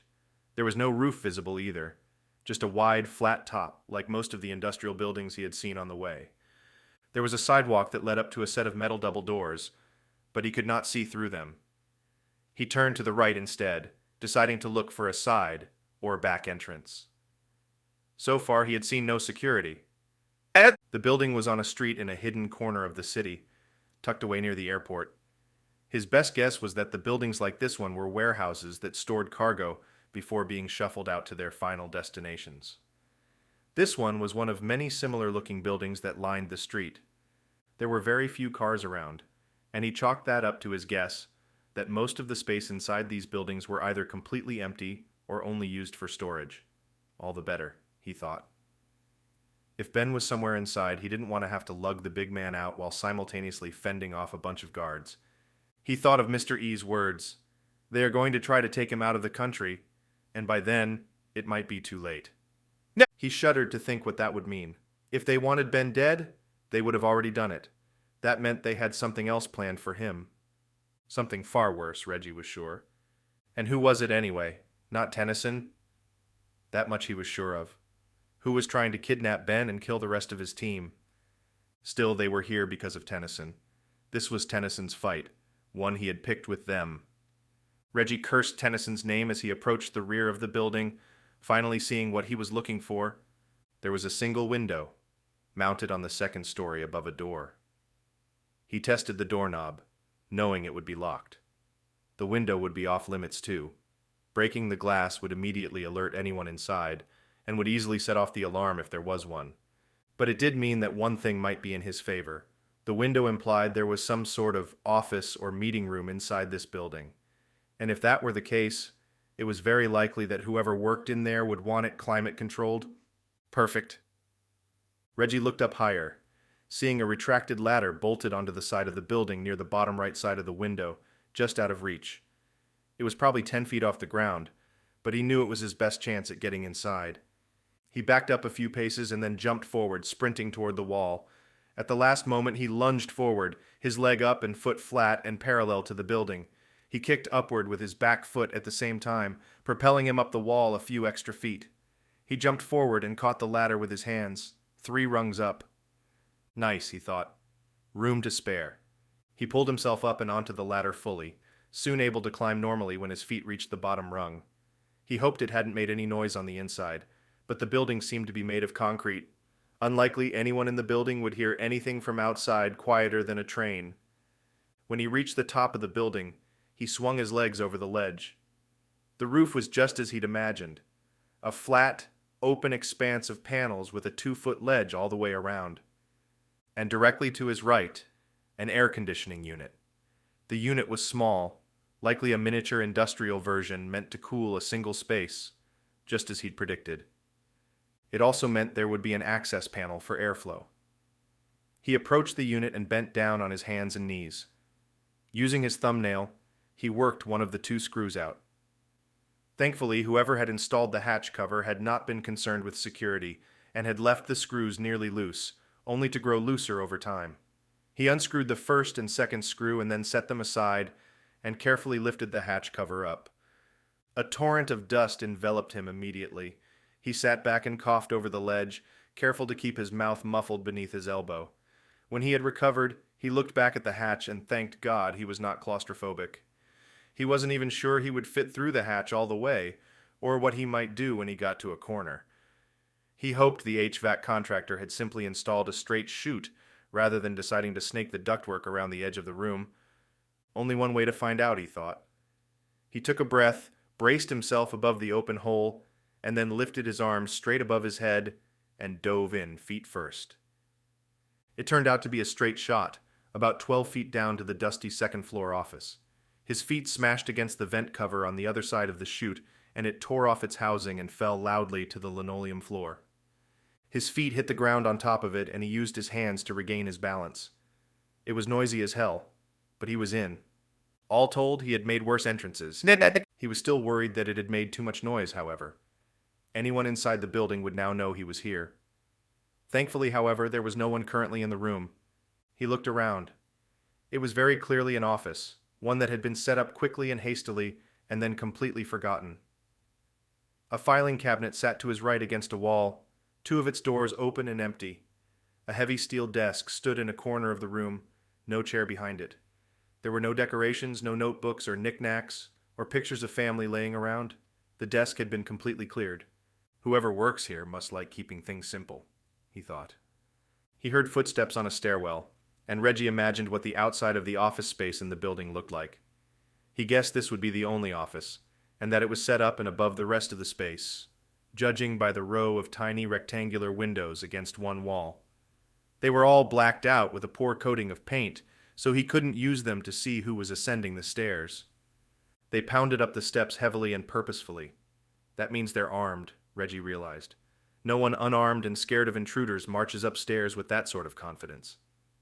He crouched down by the door and waited. It opened, slowly. After a pause, it opened a few inches more. Reggie waited a second longer for the shape to appear fully in the doorway. Then Reggie attacked. He lurched forward from his crouch and brought his head up, smashing his forehead into the person's chin.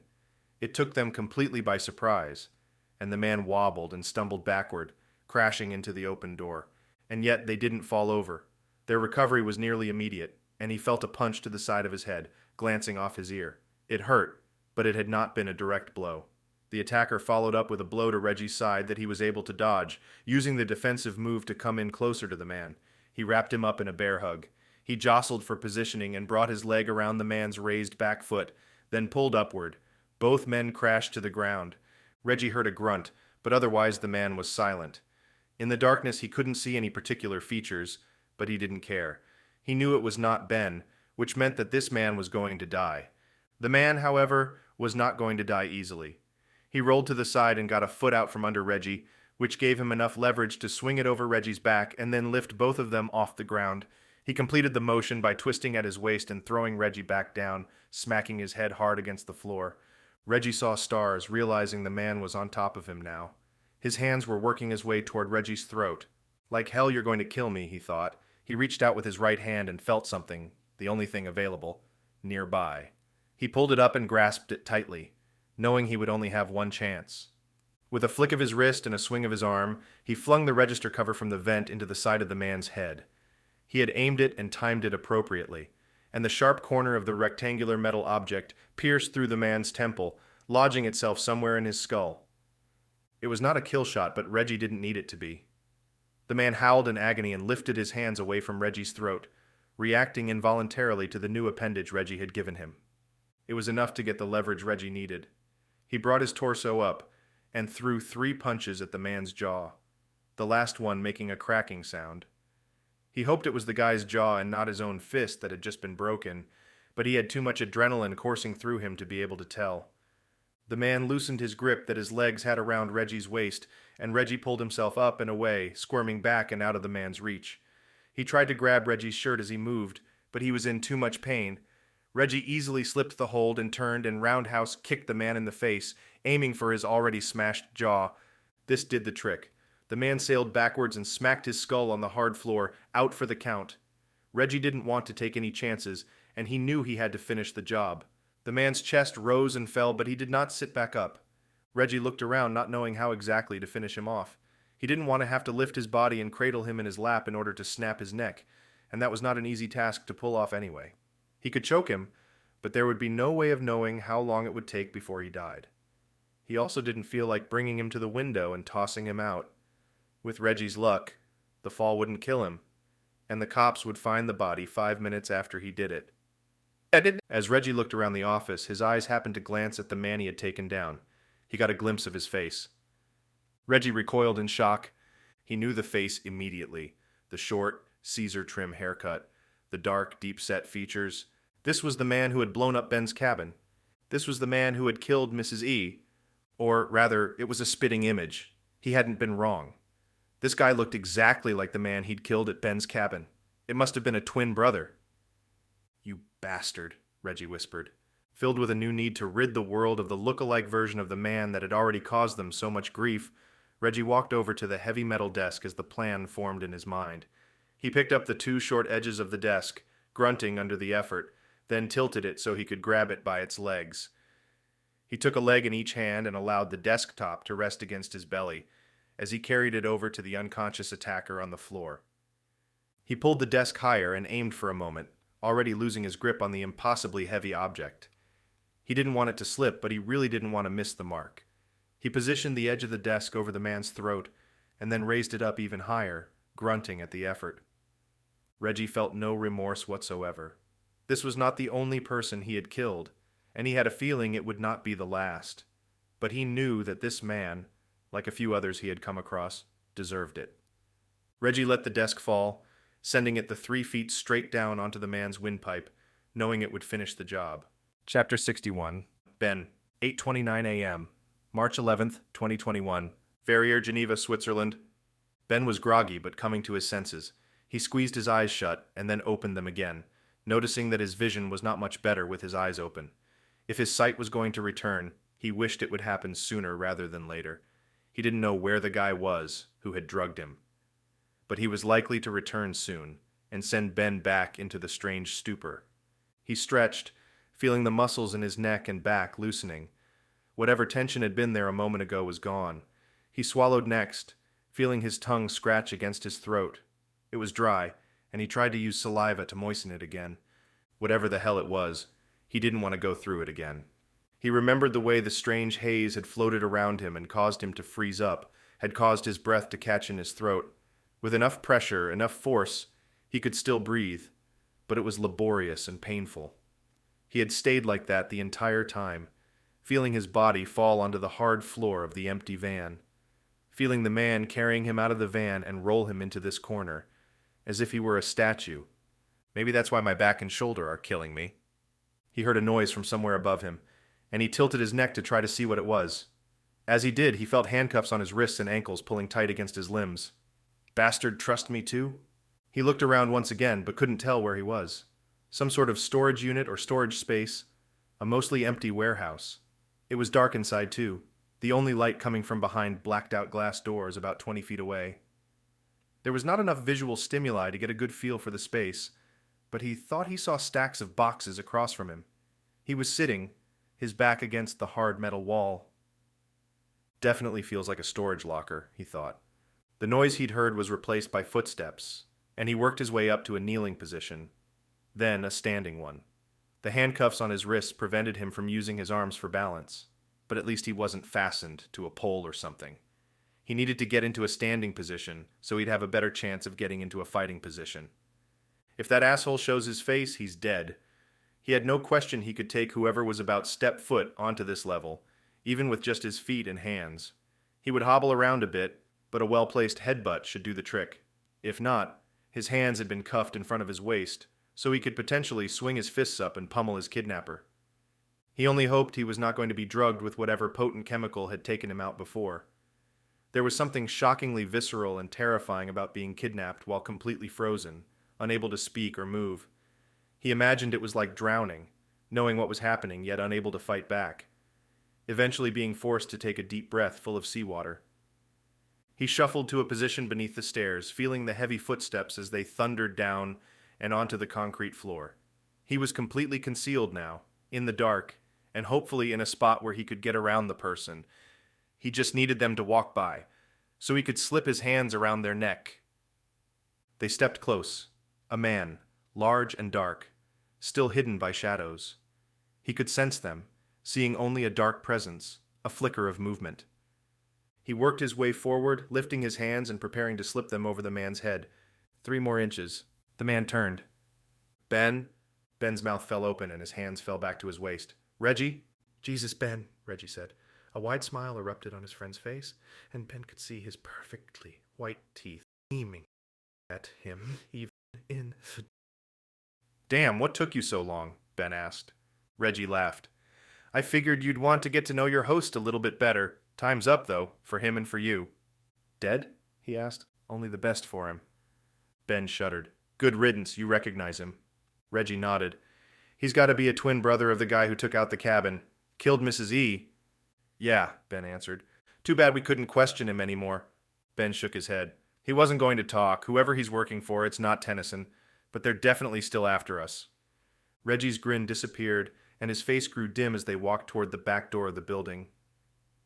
We need to find the others, Reggie said.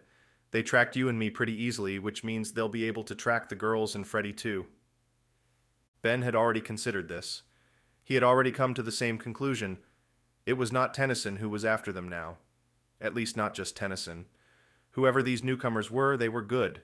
Good enough to get the jump on Ben, and good enough to track them all the way to Switzerland. Ben and Reggie had been careful to only tell Julie and the others where they were headed, and this weapon they were using, it was terrifying. What if they had larger quantities of it? What if they could use it for... Reggie, Ben said, his voice dropping to a near whisper.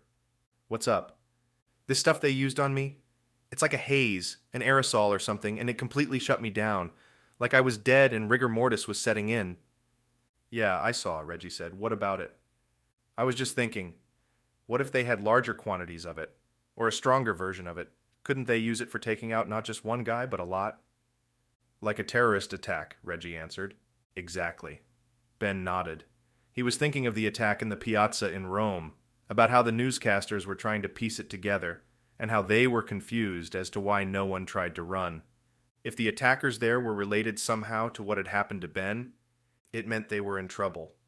A lot of trouble. Chapter 62. Ben. 8:46 a.m., March 11th, 2021. Verrier, Geneva, Switzerland. Any luck? Reggie asked.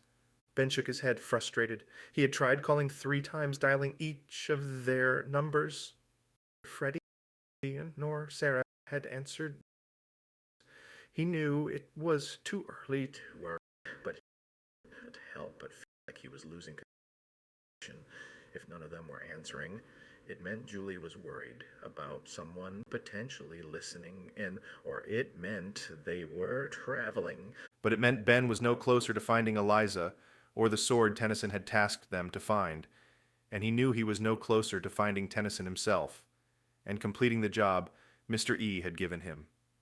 Any hope of getting information from the bomber outside Tennyson's granddaughter's house had died when Reggie had taken the man's life, but Ben still believed questioning the terrorist would have only been a dead end as well. Ben could tell Reggie was frustrated as well. He knew his friend almost as well as he knew himself. Reggie wanted to keep moving, to take action. Right now, they were at the airport, trying to get in touch with the rest of their team to figure out where to go next. After the events at the storage warehouse, Reggie and Ben had decided to hike the half-mile to the small airport's front entrance, since they were already so close. At least there, they would be ready to catch a flight when they did figure out their next destination.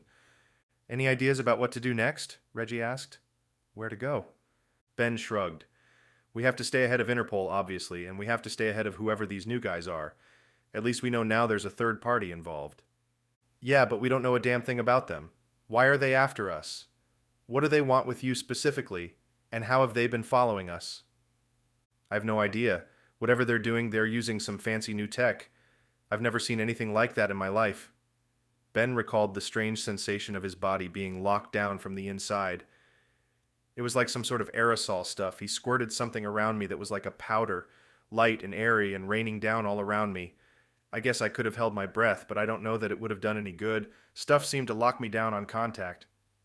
Yeah, that's what I saw too, Reggie said. He let out a long sigh. I tried to get there in time, but... It doesn't matter now, Ben said. Not your fault. Ben felt his phone vibrate in his hand and he anxiously looked down at it. He felt a glimmer of hope. He wanted it to be a text message from Julie or any of the others. For that matter, he would even be happy if it were a text message from the Interpol agent, once again demanding Ben's location. At least then it would give Ben something to think about, something to chew on, allow him to feel as if they were still moving. Right now he felt dead in the water. They had no leads and no contact with anyone from the outside world. Instead, it was an email. Ben opened the app and double-checked the sender. What is it? Reggie asked. An email, he said, from Tennyson. Reggie scoffed. No shit, what's it say this time? Ben could hear the intensity in his friend's voice. He was feeling the same way. He imagined what the email from Tennyson would say. You blew up my granddaughter's house. Ben shook his head as he read the text of the message out loud. Meet me in Elba. You will know where. That's it? Reggie asked again. That's it, Ben said. Just wants us to meet him in Elba. What the hell's Elba? Ben was already in motion. Whatever they were going to do next, Ben had a feeling it would involve a flight. As it turned out, he had been right. He made his way toward the ticket counter. Elba is an island off the coast of Italy. If we're lucky, we can get a direct flight from here. Fine, Reggie said. But why Elba? Ben smiled. It's the island where Napoleon was exiled. Chapter 63. Julie. 10:23 a.m., March 11th, 2021. Lyon, France. Madame Blanchet's contact turned out to be easy to find. The woman Madame Blanchet had called Lady Catherine lived outside Lyon, France, in an old decaying castle. After running a quick search online, Sarah had found a woman named Catherine Beaulieu who matched the age range Madame Blanchet had described. She was indeed listed as a descendant of the goldsmith Odiot from Paris, and had gained some notoriety in the area by claiming that some of Napoleon's battles had been won through some sort of divine intervention. In some articles she was called, derogatorily, Lady, since she had purchased a decrepit castle outside of town, and was known as somewhat of a recluse. She sounds like a quack, Julie thought, but if she has information, we need to talk to her. They found a train that could reach Lyon in just over 2 hours. So they had each purchased a ticket, and boarded shortly after leaving Madame Blanchet's house. Armed with a mission and a bit of knowledge to go on, They had used the trip to Lyon to rest and gather their thoughts and questions. Julie tried to prepare for whatever they might find there. She had to come to terms with the fact that it might all be for nothing. Catherine might, in fact, just be some nut job living in a dilapidated castle. According to the article he'd read, Catherine had never married or had children. They took a ride share after disembarking from the train, eventually reaching the outer perimeter of what used to be the castle's border wall. The land was empty out here, mostly prairies and farmland in all directions. They passed an old 4-foot-tall stone wall that once would have marked the very edge of the castle's boundaries. Julie knew that whoever had owned the castle originally would also have owned all of the nearby towns and the land they were on. In other words, everything in sight. The road leading up to the main home was as old as the castle itself, most of the gravel path now completely overgrown by tall grasses that had not been kept up in years. Trees, clearly on their last leg, bent over at their waists and hung over the road, tired remnants of a long-lost gardener's dream for a beautified driveway. Their rideshare driver dropped them off in a circular driveway, in front of a stone 3-story home. And when Julie got out of the car and looked up, she got a good idea of what she might find inside. That was because most of the outside had found its way inside. The top story of the place had no roof whatsoever, either having fallen into disrepair long ago or simply torn off and never replaced. Stone turrets on both sides of the mansion ended abruptly. Their tops also sheared off for some strange reason. From a second-story window, through a broken section of stained glass, Julie could see a tree trunk that had sprouted and been allowed to grow up through the first floor. "Interesting place," Freddie said. "Something tells me it's probably haunted." He kicked a stick out of the way and then marched up to the front steps of the house. Julie saw a car parked in a detached garage to her left, which reassured her. There was no way to know whether or not Catherine would be home when they arrived, and nowhere online could she find a phone number or email address to reach the woman. It had been a risk worth taking, and she was happy to see that it appeared as though someone were home. It also gave her relief that the car was a normal sedan. Lady Catherine may have had her quirks, but she at least had a vehicle. Freddie reached the front door first and then turned to Julie, waiting for her signal to knock. She nodded, and he lifted his hand and prepared to pound on the heavy, thick wooden door. Julie examined it. At some point in the past, someone had spent a considerable amount of time and effort carving ornate floral patterns in the wood, but as the wood had aged and hardened, the organic nature of it had pressed out some of the textures, leaving it dull and flat. Freddie's hand landed exactly one time before the door creaked open. He pulled his hand back down and took a step back. "Bonjour?" a voice asked. A question in French followed. Julie hadn't studied French for many years, but she thought she heard the French word for reporter. Journaliste. Julie rushed forward and smiled. Are you Lady Catherine?" she asked. The door opened a few more inches and Julie saw the speaker's face. She was maybe a decade older than Julie herself, and her hair was long and pulled back into a simple ponytail. It was stark white and seemed to have its own glow emanating from it. She was wearing a t-shirt and jeans. Not as strange as I would have imagined, Julie thought. "No one has called me that in quite a long time," the woman said, slipping into impeccable English. "Where did you hear that?" Julie knew now was not the time for deception. "Madame Blanchet in Paris. She recommended we come speak with you." The woman's eyes squeezed together, then widened quickly. A look of joy came over her face. "Madame Blanchet. I have not heard from her in so many years. How is she?" Julie swallowed. Maybe now is the time for a bit of deception. "She's, doing well, and had very nice things to say about you." The door opened more, and the woman made a motion for them to come inside. "I do not know why she had good things to say," Catherine said, laughing. "I was such a nuisance back then. Letter after letter, asking frivolous questions, trying to understand everything possible about Napoleon." "From what I know of the old lady," Freddie said, "that would have only endeared you to her more." "I suppose that is true," Catherine said. "Please do come in. Do not mind the mess. I live a bit of an eclectic lifestyle." Julie turned around, taking in the space.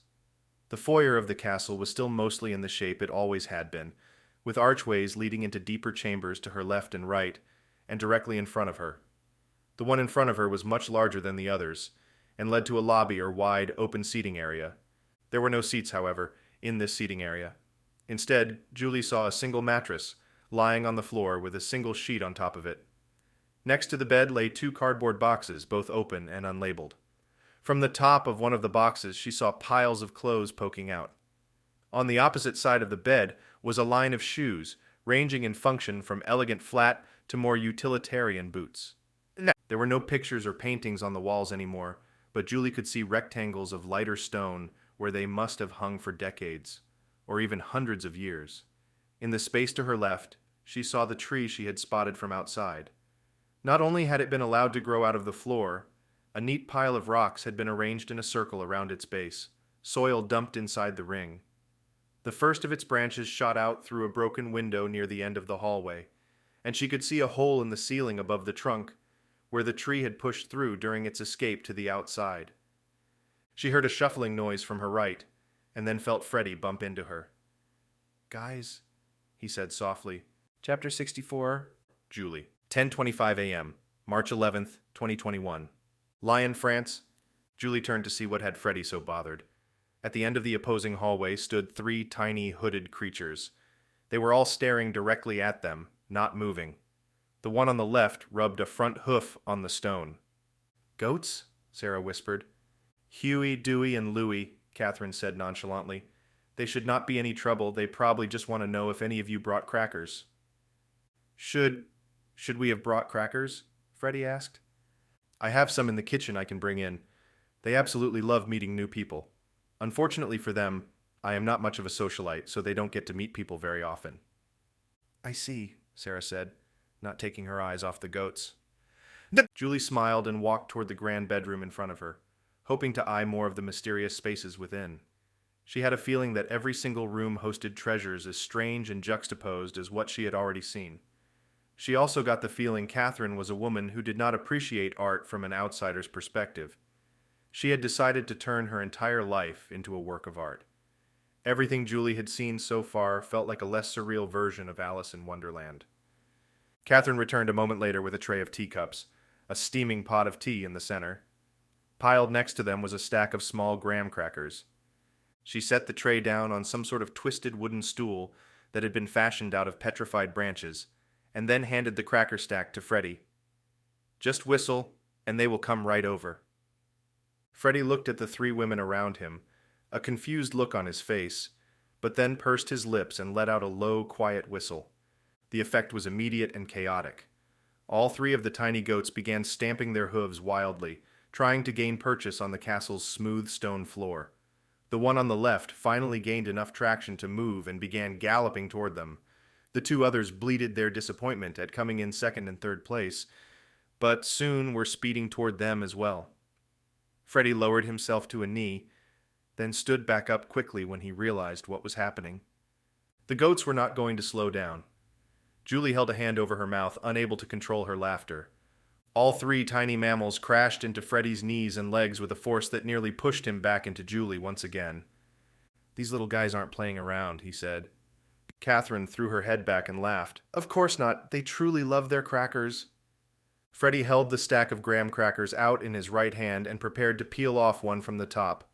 Before he could, one of the goats reached their neck up, opened its mouth wider than Julie could have thought possible, and snatched a golf ball-sized chunk of crackers from the side of the stack, leaving an equally shaped divot. "Hey, cool it, little man," Freddie said, pulling the stack up out of reach. He proceeded to feed all three of the voracious animals, while Julie focused her attention back on Catherine. "I wish we were here under different circumstances, but I'm afraid our time is short. We need some help with something, and Madame Blanchet was adamant you were the person to ask." "Something about Napoleon, I suspect." "Actually, it's about someone in your family tree, a man named Audiobook." Catherine's eyes grew wide once more, and a large smile appeared on her face. "Of course, that is my great-great-great-grandfather, or perhaps a couple more greats, and I might add, a much better topic of conversation." "Why is that?" Julie asked.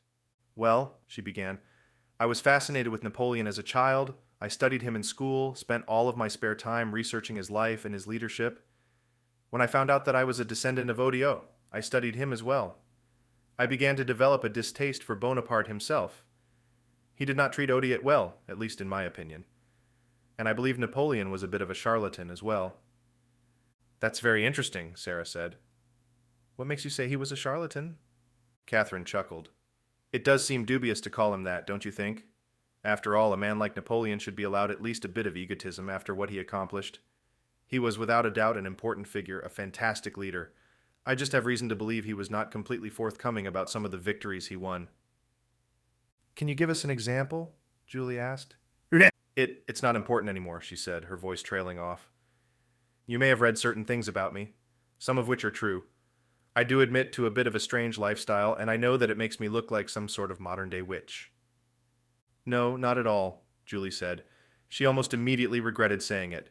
If she were being honest, this woman seemed to have exactly the lifestyle she would have imagined a modern-day witch might live.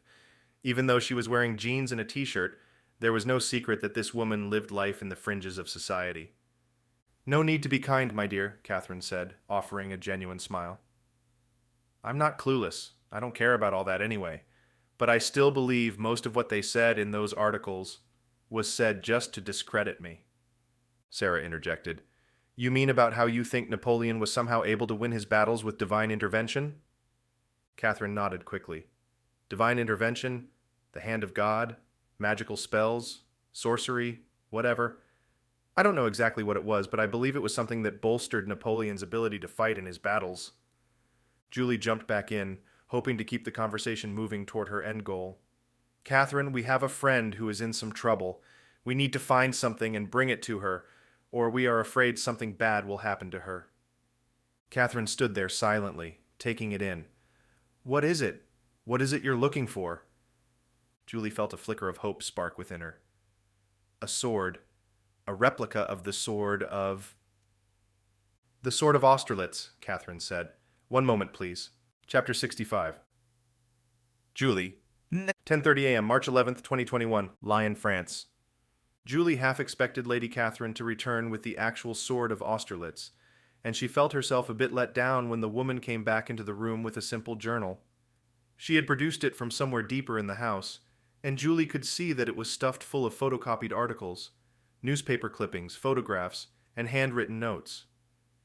You asked me why I believe Napoleon had a bit of help in his battles.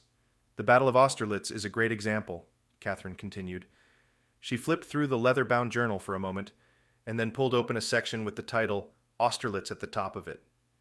Julie and the others leaned in, curious as to what she was going to point out. He was back here, Catherine said, pointing to a section of a hand-drawn map. Julie couldn't read the handwritten French labels. But most of the intense fighting happened down here, and Napoleon himself decided to head down there and help out. This is historic fact? Sarah asked. Catherine nodded. Oh yes, very much so.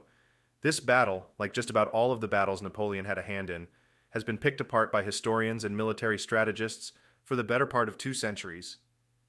Great minds have pored over this chain of events, and just about every detail that can be known about it is known. Then, Sarah continued, with all due respect, why have you gone through all this trouble? Much of this is handwritten, the map drawn yourself. Couldn't you just have used a pre-existing map? Good question, one with a simple answer. I needed to know for myself. I needed to verify, to make sure there was nothing missed. I wanted to make sure there was not an obvious explanation. An obvious explanation for what? Freddie asked. Catherine flipped a few more pages and then revealed another map. This one was more detailed, showing a portion of the Battle of Austerlitz that she had enlarged. Julie saw a label in the center of the drawn image. This is Napoleon, Catherine continued, confirming what Julie read. He rode into battle, wearing his favored sword, I might add, and joined the fray. Understand that at this point in the battle, victory was not decided yet. The Allies had taken the hill at Pratzen Heights and were putting pressure on Napoleon's forces. Any good commander would have stayed back to ensure their own safety. A good commander wouldn't rush into battle? Freddie asked. Perhaps within reason, but ultimately, the goal of a battlefield commander, especially in this time, is to live to fight another day, no? Who would march on after a victory or defeat if the commander was killed? Anyway, a battle like this, and what all historians agree happened, is a different thing altogether. Napoleon had been with another segment of his army elsewhere, on a hill that offered him a decent vantage point over the unfolding battles around him. Yet he chose this battle to venture into. Why? Julie knew the answer. She had researched this bit of the Austerlitz battle in the library the day before. Because it was the turning point of the battle, she said quickly. Napoleon had to keep this hill from the Allies, or he would not have had a way to ensure victory. Yes, indeed, that is precisely accurate. There is a nuance, however, that I'm afraid you, as well as every other historian, has missed.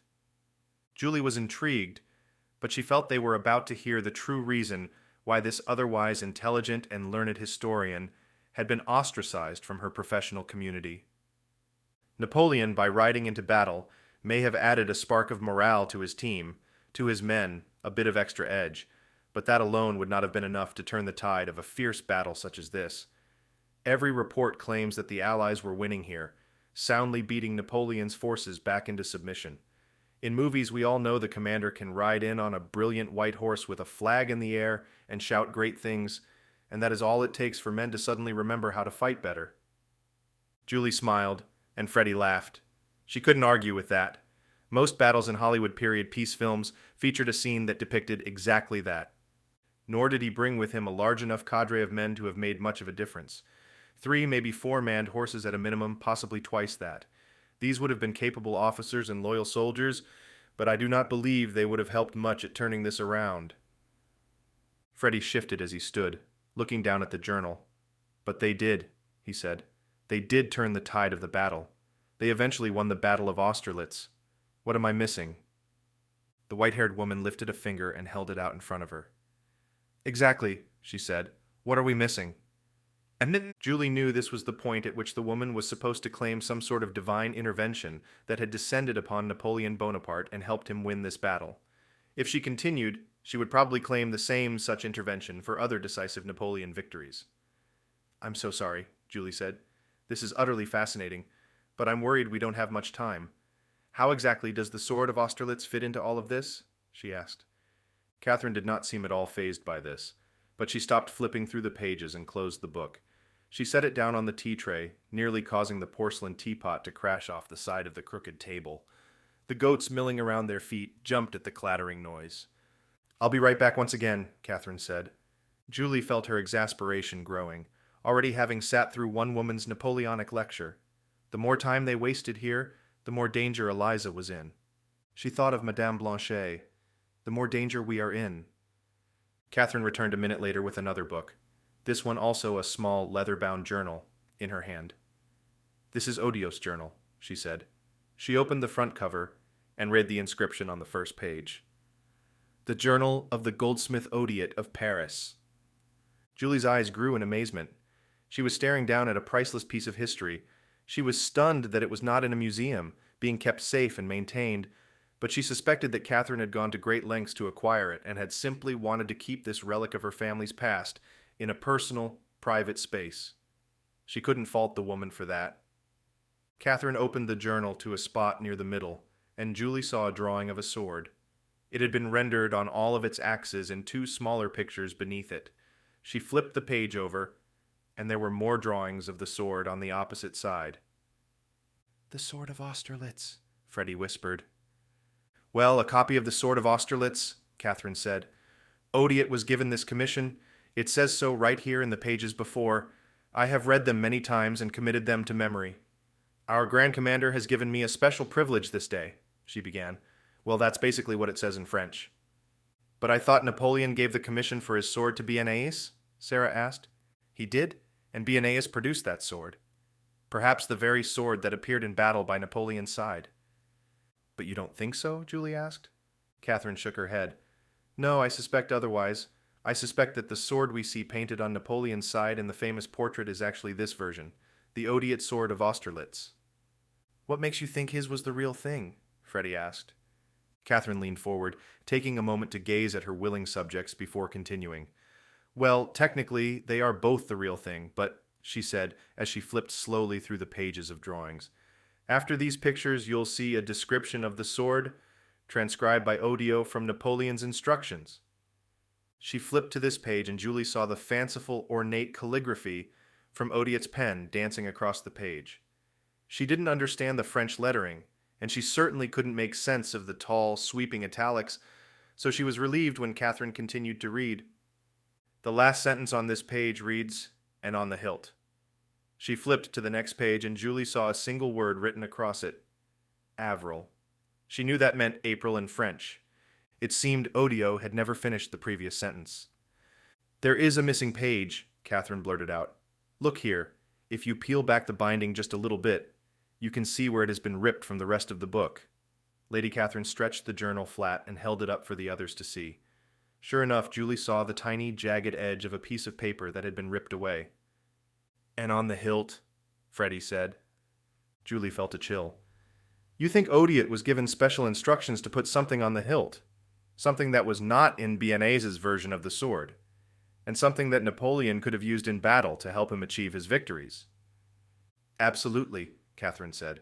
It is the only thing that makes sense, and why this particular page would have been specifically torn, ripped away and stolen, perhaps by Odiot himself. Because he wouldn't want anyone else to find it, Sarah said. If what you're saying is true, that sword had another weapon built right onto the side of it. A weapon that was either controversial or otherwise kept secret. It wasn't divine intervention at all, Julie said. That's what they wrote about you, claiming that Napoleon used divine intervention or invoked some otherworldly spiritual support in his battles. But you actually believe there was a much simpler, a much more scientific reason for Napoleon's success. Catherine nodded and looked into Julie's eyes. Julie could see that the woman was being truthful. She believed that her ancestor had built a sword for Napoleon and then kept it a secret the rest of his life. A secret she had kept as well. Chapter 66.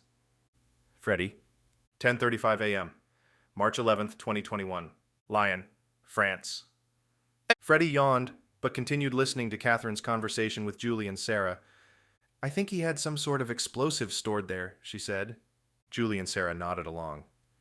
I believe he used them like small grenades. For what he had been able to accomplish, however, they must have been very powerful and effective. Freddie wasn't disinterested. He was just feeling the pressure of being in one place for too long. There was somebody out there, somewhere, who needed their help. And there were people out there who wanted to kill them. That combination was a serious motivating factor for Freddie to get up and move. And standing around talking about an old dead French guy made him feel like they were wasting time. He yawned again, petted one of the goats who seemed to like him, then stepped back over to where the three women were talking. He interjected, It's the little roses on the hilt, the pewter gold-covered ones, the ones I pointed out in the picture. Something like what you're talking about could have been stored in there. Julie nodded profusely. That's exactly right, it has to be. We saw in Tennyson's video. Tennyson? Catherine asked. Who is that? Freddie felt the air in the room get sucked out. He knew it was time to come clean. They had been stringing Lady Catherine along with bits and pieces of information. It was mostly to keep her interested, to keep her talking and sharing what she knew. But he had felt it as well.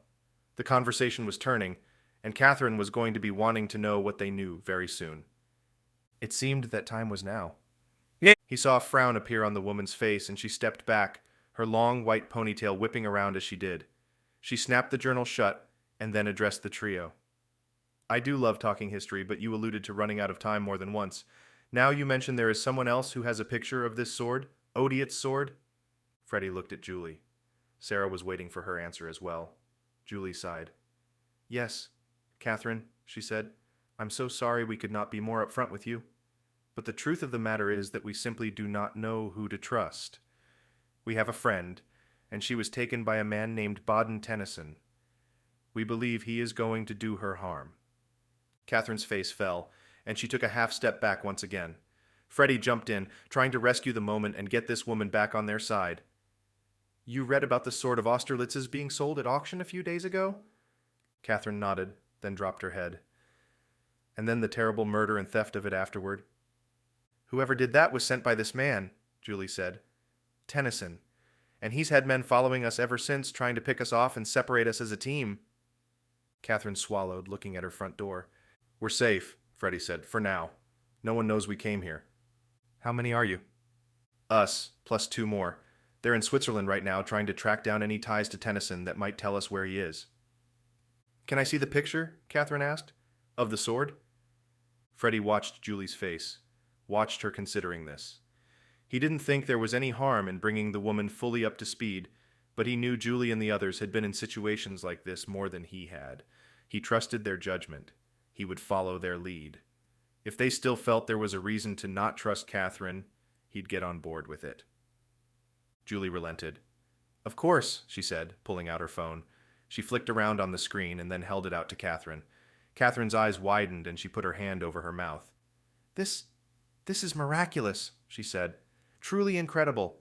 This is not the sword of Austerlitz, but the copycat one created by my ancestor. How do you know it is? Freddie asked.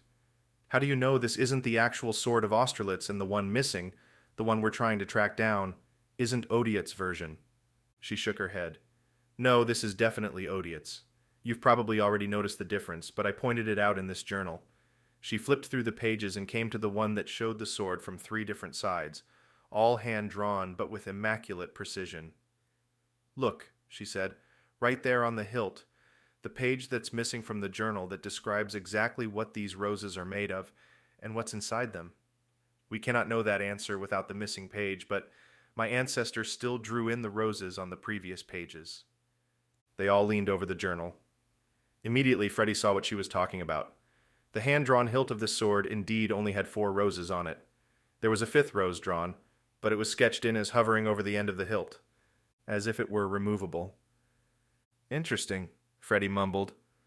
It's incredible, Julie said. It means that since the sword of Austerlitz was put in a museum, we've all been duped into thinking that was the real one. In fact, the one stolen a few days ago, the one that had been in a private collection after being sold by the museum, was Odiot's version of the Austerlitz sword, not Bionaeus. Sarah nodded. So that confirms that there are 2 swords, and we now know which one is the real sword of Austerlitz, worn by Napoleon in battle, but I'm still a bit confused as to which is which one is with Tennyson, and which one is still missing. They're both with Tennyson, Freddie said. All eyes turned to him. Yeah, of course they are, he said. Remember? He's got a video with one sword, and he asked Ben to find the other one. But he asked him to find it as a test, remember? He wants Ben to help him with something, so he's sending him on this chase around the world to find the second sword. Julie nodded. So that implies he already knows where it is. Of course, Freddie said. He gave Ben clues, remember?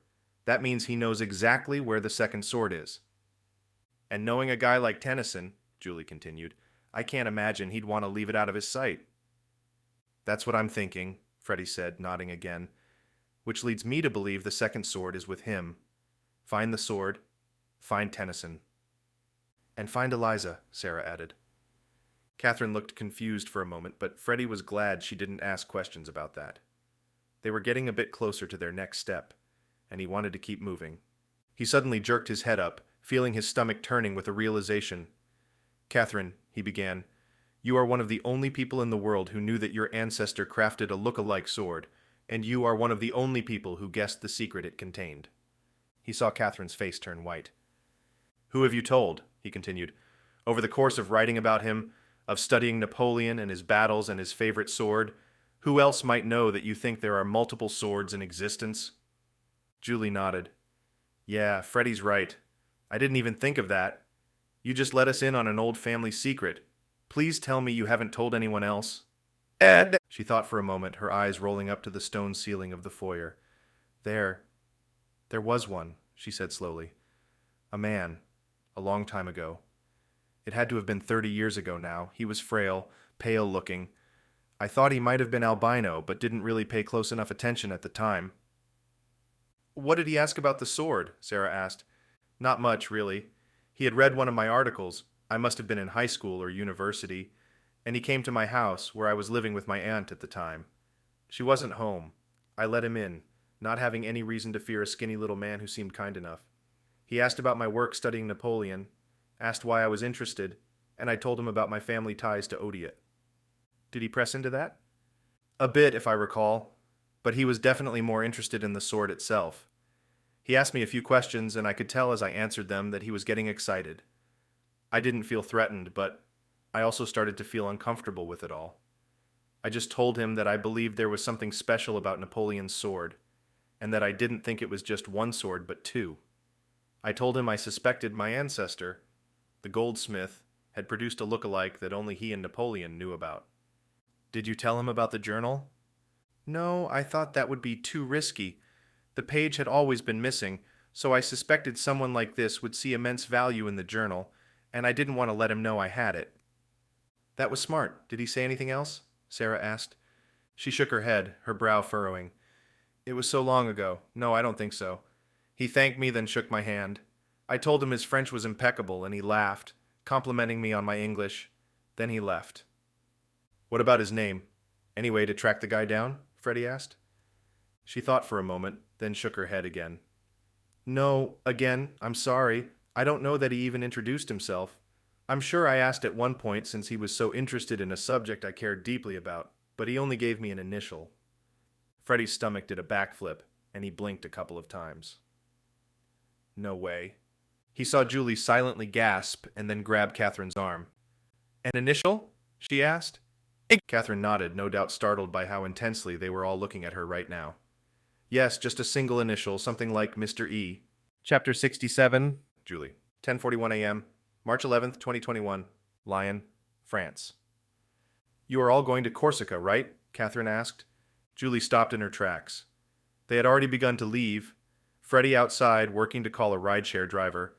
The cost was exorbitant all the way out here, but they were not really in a position to negotiate, and people's lives were at stake. Cost was not really an issue. Julie turned around slowly and faced Catherine. And how did you guess that? The mulberry tree, Catherine said, smiling. From the picture you showed me, that woman's sweater, it was a mulberry tree, wasn't it? Julie nodded and smiled. Very intuitive. Yes. Madame Blanchet filled us in on Napoleon's past and his family's relationship with mulberry trees. It is perfect symbolism, Catherine said.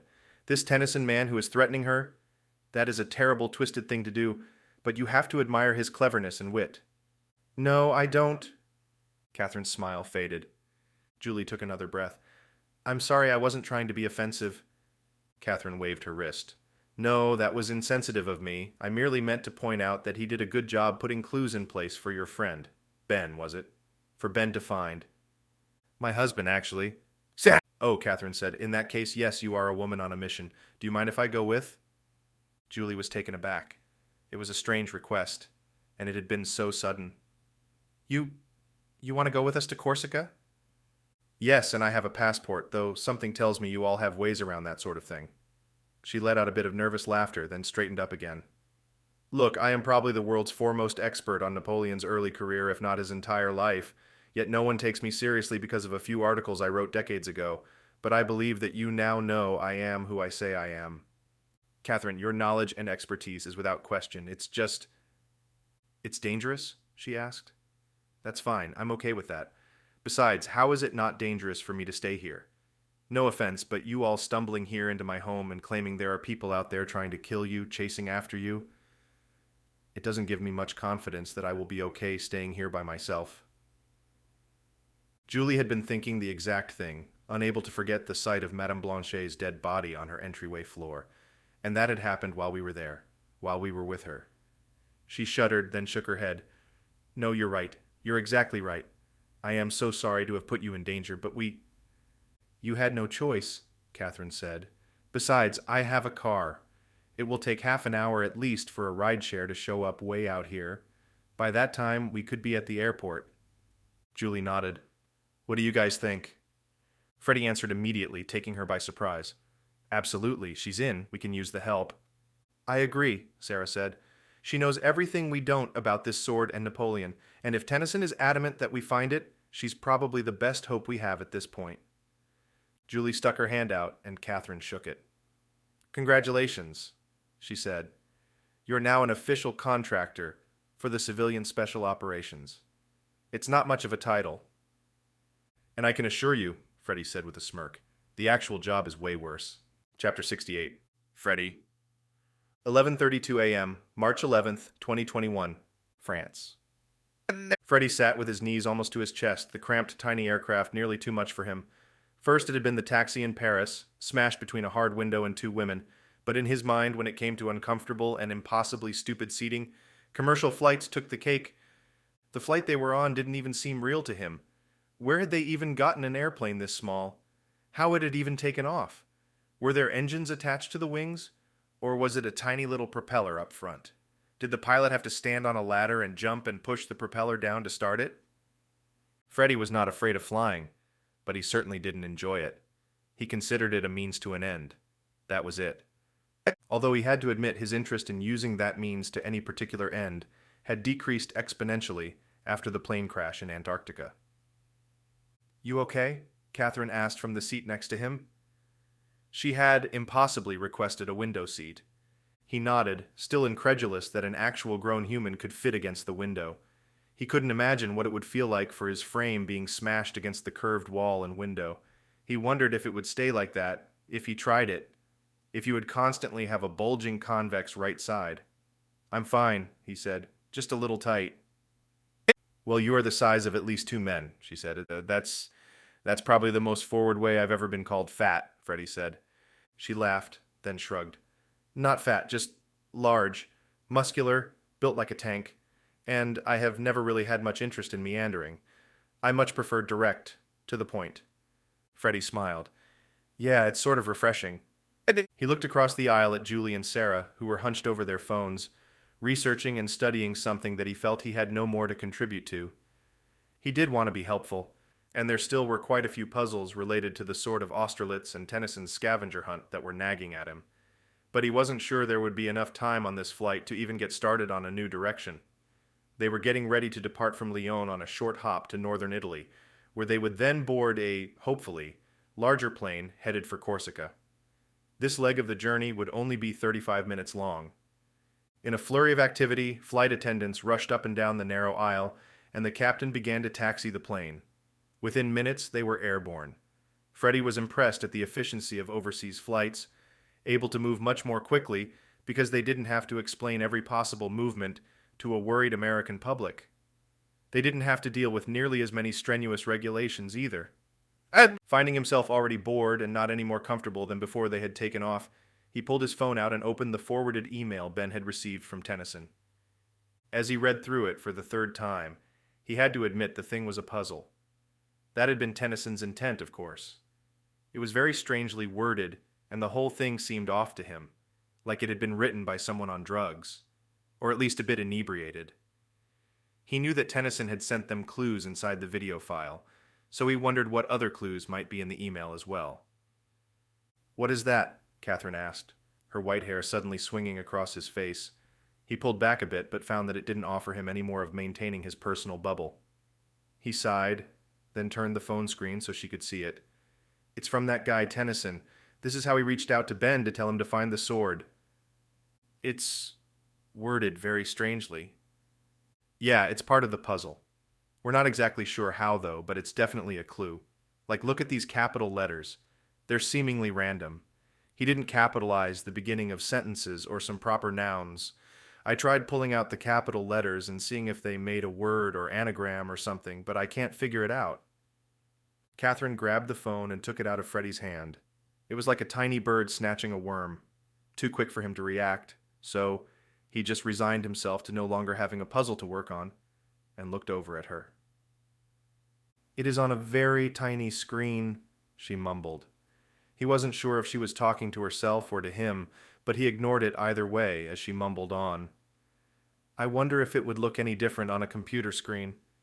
He thought about it, then nodded. "I'm sure it would look a little different. The text would wrap differently, right? Is that what you mean? I have my laptop. I can get it if you—" She nodded, then cut him off. "Exactly. I wonder—" She stopped talking and flicked around his mail app, eventually finding the text settings. He watched as she changed the font size to the smallest one possible, then flicked back over to the email. "There," she said. "If we can pretend the screen size of your phone is actually the size of your laptop, that means the text would be way smaller, like this.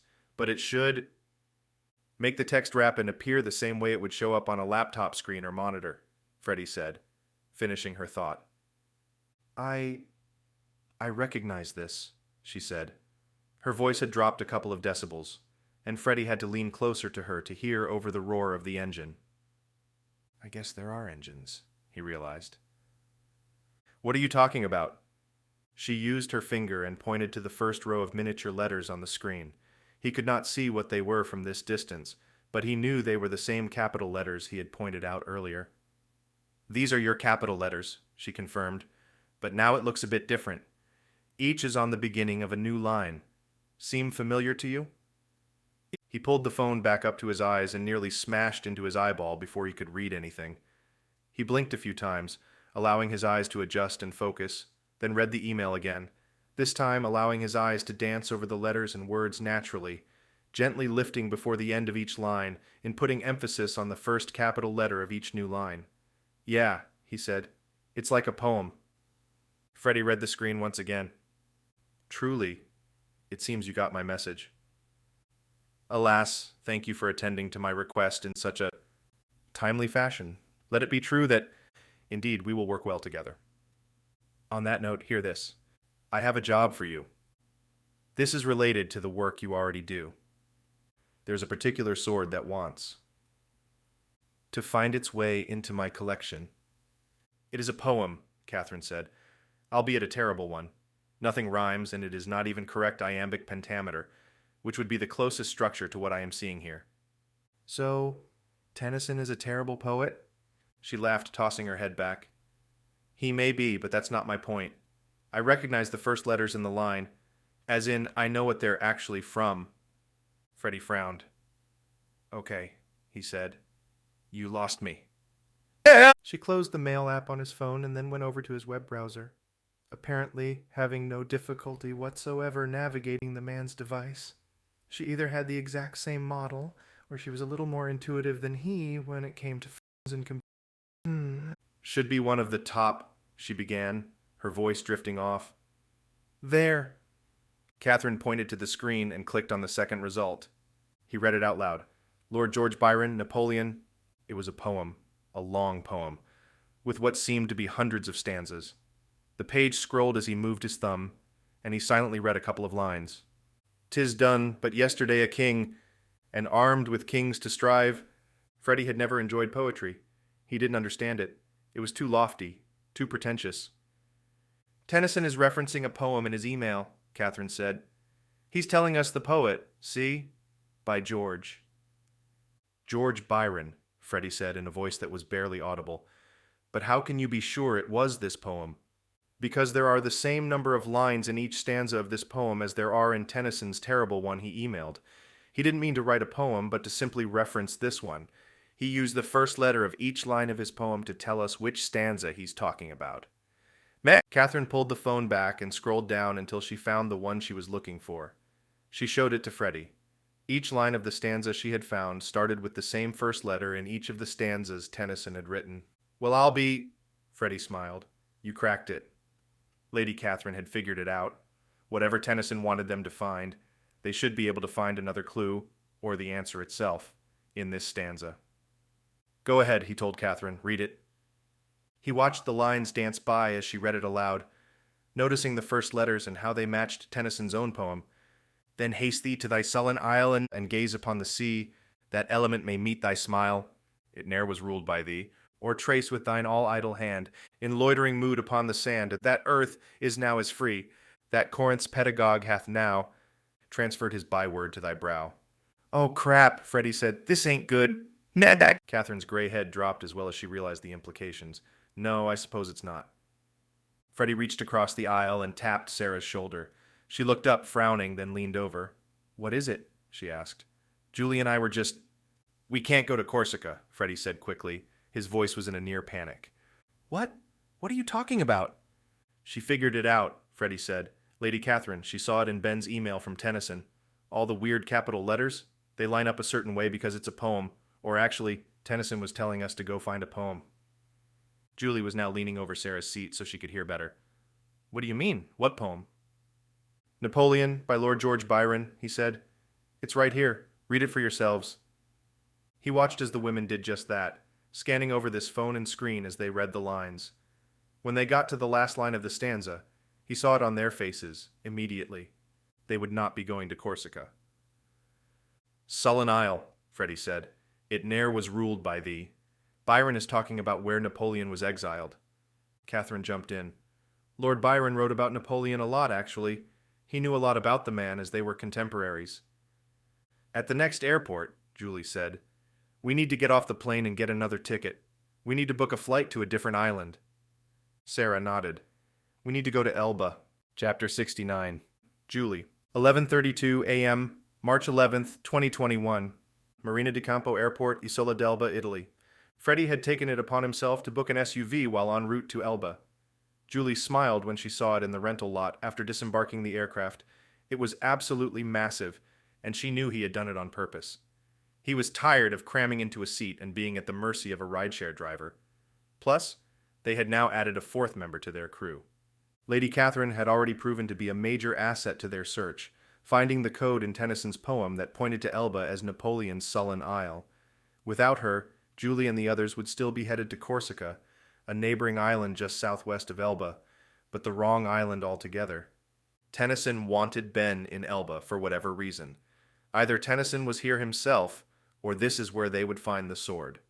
Or, as Freddie had predicted, they would find Tennyson and both swords here.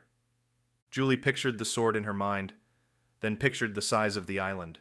About 90 square miles, and a population hovering around 30,000. The proverbial needle in a haystack situation. Now Julie wondered if the mulberry tree on Eliza's sweater actually had anything to do with finding the sword. Based on Madame Blanchet's explanation, it seemed as though the mulberry tree pointed directly to Corsica, not Elba. So why were they heading toward the smaller island? She was running through scenarios and trying to put the pieces together, while they all got settled into the SUV. Since no one had any bags or suitcases to claim, and Julie didn't own any anymore anyway, getting out of the airport after landing in Elba had been quick and smooth. It was a small victory, but Julie was appreciative that they hadn't been stopped by security or questioned about why they were now in Elba. International travel always struck her as relatively simple once she got out of the United States. No one had even bothered checking for their passports. "Where to, boss?" Freddie asked. He seemed to be in good spirits, either sensing that they were on the right track or just excited to not have to cram into a back seat anymore. Julie had gotten into the front passenger seat, but she was still thinking through the mission, trying to put together the pieces of the puzzle Tennyson had laid out before them. She almost didn't hear his question. Freddie started to repeat it. "Oh," she said, "I have no idea. I feel like Tennyson wanted us to come here. That much is clear. But I can't figure out exactly where here, you know? And I've been thinking about the mulberry tree on Eliza's sweater." "I still don't see how that doesn't reference Corsica," Sarah said. But he did make the email clear that he was referencing Lord Byron's Napoleon poem, and very specifically the Sullen Isle, which could only have meant Elba. "Right," Julie replied. "So there is obviously more to it. I mean, he made it a point to put her in a sweater that had a mulberry tree on it, right? So maybe there's something else about her." "Her clothing," Sarah said from the back seat. "Could be," Julie said. "But what? The video was in 4K, and Freddie mentioned that seemed like it would be overkill. I mean, sure, most phones can shoot in 4K these days, but for just something as simple as a video message like that, especially if he's going to email it, why would he have bothered with such a large file size?" Freddie nodded from the driver's seat as they pulled out of the small rental car's parking lot, heading toward the main road that led out of the miniature airport and into what passed as the nearest town. They had agreed to stop at the first store that resembled a corner store or general store that they passed, in order to run in and get whatever hygiene items, changes of clothes, or anything else they might want or need. Julie had reminded them that they didn't have time for a full-fledged shopping trip. They hadn't even planned on booking a hotel until they had more answers, namely, until they had figured out why they had been summoned to Elba by Tennyson's clues, but she had allowed this small pit stop. "Maybe he wanted us to see something else," Freddie said. "Something small. Maybe there's another clue somewhere else in the video." "Her necklace?" Catherine asked from behind Julie. "Wasn't she wearing some small gold chain or something?" Julie's eyes grew wide. "Yes, that has to be it. He made it a point to put her in specific clothing, so why not add a specific item of jewelry as well? I wonder if that chain wasn't hers, but something Tennyson forced her to wear." "I think we've all got the video on our phones," Sarah said. "But I can use Freddie's laptop to get a bigger image." Sarah handed Julie the laptop after finding the video. Julie moved the scrub tool forward frame by frame until Eliza shifted in her chair on screen, bringing her neck and the gold chain around it a bit closer to the camera. She then dragged the corner of the window wider to fill the screen and used her thumb and forefinger on the trackpad to zoom in on it. As they had predicted, the resolution of the video was easily high enough to see in clear detail what was hanging around Eliza's neck. It was a pendant, resting at the end of a gold chain. The pendant was small, irregularly shaped, with a jewel of some sort in the top right corner. She frowned, not understanding what she was looking at. Catherine leaned over her shoulder and looked down at the screen. "That's Elba," Catherine said, a hint of excitement in her voice.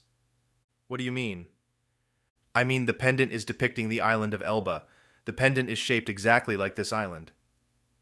Of course. Julie pulled her phone up but left the video paused on Freddie's laptop screen. She navigated to her map app and let her phone ping her location for a moment. When it did, she zoomed out and looked at the image filling her screen. Light blue covered all the edges, but the island they were currently on filled the center. It was the island of Elba, and it did indeed match perfectly the shape of Eliza's pendant. "That's it then," Julie said. "That's the clue that confirms we needed to head to Elba. That means—" "The jewel represents where exactly we are supposed to go." Julie nodded. She made the map a bit smaller to try to match the size of the island on her phone with the pendant shape on Freddie's screen. When she finished, she brought her phone up and held it over the screen. While Freddie drove, the three women looked at both images for a few seconds. Then Julie pointed at a spot on her phone map. "There," she said. "That's where the jewel should be on this map." "Anything there?" Freddie asked. "Anything noteworthy? Maybe something from Napoleon's time?" Julie saw Catherine in her peripheral vision, nodding rapidly. "Yes," she said. "Yes, I know this area. It's the Cavo region of Elba. High mountainous area with sharp cliffs. Beaches that stretch for miles along the coast." "That's where we're going then," Freddie said. "Looks like there's a corner store or something up here on the right, so we'll stop first. But I think we have our destination. It's an hour away, so get some snacks." Catherine was still nodding. "Yes, that is definitely it. It has to be our destination. And yes, there is something there from Napoleon's time. A castle, in fact." Chapter 70, Julie. 12:43 p.m., March 11th, 2021. Cavo, Isola d'Elba, Italy. The castle's spires shot upward in the distance, piercing through low-hanging clouds, concealing their tops. The place seemed old enough to be from before Napoleon's time, but that was where the similarities between this castle and Lady Catherine's home ended. It appeared that this castle not only had been well maintained over the centuries, it seemed as though more recent modern improvements had been made. On the way to the place, Catherine had filled them in on some details she had found online. While the castle had not been the actual location where Napoleon had been exiled, it had certainly been present on the island while he was here, though unoccupied. She found an article from 3 years ago stating that a rich investor had purchased the entire area and land, including the castle and grounds. That investor had spent many more millions on structural and architectural improvements to the castle, while maintaining its 16th century design. It had been a boost to the local economy, and while the owner was reclusive, no one seemed to have a problem with him. While the article did not mention the name of the investor, they had asked a local business owner at the corner store for more information and gotten the clue they needed. The owner was Swiss, if they recalled correctly. That had further confirmed their suspicions that it was Tennyson himself who had purchased the place. Freddie navigated the SUV up the manicured gravel path that led to the main house. It was a mile-long driveway, and while they had not yet met any interference and gates, Julie thought she noticed a few spots of light reflecting off of glass from a small structure tucked away in the trees. She stared at the spot for a few seconds as they drove past, not quite able to make out what it was, but then she saw another one on the opposite side of the road. Guard outposts, she thought. Tennyson wanted to maintain the visual integrity of the old castle's grounds and yard, but he likely wanted some modern-day security out here. She pointed them out to Freddie, who nodded. Hidden surveillance is not uncommon at places like these. Rich folks want to keep an eye on people coming to visit them, but they don't want them to know they're being watched. The fact that there's more security than just solar-powered cameras hanging on trees means that they are probably manned booths. That means guards. And guns, Freddie added. You sure this is a good idea? Julie shook her head. No, I can almost guarantee it is not a good idea. Freddie chuckled, but he maintained, whatever we find here, it's one step closer to Eliza. Exactly, and I'm just hoping Tennyson's changed his mind about trying to kill us. We know there is a third party involved now, though, Sarah said quietly. That could be part of the explanation for why we keep getting bombarded with people trying to stop us. Maybe they want Tennyson too. Enemy of my enemy is my friend sort of thing. And yet Tennyson's email was perfectly clear. I am sending a team to persuade you to come alone. Julie and Sarah didn't argue. Freddie was right, of course. And it was a fact she had had on her mind since they had taken off from Lyon. Tennyson had been clear that he did not want the rest of Ben's CSO team helping out in the search for Napoleon's sword, so intent, in fact, that he had tried to kill them in the hotel restaurant. Whatever this is all about, it's probably going to get messy. The full castle came into view a few minutes later. On either side of the main driveway, Julie saw 2 armed security guards. Both were holding assault rifles. Wow, Freddie said, whistling. Tennyson is serious about his security. As they passed the guards, the one nearest to Julie's window lifted up his wrist, and she saw his mouth moving. Alerting Tennyson that we're here, she realized. That was both good news and bad. Tennyson now knew they were here. That meant there would be no element of surprise, no way to sneak into the place without being seen. She knew that ship had long since sailed anyway, knew that they were going to have to try for diplomacy rather than outright action. But the good news was that they were still alive. Tennyson had not yet had his guards pepper their car and bodies with bullets. She saw 2 more guards up ahead, both standing on Freddie's side of the road, and noticed 2 of the same glass booths she had seen in the woods dotting each side of a massive decorated wrought iron front entrance gate, currently closed. Freddie pulled the car up to the gate and stopped, rolling down his window. A guard ambled over, not getting too close, and Julie couldn't help but notice, keeping his finger over the trigger of his gun. "We're here for a meetin'," Freddie said, laying on his southern drawl thickly. "Italiano," the man barked in response. "Sorry, bub, I only speak proper American English." Julie wanted to smack him. Why are you purposefully riling him up? If the guard was frustrated or annoyed, he didn't show it on his face. He straightened back up and nodded his head. From behind the booth on each side of the road, 2 more guards walked out and began pulling the gate doors open. When they had finished, Freddie nodded and thanked the first guard with a wave and a smile, then drove the car slowly into the compound. And compound was probably the best word to describe it. While the top levels of the castle structure, starting from the 2nd story, looked every bit like the 16th century castle that had originally been constructed, the first level of the building had been made from pure concrete. A single metal entrance door stood in front of them, 2 steps up, and 2 other low, flat, 1-story concrete buildings to her right and left formed a 3-sided square, the guard booths and gate itself forming the front wall. The center of the square, the part they were driving over now, was nothing but an open space covered with crushed gravel. There were 2 cars parked to the left and 1 to her right. She noticed that the one on the right was also a rental car. "Doesn't seem like they kept up the whole medieval chic aesthetic here," Freddie said. "It's utilitarian for sure," Sarah said. "Tennyson probably did it because he needed to, not because he was trying to win some architectural design awards." "That begs the question," Julie said. "Why did he need to? What's he doing here that required him to build an ugly, industrial, well-protected facility?" The door opened, and Julie had a feeling they were about to find out what all of the charade, all of the terrifying, death-defying country hopping had all been for. She expected more guards to begin to spill out from the main castle, or at least Tennyson himself. She was wrong. What she saw was nowhere near what she had expected. Her eyes nearly popped out of her head when she saw the figure that had just appeared in the doorway. Eliza. Chapter 71. Julie, 12:45 p.m., March 11th, 2021, Cavo, Isola d'Elba, Italy. "I'm glad you came," Eliza said, her bright red hair tossing left and right as she spoke. She seemed surprisingly chipper. "I hope the clues were good enough for you to find your way here." Julie and the others had entered, and she tried to contain her shock inside the castle. The guards had corralled the 4 of them inside, where they had exchanged brief introductions. None of them had met Eliza in person, but Julie and the others recognized her immediately from the video. "Yes," Julie said hesitantly. "They were good enough, I guess." She was on edge. They weren't dead yet, but that only made her more suspicious of what Tennyson had planned. "What's this all about?" Freddie asked. "You trying to play some sort of game with us?" Eliza sucked in a breath. "Heavens, no," she said. If it were up to me, I would never have done things this way." "This way?" You mean get kidnapped and threatened by an egomaniac? Her head lowered.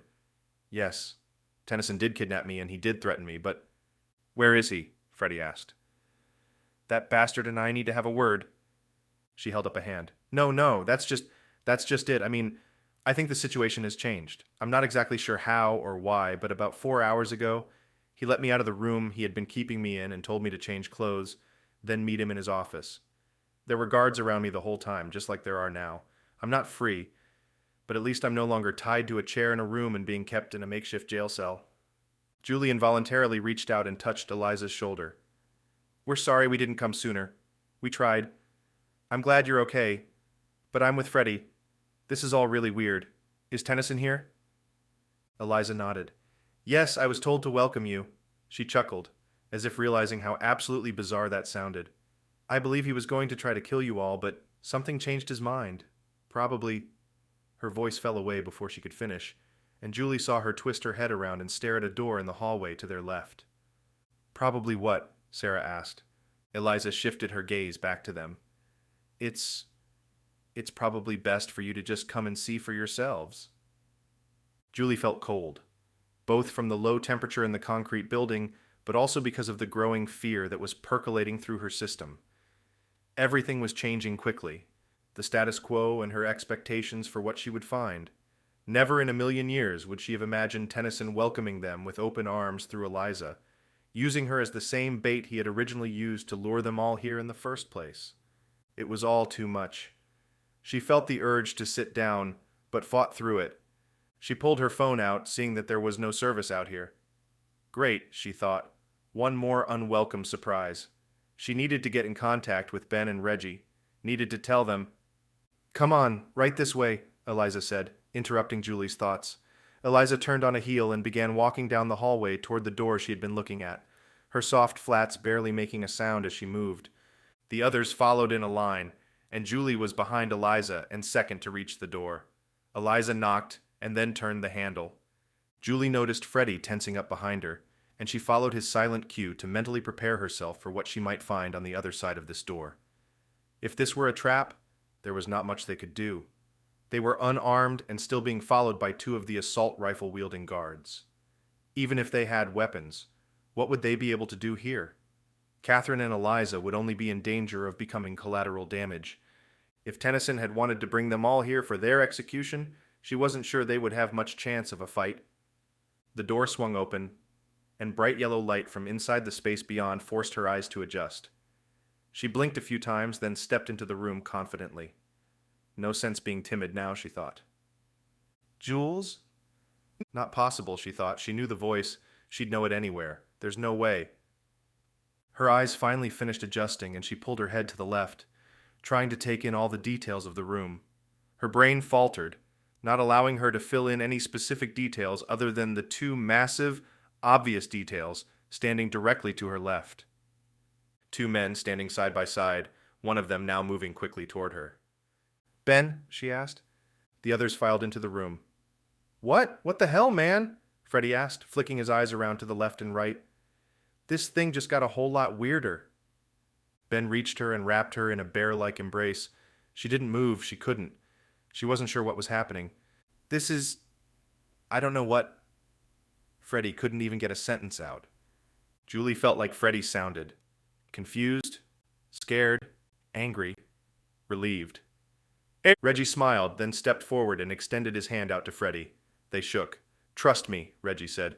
You have no idea how weird this is. Come on, we're still on the clock. Tennyson wants to meet all of you, and there's not a lot of time. Julie finally regathered her strength and hugged Ben back. She whispered into his ear, Ben, what is this? And Mr. E? He whispered back. Don't worry, Jules. I'm not entirely sure what this is, to be honest. But the situation has definitely changed. The status quo's changed. We just need to play along for a bit. He pulled back as the others gathered around. Reggie pulled Sarah along as he spoke. Come on in. We'll try our best to get you up to speed. Chapter 72. Freddie. 12:50 p.m. March 11th, 2021. Cavo, Isola d'Elba, Italy.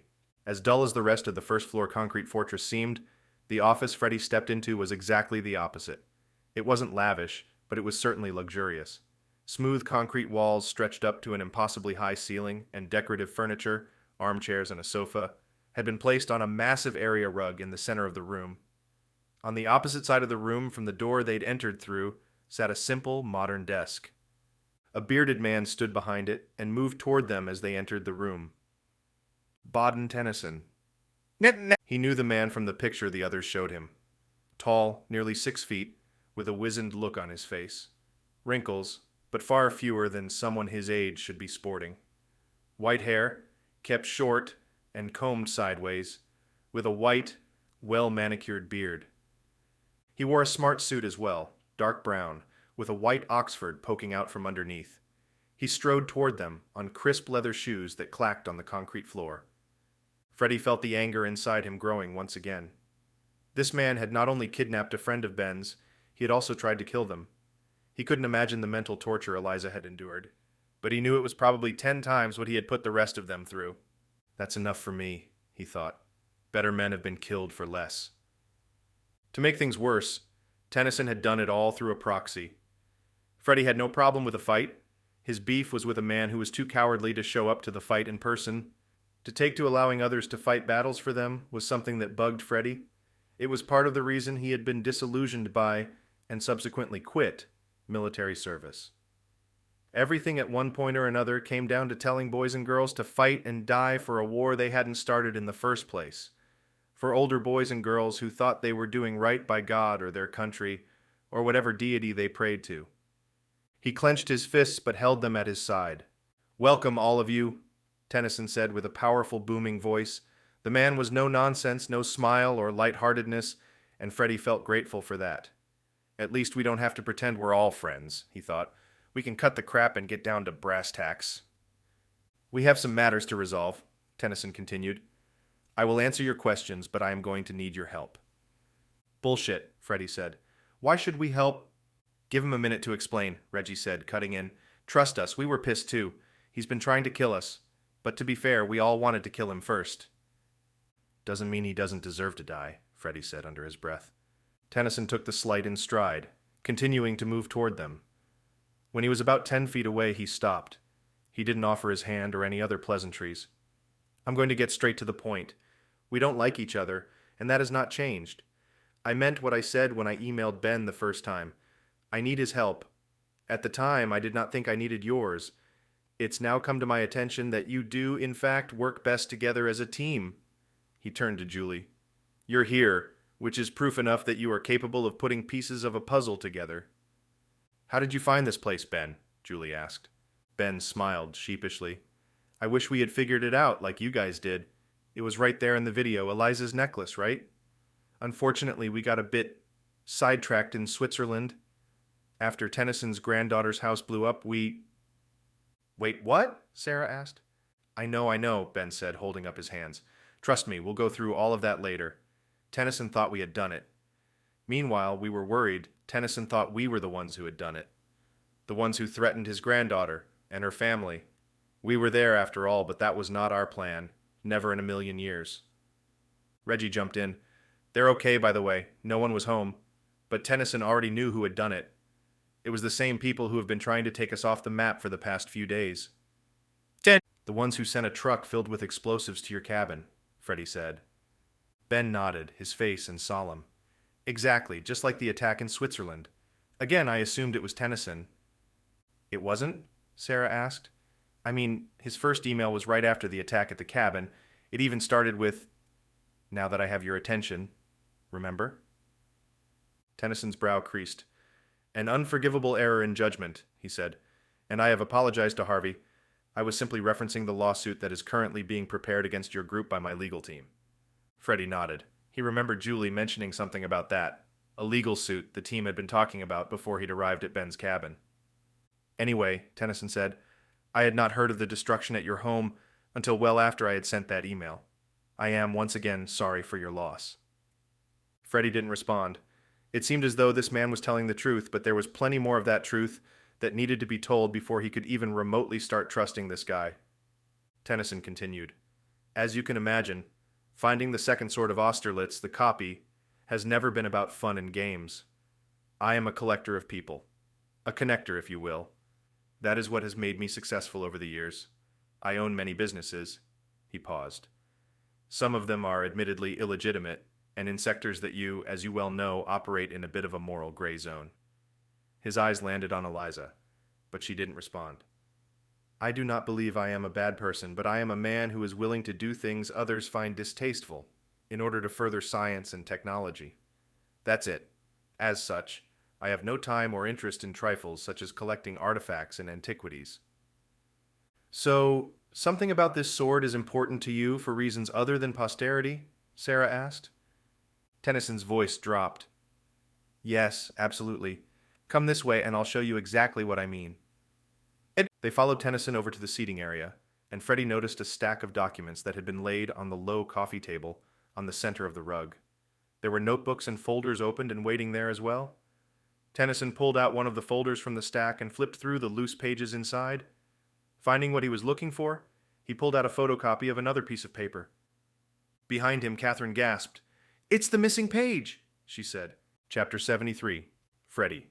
12:53 p.m., March 11th, 2021.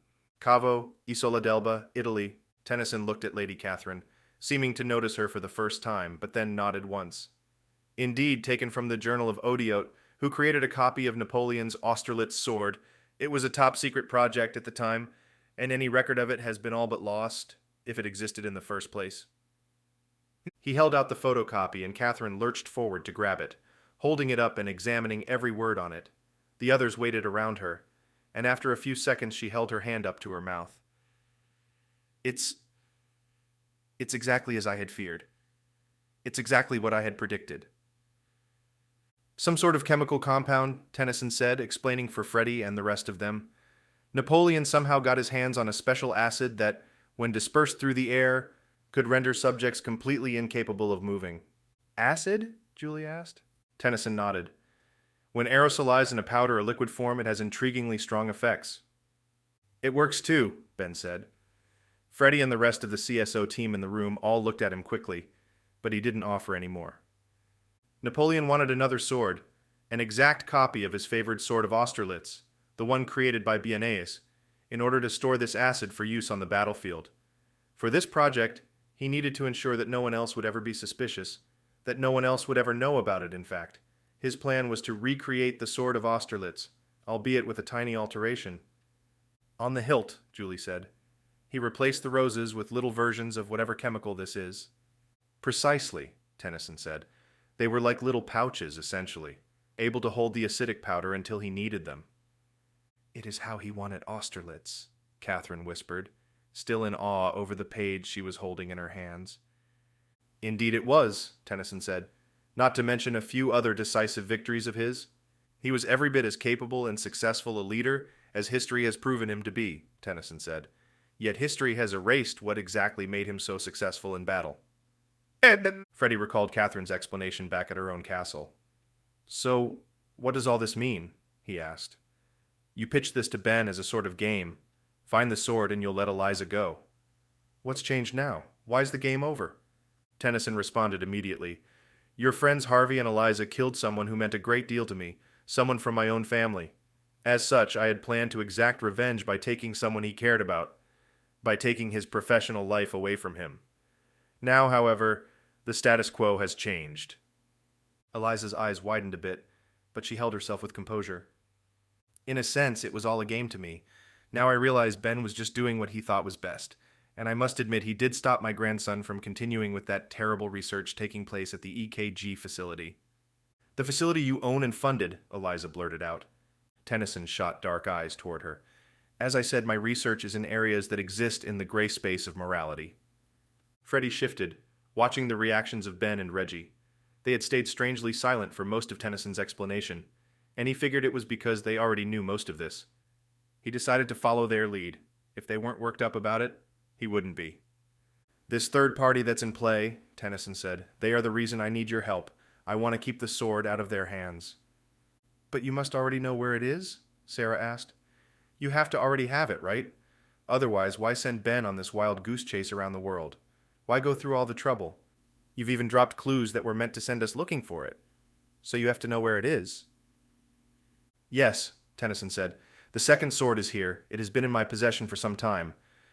Early on, I set up a sort of game, a scavenger hunt of sorts, for Ben to solve, but it was merely so that I could confirm my suspicions about him.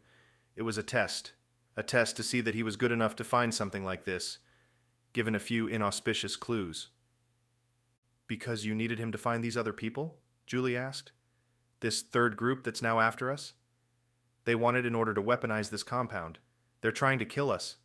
They think we're looking for the sword because we knew about the compound and the secret it held.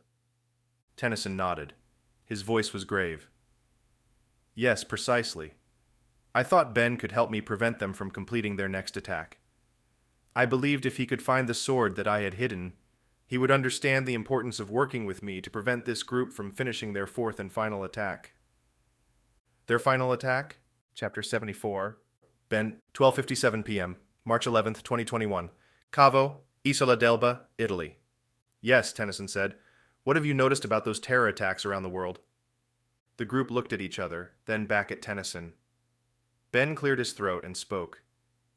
Well, I remember there being reports that everybody seemed to just be standing around when those guys entered the square and started lighting them all on fire.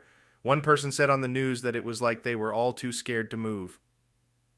Frozen in place, Reggie added. Ben immediately realized the implication. Tennyson must know something they did not, that these terror attacks were all related.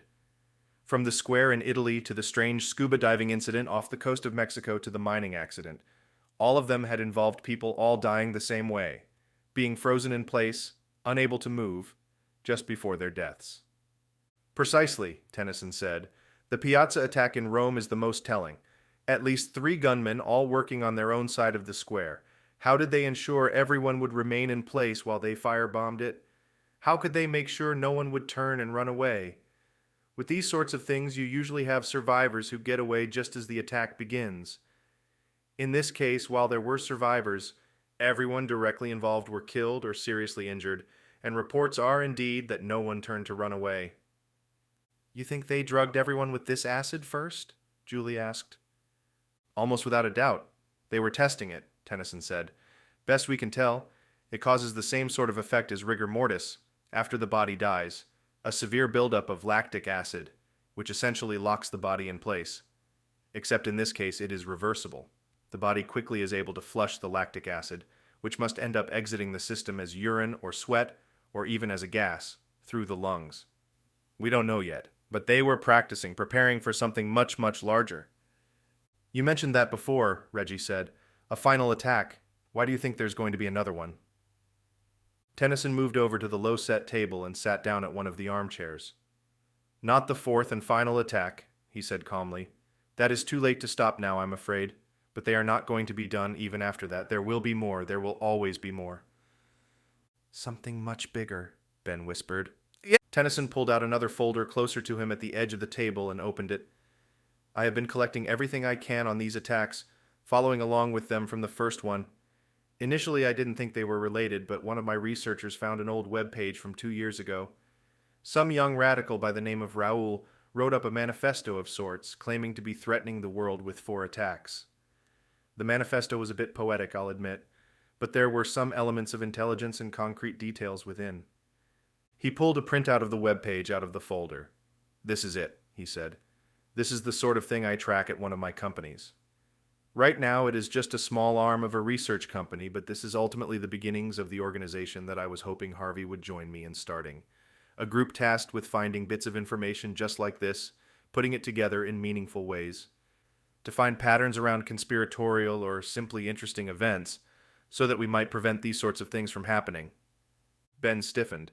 He hadn't heard this part of the explanation from Tennyson. So it was true, he thought. Tennyson wants my help for a project similar in scope to what the CSO is trying to do. This manifesto referenced 2 things that had stayed lodged in the back of my mind. It took some time, too much time if I'm honest, but it finally all started to make sense. First, the writer of the manifesto invoked the memory of Aristotle at the beginning of the document. Strange god to pray to, no? Just then, a bald man appeared in the doorway of Tennyson's massive office. They're here, the man said. He was gone as quickly as he had appeared. Tennyson turned back to Ben. We'll have to finish this later, if there's time. Who's here? Ben asked. The faction, Tennyson said. They are the reason I set this all up. I needed to get a message to you without the faction intercepting it. The truth is, I need your help, Harvey. I need everyone's help. The faction wants me dead. They're the ones who have been trying to kill you as well. I'm afraid they've taken advantage of our little feud, caught us both off guard. The realization struck Ben in that moment. The faction was the name of the group that tried to kill us outside the hotel.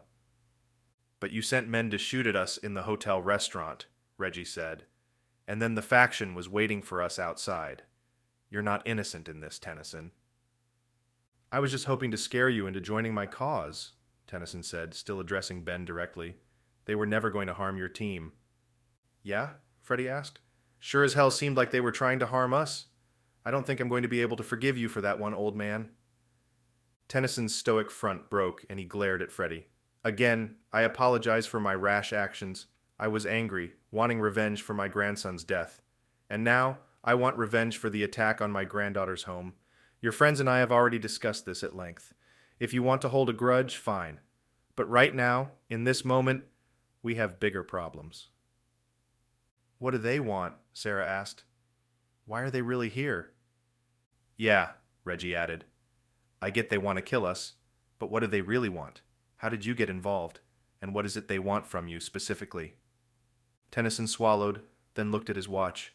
He muttered something, but then answered. I stole something from them many years ago. A page from a journal, one that detailed Napoleon's plans for the weapon inside his odiate sword. Ben saw Catherine's eyes go wide. My journal, she whispered. The missing page. You took it. Tennyson nodded. Yes, indeed. The journal of your ancestor, Odiate, the man who created the duplicate sword of Austerlitz using the new chemical weapon based on the acid Napoleon was researching. Wait a minute, Julie said. Napoleon developed this himself? As far as we can tell, Napoleon was involved with an early form of this same group, the faction. He had access to the greatest chemists in the world because of it, and due to his power in France and Europe, nothing was off limits to him. And you stole the page? Ben said. I was involved with the faction back then, when we were first learning about the sword and its duplicate. Right now, the understanding is that Napoleon somehow came across, or was given this research, and his team was able to replicate it. The faction now has, apparently, no idea where the acid originally came from, but they have been able to synthesize it in a laboratory in order to create more. Great, Reggie said. It's how they have launched their previous 3 attacks, Tennyson said. Again, we don't have time to discuss it all, but you'll just have to trust me. Freddie scoffed. Tennyson ignored him. Please, I have a full armory, a personal collection, if you will. I need your help. Anything you want to use in there is yours to keep. Consider it an olive branch. Your version of extending an olive branch is conscripting us into your private army? Reggie smiled at Freddie's comment, but Tennyson's face was once again stoic and unreadable. They are not just here to kill me, I might remind you. Ben stepped forward, glancing at the others around the room, then back at Tennyson. We're a ragtag bunch, but if we're able to help, we will. We don't take kindly to strangers trying to gun us down. I don't like the idea of you stealing artifacts, and your research at EKG still disgusts me. But right now it does seem as though we have a common enemy. Tennyson nodded. The man who just came in is named Saul. He is the head of my security. You will find him a most capable ally. Go with him and get situated. He stopped and looked at his watch. By my estimate, we have less than a minute before they arrive. Chapter 75. Ed! Julie. 1:04 p.m. March 11th, 2021. Cavo, Isola d'Elba, Italy. Julie entered the brightly lit room and gasped. On every wall, stacked floor to ceiling, were weapons. To her left, she saw assault rifles of every make and model, and directly in front of her was a wall of sidearms. She recognized the same model Glock that she had back home, the one she had done most of her training with at the makeshift range they had set up behind the cabin.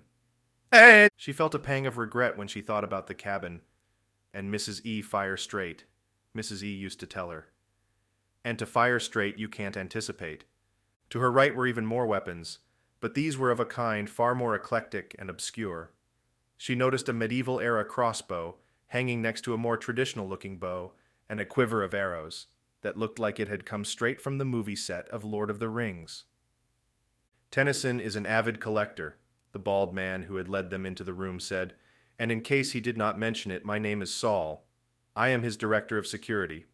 Like all of Tennyson's collections, he only collects what might prove actually useful, in a practical way. That means these are all working weapons, Julie realized. Saul continued. We outfit our team with standardized infantry weaponry and ammunition, but this is a bit of a unique situation. Please do your best to take care of these pieces, but since ultimately they are meant for protection, anything you might feel comfortable with should be found here in perfect working order. Reggie and Freddie immediately walked to the left wall, searching high and low for their preferred rifle. Ben followed behind them, while Julie hung back with Sarah and Catherine. I must say, Catherine began, her hand over her chest, I am a bit of a pacifist. Julie smiled. I understand. No one expects you to grab a gun and start shooting bad guys. Maybe there's a place you can stay to keep you out of harm's way? She noticed that the woman had started shaking, so Julie reached over and grabbed her wrist. Look, Ben meant what he said in Tennyson's office. We are a ragtag group, but we do have a knack for getting through things alive. If you want to just sit tight, this should all be over soon, no matter how it... If it's all the same to you, she said, interrupting, I would rather stay by your side. Julie stared at the bald man in the center of the room and then nodded. That's perfectly fine by me. Eliza entered the room and walked up next to the three women. I got to spend a little bit of time with your husband in Switzerland, she said. He was a good shot. I am a good shot, Ben said, obviously overhearing their conversation. But she's a hell of a shot, and none of us come close to Reggie here. Stick with either of them, and you'll be fine. Eliza smiled and nodded, but Julie could see the fear in her eyes. She turned her head at a new noise that broke through her concentration. It was the sound of gunfire, pounding low and deep, the sound of shots being exchanged by multiple forces outside. They're here. The others in the room exchanged similar glances.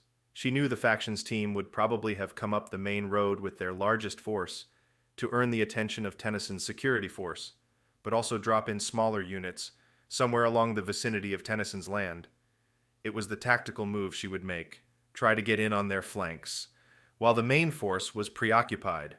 She wondered how many there were, what sort of weapons they would be using to attack. In other words, what sorts of weapons would they need to defend? Anyway, Eliza said quickly, is that true? Julie was confused at first, but then remembered what Ben had said. I'm a lucky shot, sure. Let's hope we've got a little bit of luck on our side today. It's never been my favorite thing to do, to rush in and start taking potshots at people, but these guys deserve it. You ready? Reggie called out from his corner of the room. Saul, behind him, was busy working on loading and prepping a massive assault rifle. Julie nodded, trying to hide her reluctance. Of all the things she had done with this group, willingly rushing onto a battlefield and trying to gain purchase in a firefight had never been one of her favorites.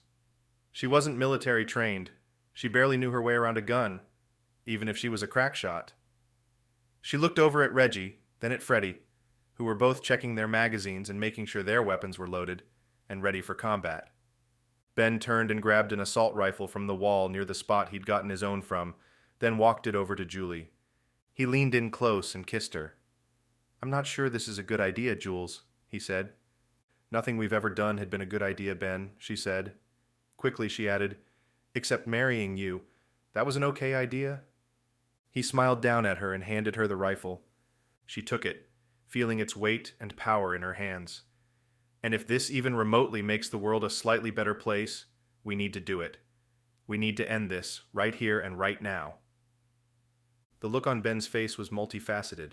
It was deep, as if trying to convey many thoughts at once. She picked up on two of them. Reassurance. He wanted her to know that he was there, by her side.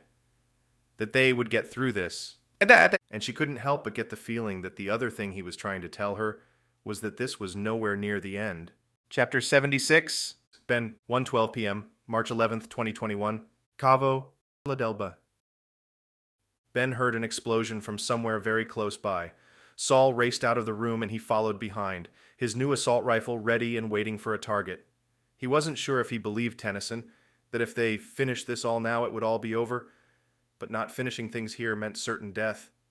He also knew the faction, whoever they were, had more men they could call upon, more soldiers than they had sent today. But right now, they needed to stay alive. There was no other option, no other choice. In the hallway, Ben saw out to the front atrium. The door they had walked through to enter the castle and parts of the concrete wall around it had been completely destroyed in the explosion. Smoke and dust filled the air, and two of Tennyson's guards, coughing, stumbled into the space seeking cover. As soon as they entered, both were cut down by gunfire from somewhere outside. Saul roared something and leapt toward his downed comrades. He stopped at the edge of the gaping maw in the front of the castle and leaned out. "Come on!" he shouted to Ben and the others. Ben found himself jogging over to where Saul had crouched. He didn't want to be a part of this. He didn't think this was his fight. But he had never been the type of man to shy away from a fight, especially when the fight came to him. The faction was knocking at Tennyson's door, and he knew they would not differentiate between the old man, his guards, and his guests. He turned back to Freddie and Reggie. "You two with me." He didn't have to explain his reasoning. He knew Reggie would want to keep Sarah out of the fight as much as Ben wanted to keep Julie out. The other woman, Catherine, was a bit of a wild card for Ben, but he had seen everything he needed to know about her willingness to fight when she had raced out of the room with no weapon in her hands. "She's the only sane one among us," he had thought. Reggie and Freddie were by his side, and Ben glanced down at Saul. "I'm going to the other side of the opening with them. Give us some cover fire." Saul nodded, then began strafing rounds left and right. Ben took a breath and then jumped as far across the open space as he could. Gunfire immediately splattered the staircase and wall to his left, narrowly missing his feet and legs. He sprinted across the rest of the space and made it to the other side, sliding as if he were trying to make it to third base. He immediately shifted his weight and came to a prone position, just the end of his assault rifle poking out of the space. Reggie and Freddie followed behind, coming to a stop a few feet from Ben. Saul's covering fire stopped, and Ben saw a soldier poking his head up above one of the barrier walls in front of Tennyson's square. Ben noticed he was in a good position, the vines and growth nearly covering his upper body. Ben backed away and spoke quietly to Reggie. "I've got one at about 2 o'clock. A bit out of reach for me unless I get lucky, but you should be able to handle it." Reggie grinned, holding up the rifle he'd taken from Tennyson's weapons depot. "With this thing," Reggie said, "I'm pretty sure I can handle anything from here to the edge of Tennyson's land. Let me at it." Ben returned his friend's smile and stepped back from the opening to let Reggie take his place. Reggie copied Ben's earlier position, coming to rest on the floor of the entranceway, the end of his gun poking out. Back in the armory, when he'd joined Ben against the wall of assault rifles, Reggie had found something even more enticing than an assault rifle. It was a Brugger and Tomet APR 338 sniper rifle, loaded out with NATO rounds, capable of taking out an enemy from almost a mile away. And the edge of the square surrounding Tennyson's driveway was far less than a mile away.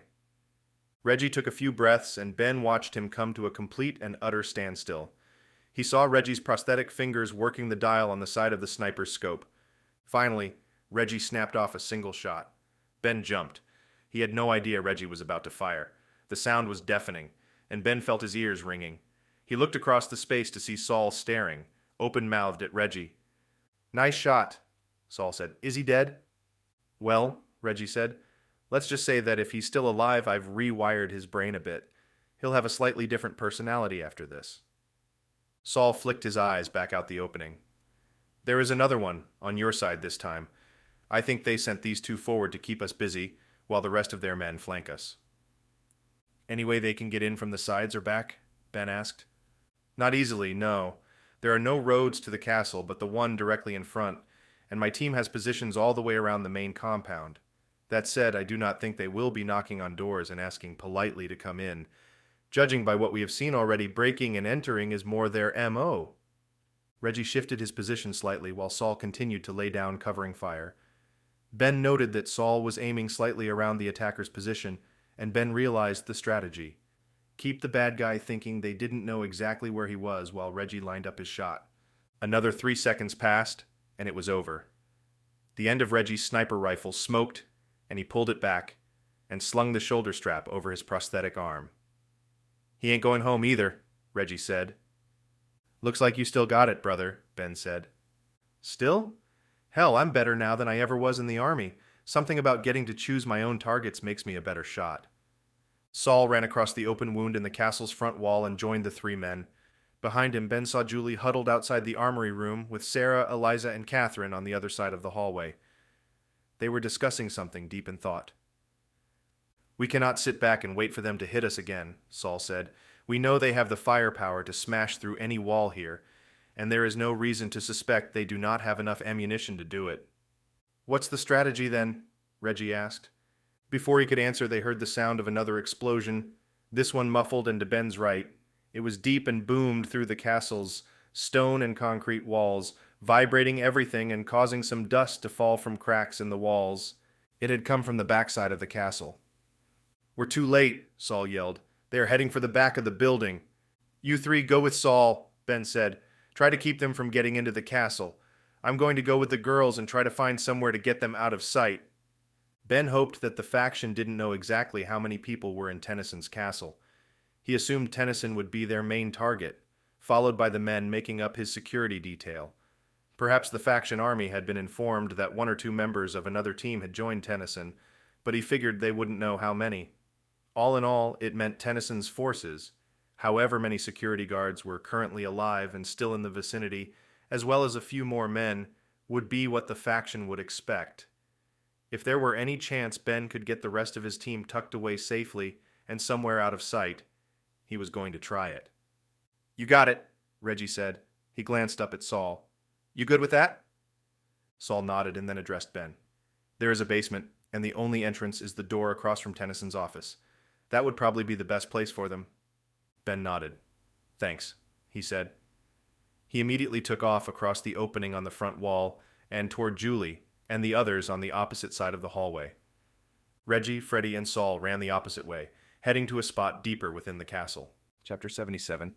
Ben. 1:15 p.m., March 11th, 2021. Cavo, Isola d'Elba, Italy. "How's it going over here?" Ben asked as he reached Julie and the other women. Julie turned to face him. "We were talking about the acid. Tennyson said it was developed by Napoleon." "Right," Ben said. "You, figure out anything useful?" He didn't want to say it, but discussing history while bullets were flying around them didn't seem like a good use of time. Hopefully they were trying to figure out a way to stop the faction. Catherine spoke up. "I have pored over Napoleon's life since I was a girl. There is not much about the man that is publicly known that I'm not aware of. And yet, all of this seems like something I should have known about." "All of this?" Ben asked. "What do you mean?" "The swords, the weaponized acid, the faction. If Napoleon had worked on some sort of mysterious compound like this, I feel like I should have come across something referencing it. A journal entry, a letter to one of his scientists, a cryptic note somewhere." "Sometimes the lack of evidence is even more telling than the presence of it," Sarah added.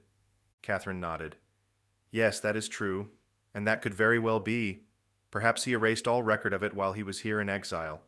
He would have had plenty of time to seek out those letters and references and do just that." "Was there anything else about his life that was suspicious?" Ben asked. "I mean, did he have any weird quirks or do anything peculiar?" Catherine thought for a moment.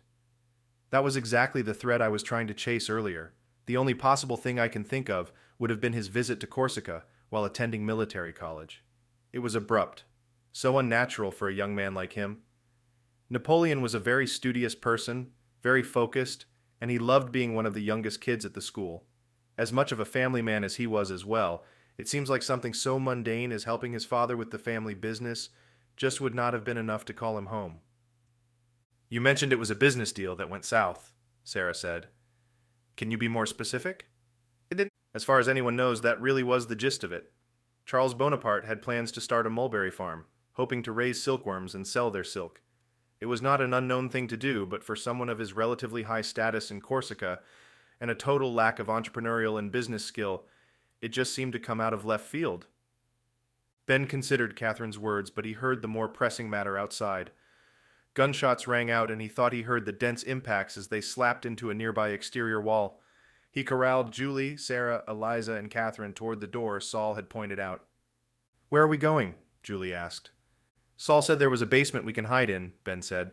"I'd much rather we stay down there and wait it out." Eliza and Catherine seemed to perk up at hearing this news, but Julie frowned at him. "We're supposed to just hide in a corner?" she asked. "I'm with her," Sarah said. "Reggie is out fighting with Freddie to keep us alive. The least we can do is lend a hand." "But they're fine. They're going to hold the fort at the back of the—" Ben, listen to yourself, Julie said. Now's not the time to be scared. We don't know what the faction's capable of, and I don't want to hide somewhere while Reggie and Freddie get to figure it out on our behalf. Ben opened his mouth to argue once again, but Sarah stopped him. We do this together, and we're not going down without a fight. To underline her statement, she held her assault rifle up and then shook it with one hand. Nothing happened, so she tried again. Ben and the other women stared at her. Ben raised an eyebrow. Sarah blushed. I sort of thought if I could get it to make that cool clicking sound, it would let you all know I'm serious. Ben reached out and grabbed her rifle, then flicked the safety switch off and back on. It made a minuscule clicking noise. He handed it back to her and smiled. There, that was a click. Now we know how serious you are. Everyone laughed, and Ben was happy for the brief respite. Just as suddenly, everyone's eyes fell to the floor. So what do we do now? Eliza asked. Look, Ben replied. I understand you two don't want to fight. We don't either, honestly, but you heard the lady and she clicked her gun, which means she's serious. We're doing this together. But if you two want to wait in the basement, we're with you, Catherine said. I hate guns, and I don't want anyone to be shooting at each other. But if they are, I'd much rather be near the people shooting back. Ben curled his lips down his chin. Okay, he said. Can't argue with that. He turned around just in time to see two black-clad soldiers darting into the open space. Shit. Down now, he yelled. He didn't have time to see if the women had complied. He lifted his own assault rifle and began firing just as the soldiers' own shots rang down the corridor. He dove to his left, hoping to draw their attention away from the others, then popped up and fired once more. He hit the lead man in the shoulder and sent him spinning, but the second soldier had begun sprinting down the hall. He reached a closed door halfway between Ben and the first shooter before Ben could readjust his aim. The soldier turned and reached for the handle, then threw the door open. Ben tried to react, but the first soldier had already recovered his weapon and started peppering the ceiling and wall above Ben's head with wild, one-handed shots. Ben waited for a break in the barrage, taking his time to line up his next shot. He fired, sending 2 rounds into the man's side. The man's arm fell, his gun clattering to the stone floor. Dead. Ben stood up, jogging forward and keeping himself tight against the wall. He heard another burst of fire from inside the room. A few more seconds passed and the soldier emerged, jumping out of the doorway and across the hall while firing blindly toward Ben's previous position. The rounds missed, but the surprise attack caused Ben to crouch down and cover his head. When he lowered his hands from his face once again and prepared to fire back, he noticed that the soldier was already aiming back at him, and his weapon was leveled at Ben's head, only 20 feet away. Not good. He squeezed his own trigger, not even lined up for a good shot yet, but heard the sound of gunshot ring out. He involuntarily flinched, but when Ben looked up again, he saw the soldier's weapon fall out of his hands, and the man stumbled backwards. Ben glanced over his shoulder and saw Julie standing there, her own weapon lifted up and pointed at the dead soldier. Ben gave her a nod and a quick smile, and she winked back at him. He stood up again and called over to her. Guard the hallway, he said. Use the stairwell into the basement if you need to, but I'm going in there, where that faction soldier just came out of. Julie frowned. What's in there? She asked. Ben paused. Tennyson's office. Chapter 78. Ben. 1:21 p.m., March 11th, 2021, Cavo, Isola d'Elba, Italy. None of the items inside the man's office had changed. There were still stacks of papers and manila folders on the low table in the center of the room, and everything else in the space was still immaculately placed and polished to a sheen. The only difference Ben could see was the man lying on the rug at the far side of the room, just in front of his desk. Ben rushed over and reached Tennyson just as the older man rolled over onto his back and tried sitting up, gasping for air. No, stay there. I'll get help. We will...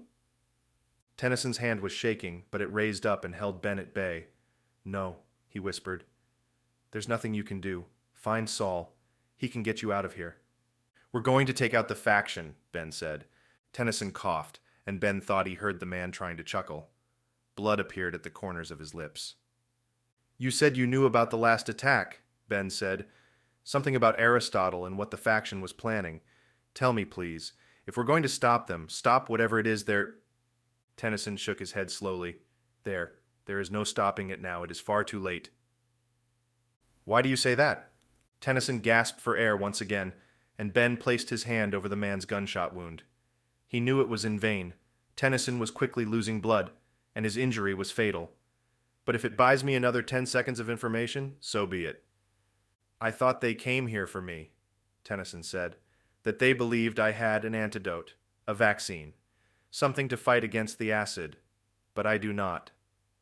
Ben frowned, not quite putting things together. You mean you thought they were going to come here to kidnap you? A slight nod. That means they either know you don't have any sort of protection against the acid, or they just don't care. Tennyson let his hand fall back to his side, and Ben saw his chest lurch upwards as his lungs fought their final battle. After another few seconds, he looked Ben in the eyes, and a calmness fell over the dying man. The sword was not just a weapon for Napoleon, Tennyson said. It was meant as a gift for his son. Ben closed his eyes and shook his head. No, he answered. Catherine explained it to Julie and the others. At the time, Napoleon and Josephine had not had a child. He wouldn't ever have a child with her. Not Josephine, Tennyson said. You must go to Corsica. Ben frowned. A mistress, then? Someone no one knew about? Not an uncommon thing, Tennyson replied. Josephine did not love him, and instead took many other men into her bed. It would have been seen as a sign of weakness for Napoleon not to do the same. Ben shook his head. We're wasting time talking about this.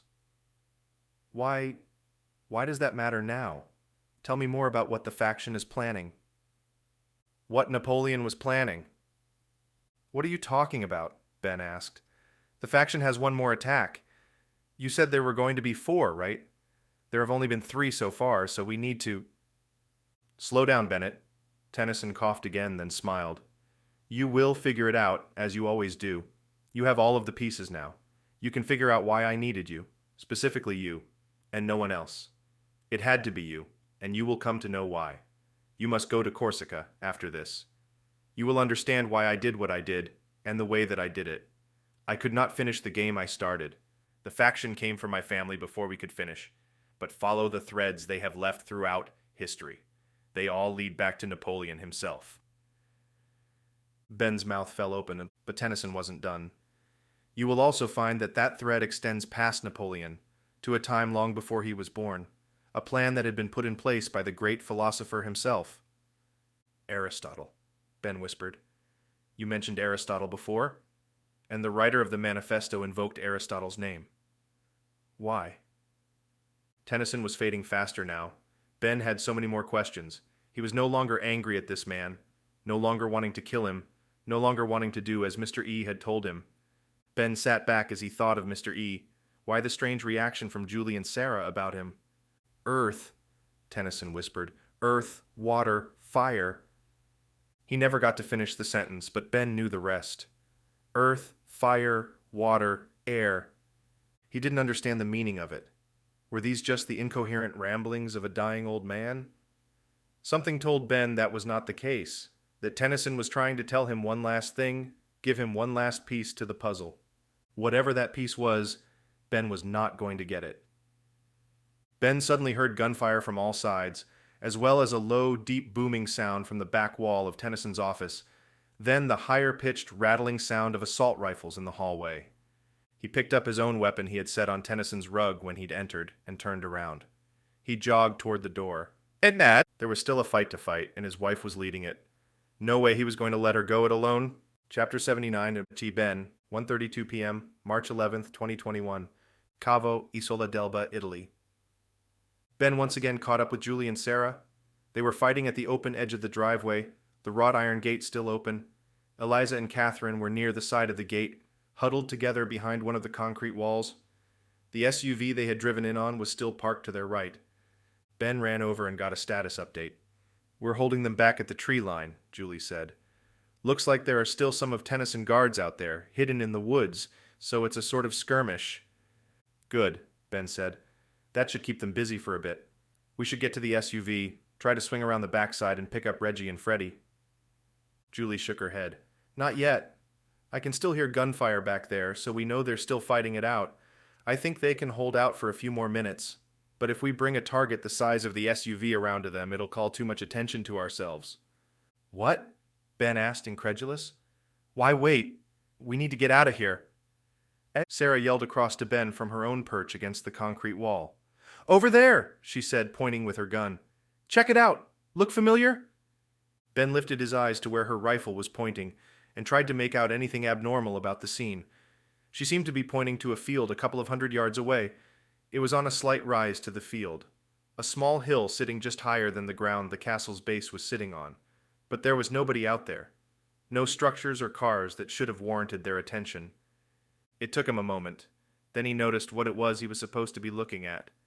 There was a tree on top of the hill, a tree whose shape and structure matched almost exactly the tree Eliza had been wearing on her shirt. "Mulberry," he said. Julie nodded. "I think we're clear now. I want to go check it out." I think this was Tennyson's last clue in the video. He had the second sword all along, as we already know. He's the one who hid it and wanted you to find it, right? Ben smiled. So why not hide it in plain sight? Why not put it somewhere he can keep an eye on it all the time? Exactly, Julie said. She reloaded her rifle and pulled away from the wall and out past the castle grounds, already breaking into a jog. Ben had no choice but to follow her, glancing left and right to make sure she had been correct in her assumption that they were, at least for the time being, alone. The others followed behind Ben, and the four reached the mulberry tree in another minute. Ben couldn't help but feel the excitement. Tennyson may have had to cut his little game short on account of the faction's interest in him, but he had nevertheless kept his word. The sword was here. It had to be. Ben felt his heart pounding out of his chest as he stepped over to where Sarah was heading. "Right there," Sarah said. She walked over to a spot on the other side of the tree and crouched. Ben followed along with his eyes and saw what had captured her attention. It was a long, flat stone laying on the ground, rectangular in shape and with a smoothed surface. It seemed to have been chiseled from a larger piece as the corners were smoothed over but relatively square.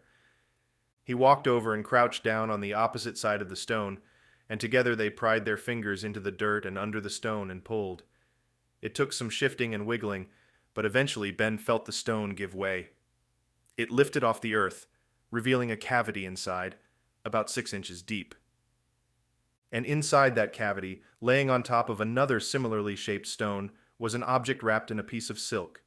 The silk was like a blanket, wrapped tightly around its contents, a dull maroon color, the same shade as blood. Julie gasped from over Ben's shoulder. "That's it," she said. "We found it." Ben stood up. "You found it," he said. "I was too busy getting blown up and frozen in place in Switzerland." After that, Tennyson apparently ran out of time. He just called and invited me here directly. Julie and Sarah looked at Ben strangely. "What are you talking about? Frozen in place?" Ben shrugged. "Trust me, there's a good story there, but it will have to wait until later. Suffice it to say, I know exactly what it's like at the other end of that weird acid stuff Napoleon had." "Yeah." "Speaking of, is there anything like that on this sword?" Eliza asked. Ben set his assault rifle down, then crouched and picked up the object. He could feel that it was indeed a sword, and he allowed the silk scarf to billow down to the hole as he held the sword.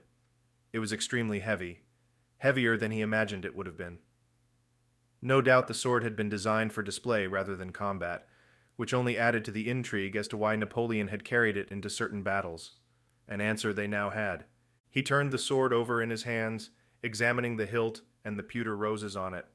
Each was gilded with gold flakes, masterfully giving the illusion that the entirety of each rose had been chiseled from a single piece of gold. "I don't think so," he said. "They're attached pretty good, and I don't see any protrusion that might be used to turn them on or whatever." "That means," Catherine said, cutting herself off, "this sword is..." "The actual sword of Austerlitz," Ben said. "Not the replica, not the one the faction used as the basis for their chemical weapon." Just then, Ben heard gunfire from the north. He immediately fell to the earth, hearing the others drop to the ground as they did the same. He picked up his rifle once again, aimed it toward the line of trees.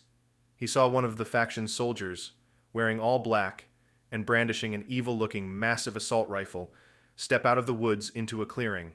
Ben fired 3 shots that direction, and the man ducked back into the trees. "Got one to the east, too," Julie said. She fired her rifle, then turned back to Ben. "Ben, they're all around us, trying to get us surrounded." Ben nodded. He had noticed the same thing, seeing 3 other soldiers creeping out of the trees to the west. He detected movement out of the corner of his eye to the south as well, and turned his head that direction. The area was near the castle, and he saw 3 figures darting alongside it: Freddy, Reggie, and Saul. Reggie was still holding the massive sniper rifle, but Freddy was running while twisted around, trying to fire shots directly behind him, no doubt being chased by more faction soldiers from there. "Hold your fire," Ben said. "They're heading directly for us." "Guess this is our last stand," Sarah said. Chapter 80. Ben, 1:42 p.m., March 11th, 2021. Cavo Isola d'Elba, Italy. Ben watched the 3 men approaching from the south, hugging the wall of the concrete first floor of the castle. As they ran, firing wildly over their shoulders, Ben and the others called to them. Saul, in the middle of the group, stuck his head down and pumped his legs, gaining on Reggie. When he was about 5 feet behind the lead, he stumbled. Shit. Saul went to the ground, a spattering of blood misting the air behind him. Ben heard the delayed gunshots, 3 in a row. One must have struck Tennyson's security lead, and Saul lay on the ground, unmoving. Freddy nearly tripped over him as he ran, but he started moving in a serpentine pattern as he made a break for the last distance to the hill. "Wait until they're close enough to our hill," Ben said, "and then we can start firing over their heads. There are at least 6 guys coming out of the woods from the south side of the castle, but we can't risk hitting Reggie and Freddy." "What about the other directions?" Julie asked. "We'll each take a side. You've got the best shot, so you focus on keeping Reggie's and Freddy's path clear. Sarah, you focus on the east, and I'll try to nail down the north and the west." Ben noticed about 10 more faction soldiers walking out of the woods. It seemed as though they were not scared of their group at all. They were still a long ways off, but Ben knew he could pick off at least 2 or 3 of them from his elevated position in the clearing. "Unless they're planning something else." "On 3, he said. 1, 2. He lined up his shot. Before he got to 3, he heard a thump and noticed something flying end over end, heading directly toward the tree they were using as cover. Reggie and Freddy were halfway up the hill as the object reached the top of its arc. "Reggie!" Ben yelled. "Stay back! Something's—" But it was too late. Reggie made it up the hill and reached the mulberry tree just as the canister came down. Ben rolled to the side as the canister hit the tree and bounced down through the branches. It landed about 5 feet away from him and came to a rest. Ben frowned. He had expected an explosion. After all, it seemed that bombs and explosives were finding their way to him quite a lot recently, but this was no bomb. So far, nothing at all had happened. The faction soldiers were still advancing, but none were firing. Weird. Freddy was there at the top of the hill now as well, both standing near Ben and the others, trying to catch their breath. Freddy reached out and placed his arm on the mulberry tree, panting. Just then, Ben heard a click as the canister lurched into the air. It was like a firecracker had gone off inside the canister, and air was now hissing out. "Oh shit," Reggie said. Ben knew what it was in that moment, but this was a far larger version of the little canister that had frozen him in Switzerland. He watched as a whitish smoke started to trail out from the canister. Ben's eyes widened. He bolted upright to a sitting position and then stood, pushing his way toward the canister. He needed to kick it, to send it down the hill back toward the soldiers from the faction still approaching them, but he couldn't.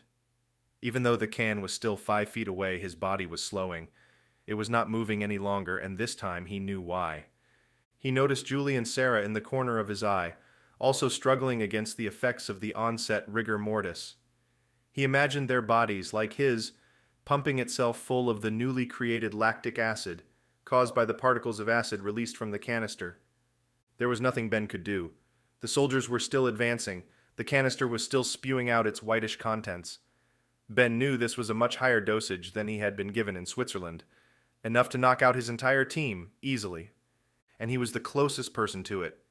That meant he would either be frozen longer, or perhaps hard enough that he wouldn't even be able to move. Whatever the faction had been planning, it seemed they had perfected their weapon of choice. It seemed as though they could put as much of the powdered acid into an object as necessary, then simply detonate it remotely, like a remotely controlled explosive device. Ben was frozen in place within seconds, and he knew the others were as well. The haze enveloped him completely, not dissipating or getting any lighter. His vision blurred, both from the effects of the rigor mortis locking his eyelids in place, and from thick fog around him. He could see the silhouettes of the soldiers, still getting closer to them, now merely yards away. They stopped. They had all reached the base of the hill and had begun marching upward when the haze had frozen them in place as well. Strange, Ben thought. Did they know about the effects of it? Was it a surprise to them as well? What was the plan here? Yay! He wondered if he would be able to breathe through it, or if he should have taken a huge breath before the effects hit him.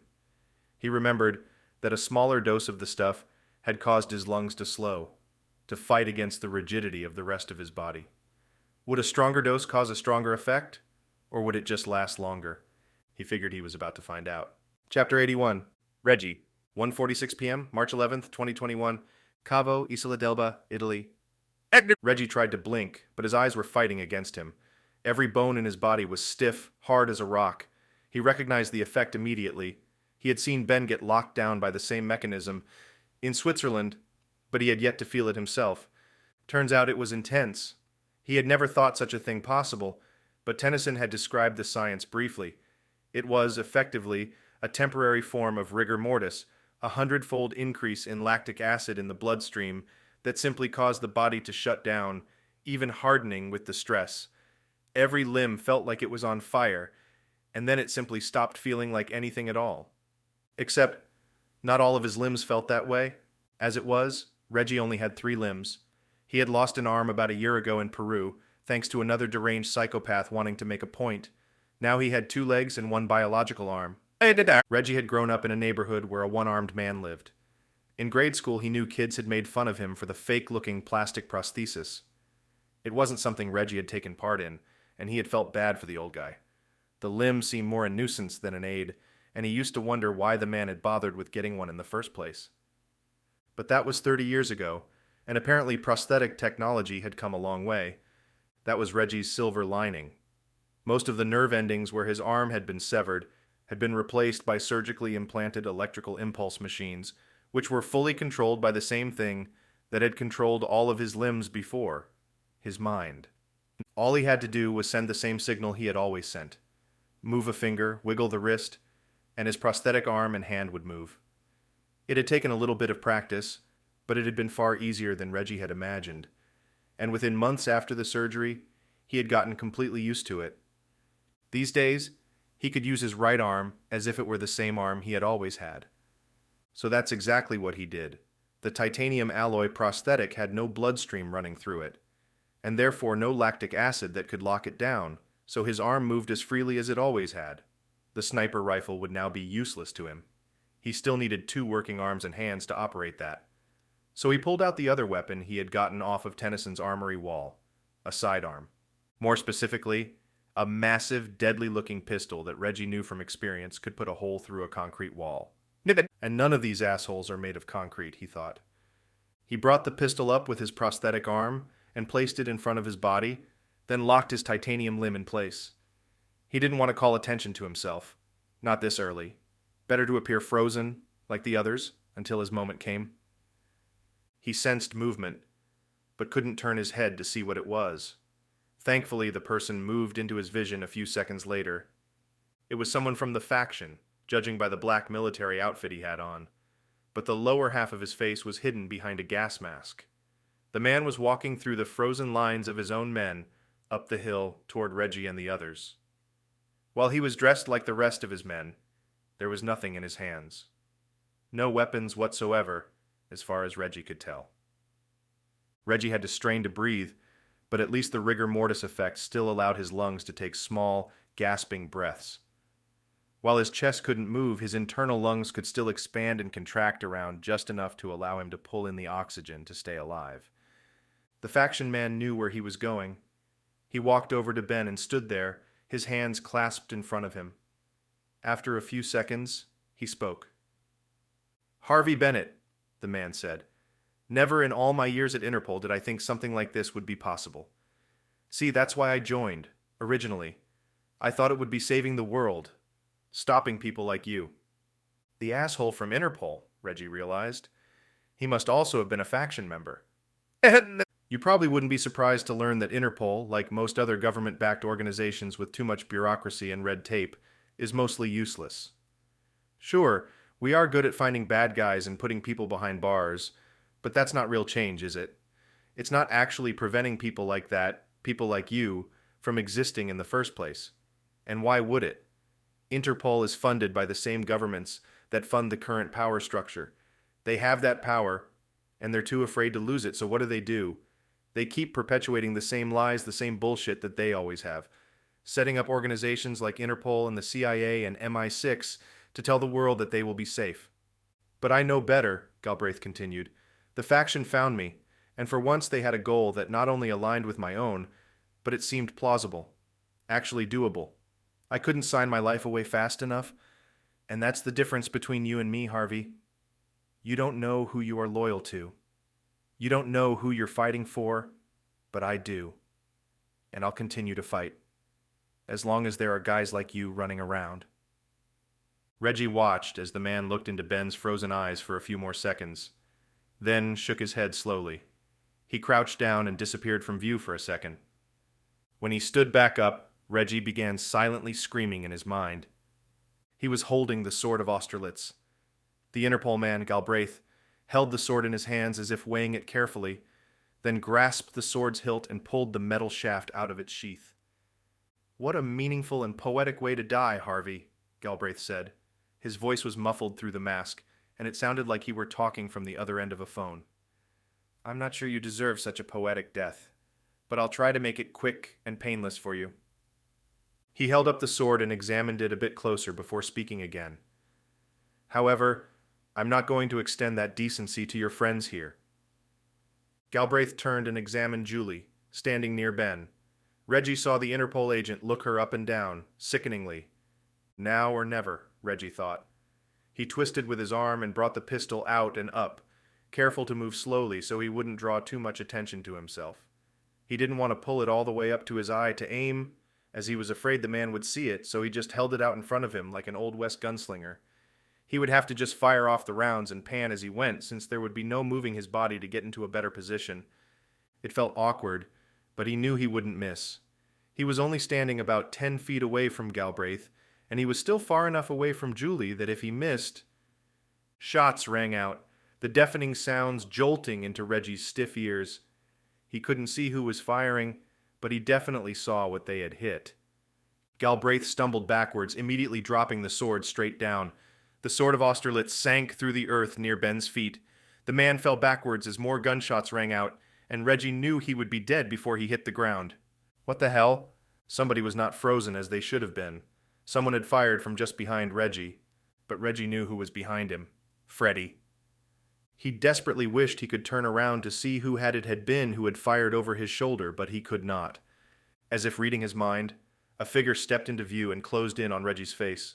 Chapter 82. Freddy. 1:50 p.m., March 11th, 2021. Cavo, Isola d'Elba, Italy. Freddy grinned, smacking his new friend on the shoulder. "Hey, brother," Freddy said. "No idea what happened, but whatever that junk is, I don't reckon it works on me." Freddy wasn't sure if Reggie was still completely frozen or not, but he noticed that Reggie wriggled the pistol with his prosthetic arm. Good enough for me, he thought. Freddy waited a moment and then laughed. "Oh, yeah, I forgot. Don't say anything. I know you're all froze up and stuff, but I see you wiggling your little spider arm there, and I was hoping you'd help me pick off a few of these goons before you all unfreeze. Arrogant, too, for that Interpol guy to freeze all of us and all of them, right?" Expecting no answer from Reggie, Freddy turned and jogged around the tree and down the side of the hill, getting into position. Seeing the frozen faction soldiers halfway up it, Freddy started to fire, taking his time to aim single shots directly to their chest. It felt wrong, dirty. It was like shooting fish in a barrel, or, as he and his brother had done so many summers growing up, like filling a barrel with fish they had caught in the lake, then tossing a few M80s in it. Too easy. No matter how he felt about the brutal massacre, he knew these men, or at least their leader, Galbraith, had been about to do the same thing to his own team. Further, he had heard the Interpol guy's speech and knew exactly what types of people they were dealing with. These are some of those wackos who give the Deep South a bad name, he thought. The types of folks who can't see past their nose and do whatever felt best in the moment, including killing innocent civilians, His mind fell back to the terrorist attacks that had happened over the past week. He now knew those had been faction killings, trying to make some strange point he didn't quite fully grasp yet. He thought of the innocent hotel manager, bleeding out on the front steps of his own establishment. All of the innocent people they had gunned down in the streets. He thought of Mrs. E and the fate that would have befallen the rest of his new team had he not been a bit late to Ben's house. That motivation kept him going around the hill, taking out one soldier after another. It was especially strange that most of them didn't fall. Instead, they just stood there, taking the force of the impact and lurching backwards a bit, as if he had simply fired into an upright log. He saw the entry wound and knew that they would all be fatal, but he wondered if and when the contents of the canister would wear off. He heard Reggie's pistol firing as well, but the man would only be able to fire at the few soldiers he could make out through the haze without hitting Julie and Catherine, who were still standing in front of him and also frozen. Since Reggie couldn't turn his body around, he could only aim for what was directly in front of his face. After another 15 seconds and almost completing a full circle around the upper half of the small hill, Freddie heard a groan, followed by a gasp. "They're waking up." He turned and looked up the hill as Ben forced his neck to the side, staring at Freddie, the lower half of his body still rigidly in place. He heard a couple of shouts, a scream in agony as one of the soldiers woke up to find they only had a few more seconds to live. He fired 3 more shots into the last 3 soldiers, then returned to the others at the top of the hill. That was something else. He looked at Ben and tried to smile, but it didn't feel right. He stopped, then hung his head. "I'm just glad it's over." Ben waited for him to lift his head back up, and Freddie saw the intense seriousness in the man's face. "No," Ben said. "It's not over yet." Chapter 83. Reggie. 1:53 p.m., March 11th, 2021, Cavo, Isola d'Elba, Italy. "How the hell did you do that?" Reggie asked, coming up to Freddie's side and slapping him on the back. Freddie shrugged. "Honestly, no idea, man. Maybe I'm like immune to it or something. Never did have chickenpox as a kid. That could be it." Reggie watched as Freddie opened and closed his palm, noticing that it appeared to be sticky. "You get stuck in something?" "I was leaning against the tree, trying to catch my breath. I guess I got some sap on me." Reggie's face shot up, staring at Sarah. He hadn't had time yet to make sure she was okay, but they could decompress and debrief later. Before he could ask her something, she walked over. "The sap," she said. "Do you think it's a possibility?" Reggie asked. She walked over to the tree and leaned in close, sniffing it. Then she dragged her finger across the top layer of bark and pulled it back, pinching her finger and thumb together. It, too, was now sticky. "It has to be," she said. "That's the only plausible solution." "You guys want to fill me in on what's going on?" Ben asked. I expected Reggie to be able to move his arm. But Freddie, that was insane. "The sap," Reggie said. "It's got to have some sort of magical properties to it that..." "It's not magic at all," Sarah said. "It's some sort of defense mechanism, something the tree evolved to be able to fend off predators and keep itself healthy." "And merely touching the sap prevented the acid from having an effect on you?" Julie asked. Sarah shook her head. "I'm not sure exactly. I would need a laboratory and probably a chemist to verify it all, but my thought is that the sap and the acid are the same thing. Different forms of it, sure, but the same core chemical composition. Sap like this has a certain pH that helps the tree's internal structure fend off sickness, like blight or worms that might burrow inside." "Like a silkworm?" Sarah nodded. "Yeah, exactly. In a weaker tree, the silkworm might actually be able to get inside and cause permanent damage to the tree.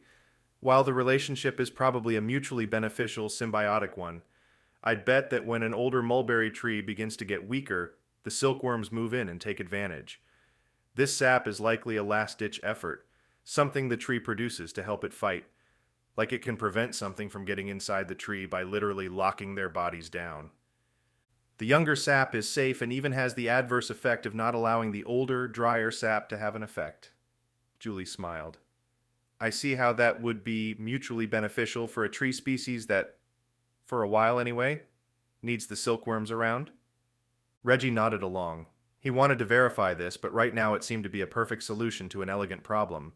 And, he now realized, it was also the perfect solution to another problem.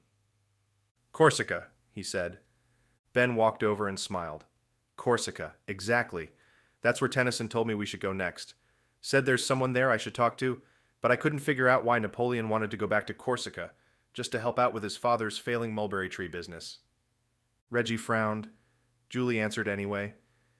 The business was failing, but Napoleon's enterprising mind was in a different place entirely, she said. He went back to help his father, according to the history books. But when he got there, he discovered something else entirely. The mulberry trees started producing something far more valuable than silk, Catherine said. Something people might kill for. That's why it was always so vague, just glossed over in the history books, Ben finished. He didn't want anyone to know why he was really going back, and his father's business was actually failing.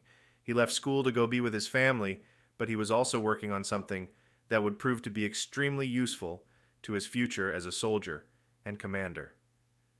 Reggie smiled at the rest of them.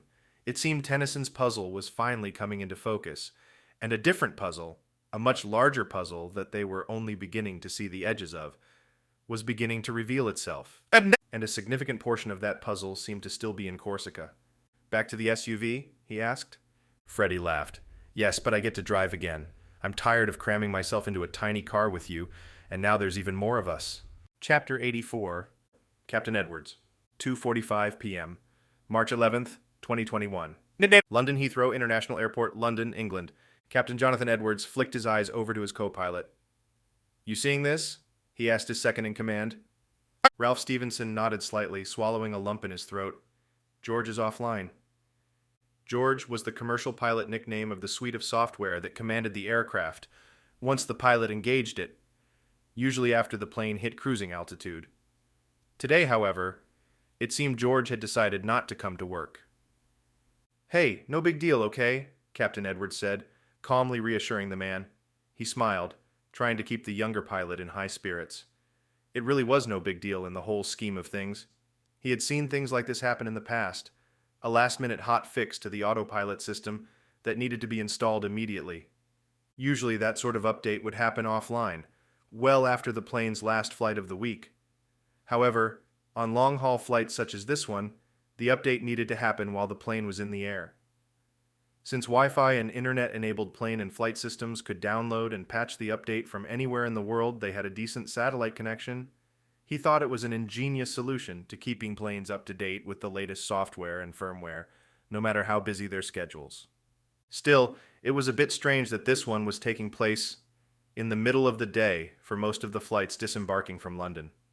Every pilot in the air was trained well enough to handle the plane at cruising altitude in their sleep, but he knew the suits running these corporations always wanted to keep things as safe as possible. He wondered what to tell his young co-pilot. Not coming up with anything witty or funny to say, he resorted to the truth.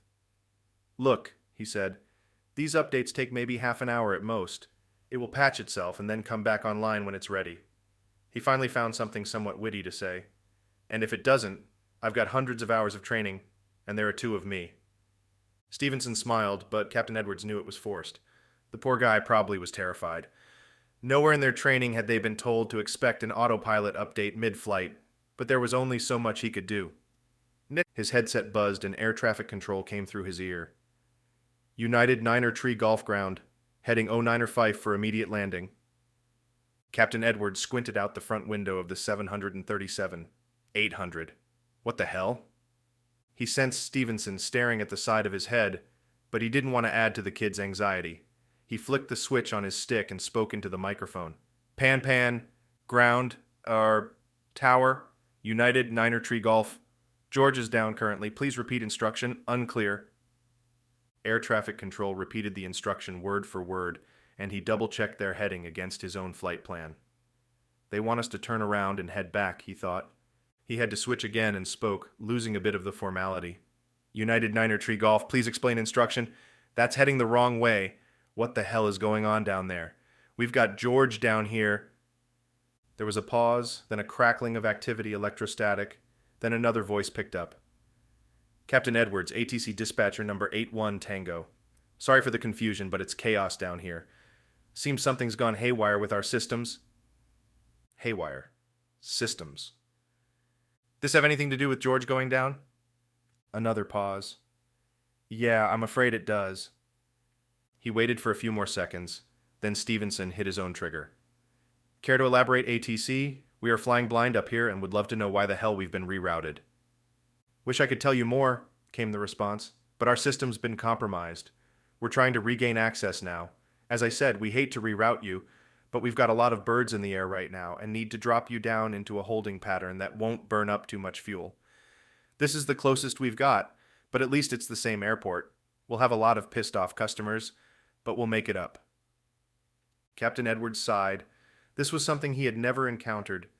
Usually ATC was a bastion of confidence for pilots in the air. The seamless switching from one tower's region to another was always handled smoothly and swiftly, and no matter where he was in the world at the moment, Captain Edwards could click a button and immediately be put in contact with a live human who is tracking his plane's every movement. It added a layer of safety to the already world-class safety standards of his employer's airline. This will be good practice, he said to Stevenson. You've got the stick. Let's bring her around gently and hold for 40 kilometers, making sure we've got her lined up well before we need to start our descent. Stevenson did as he had been told, and Captain Edwards found himself able to relax a bit as the younger pilot proved his training and expertise. He saw their runway directly ahead another 10 minutes later, and within 5 more, Stevenson had brought their altitude down to less than 1,000 feet as they approached the landing strip. You want controls? Stevenson asked. Negative, you got the stick. Light winds out of the northeast, sun behind us. Couldn't ask for a better day to get some joysticking in. While Captain Edwards enjoyed most aspects of the job, the one he knew every pilot was absolutely giddy about was, not surprisingly, actually flying planes. Landing was mostly a manual process, but without the help of their in-flight instrument landing system online, there was an added bonus today. Stevenson would be able to feel every little bit of draft, every little bit of wind, as it kicked up at the flaps and fought against the spoilers.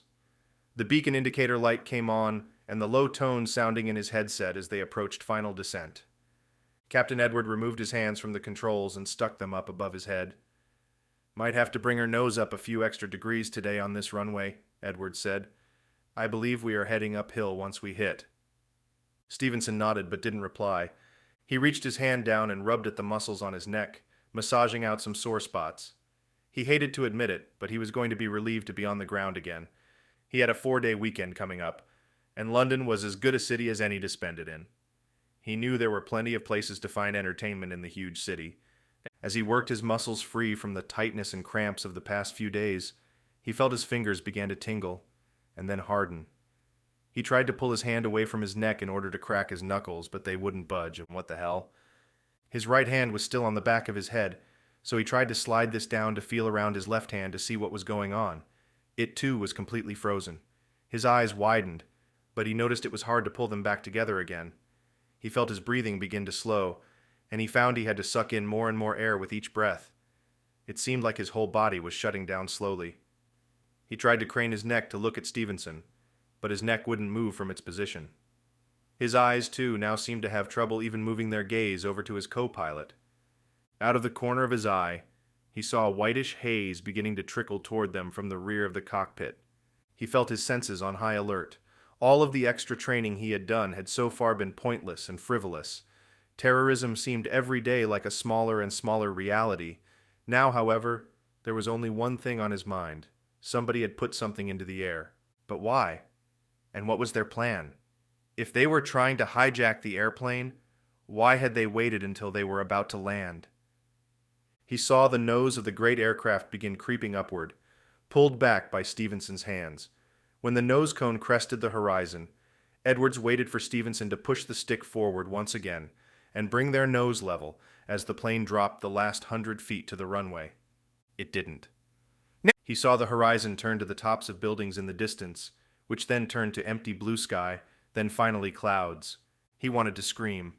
Stevenson were going to stall. At this low altitude, a stall would be an unrecoverable offense.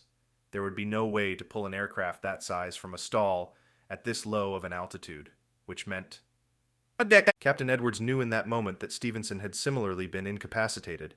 How? And again, why? He stared up at the brilliant blue sky pockmarked with white clouds that whipped through his vision. He suddenly felt his stomach lurch. It felt odd, as if only the inside of his stomach were moving. the acid within sloshing against rigid epidermal walls. It was surreal, like he was experiencing someone else's body, inside and out. They stalled. The nose of the plane swung quickly back down across the horizon, gaining speed as it dove toward Earth. He heard screams from the passengers through the reinforced, thick cockpit door, ringing out to his ears from the rear of the aircraft. He felt a tingling in his hands and then felt his forefinger twitch slightly. Finally. Whatever had happened, it had caused both pilots to be unable to move for half of a minute. The nose of the aircraft slammed straight down and headed for the tarmac, only this time the landing gear was not going to be the very first thing to hit, and they were gaining speed. He saw Stevenson yanking backward on the yoke, desperately trying to fix their position. Stevenson should have known that it would do no good. He had been trained better than that, but it seemed his instincts had gotten the better of him. He was trying to recover from the low-altitude stall, pulling back instead of pushing forward to regain control. It didn't matter either way. Captain Edwards knew it was hopeless. Finally, with his neck able to once again move side to side, he turned and looked at his co-pilot. He didn't have time for any more witty banter, any parting thoughts. He nodded once just before the plane slammed into the ground. Chapter 85, Ben, 2:57 p.m., March 11th, 2021, Marina di Campo Airport, Elba, Italy. Ben heard about the first crash while waiting at the airport in Elba. They had purchased tickets 15 minutes ago to hop over to the neighboring island of Corsica. It would be a short flight, but it was going to be an hour before boarding began. He stared up at the TV monitor, the color drained from his face. "Hang in there," Julie said. "It was an accident. It's so rare, and generally planes are safer than—" "Generally, I don't care," Ben snapped, "and generally doesn't hold up when I've already experienced a plane crash in person." "I was there," Julie said. He heard the softness in her voice, knew she was trying to help keep him calm. The truth was, he absolutely hated flying. Always had, for as long as he could remember. He couldn't take his eyes off the television, however. The plane, a 737 out of London Heathrow, had made it all the way to the runway without their autopilot system, but then, seemingly for no reason whatsoever, it stalled out and smacked onto the tarmac. Everyone on board had perished. "That's over 200 people," Reggie whispered. "Damn it." The group was all seated in a row at a narrow, tall table in the airport's only restaurant. The table had been set up like a bar top, with stools in a line that looked out into the quiet airport gate. For the lack of people milling about, Ben had been surprised to see how many massive flat-screen TVs had been mounted, facing every direction, playing multiple Italian and international news channels. And every one of those TVs was now playing the same news segment.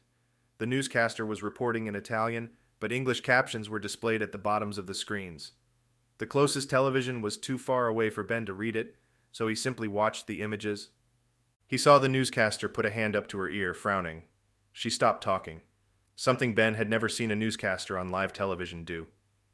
There was an awkward silence for about 5 full seconds, an eternity, and even some other travelers in the vicinity hushed, sensing something was amiss. "Guess she just got more bad news," Reggie said. "All those people, though, man. 200-something. Can't get much worse news than that." Ben watched as the picture on the screen changed from a shot of the newscaster to a plane, the nose of it on the runway, on fire. "Wait," Freddie said, startled. He leaned forward and squinted. Is that another plane?" "It has to be," Sarah said. "The other one didn't look like that. It was bigger." And completely destroyed, Ben thought. Ben saw a drone shot circling the plane as passengers shot out the back of it and slid down a massive yellow inflatable slide. "They're getting people off of it," he said. "People from the back, at least." He saw in a closer shot that the front end of the plane had smashed down and crumpled in on itself, likely killing the pilots and whichever unlucky souls had been in the front of the plane. He shuddered, and he felt Julie's hand squeeze his, her fingers intertwining with his own. "Crap," Reggie said. "2 crashes? Seems a bit fishy. Earth, wind, water, air, Ben suddenly said. His voice was nearly a shout, nearly in panic. The others leaned in and looked at him down the line. "Air," he said again. "Tennyson said it was from Aristotle, right? Earth, water, fire, air. Guys, the flamethrower in the piazza in Italy? That weird incident off the coast of Mexico with the scuba divers? And the mining excavation that killed last week, Reggie said. This is it, Reggie said, his voice lowered to a whisper. This is the last attack, the faction's final plan. You think this is the faction doing this? Julie asked.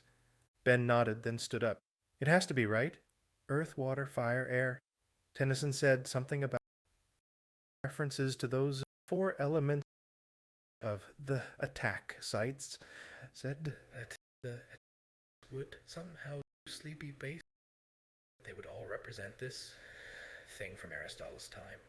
They're trying to make a point, but it's something more than just we hate the world and we want to burn. Yeah, Freddie said, nodding, like that guy who was about to spear you with Napoleon's sword. He was on some high horse about something, about changing the world for the better. This could all be their way of saying Aristotle is like their god or something, Ben said, like they're invoking his memory or something by doing it this way. I'm more interested in finding out how we can stop it, Julie said. It's too late, Ben said. Tennyson told me that before he died. He said it's too late, that the faction was too far ahead, already in motion. As he spoke, the news cut once again to another plane, this one completely upside down and lying on the runway. Smoke was pouring from all 4 engines, and one was on fire already. One wing had completely broken off and was laying nearby. There were no passengers getting out either. No, Ben said, smacking the table.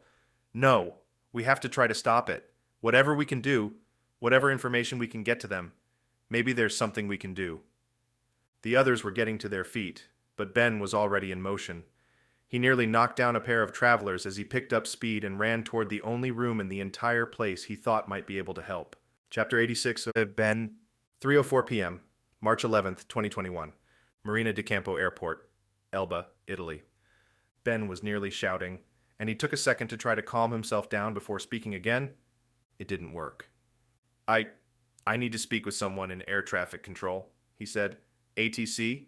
You have that? He pantomimed holding a radio up to his mouth and pressing the button. The guard, the only person in the airport apparently willing to listen, didn't budge. He sighed. What can I do? How in the hell can I... Sir? A new voice asked. He flicked his eyes upward and saw a woman rounding the corner behind the desk in the office he'd entered. Can I help you? It's about the attacks, Ben said. Terrorism. The guard stiffened. Apparently that's a word that breaks the language barrier. I can help, he continued. Please, I need you to listen to me. Whatever, however, you can. You need to reach out to the ATC stations, the communications people, whatever. The woman didn't speak. She didn't walk away either, so Ben took it as a good sign. The others were there now, and Julie entered the room. He didn't even turn to look at her, hoping that by keeping his gaze locked on the woman in front of him, she might understand the importance. I'm begging you, he said. Those planes that are going down, they're being attacked. How is that possible? The air or something. I don't really know, but they released something into the air, scheduled it for the right time. It renders people completely rigid, like they're frozen in place. Frozen air? The woman asked, her face telling Ben everything he needed to know about what she thought of him. The guard's own face wasn't much friendlier. Ben took a breath and Julie jumped in. He's telling the truth, she said. If you can tell someone, anyone, to close the vents in the cockpit, or to stop the airflow somehow. He heard how it sounded. It was insane, out of left field, but he turned and saw one of the televisions in the open gate area. They were talking about the attacks, 3 downed planes so far, and he knew that sounded even more ridiculous. Just call it in, he said, finally giving up. Just do whatever you can. It's something in the air. I can explain more, and I'm not going anywhere. I'll be right here. He motioned to a chair to his left and then collapsed down into it. The woman and the guard looked at each other. Then the woman took a deep breath. She turned and walked away. Ben didn't want to talk. Julie and the others left the room and stood sentinel outside, waiting. He heard their hushed tones discussing things, but he didn't have the energy for any more. He just wanted to forget about all of this and fall asleep. After 5 minutes, the woman returned. Ben sat straighter in the chair. I spoke with our ATC liaison, she said. He assured me that any crew members will check for anything strange and that... That's not good enough, Ben said, nearly shaking. They won't see it, don't you understand? It's going to be a white, hazy... She held up a finger and with her other hand brought up a cell phone, put it to her ear, and frowned. He hadn't heard it ring. Perhaps it had been on the whole time? She nodded, then spoke quickly in Italian. When she hung up and met his eyes, he almost knew what she was going to say before she said it. "Another plane went down," she said. "In Paris." He hung his head. "I tried to tell you. There were 2 small jets from Elba that are landing in Milan and Rome soon," she continued. "I have informed their controllers to try to shut off the air vents in the cockpits, just temporarily." Ben shot to his feet. "Thank you," he said. He was nearly in tears. "Thank you, it's going to work. It has to work."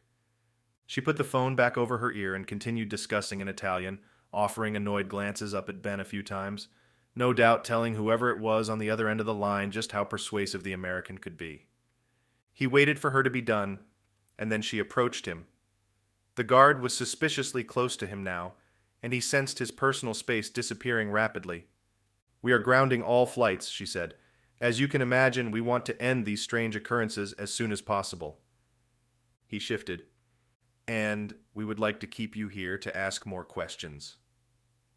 "You're detaining me?" he asked. "Are you involved in these so-called attacks, sir?"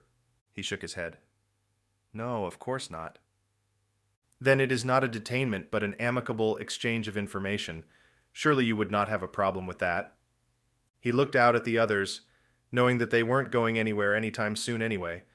Flights would be grounded all over Europe, and likely would extend through the night until police and investigators could get a grip on the situation and isolate the cause. "Sure," he finally said.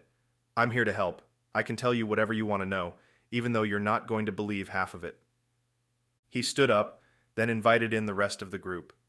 They entered single file, and the guard suddenly seemed to realize that he wouldn't have been able to keep them all here anyway, if Ben had chosen to leave. They lined the office, and Ben stuck out his hand to the woman. "Name's Harvey Bennett," he said. "Maybe you've heard of me. We're with the Civilian Special Operations." Chapter 87. Julie. 4:18 p.m., March 11th, 2021, Marina di Campo Airport, Elba, Italy. "Ben, you did it," Julie said. She ran toward him and threw her arms around his neck. He knelt down, accepting the hug but not returning it. "We did," he said, "and I just put the last piece in place." "But the last piece was everything," Reggie added. "If you hadn't gotten up and made a stink about it, they never would have figured it out." Ben shrugged, and Julie could see the hesitation on his face. They were gathered in the small airport. All of the flights had been canceled for the remainder of the day, and news reports were coming in that officials might move to cancel flights for at least a week in order to check every plane for traces of the acid powder. Ben had, in fact, gotten the air traffic controllers to listen. The woman he had spoken with had kept him in the room, but once she had confirmed that his theory was true, that somehow an aerosolized version of a rigor mortis-causing acid was being released into planes' cockpits. Word spread fast. As it turned out, the European air traffic control centers were actually a tightly knit communications network, thanks to the amount of air traffic they needed to be aware of at any given time. And since there was effectively no downside other than having a pair of uncomfortable pilots for a few minutes, just about all of the commercial planes flipped their vents closed or turned off the air circulation to the cockpit. The triggers for the acid were buried in the updated code in each plane's firmware, but only triggered at a certain low altitude, one that meant the plane was in the final approach for landing. It meant that the twisted game the faction was playing could be averted by closing off the air before the plane touched down. That said, the toll was heavy. "Over 600 people," Ben said. There were tears in his eyes. Julie nodded. "It could have been more," she whispered, still embracing her husband. "It almost was more. A lot more." "You can't beat yourself up, man," Freddie said, joining in. "You did a good thing, and that's that. Can't be thinking you failed." "We didn't stop it in time," Ben said. "That's all there is to it." Freddie dropped his head. Julie knew he didn't want to argue with Ben. No one did, especially when he was like this. She released him, and the group headed toward the front of the airport. They had returned their rental car already, but Julie wanted to get there quickly, before the tourists who now had a forced extension to their vacations beat them there. Catherine had been on one of the planes already, heading for Lyon, and they had recently received word that she had touched down safely. Thankfully, the woman had not known anything about the scare happening all around her, as she had fallen asleep upon boarding, and the pilots had not woken anyone up to alert them when they had found out. If anyone on the plane had been watching the news, it apparently had not gotten to Catherine. Julie was more than relieved to hear that Lady Catherine would be returning to her castle and be home that evening, safe and sound. They owed the woman a debt, and Julie was not sure it could ever be repaid. "What now?" Sarah asked, grabbing Reggie's hand as they walked through the terminal. "Ben's getting a boat," Julie said. "Corsica is right next door, and the ferries are still running daily. I thought we could stay here for another few days, at least until flights are running again." "We're not going to Corsica with him anymore?" she asked. Ben shook his head. "I thought about it, but the more I did, I thought it would make sense for me to go alone. It's something Tennyson told me to do. Something I feel I owe him now, as strange as that sounds." Julie heard Ben pause, and the others seemed to pick up on it. "And there's always time to get over there and snoop around," he continued. "I know you're all dying to know more about the history and Napoleon's life." "To be honest, I'm pretty sick of the guy," Freddie said. Ben laughed. "I know what you mean, and besides, Julie needs to get back to Alaska to get started on the insurance claims." "So what about the faction?" Reggie asked. "Are you thinking you'll run into them?" Ben shook his head. "I don't know, but I doubt it. Something tells me this is a bit different. If the faction wanted anything from me besides my head, I don't think they'd hide in Corsica and wait for me to stumble upon them." They reached the rental counter, and Julie stepped forward to place a credit card on the counter and beg the young man for anything they might still have available. Hopefully they could rent an SUV once again, something that would carry all of them to a hotel. On the way, they would drop Ben off at a nearby marina, where the ferry would arrive in about an hour. Julie watched as the young man behind the counter left to grab a set of keys. She turned to the group behind her and saw the tired, haggard looks in their eyes. They had not even bothered to survey the damage at Tennyson's castle, instead opting to get away from there as fast as possible. They had left their weapons where they lay, haphazardly strewn about on the ground. Catherine had taken the sword with her for safekeeping, and the plan was to touch base with her after they had all had a chance to catch their breaths. But Ben was right, Julie knew. This was not over. Far from it. Chapter 88. Ben. 6:05 p.m., March 11th, 2021. Villanova, Corsica, Italy. Ben started up the path, not knowing what he would find. The trees seemed to bend away from him, pointing him along the trail.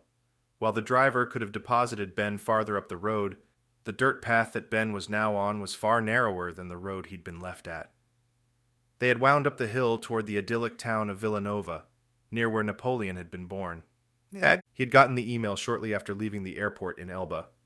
It was from Tennyson. Nothing but an address and Tennyson's signature. At first it had jolted Ben.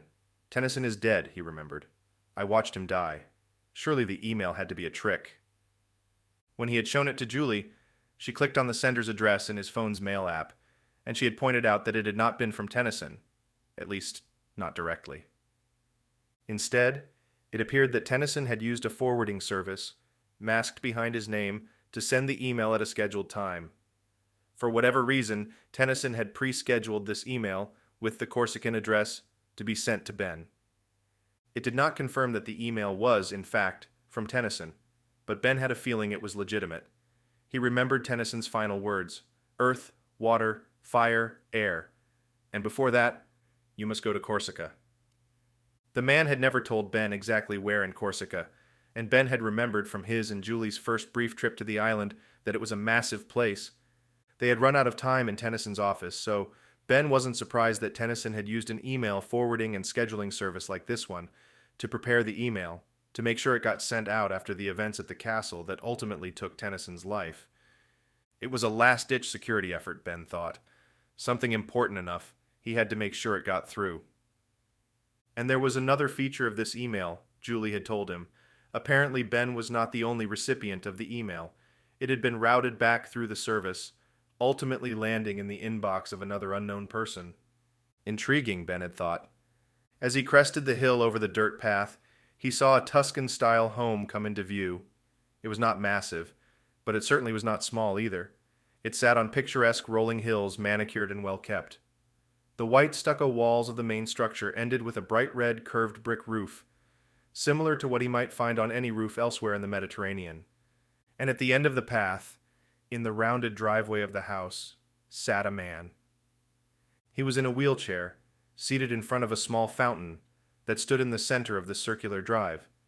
A man stood next to him, slightly set back, holding an umbrella over the wheelchair-bound man's head. Ben picked up the pace, now even more curious. He assumed this man had been the other recipient of Tennyson's email and was here to await Ben's arrival. He stepped up to the two men, standing about 10 feet away. He sensed no reason to be alarmed, but he had learned to never be too careful. "Harvey Bennett," the man said. Ben squinted, trying to see beneath the shadow of the umbrella. The light shifted, and Ben's mouth fell open. "Mr. E?" The man in the wheelchair nodded slowly. "I see you have received Tennyson's last correspondence?" Ben's eyes fell to the ground. "I did. He scheduled it to be sent out automatically. He didn't make it." "I assumed as much," Mr. E said. "Harvey, come closer. As you can see, I am in no shape to offer you any harm, nor do I have any inclination toward it." "But all of this, did you know Tennyson?" He nodded slowly again, this time allowing his own eyes to fall. "We were even friends once, many decades ago. Two passionate young men, interested in seeking out the answers to life's deepest questions." "You asked me to kill him," Ben said. "You told me to kill him. How could you, if he was your friend?" Mr. E raised a gangly, thin-skinned hand and Ben stopped. Only then did he realize how frail the man truly was. On the television screens and tablets, Mr. E had appeared gaunt, but not this sickly. Whatever vivaciousness the younger version of the benefactor had was long gone now. What sat in front of Ben was a skeleton, barely alive. Still, the man's voice worked well enough, and he continued his explanation. "We were both interested in seeking out the deepest, darkest secrets humankind has kept hidden. We each, at separate times, stumbled upon the existence of an ancient order, one that has been manipulating men and history for ages." "The faction," Ben said. "Indeed, it has existed since Aristotle himself put forth the original idea, and it has morphed over the years into a twisted, macabre version of its original purpose and initiative. That is the organization I wish to stop, and now that task falls to you." "How do I find them?" "There is an island off the coast of Turkey that used to be a prison complex for enemies of the state. My research suggests that this island may be hiding a faction stronghold. My communications team has intercepted a vast array of signals originating from this area. But tread carefully, Harvey. The faction is a well-resourced organization." "They certainly wanted to kill us," Ben said, "just because they thought we knew something about their terrorist attacks, because we were looking for the Sword of Austerlitz." He watched Mr. E swallow, the pain evident on the older man's face. "I'm sure you can tell this already, Harvey, but I am dying. The pace has quickened, and I fear I have weeks left, perhaps less. As such, we are out of time." "Why didn't you tell us sooner?" Ben asked. "I had hoped to bring the civilian special operations up to speed soon regarding the faction's existence, but even knowing their name is a dangerous thing. You may think they are done, now that you have foiled their final attack, but I assure you, Harvey, they are only beginning." Ben nodded. "Tennyson said as much." Tennyson knew the end was near. He knew far too much. "Many years ago I inquired into the existence of a certain journal, one that is now owned by the 3 times great-granddaughter of Napoleon's swordsmith in Paris. Odiot." "Yes, I met with Catherine then and asked about Odiot and his work. She was careful and did not let it slip that she had the journal in her possession. But Tennyson had discovered this information himself, and he arranged to have a page stolen from the journal later. I warned him that it had been a terrible decision, but he kept the page hidden out of sight for nearly 40 years. And when he started his game of cat and mouse with me, it alerted the faction to the fact that he knew about Odiot's Sword of Austerlitz and the page from the journal." Mr. E smiled, a thin strip of lips barely edging out his eyes. "Correct again. They must have feared this would interfere with their plans, so they tried to remove Tennyson. They ultimately succeeded, but at great cost to their organization." "Because the secret got out." Mr. E nodded again, more emphatically this time. Ben knew what it meant, but he had to be sure. He had to hear it from Mr. E. "They now know that you have this information." Chapter 89. Ben, 6:11 p.m., March 11th, 2021, Villanova, Corsica, Italy. There it is, he thought. In that moment, he knew Tennyson had been correct. This will not end here. They are going to chase you, Harvey, Mr. E said. You and the rest of the CSO, until you are gone or you can somehow find a way to defeat them. This is why I kept it secret from you, from your team, from my own wife even. I'm sorry for... It is the nature of your work, Harvey, he said, just as it was the nature of hers. She would not have wanted me to grieve long, and I suggest you find it within yourself to do the same. Ben swallowed, unable to find words. I will miss her dearly, but I was always working toward a larger goal. The faction must be brought to their knees. How? Mr. E stared at Ben. Then he shook his head slowly. I have absolutely no idea, he said. Ben didn't want to dwell on this. He changed the subject. Why did you want me to kill Tennyson? What would that accomplish? It would make them realize you are not on Tennyson's side, Mr. E said quickly. It will have given them pause, made them wonder who you are truly working for. That might have been enough to give you the upper hand. But now they just think I was on his side the entire time? I am afraid so, Mr. E said. Although there is one last trick, one last thing we can try. What? Mr. E paused, took a deep, thorough breath, then let it out. First, let me explain to you why Tennyson chose you. Chose me? It had to be you, Harvey. Ben felt the words hit him as hard as the revelation. It has to be you. Tennyson had spoken the same words to him only hours before. It had to be you, and you will come to know why. You must go to Corsica after this. Here he was, about to find out why Tennyson had chosen him for this mission.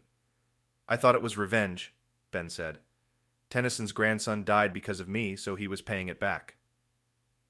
It was a unique and rare coincidence that your paths crossed, Mr. E said. But this world is full of rare and unique coincidences. While Tennyson may have entertained the idea of allowing you to believe he sought revenge, I can assure you his real reason for reaching out to you is far more important. What possibly could that mean, Ben wondered. The man holding Mr. E's umbrella shifted to the opposite side of his chair, catching a bit more of it in the shade. Did Tennyson mention that Napoleon had the second sword designed for his son? Ben nodded. Yes, but Catherine said that Napoleon and Josephine, his wife at the time the sword was made, had never had a son. That is mostly correct. Was it a mistress then? Ben asked. This was the same line of questioning he had tried with Tennyson, but the old man had not had time to explain. Yes, a mistress that is not, nor will ever be, in the history books. Technically, Napoleon and Josephine were married at the time, although quite estranged. Josephine, Marie-Joseph Rose Thacker de la Pagerie, had decided to love Napoleon Bonaparte once more. But in a strange irony of patrician society, it would be considered a faux pas to bounce from a husband to a lover to a husband again, at least in proper society. But in a brief interlude between battles, they were able to see one another once more. Wait, Ben said, are you saying Napoleon had a mistress, but that mistress was actually his wife? It was Josephine? Yes. So Napoleon had an heir, a real heir with the wife who was most likely Napoleon's true love? Mr. E smiled once again. And that is not all, Ben. Ben felt himself getting a headache. He wanted to sit down, drink a glass of water or whiskey. Lady Josephine kept this child a secret, even from Napoleon himself. She had the child reared by a nearby orphanage, eventually entrusting its care to a family friend who promised to leave the country and raise the child in relative peace. Where'd they go? England, Mr. E said. The family's name was Beaunais. That's the guy who made the first sword of Austerlitz? Indeed it is. The family the boy was reared into was led by a nephew of Beaunais himself, in fact. And when they fled France, they decided to change their name, to further hide the boy from the world. You see, the faction was alive and well in Napoleon's time. It is said that Napoleon's chemists were members, and those would have included people close with Audio and Beaunais, who relied on their technologies for their smith work. So Josephine wanted to keep the boy safe, so she didn't even tell his father he existed? Essentially, yes, but the important part is the name, Harvey. You see, when they settled in England, Beaunais's nephew got a job as a clerk and promptly changed the family surname. Ben cocked his head sideways. It was interesting, but he wasn't sure why it mattered so much. The name he chose for his family was an offshoot of Beaunais. to keep it in the history. He chose the name Bennett, and the family has been called that ever since. Ben swallowed, feeling his eyes trying to pull him down. He opened his mouth, closed it again. No. I don't understand, Mr. E. Mr. E's smile returned, and this time it reached his eyes. I believe you do, Harvey. I believe you understand everything now. Why it had to be you. Why I started the CSO and why you became its leader. Why Tennyson needed you and no one else. And why you had to find the sword. The second sword, the one that is rightfully yours. What? Are you saying the secret son of Napoleon? Is your ancestor Harvey? No, how? That can't be possible. You, Harvey Bennett, are related to Napoleon himself, directly and irrefutably, through the family lineage of Beauharnais, a close friend and confidant of Napoleon Bonaparte. You are, thus, the rightful heir of the secret organization Napoleon lost control of when he lost power after his exile. The faction. Yes, Harvey, the faction.